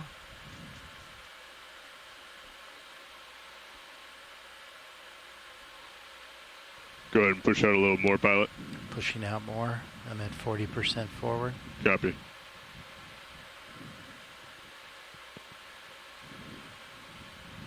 Okay, I'm seeing it straighten out. That looks good. All right. One more push, pilot, and then go off stick.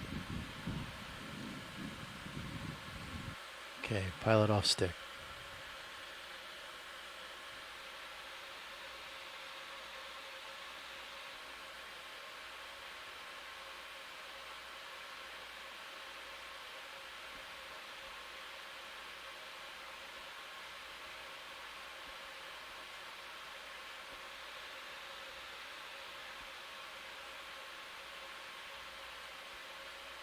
All right, pilot, please disengage auto heading if you haven't already. Auto heading disengaged.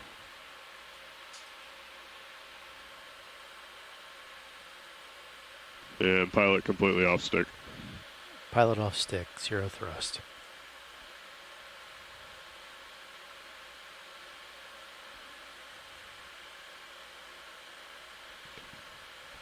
Lift line is clear, daisy chain free.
All right, pilot, lift line's tight. Let's go ahead and lock in auto heading in versus ship and start backing towards the crane.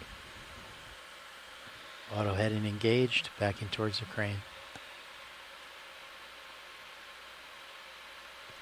If you could give us a little bump to surface, pilot. Bumping to surface.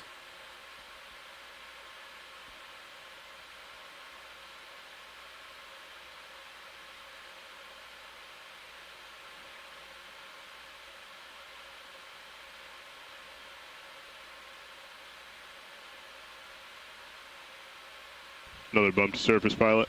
Bump to surface.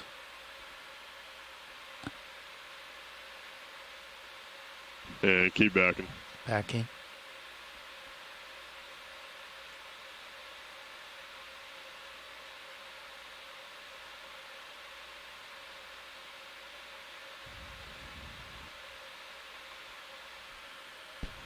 Looking good, pilot. Straight back. Straight back.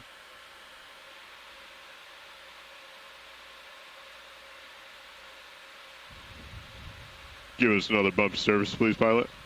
Bump into surface.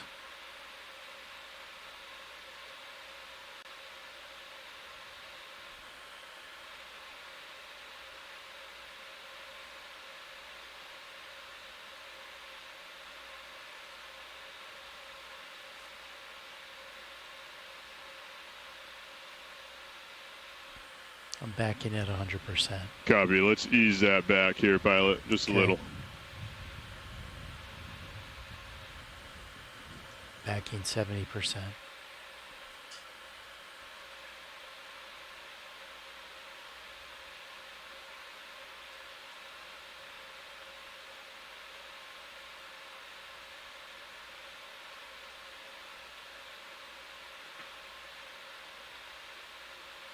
All right, looking good, pilot. Straight back now. Straight back. Looking good. A little bump to surface. Bump into surface. And continue backing. And backing.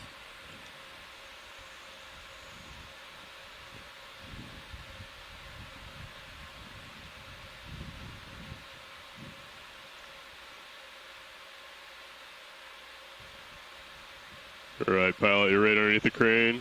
Okay. Let's go ahead and give it a little twist to starboard. And pilot off stick. Off stick. Auto heading disengaged. Good copy.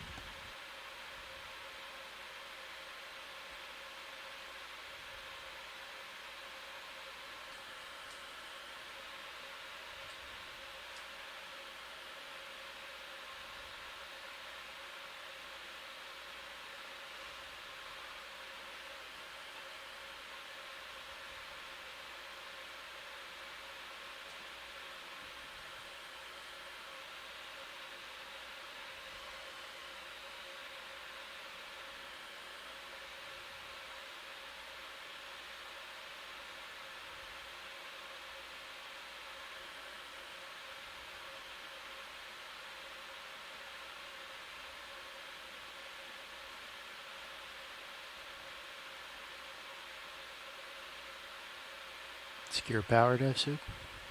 Pilot, secure power. Hangar E-stop. Winch, knife switch. Knife switch. 0 voltage. Vehicle's cold.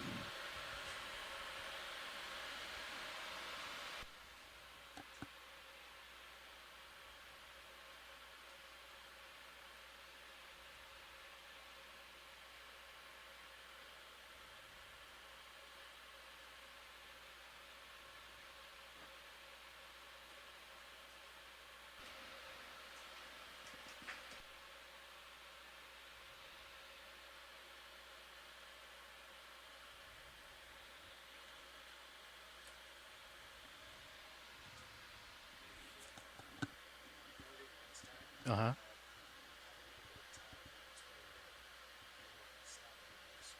Okay.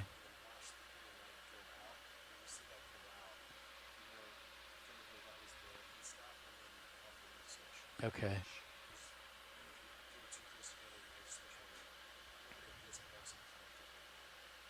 Okay.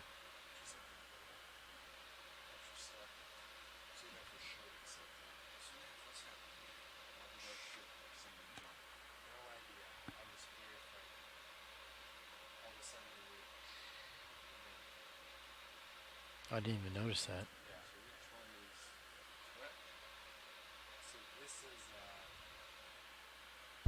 Pilot dive super.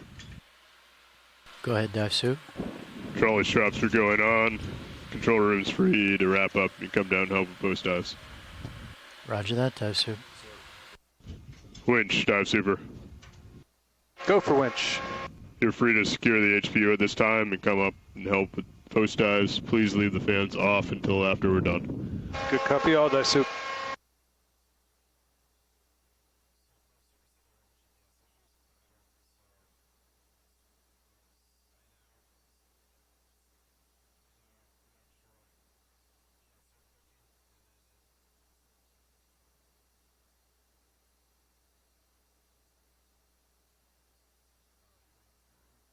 Looks like hundreds of meters.